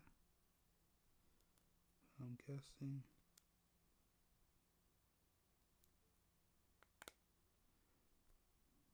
Yeah, and this one goes right here.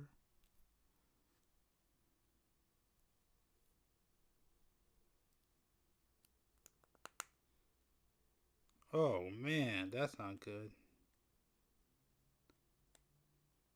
Oh, it's gonna be covered. That doesn't matter. It's gonna be covered. Who cares?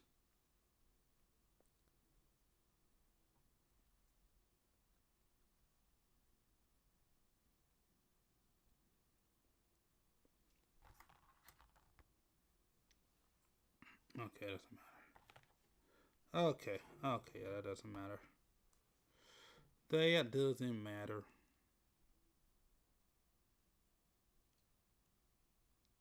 That doesn't matter too much.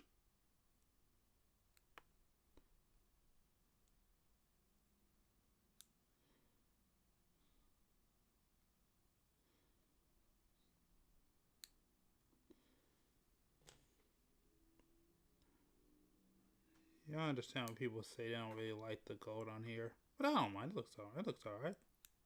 Doesn't look bad to me.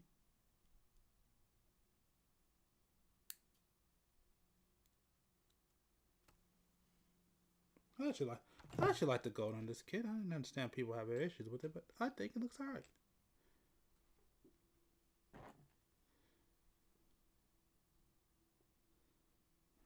guessing.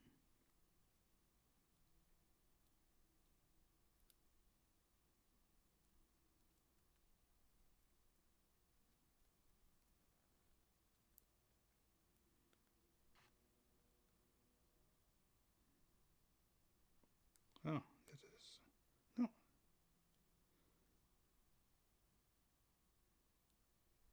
Yeah, it's this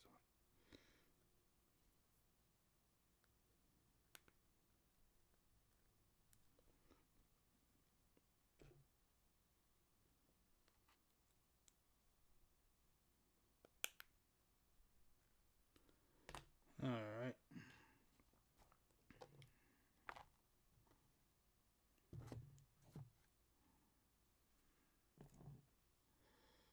All right, and then this one is up here.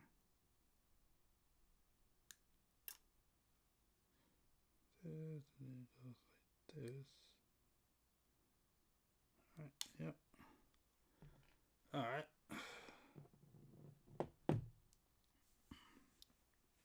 Oh.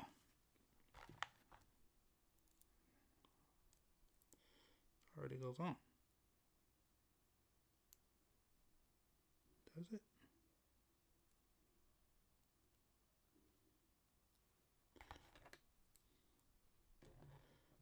Okay.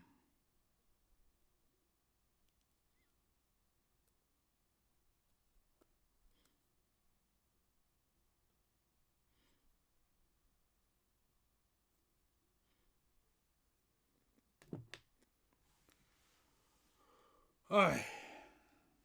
So let's see if my phone is back.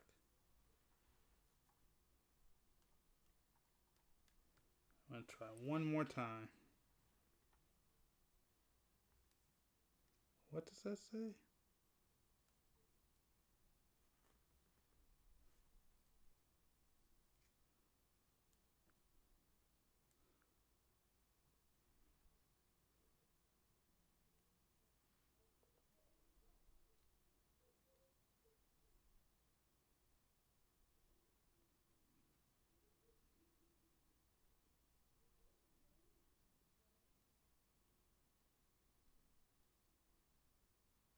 Okay.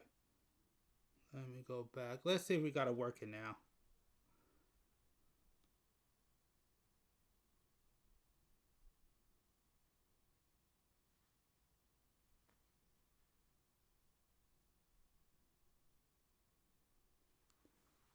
Looks like it's only working.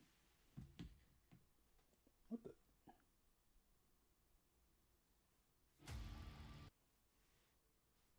What's going on?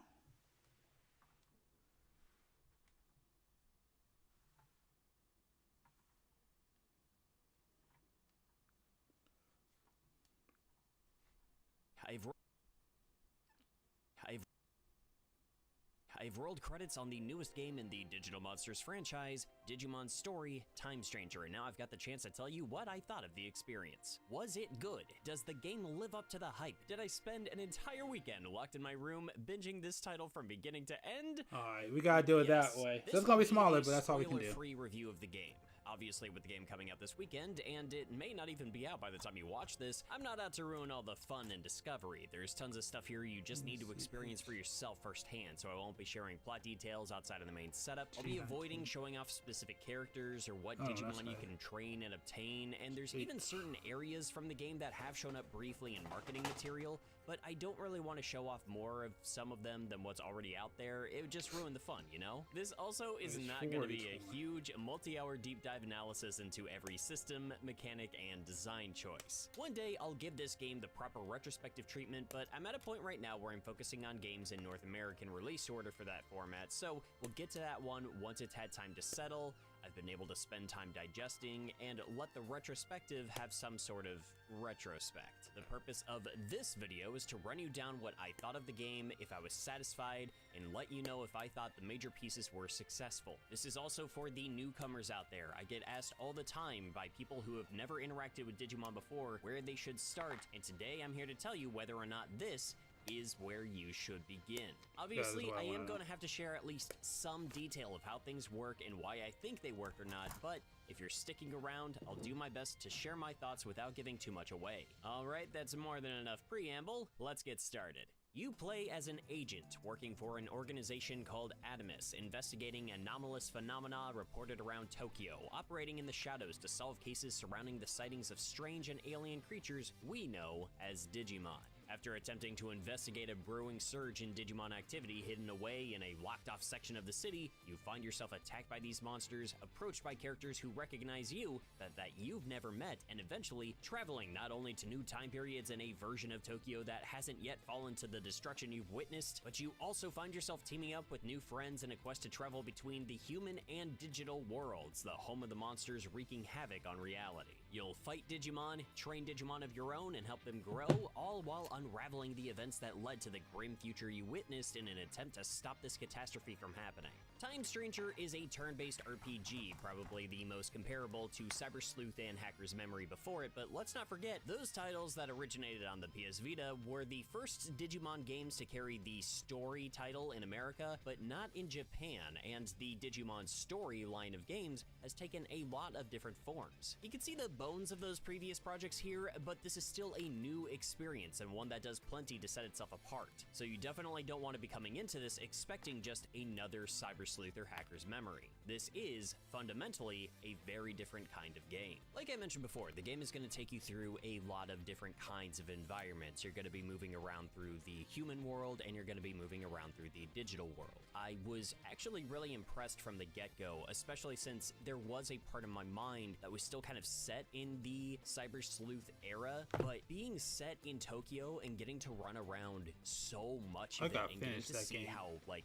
populated it is and just how many areas there are to actually go in and explore. And it's outside of the standard dungeon format. There's not a bunch of Digimon just running around every single area here. There's just a lot to experience and to be in, and I was actually really impressed by how much of Tokyo you could actually go out and explore. Now, the vast majority of areas that are out there in this game are populated with Digimon. As an agent of Adamus, you've been investigating these creatures for a while now, and you actually start off the game with one of your own. As you encounter new ones, you can strike battles with them, you will start to scan them for information, and as you get enough information on them, you can convert them into your ever-growing pool of available Digimon. These can be added into your active party. You can have 6 Digimon in your active party at one time, although only 3 are battling at once, but you can swap between members of your party at 6 at will. Outside of battles, you can just go into the pool of Digimon that you've converted over time and just swap them into your party lineup. It's incredibly open and just very easy to do. Encountering Digimon itself has also been sort of upgraded from what we've seen before. These aren't just random encounters that spark as you're running around. Those Digimon that you can fight are just out there in the overworlds, and you can either avoid them if you're just not trying to get into a fight at that time, or chase them down so you know exactly where to go find new fights to have. As you beat them out in battle, they will respawn after enough time out there in the overworld, so if you're trying to grind, there will always be an available pool of Digimon for you to go out and fight. Getting into the actual fights themselves, I actually really enjoyed the battle mechanics of this game, and there were a lot of elements that took some time to try to learn the ins and outs of and how it all works and how it all comes together, but I do think that what the result is might be my favorite battle system in a Digimon game like this. It is going to feel pretty similar to a lot of other JRPG battle systems, but certainly not in a bad way, and I do think that it has a lot of its own elements that come together in a very fun format for fighting. You have a lot of factors to consider and keep in mind every time that you encounter a Digimon out there. You have your different types for each Digimon, your vaccine, virus, or data type Digimon, as well as the free types that aren't so much affected by type compatibility like that, but every Digimon is also going to have an elemental weakness, and as you start to pull together a larger group of Digimon, you're going to have more at your disposal that have different abilities or techs to use in fights, and the elements associated with them are going to have stronger effects on the Digimon that you're actually using them against. You can essentially go in and stack damage based off of elements like this. You can lower I'm done with these the two amount more. of defense that a certain Digimon is going to have against a certain I'm not gonna stop elemental because I'm at Matrix, type so hold of on, I'll attack. just do But this. if you're using a tech with an element Okay, I got these two right here. attacking them with a Digimon that is a base type that they are also weak to, you are just going to be multiplying your damage output on them by a lot. And it's worth considering all of these different factors that feed into each other, especially since basically every Digimon has a set of special techs that are specific to that Digimon, but it also has a bunch of slots available that you can just start assigning techs to. And I mean, you can go out and pick up a lot of different techs to assign to Digimon, and I'm pretty sure just about every Digimon can learn every available tech that you can give them. Now, obviously, based off of their stats and like how much their spirit or their physical attack strength is, all of these different elements are going to come together to change how useful they are with specific abilities, but it gives you a lot to work with every encounter, especially since it helps you format your Digimon party in such a way that you can make almost any setup of Digimon that you like viable in fights. There are elements that will eventually complicate that, of course, there's going to be, but as long as you're maintaining a good mix of Digimon that are gonna have good type advantages over certain things, again, you have 6 to work with at any given time, and it's not like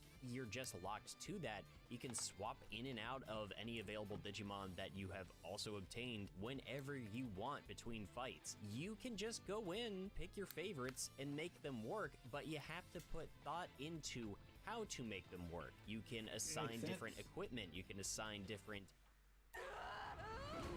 Makes sense.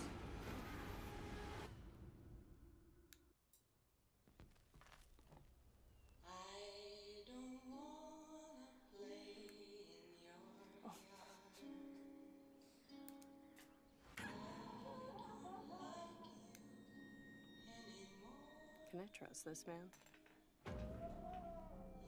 Assign different skills and abilities, things that will help them out there in fights, but as long as you are engaging with those systems, you have the tools at your disposal to just make a party of Digimon that you really like. There's just a lot of openness to the mechanics of this game in general. Even within the battle systems, like, you can sit there and watch all of the animations play through, but at any point you can just flick the right analog stick upwards and you can just speed up the battle animations up to like 5 times of their normal speed, and you can blitz through things, which is especially helpful if you're going through a bunch of grinding and you don't want to just sit there and watch every single animation play out in full. Even in the overworlds, you can press a button to preemptively attack Digimon that are out in the overworld. If you catch them by surprise, you can get some damage in before the fight even starts, and you solidify a preemptive strike, letting your party attack first. But if you're really just that much stronger than the Digimon that you're attacking in the overworld, when you press that button and go for that strike, it's just gonna wipe them out right there on the spot and give you the experience. It makes it very streamlined. Using items, so taking a moment to replenish the HP or SP of your Digimon, does not actually take a full turn. Any Digimon that is currently active can only do it once per turn, but it does not take up their entire action. You can just use an item and then go in for your attack. You can also swap out which Digimon is in that spot at the time, and again, it does not take up that entire turn. Even your agent can kind of get in on the fighting sometimes with these cross-art abilities that they can use to either give your team of Digimon a buff during the fight, or just like attack the Digimon out on the field outright. And as you progress through the game and as you use certain skill points, you can actually earn new abilities for the cross arts and change what they can do. You are locked in once you're in a fight to whatever cross art ability you had chosen at the time. So if you had one that is very specific to a certain goal that you want to achieve, it is the only type of cross art that you can use for that battle, so it's worth considering which one you actually want to go into a fight with. At first, I was worried about the game being too easy with the amount of options and leeway they give you, but fights like the core boss battles really prove to me that this game wants and expects you to go out grinding, raise a wide variety of Digimon to choose from, teach them moves and learn how to best work around the battle system's mechanics, learn how to lay out damage while defending yourself, and even be ready to deal with some wild stipulations to certain fights. There were some boss battles that just had a gimmick to the fight where it suddenly made me rethink my entire sense of strategy, where it would take a mechanic that you were just used to working around. Welcome back. My bad. Suddenly you gotta work I was getting locked in. You have to tackle this I was getting locked in a whole new way. It was very engaging, and it made certain boss encounters really feel special in that sense as well. Like but this? it also Like made this. you feel intelligent, because it's like you were actually going out there and engaging in fights in intelligent ways. I feel like for the most part, the battles that I experienced out in the overworld were I got stuck a little bit for a second there, but then I figured it out. I finally got through. Digimon, add pain in them the to the butt. crew, all of that good stuff. But when it came to those boss battles, they were the big tests. Yeah, my fault. No, I got a little stuck when I was freaking playing this. I mean, building this. I was having issues, but I finally figured it out. That's the one thing about real grades. They have like little intricacies that you gotta pay attention to. That's the one annoying part about dealing with real grades.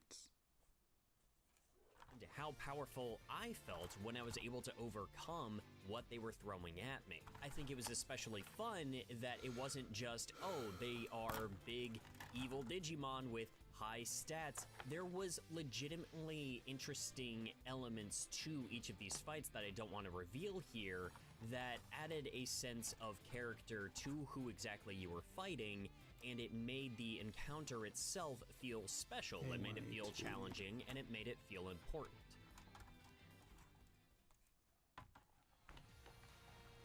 Now, as for building your crew of Digimon, there are a lot of Digimon out there that you're going to see running around, and as you encounter them, you scan them, you convert them, all of that good stuff, but just having that base Digimon opens up so many doors to different creatures that you can obtain. Following tradition, back from as early as the Tamagotchis, the Digimon grow in branching paths, and as you start to raise and level up Digimon, they can digivolve into new forms, but digivolving and de-digivolving back into previous forms is actually something you're going to want to do fairly often. Early on in the game, I highly recommend go out, convert a lot of Digimon. The ones out in the opening area are not too difficult to get a good scan of. Get that scan info up to 200% so that you can convert a nice strong version of that Digimon, and get some duplicates. Get a few of them in there. Be sure to level them up. They can still gain experience while they are in your box. They don't grow as quickly as the core 6 Digimon party that you have in active battles, but they do still grow over time.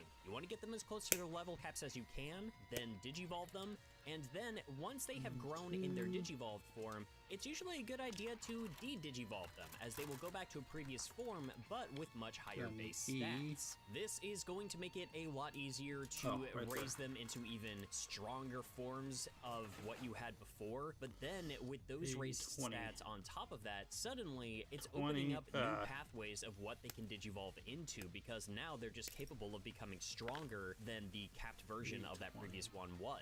It's a great little feedback loop. I like the way that this works. It's very similar to how it worked in Cyber Sleuth, but it is not the same system as what was in Cyber Sleuth. It is very stat heavy and is much more reliant on the personalities of your Digimon. I think I'm almost done with the arms. Certain traits about them, traits that you can outside actually the fist, change which I'll by put those on talking later. with them out in the field, talking with them in your Digiline as they send you little text messages, and then as you respond to them, it can change what their personality is going to shift towards. And the personality system is not something that I grasped immediately, but it's actually not nearly as complicated as I thought, and it actually is not as difficult to start skewing Digimon towards the personalities and traits that are beneficial to you as I initially thought either. I initially did not get a whole lot of use out of the Digifarm. This time it is over in this area called the In-Between Theater. It is very similar to the Digilab hosted by somebody that's going to look very familiar to Cyber Sleuth, Hacker refresh memory or even redigitize fans. But you don't have to come here to check on your other Digimon that are not in your active party, because you can just swap between them at will. And you also don't have to come here to Digivolve. Again, that is all just stuff that you can do out in the overworld from the pause menu. You can, however, drop Digimon off in the Digifarm.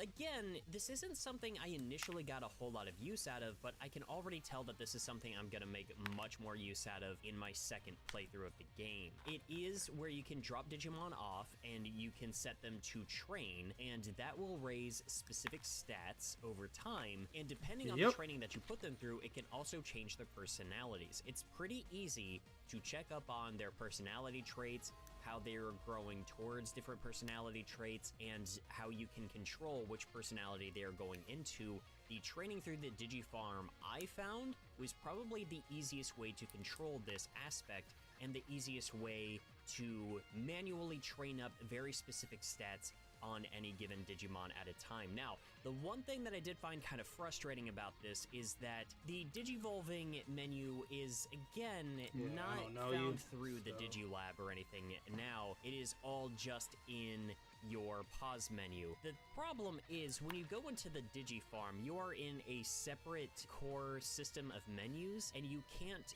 view what specific stats you're going to need for different Digivolutions for each Digimon you have in the Digifarm the way you can check on them from the Digivolving menu. So if you are in the Digivolving menu and you see a silhouette of a Digimon you really want to move your Digimon into a form of, then you essentially almost have to memorize or write down what those specific stats or personality traits are required to get there, and then go into the Digifarm and set everything up. There's just a little bit too much separation from these stat screens for it to feel comfortable or as fluid as I think it otherwise could be. It is one issue that I have with it, and it's something that I'm wondering if this might change in the future. I mean, as of right now, we're already getting a day one patch that is upgrading a bunch of different menus and assets and effects and everything for the launch version of the game. So people playing this on day one are already going to experience things just a little bit differently than how I did. So this is one element that I'm kind of curious to see if it changes over time. I didn't really take advantage of customizing the Digifarm all that much. When you're exploring the overworld, you can find all of these little gubbins just scattered all over the world, and they are just materials that you can use to decorate and personalize your Digifarm. And that's a fun aspect, but it just feels like one of those time-consuming elements that I wasn't really able to dedicate myself to when I was kind of on a deadline to play through the game. It's something that, like, it's nice to have there, but it's not necessary. So it might be something I kind of mess around with a little bit more in the future with other playthroughs, but it's not 100% like mandatory or anything like that. Saquon Barkley can't wait to try Little Caesars new cheesesteak crazy puffs for only $3.99. Can I take a little nibble? Let me show the delicious sliced steak and onions first. Now? Okay, you deserve it. Get new cheesesteak crazy puffs for $3.99. Little Caesars is the real deal. Pizza, pizza. Are we almost done? Come on. Sometimes things just click. And sometimes they don't. We all have those moments. When you're spinning your wheels, need to pump the brakes, need to get back in the saddle. When you need more height. When you need an extra set of hands. Need it to float, roll, fly. Okay, man, maybe that's too high. There we go. But hey, you're gonna be fine. We get it, and we got you. Awesome. It's the beauty of creating. That moment when it all clicks. And when you need the right pieces of equipment to make it work, or need someone to just show you how it works. There's Lenny, or Leslie, or David on video chat. Here to make sure you have the right parts and partner for the task at hand. B&H, where creativity clicks. Ian, you nailed it. Yeah, that's something I need to get back to. Get back into practice.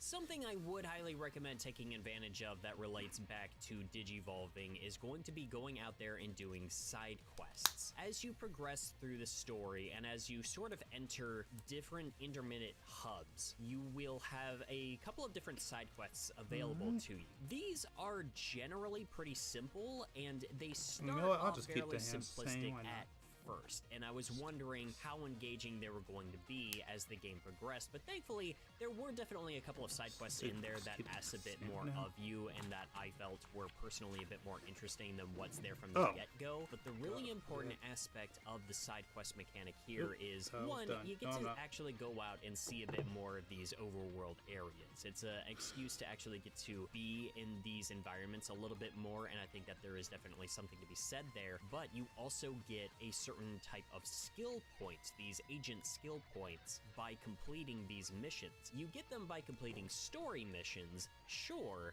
but a lot of extra points can be gained just by going out and doing these side missions. I actually recommend going out and doing these as they start to pop up, which is not something that I did, and I did end up kind of running into an issue with that. As you obtain these skill points, you can redeem them in a agent skill menu that either upgrades how your agent works, like upgrading your different cross arts, things like that, or it can even increase how the stats and experience gained and everything is affected for Digimon of different personality.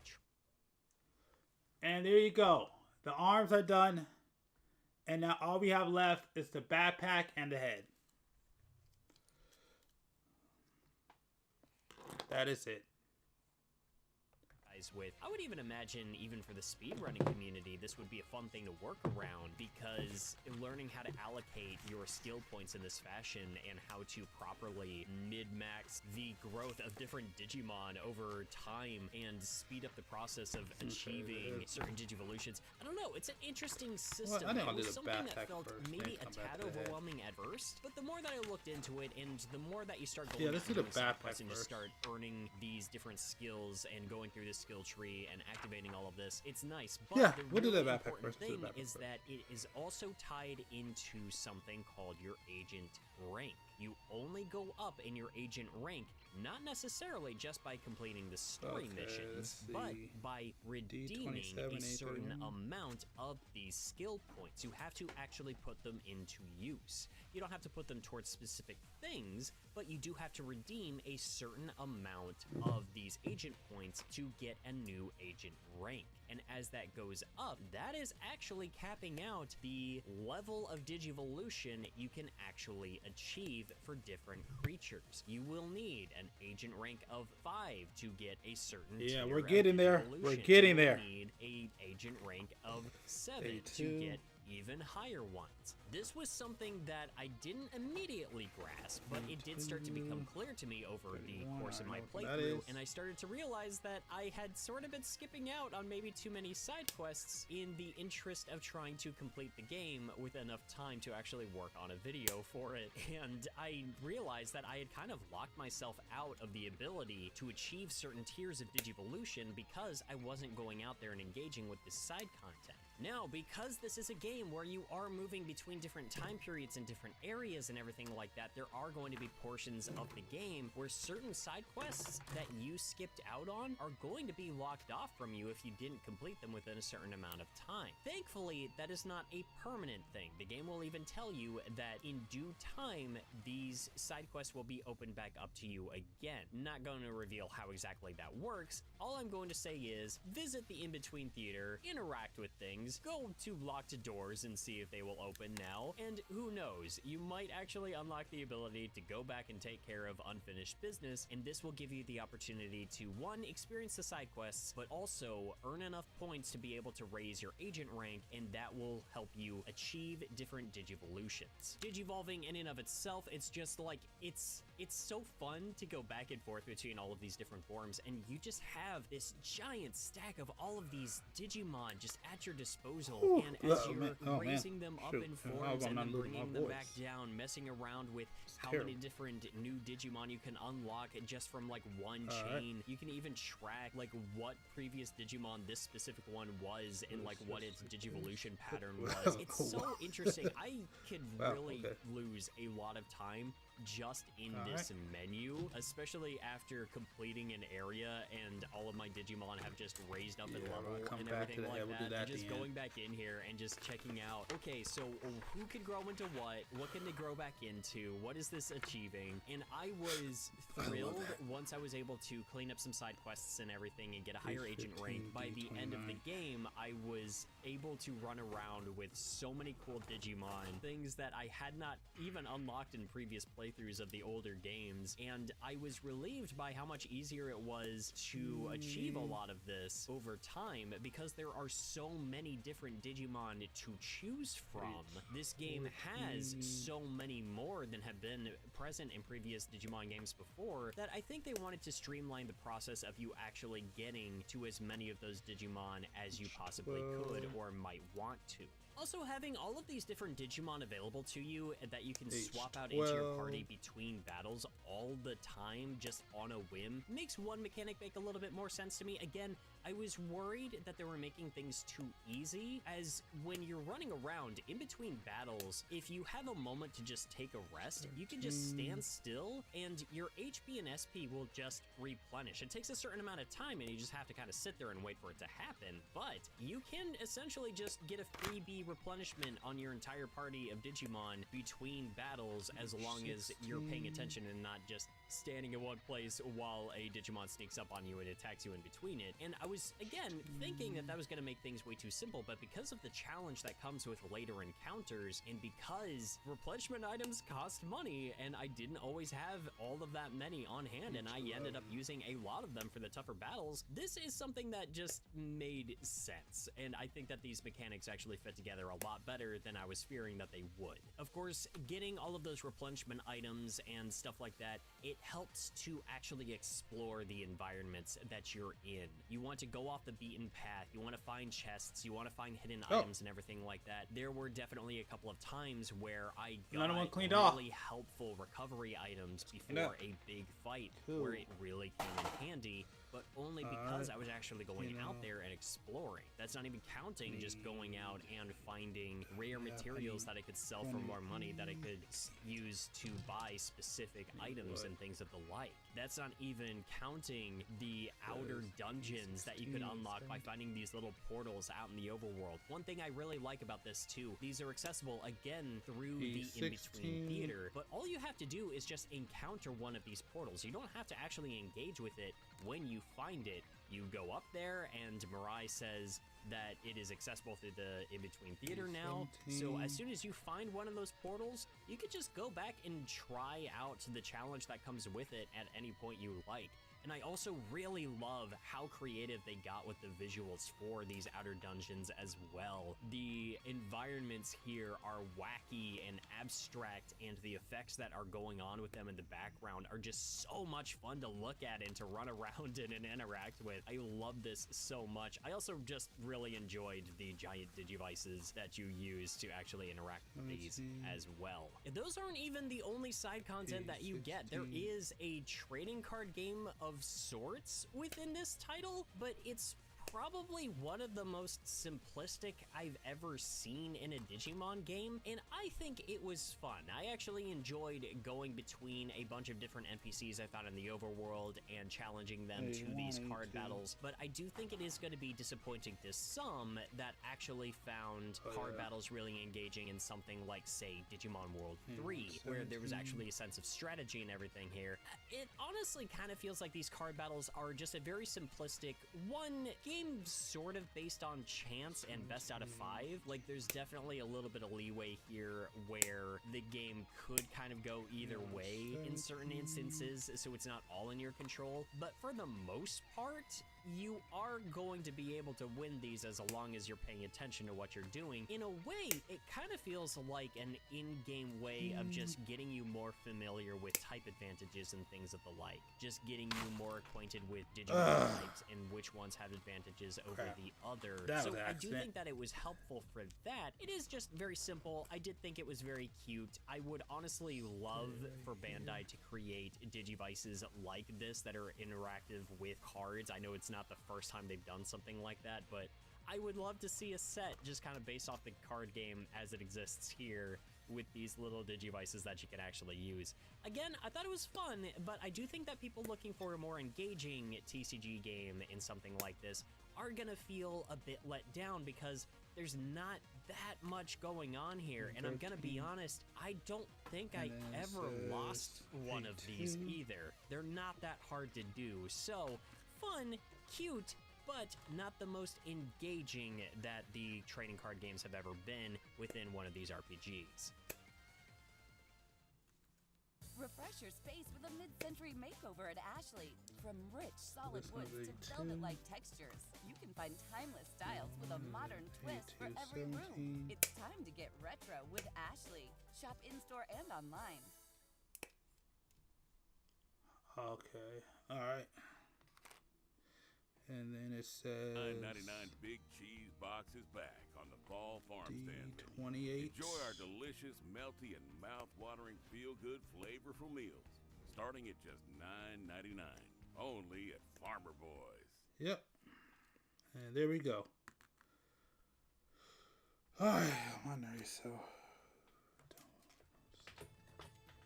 Now, something I do think was legitimately engaging was the plot of the game. Obviously, I don't want to say too much about it. It would be way too easy to spoil too much or to give too much away. What I can really say is that this is a good story about characters, their connection with each other. It is a time travel story, so, you know, there is definitely some shenanigans going on there that, you know, you would sort of come to expect. But overall, I found it to be a really engaging tale of destiny, of people, and the way that they connect with one another. It is something where it puts people in different positions that makes them question themselves, their roles within the worlds that they operate in, and they do take advantage of just making these two worlds interact and watching what sort of chaos can unfold as they are sort of merged together.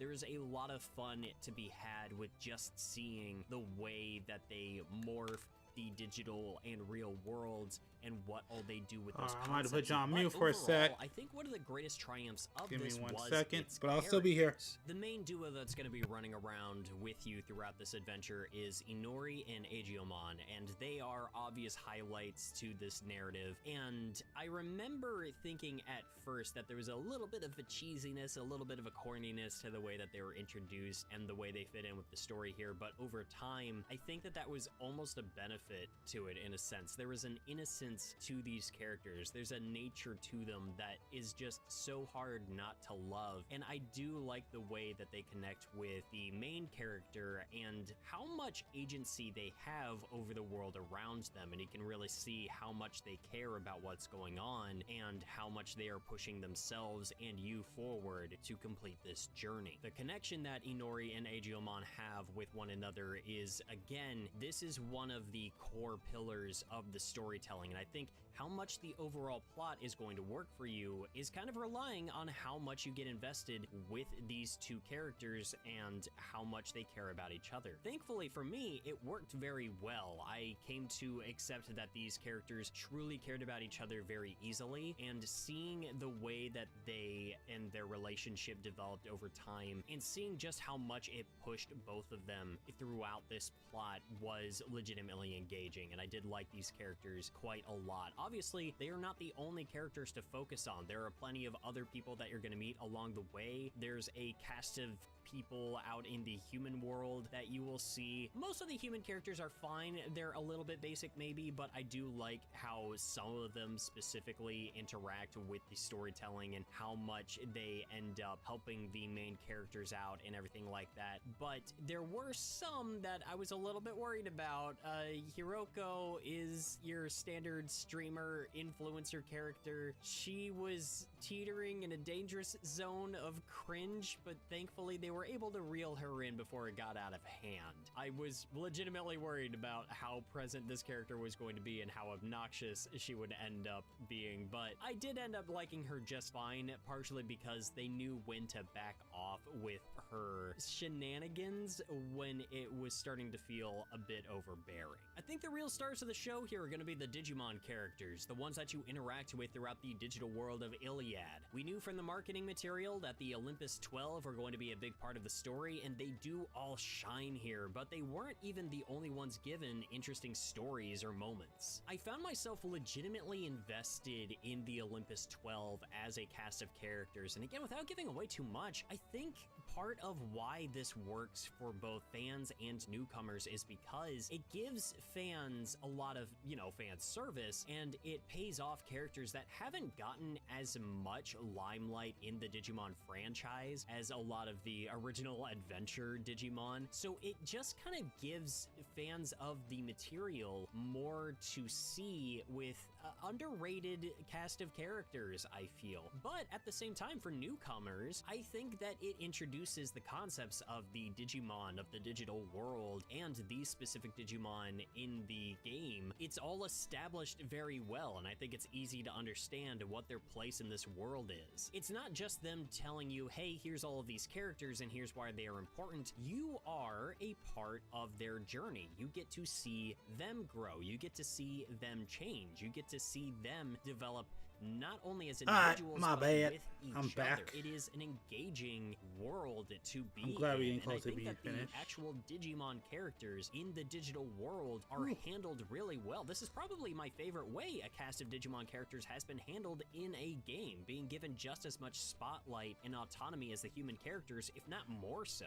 I'm not going to sit here and say the plot was perfect. I do think that Hacker's Memory still kind of gives it a run for its money, if not like maybe neck for neck. I do think that like maybe the two games do sort of compete with each other in slightly different ways in the way that they engage you, and especially if we're talking investment in characters and emotional storytelling. But I do think that what's here in Time Stranger is really good. The plot sometimes abuses repetition, but there were plenty of times when I thought the game was settling into a pattern, only to surprise me by switching up the status quo. There are some cliches and some ideas that aren't explained as well as I would like, but the pieces still come together in an overall satisfying way. I can say that I don't think every thread is resolved perfectly or satisfyingly. Not every idea gets the build-up it needs, but anytime I felt like the game didn't stick the landing with something, it had something else up its sleeve that worked really well and brought it all back. It is uneven with pacing, but it still hit me hard when it needed to. In light of some issues that I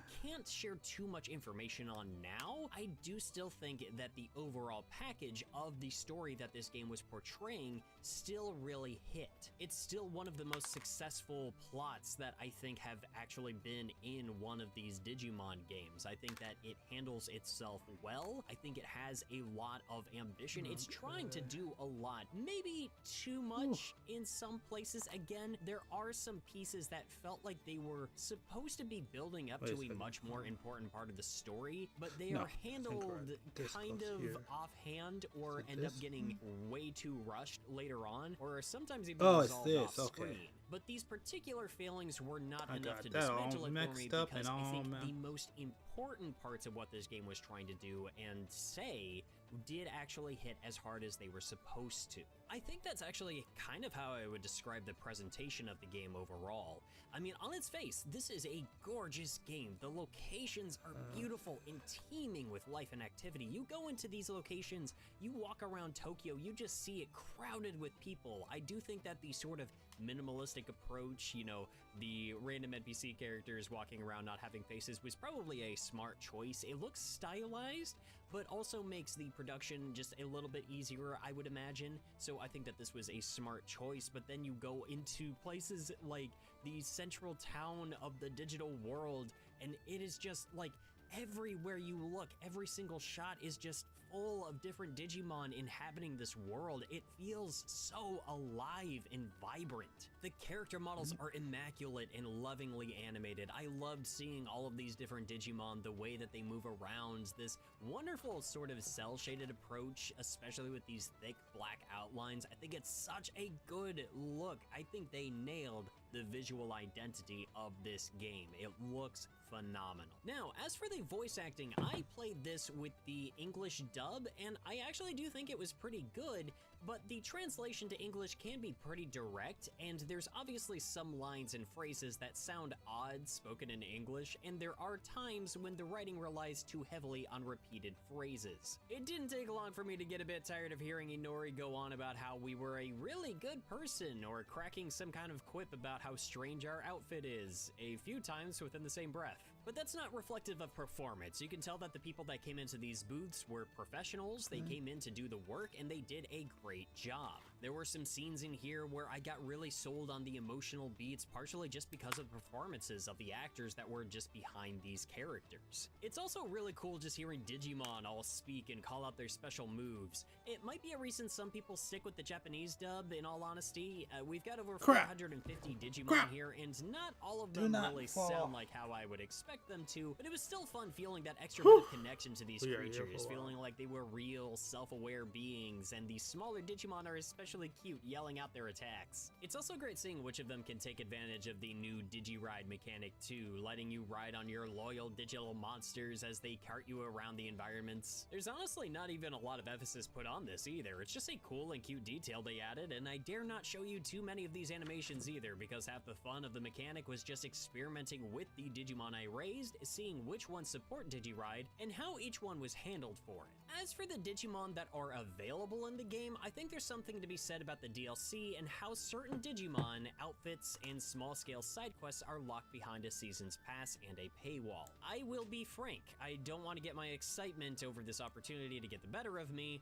I don't think I quite like this stuff being barred off. Cute referential outfits for your character to wear, sure, I get that. Licensed songs from Digimon anime series that you can play in-game, I think that's understandable. But Black Agumon and Black Gabumon being exclusive to a pre-order bonus and later walled off to paid DLC just doesn't sit right with me. And I know this isn't the first Digimon game to do that, and it's far from the first RPG. There's still more to be seen, and this is an element that I think would be best served looking at it in retrospect, seeing how it was handled over time, and seeing what all creatures were locked behind the season's pass, and seeing if it was worth it. Right now, I feel like it's too early for me to cast full judgment, and I want to see if it feels like it was worth it once all the content is out of the table. At the very least, I want to throw him a bone. I get it, I'm not the money man, I don't know what all happened behind the scenes getting this game developed, and I can't tell you for certain what was or wasn't feasible on the budget, or what business decisions could have led to determining what made it into the launch of the game and what needed to be claimed afterward. I guess my only thing is that if I'm spending $70 on an RPG about collecting monsters, I don't want to have to pay extra to collect a couple more, you know what I mean? There's times when you can tell that time and budget were running thin and couldn't match the ambition of what's being presented, and certain effects or workarounds where the game just needs to insist that a thing is happening in real time feel sort of reminiscent of the Vita games. But when the game really wants to show off, you can see where the team decided the resources were best focused. I mean, the soundtrack alone, oh man. Masafumi Takada makes his return to the series, but the amount of skill and range on display here is incredible. I absolutely adored this soundtrack. There's so much energy and identity added to each area, to emotional sequences and characters, down to one of my favorite boss battle tracks I've ever heard in an RPG, and I really hope we get some sort of physical release for this OST, because it's easily one of my favorites in the whole franchise. I haven't been able to get some of these tracks out of my head since I finished playing. And yeah, sure, there were a lot of complications that came with the development cycle of this game. They did not have unlimited resources to work with, and really it just makes it feel more special, you know, that they were able to do as much as they did to make it feel,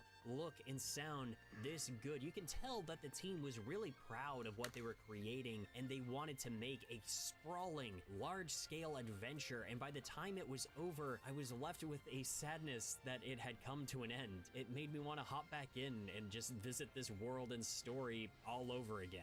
This is an all-around great game with bold new choices and a great celebration for old fans while offering them something new and also serving as a great starting point for newcomers. Were there shortcomings and concerns? Yeah, I mean, there are always going to be, but the flaws that I found were easily outweighed by the incredible experience I had running through this game, raising Digimon, getting in tune with the stacked mechanics that I really enjoyed, come to love this cast of characters and the world that they inhabit, and being reminded once again of what makes Digimon so special to me. I can't wait for more people to experience this game. There's so much in it I know is going to excite people. There's so many moments and background gags and ideas, monsters and details I know you're all going to love, and I'm so happy that we all get to share our excitement together soon. Please support this game. It's a truly special gem among an already special franchise, and more than just supporting the IP or the development of more material, a project with this much love,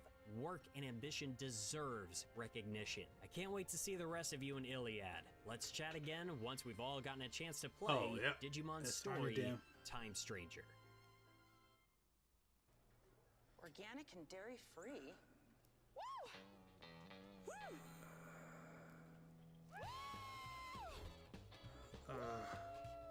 Here we go. Third time today. Oh, duh.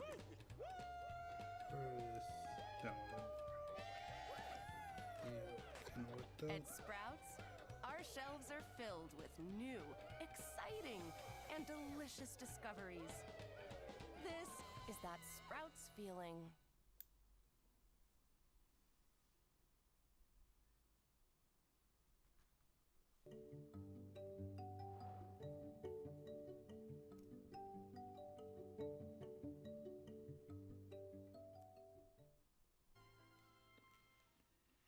Of course, I want to thank Bandai Namco for this incredible opportunity. This was one of the most exciting things I have ever gotten to do. The idea that I got to be one of the first people to experience this game, to be able to run through this world and see what this team put together like a week before it even hit store shelves. That is, I can't quite put it into words. I felt unqualified. It was very humbling, but I would not have been able to get here without their generosity, and of course without the years of support and just love that have come from everybody that has built me up over these years and has helped keep me going and helped keep me on track to be able to earn opportunities like this. Thank you all so much, all of you that watch and listen and share, everyone like that. And of course, like the people over on Patreon that help me out, that put money towards me being able to make stuff like this and to chase opportunities like this. It means the world to me. And of course, I gotta give an extra special shout out to my current top tier patrons. This month, they are Mr. SP, Brendan Hesse, Dresselite, Earl Valco, Jacob Stadler, Jazzy Jefferson, Mackenzel, Milton Manthing, Mitch Pym, Old New Type, Patricia Marcoux, Peter O'Hagan, Cinderin7, Snapkick, Cyrus the Skeptic, and Thomas Brooks. You guys mean the world to me. I can't accurately describe just how special it is to have this kind of support, to be able to do something like this, and to keep chasing this little dream that I never thought I would get this far with. Thank you so much. Like I say all the time, you make it possible, and you make it worth it. With all of that said, we are not done this year. There's still more to see and to play and review, and I need to get back to work. Thank you all so much for the love. Thank you all so much for watching, and I'll see you next mission.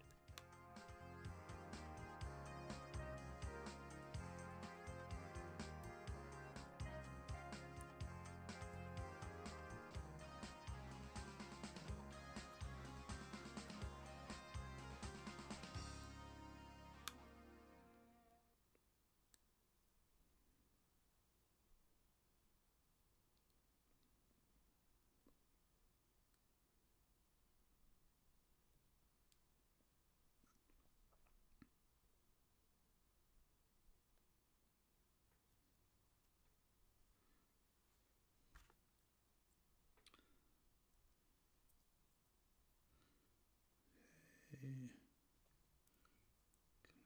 see, so it goes. Oh, there we go. Oh no. Goes this way. Oh no.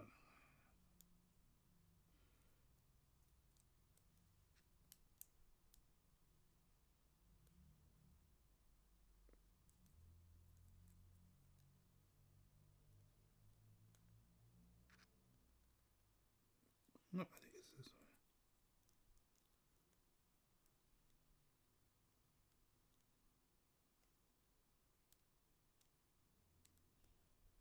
Okay, I thought it was highway, but it's not going. Okay, hold on.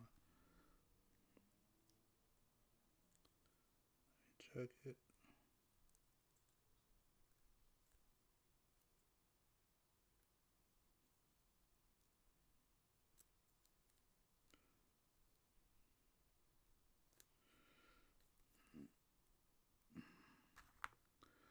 All right, I think that's the backpack, right? Yep.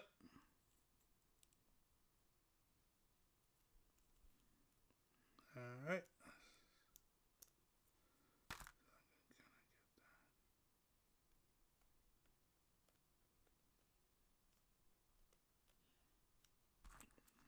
Okay. All right.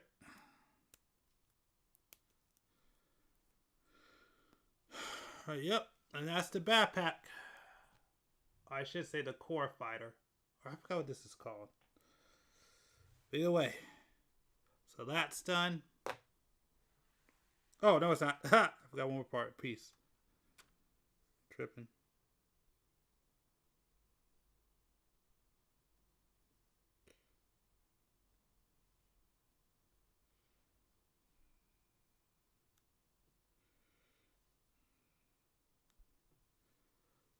Okay.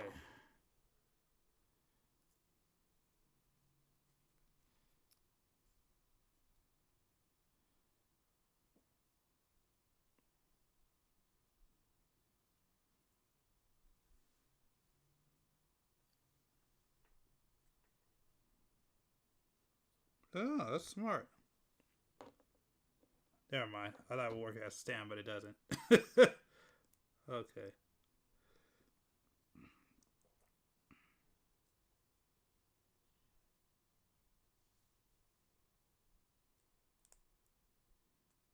That's cool. It opens up too. I like that. Cool. Yep. I like this. Yeah. Okay. Now we're down to one more. Now we're down to the hold on. I do gotta do the weapon. Well, I think it's only a weapon, but that should be quick, easy.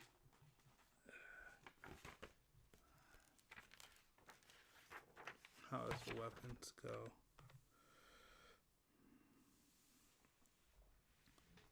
So it goes.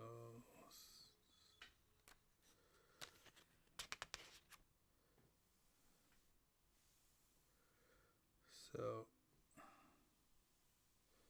F4 and F5. Where are the Fs? I had it earlier. There we go. So there it is. F4, F5. Alright.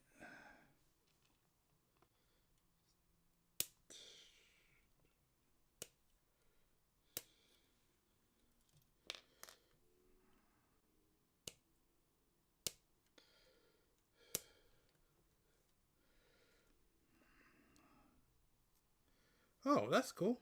They're just together this time. That really happens. Alright, that's a cool little fix.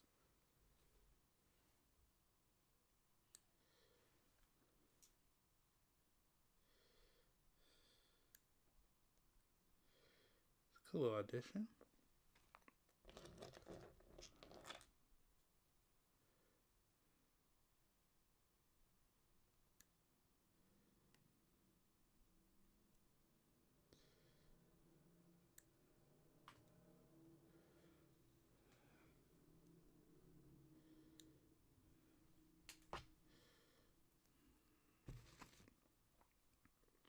Alright.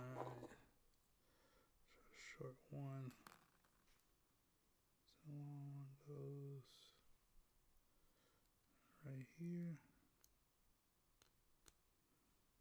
The short one goes.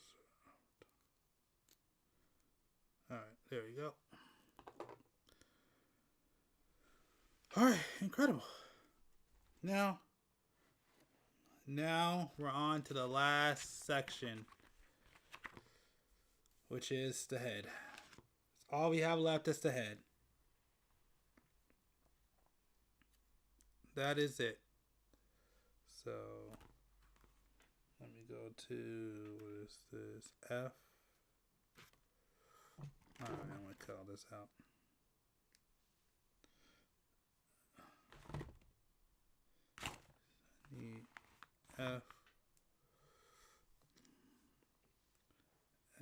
F15.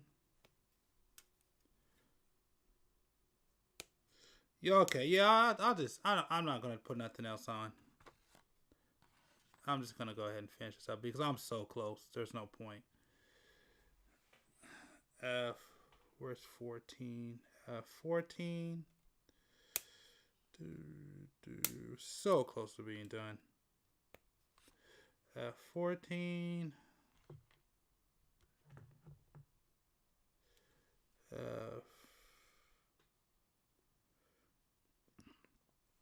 F11, F12. F12. F11.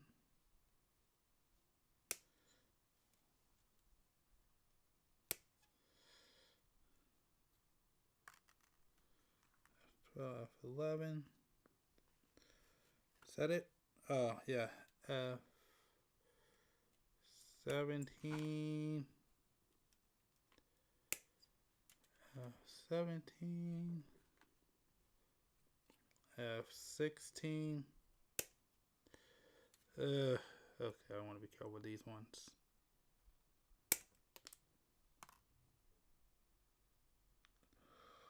Oh. Wait a minute.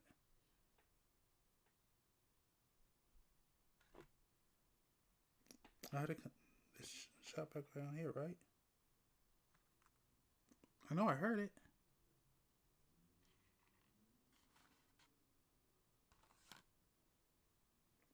I heard it shoot right back on here.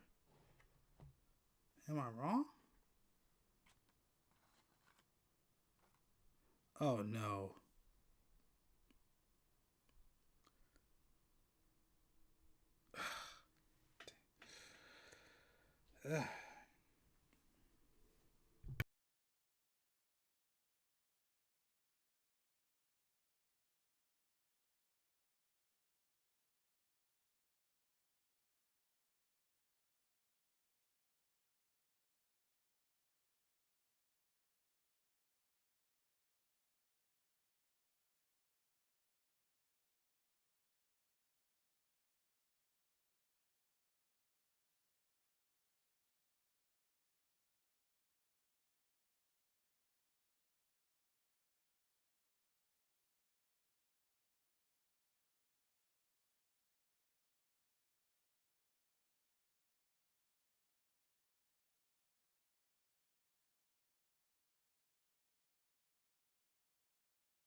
Well, that's done, but now I gotta go ahead and look for a part again.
My fears have been realized. I gotta find the part. shooting all over the place.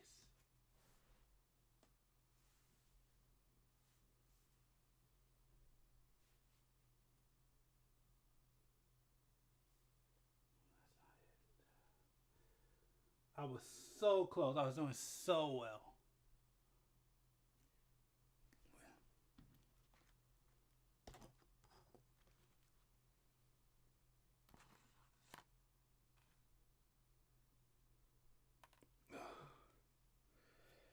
Why does it have to be a small piece? It always has to be the small. It always has to be the small piece.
Damn it.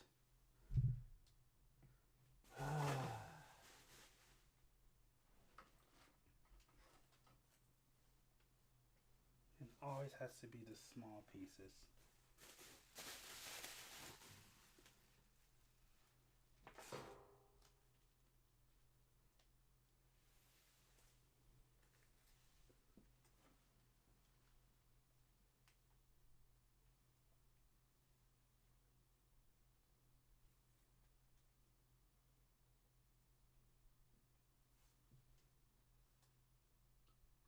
Oh, oh, I found it. Oh, okay. All right. I thought I was going to suffer. We're good. We found it. We freaking found it. All right. Oh, okay. I got to finish this up. All right.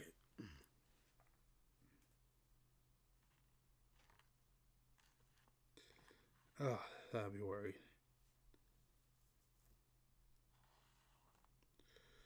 Okay, then we need the A's. Don't you dare. No, not this time. Oh, need to make sure that you... Okay, I need to get back in my chair. We're almost done. Holy crap. Thought I was going to be able to get this done today. But we're going to be able to get it done. We're going to get this done tonight. We're almost there. We're so close. We're so close. That's all it takes is one stupid crap like that. I'm screwed. No, I want to get smart.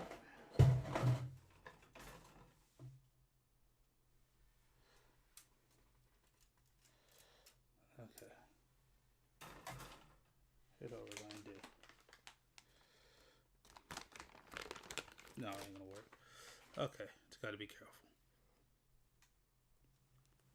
So I need... 35 on here.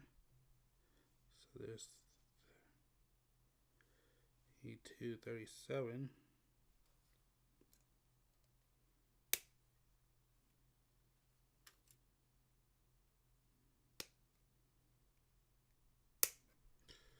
237.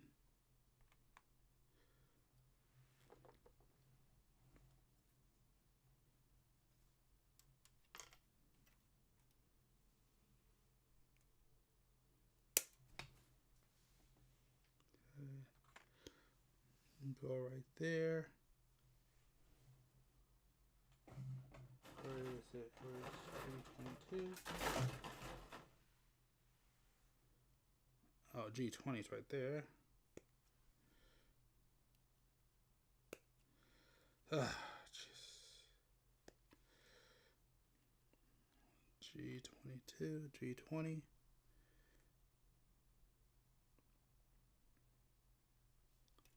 This is G22 right here.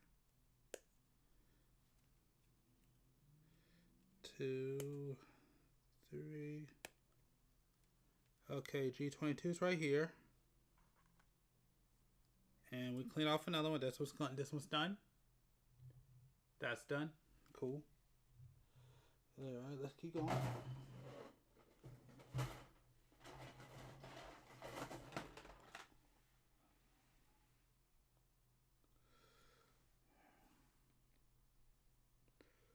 23 go?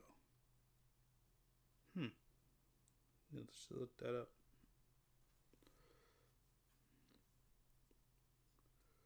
A2.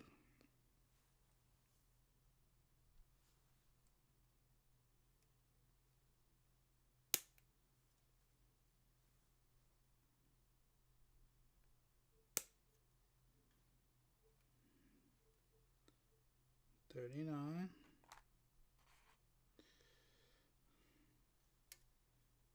38.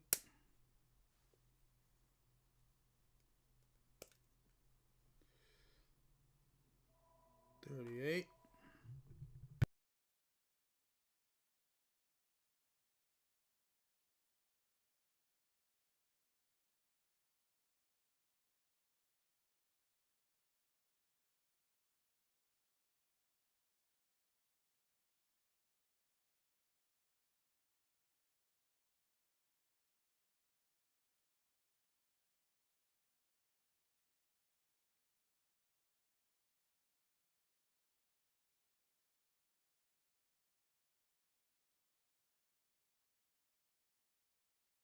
And 35 is what we have left. 35.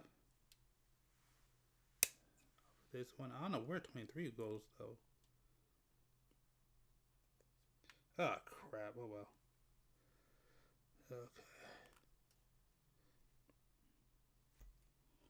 So I need A1.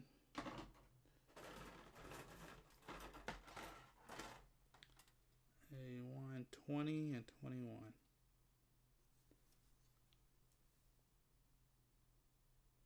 Oh, I see where they go. I see exactly where they go. Okay, hold on. I did mess up. Okay. I thought I was down the arms. I'm not. I see exactly where they go. I see exactly where the arms go. Exactly where these.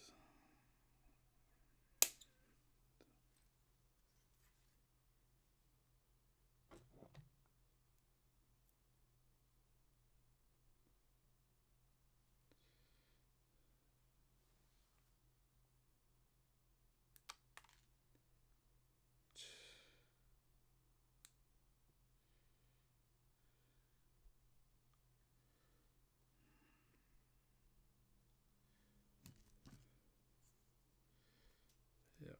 RC.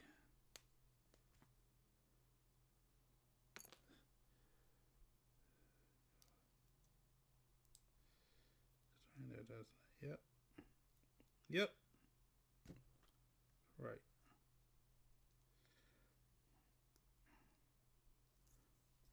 This side, and then where's A2?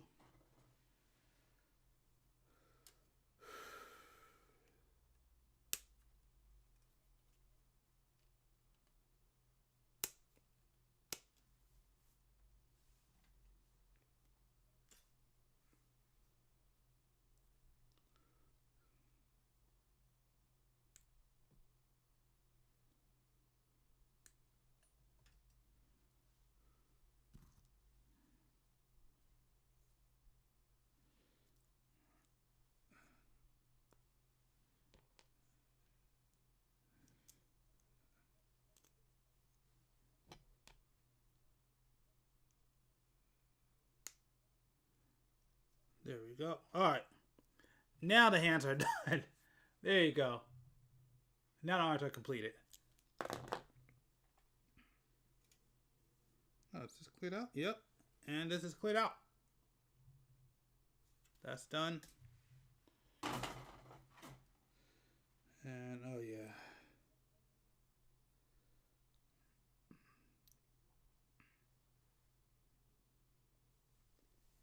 There's 19 going here somewhere.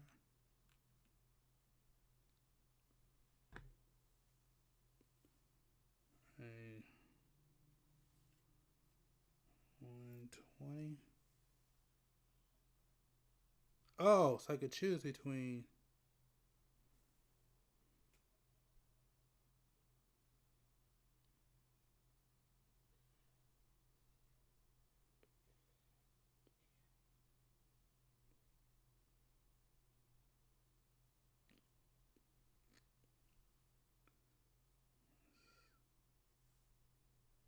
A1. A111.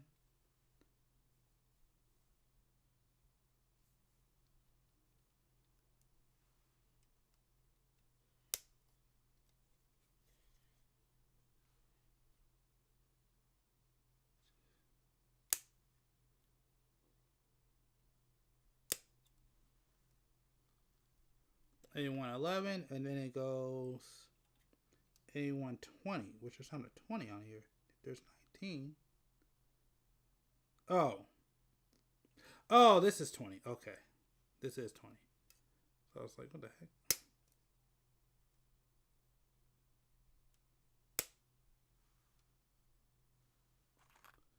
All right. Okay, we can start finishing this up. Cool. All right, let's go ahead and start knocking it out. This is it. This is the last I got to do, and then we're done. Oh, and where's the stickers? I need that too. Oh, no, that's not it.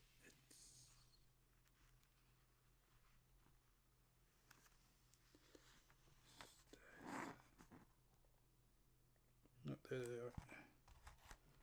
Crap. No. Screw it up. Okay, well, that didn't work. All right. Dang it. Okay. These got to the place I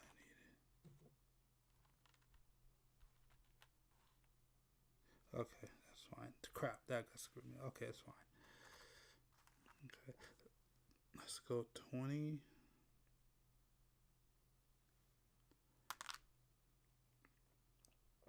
All right, this is the last little bit. This is the last little bit. All right, we got 20.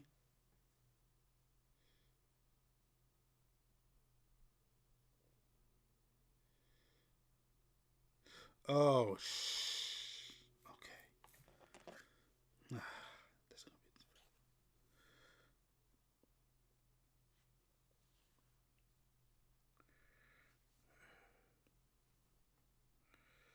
be. Okay. Okay, this is gonna be tough. We're just gonna roll with 17.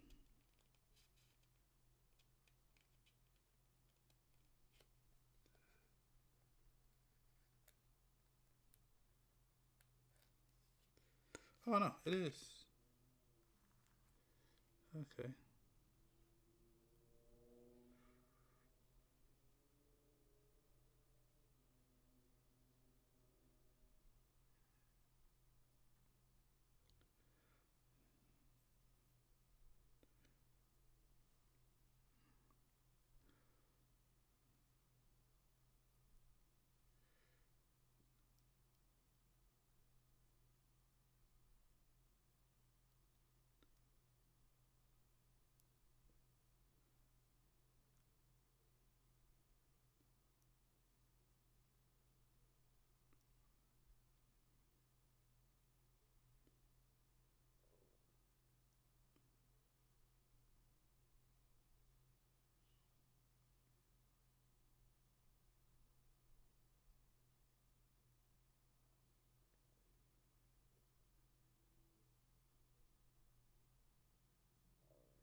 Okay.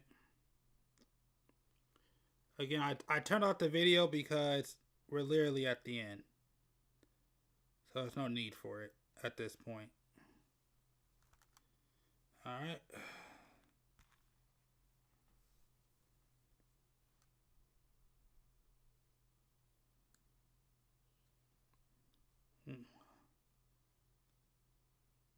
We're literally right at the end. We're literally right at the end.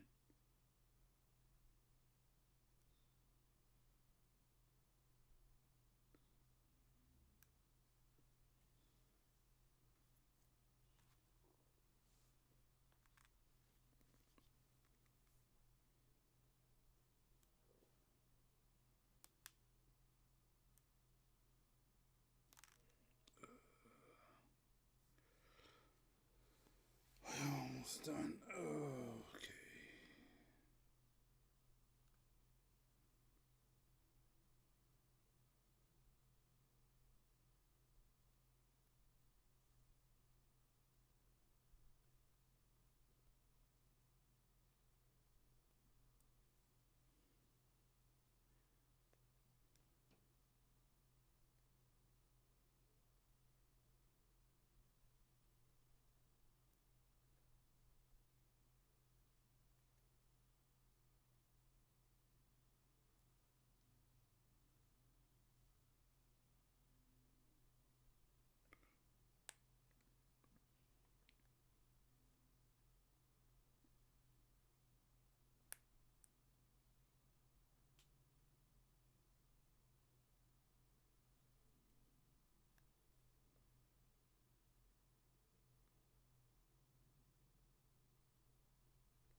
Okay.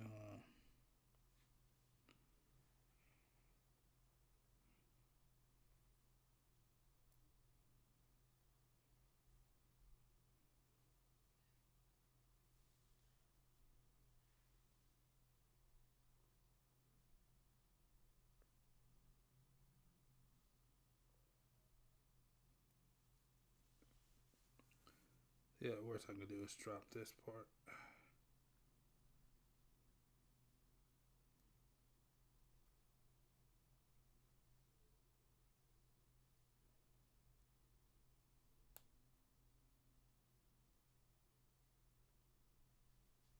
Okay.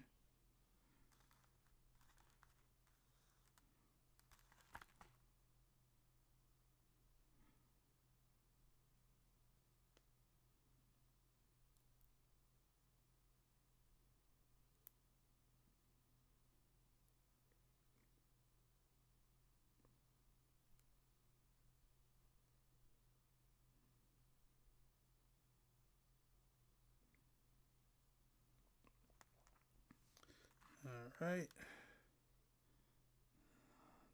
Oh, Jesus. Well, that was about to suck. We're almost done. Okay.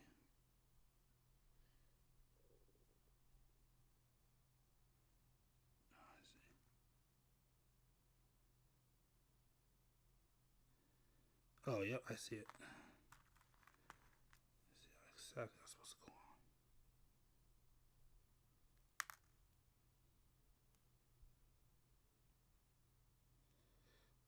on. Ugh.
Okay. All right. Cool.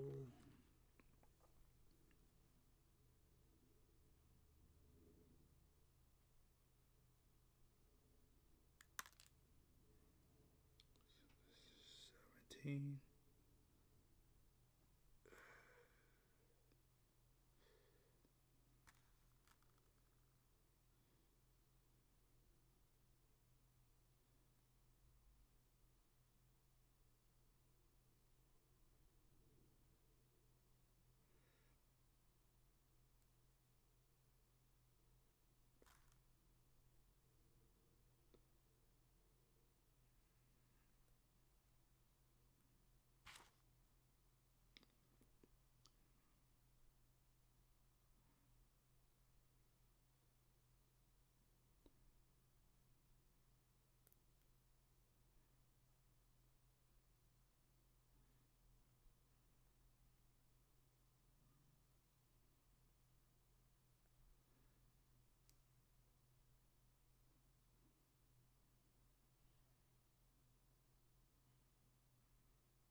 All right. Now this is the part where I screwed up.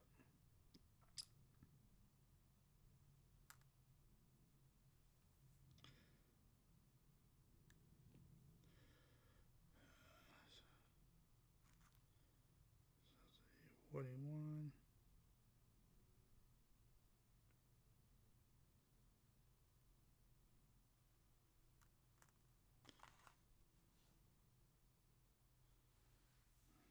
This is supposed to be 40.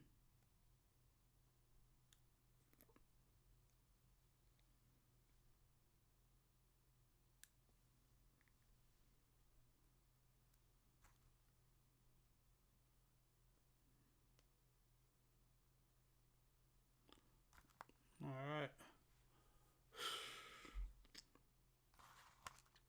Time is it? Almost 6 o'clock.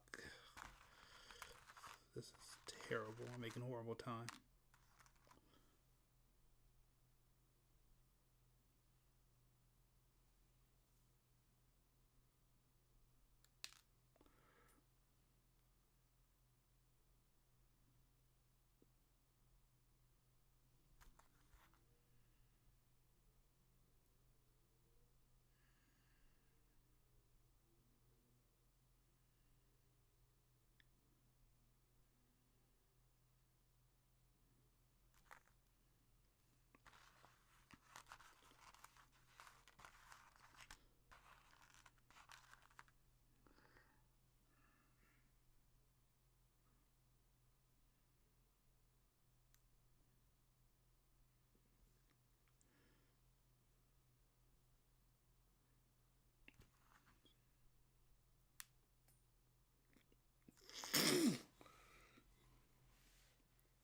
Oh, I think I see it. No.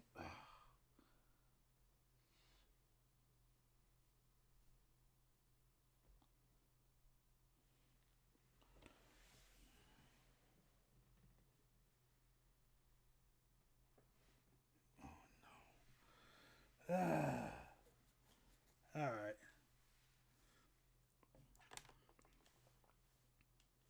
Where are we at?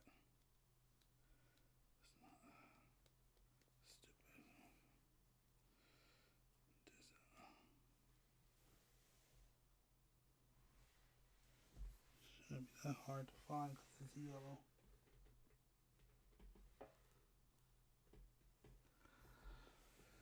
All right. That's what I was worried about. the last one. Of course, it's the last one. But it's yellow, so it shouldn't be that hard to find.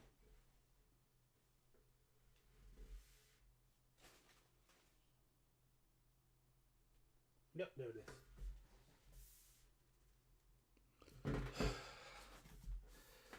All right. All right. Okay.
All right.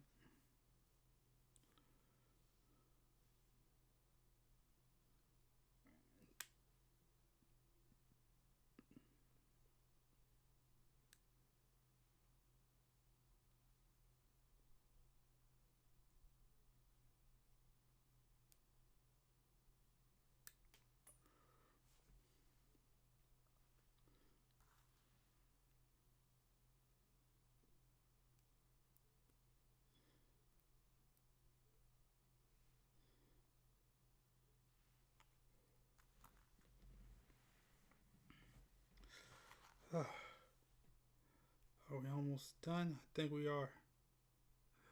I think we are done, actually. Well, at least when it comes to this stream, we're done.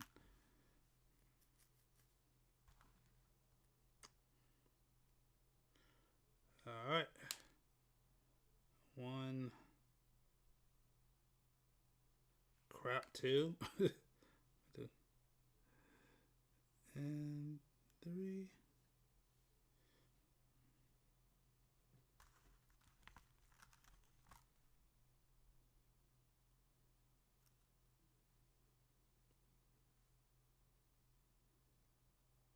Goes in there. And then this one goes in. Come on. Oh, jeez.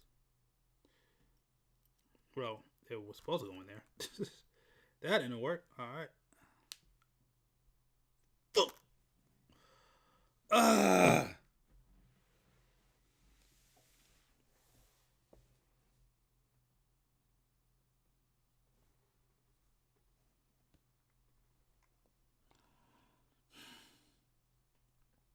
Oh, there, I think that's it. Nope, that's not it.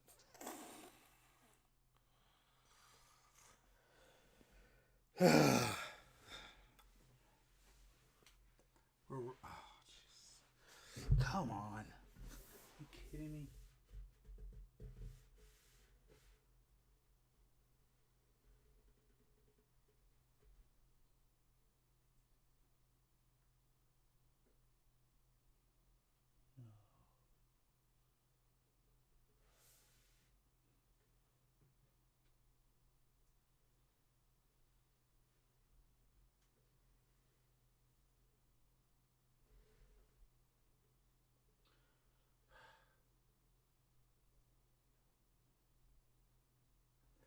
That is upsetting. I'm not even gonna front. Be right that close.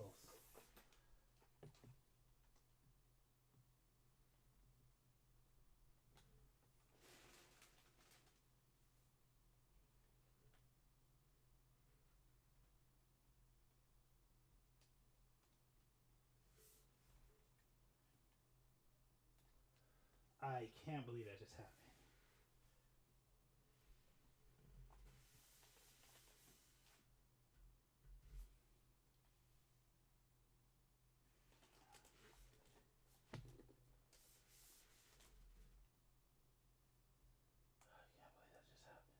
That just happened.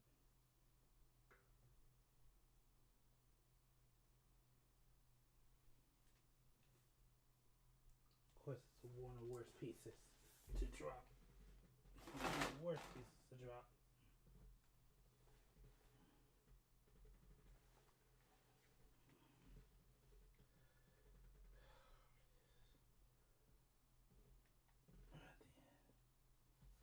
Literally, right at the end, of course, I dropped a really hard piece to find.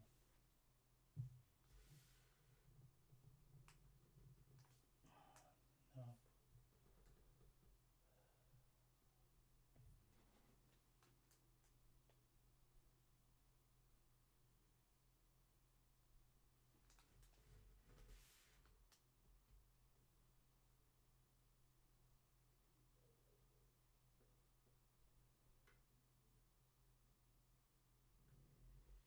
Wow.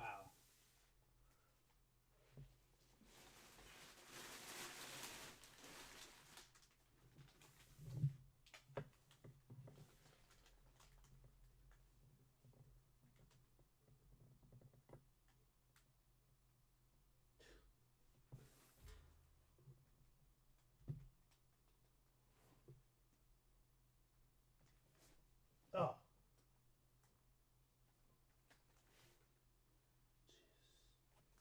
Jeez. Dropped the worst piece at the end. It'll find it. Alright, there we go. Alright.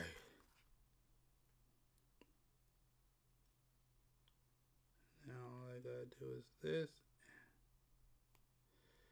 And we're done. That was horrible. That was horrible at the end. Alright, let's start putting all this stuff away.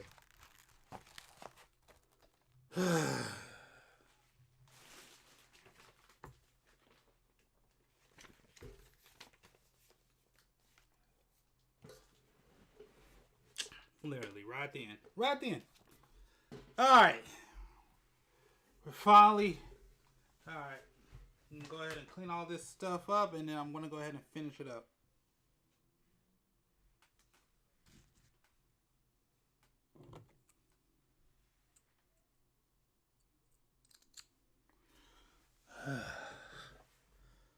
Annoyance.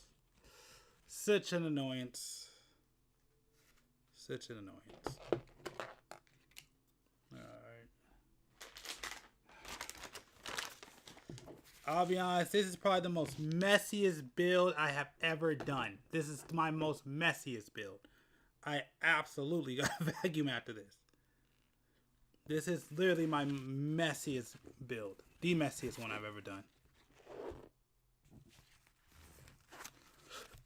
I've never had a build that has been this messy before.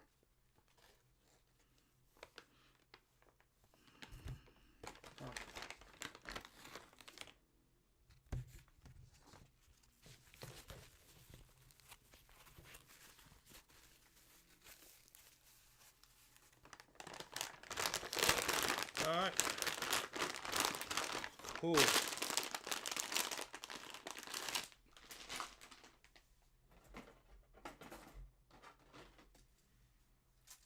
Dang, a lot of this stuff.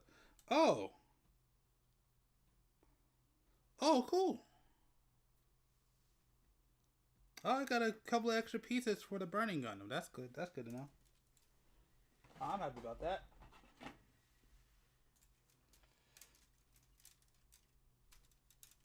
This is what I mean when I say I got extra piece for the burning Gundam. Right there. Oh yeah, it's getting dim. Alright, let me turn on the light.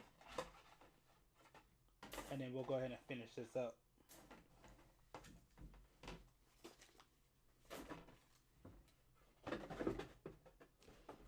He's on there too. Alright. make sure all this gets done.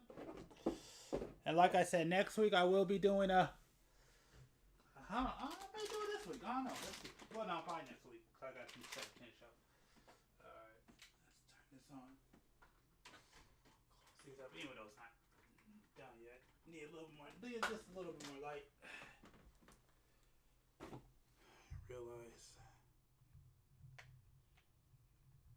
Yeah, let's give you a little bit more light so we can finish this up.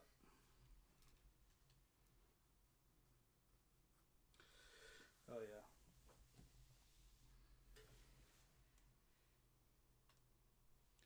Let's do it.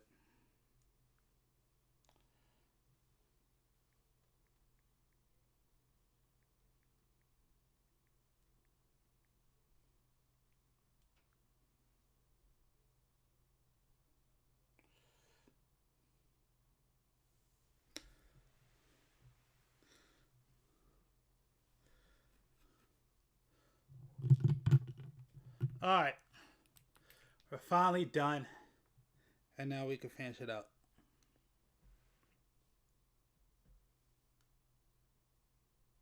Who is this creature? Saishi, it's nothing for you to... I'm allowing the deceased Dahal and his Gundam to keep on resurrecting. I'm positive. This guy has acquired abilities of the Dark Gundam with the help of Kyoji! You know we had to do it.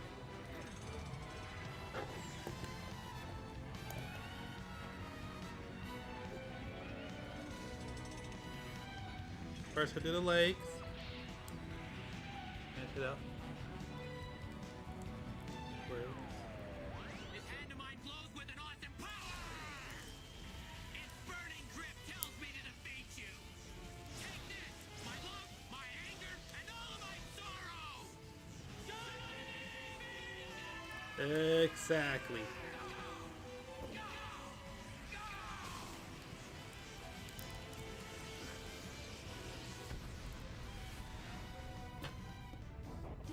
Domon.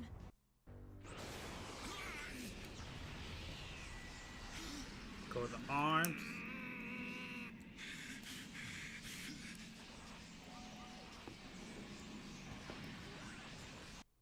Fingers!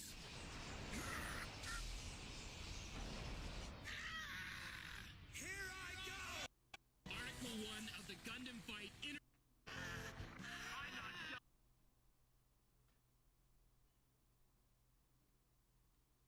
Squalified.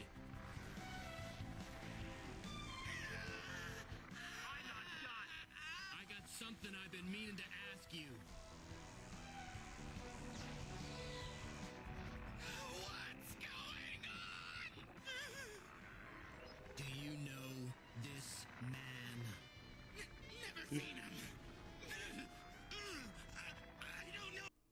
Okay, we'll stop it there. I'll go both arms. Do I watch Dan and Dan? I've been meaning to watch. I haven't watched it yet. I've been meaning to. I heard it was really good. I haven't watched it, but I will. I will. That's on my watch list for sure.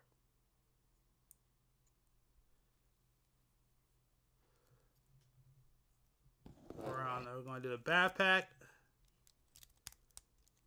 Oh, that's pretty tight.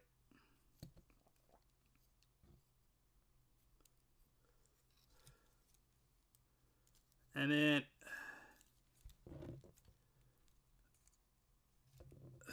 the head. Ah! We're done! We're done! We're done. This looks actually sick. I'm not gonna lie. This looks sick. I actually like how this one looks. This actually looks pretty tight. I'm not gonna lie. This looks way, way, way, way better than the actual one. They actually said this is like the king of articulation, but I'm not gonna do it here. You gonna have to wait for the you'll have to wait for the whatchamacallit, for the short to see how far I can take this articulation. But they said this is one of the best articulating Gundams on the that you could build right now. So I don't know. It does feel a little loose. Some places it feels tight. Some places it feels kind of loose. Like up there, it feels kind of, right here, it feels kind of tight. But yeah, it looks really nice. I really like how it came out. If y'all want to see it, yeah, this is actually really good. I'm telling you, I'm loving these real grades. What weapon does he have? Only 2. Well, 3 technically. Well, hold on. 2, 4, 5, 6, 8. He only has 8 weapons. He has 2 in his head. He has a Vulcan. He has a Vulcan in his head. The shoulder Vulcans on his right down the shoulder. He has his 2 blades. Well, his 2 beam sabers. And of course, the most important thing, his fist. That's the weapon this Gundam has. Again, check out my shorts, and I will make sure you'll be able to see exactly where they're at. Absolutely. But yeah, this thing is amazing. This is a great build. I mean, again, it's here. Well, of course.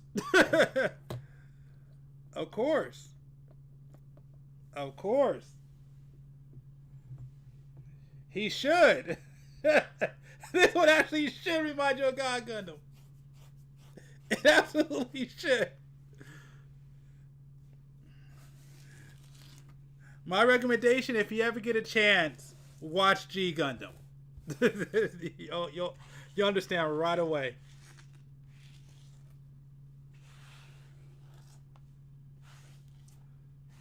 No spoilers.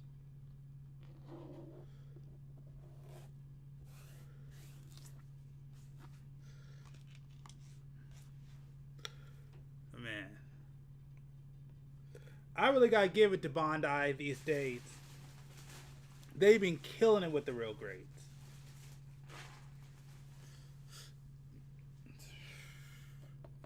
I wonder. I'm just gonna try it once.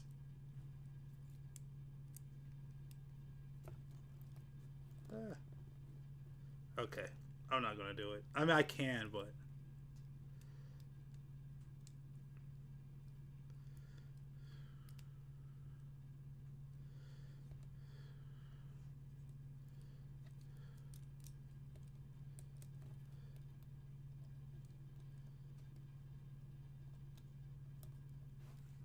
I'm just curious.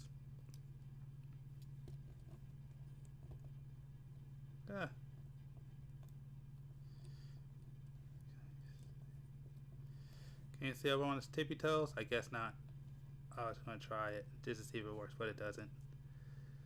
Maybe it might. Let me do that. Okay, I gotta fiddle with it. I'm not gonna fiddle with it right now. Just no. No, I need to go eat. So yeah, I need to absolutely go eat. Absolutely. But anyways, I got a couple of things to look up. I got a couple of videos to work on. So, because I am delayed on a lot of these videos. So, hold on. Let me go ahead and I know. Thank you. I appreciate it. And thanks for staying on with me to see me complete this build. I appreciate it. But yeah, I'm about to get off here. I gotta just save a couple of messages and stuff so I know exactly what I need to get done. Where is it? Let's just go right here.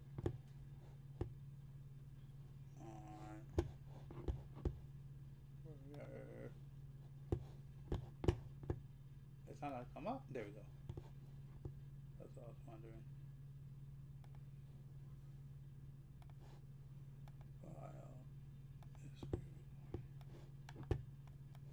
Alright, let's do this.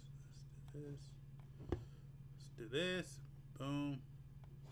And go ahead and do this real quick.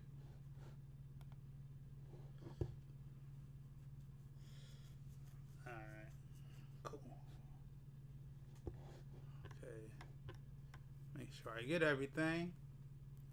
Don't want to forget now. Oh, wow. Yeah. The light's almost out. I'm already seeing it. Oh, no. Yep. No. My fault. No, it's not. It's fine. I forgot what I'm doing.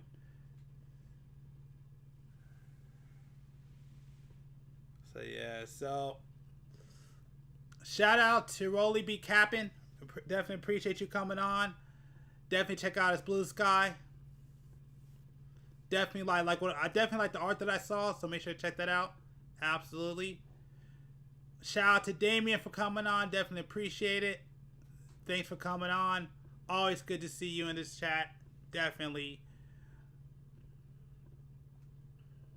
You know, like I said, I'm definitely going to be shouting you out when I get that video done finally. But be careful, because I got two. So the first one you may not. And then Inouye, I may be saying your name wrong. I'm tired. But thanks for coming back on the stream. It's always good to talk to you about Gundam and Gundam building. Absolutely. You know, I hope you actually stick with it and you enjoy this hobby. It's a fun hobby. I love doing it. Have a good time. Love this community. Always enjoy it. But yeah, I'm going to go ahead and get up out of here.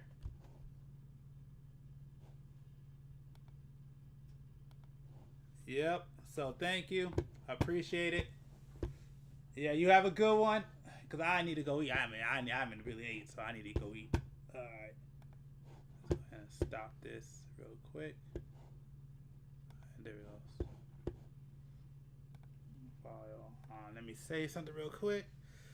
So let me go to CAJT. What is that?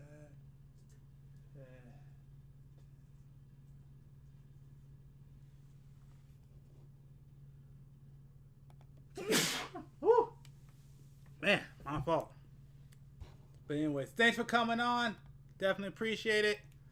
You have a good one. So yeah, before I head out, make sure where we at? Where's it at? Alright, cool. I did it right. Make sure to follow and subscribe.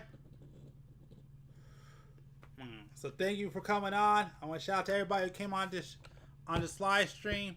Thank you for checking it out. Thanks for giving my channel a chance. Hopefully y'all subscribe. Make sure to subscribe to the YouTube channel, because I'm dead serious that I am running out of space. I'm not kidding. If I run out of space, I will no longer be able to do this series. We may not be able to do any more live monthly builds. So make sure, if you're on here, you know anybody who has a YouTube account, make sure to have them come over here and subscribe. Help me hit the next mile. We're almost at the second milestone, which I'm pretty happy about. So we're getting close. So go over there on YouTube and make sure to subscribe.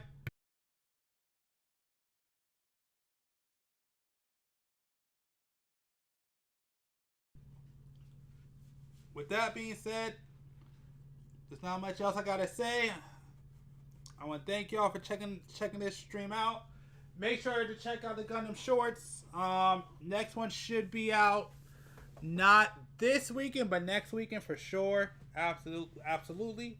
And I'm probably gonna do something special. Also, remember, voting for November starts November 1st. So if you want to vote for my next build, make sure to vote for that. But there's not much else I gotta say. I just want to thank y'all. Appreciate y'all. Thanks for coming on. Love this community. You know, definitely we have a lot more to do. So we're not done yet. And I plan on being on here and being on this channel for a very long time. You know, so anyways, with that being said, and again, make sure to subscribe, because if not, these shorts and these builds are gonna have to stop because I just don't have the room for them. So, but you can save them, and all you have to do, it's just really easy. Go to where it says right here, boom, right here, and just subscribe. That's it. Just go to YouTube, Unknown Game Channel, hit that subscribe button. Helps save this. So anyways, thank y'all. Appreciate y'all. Y'all have a good one.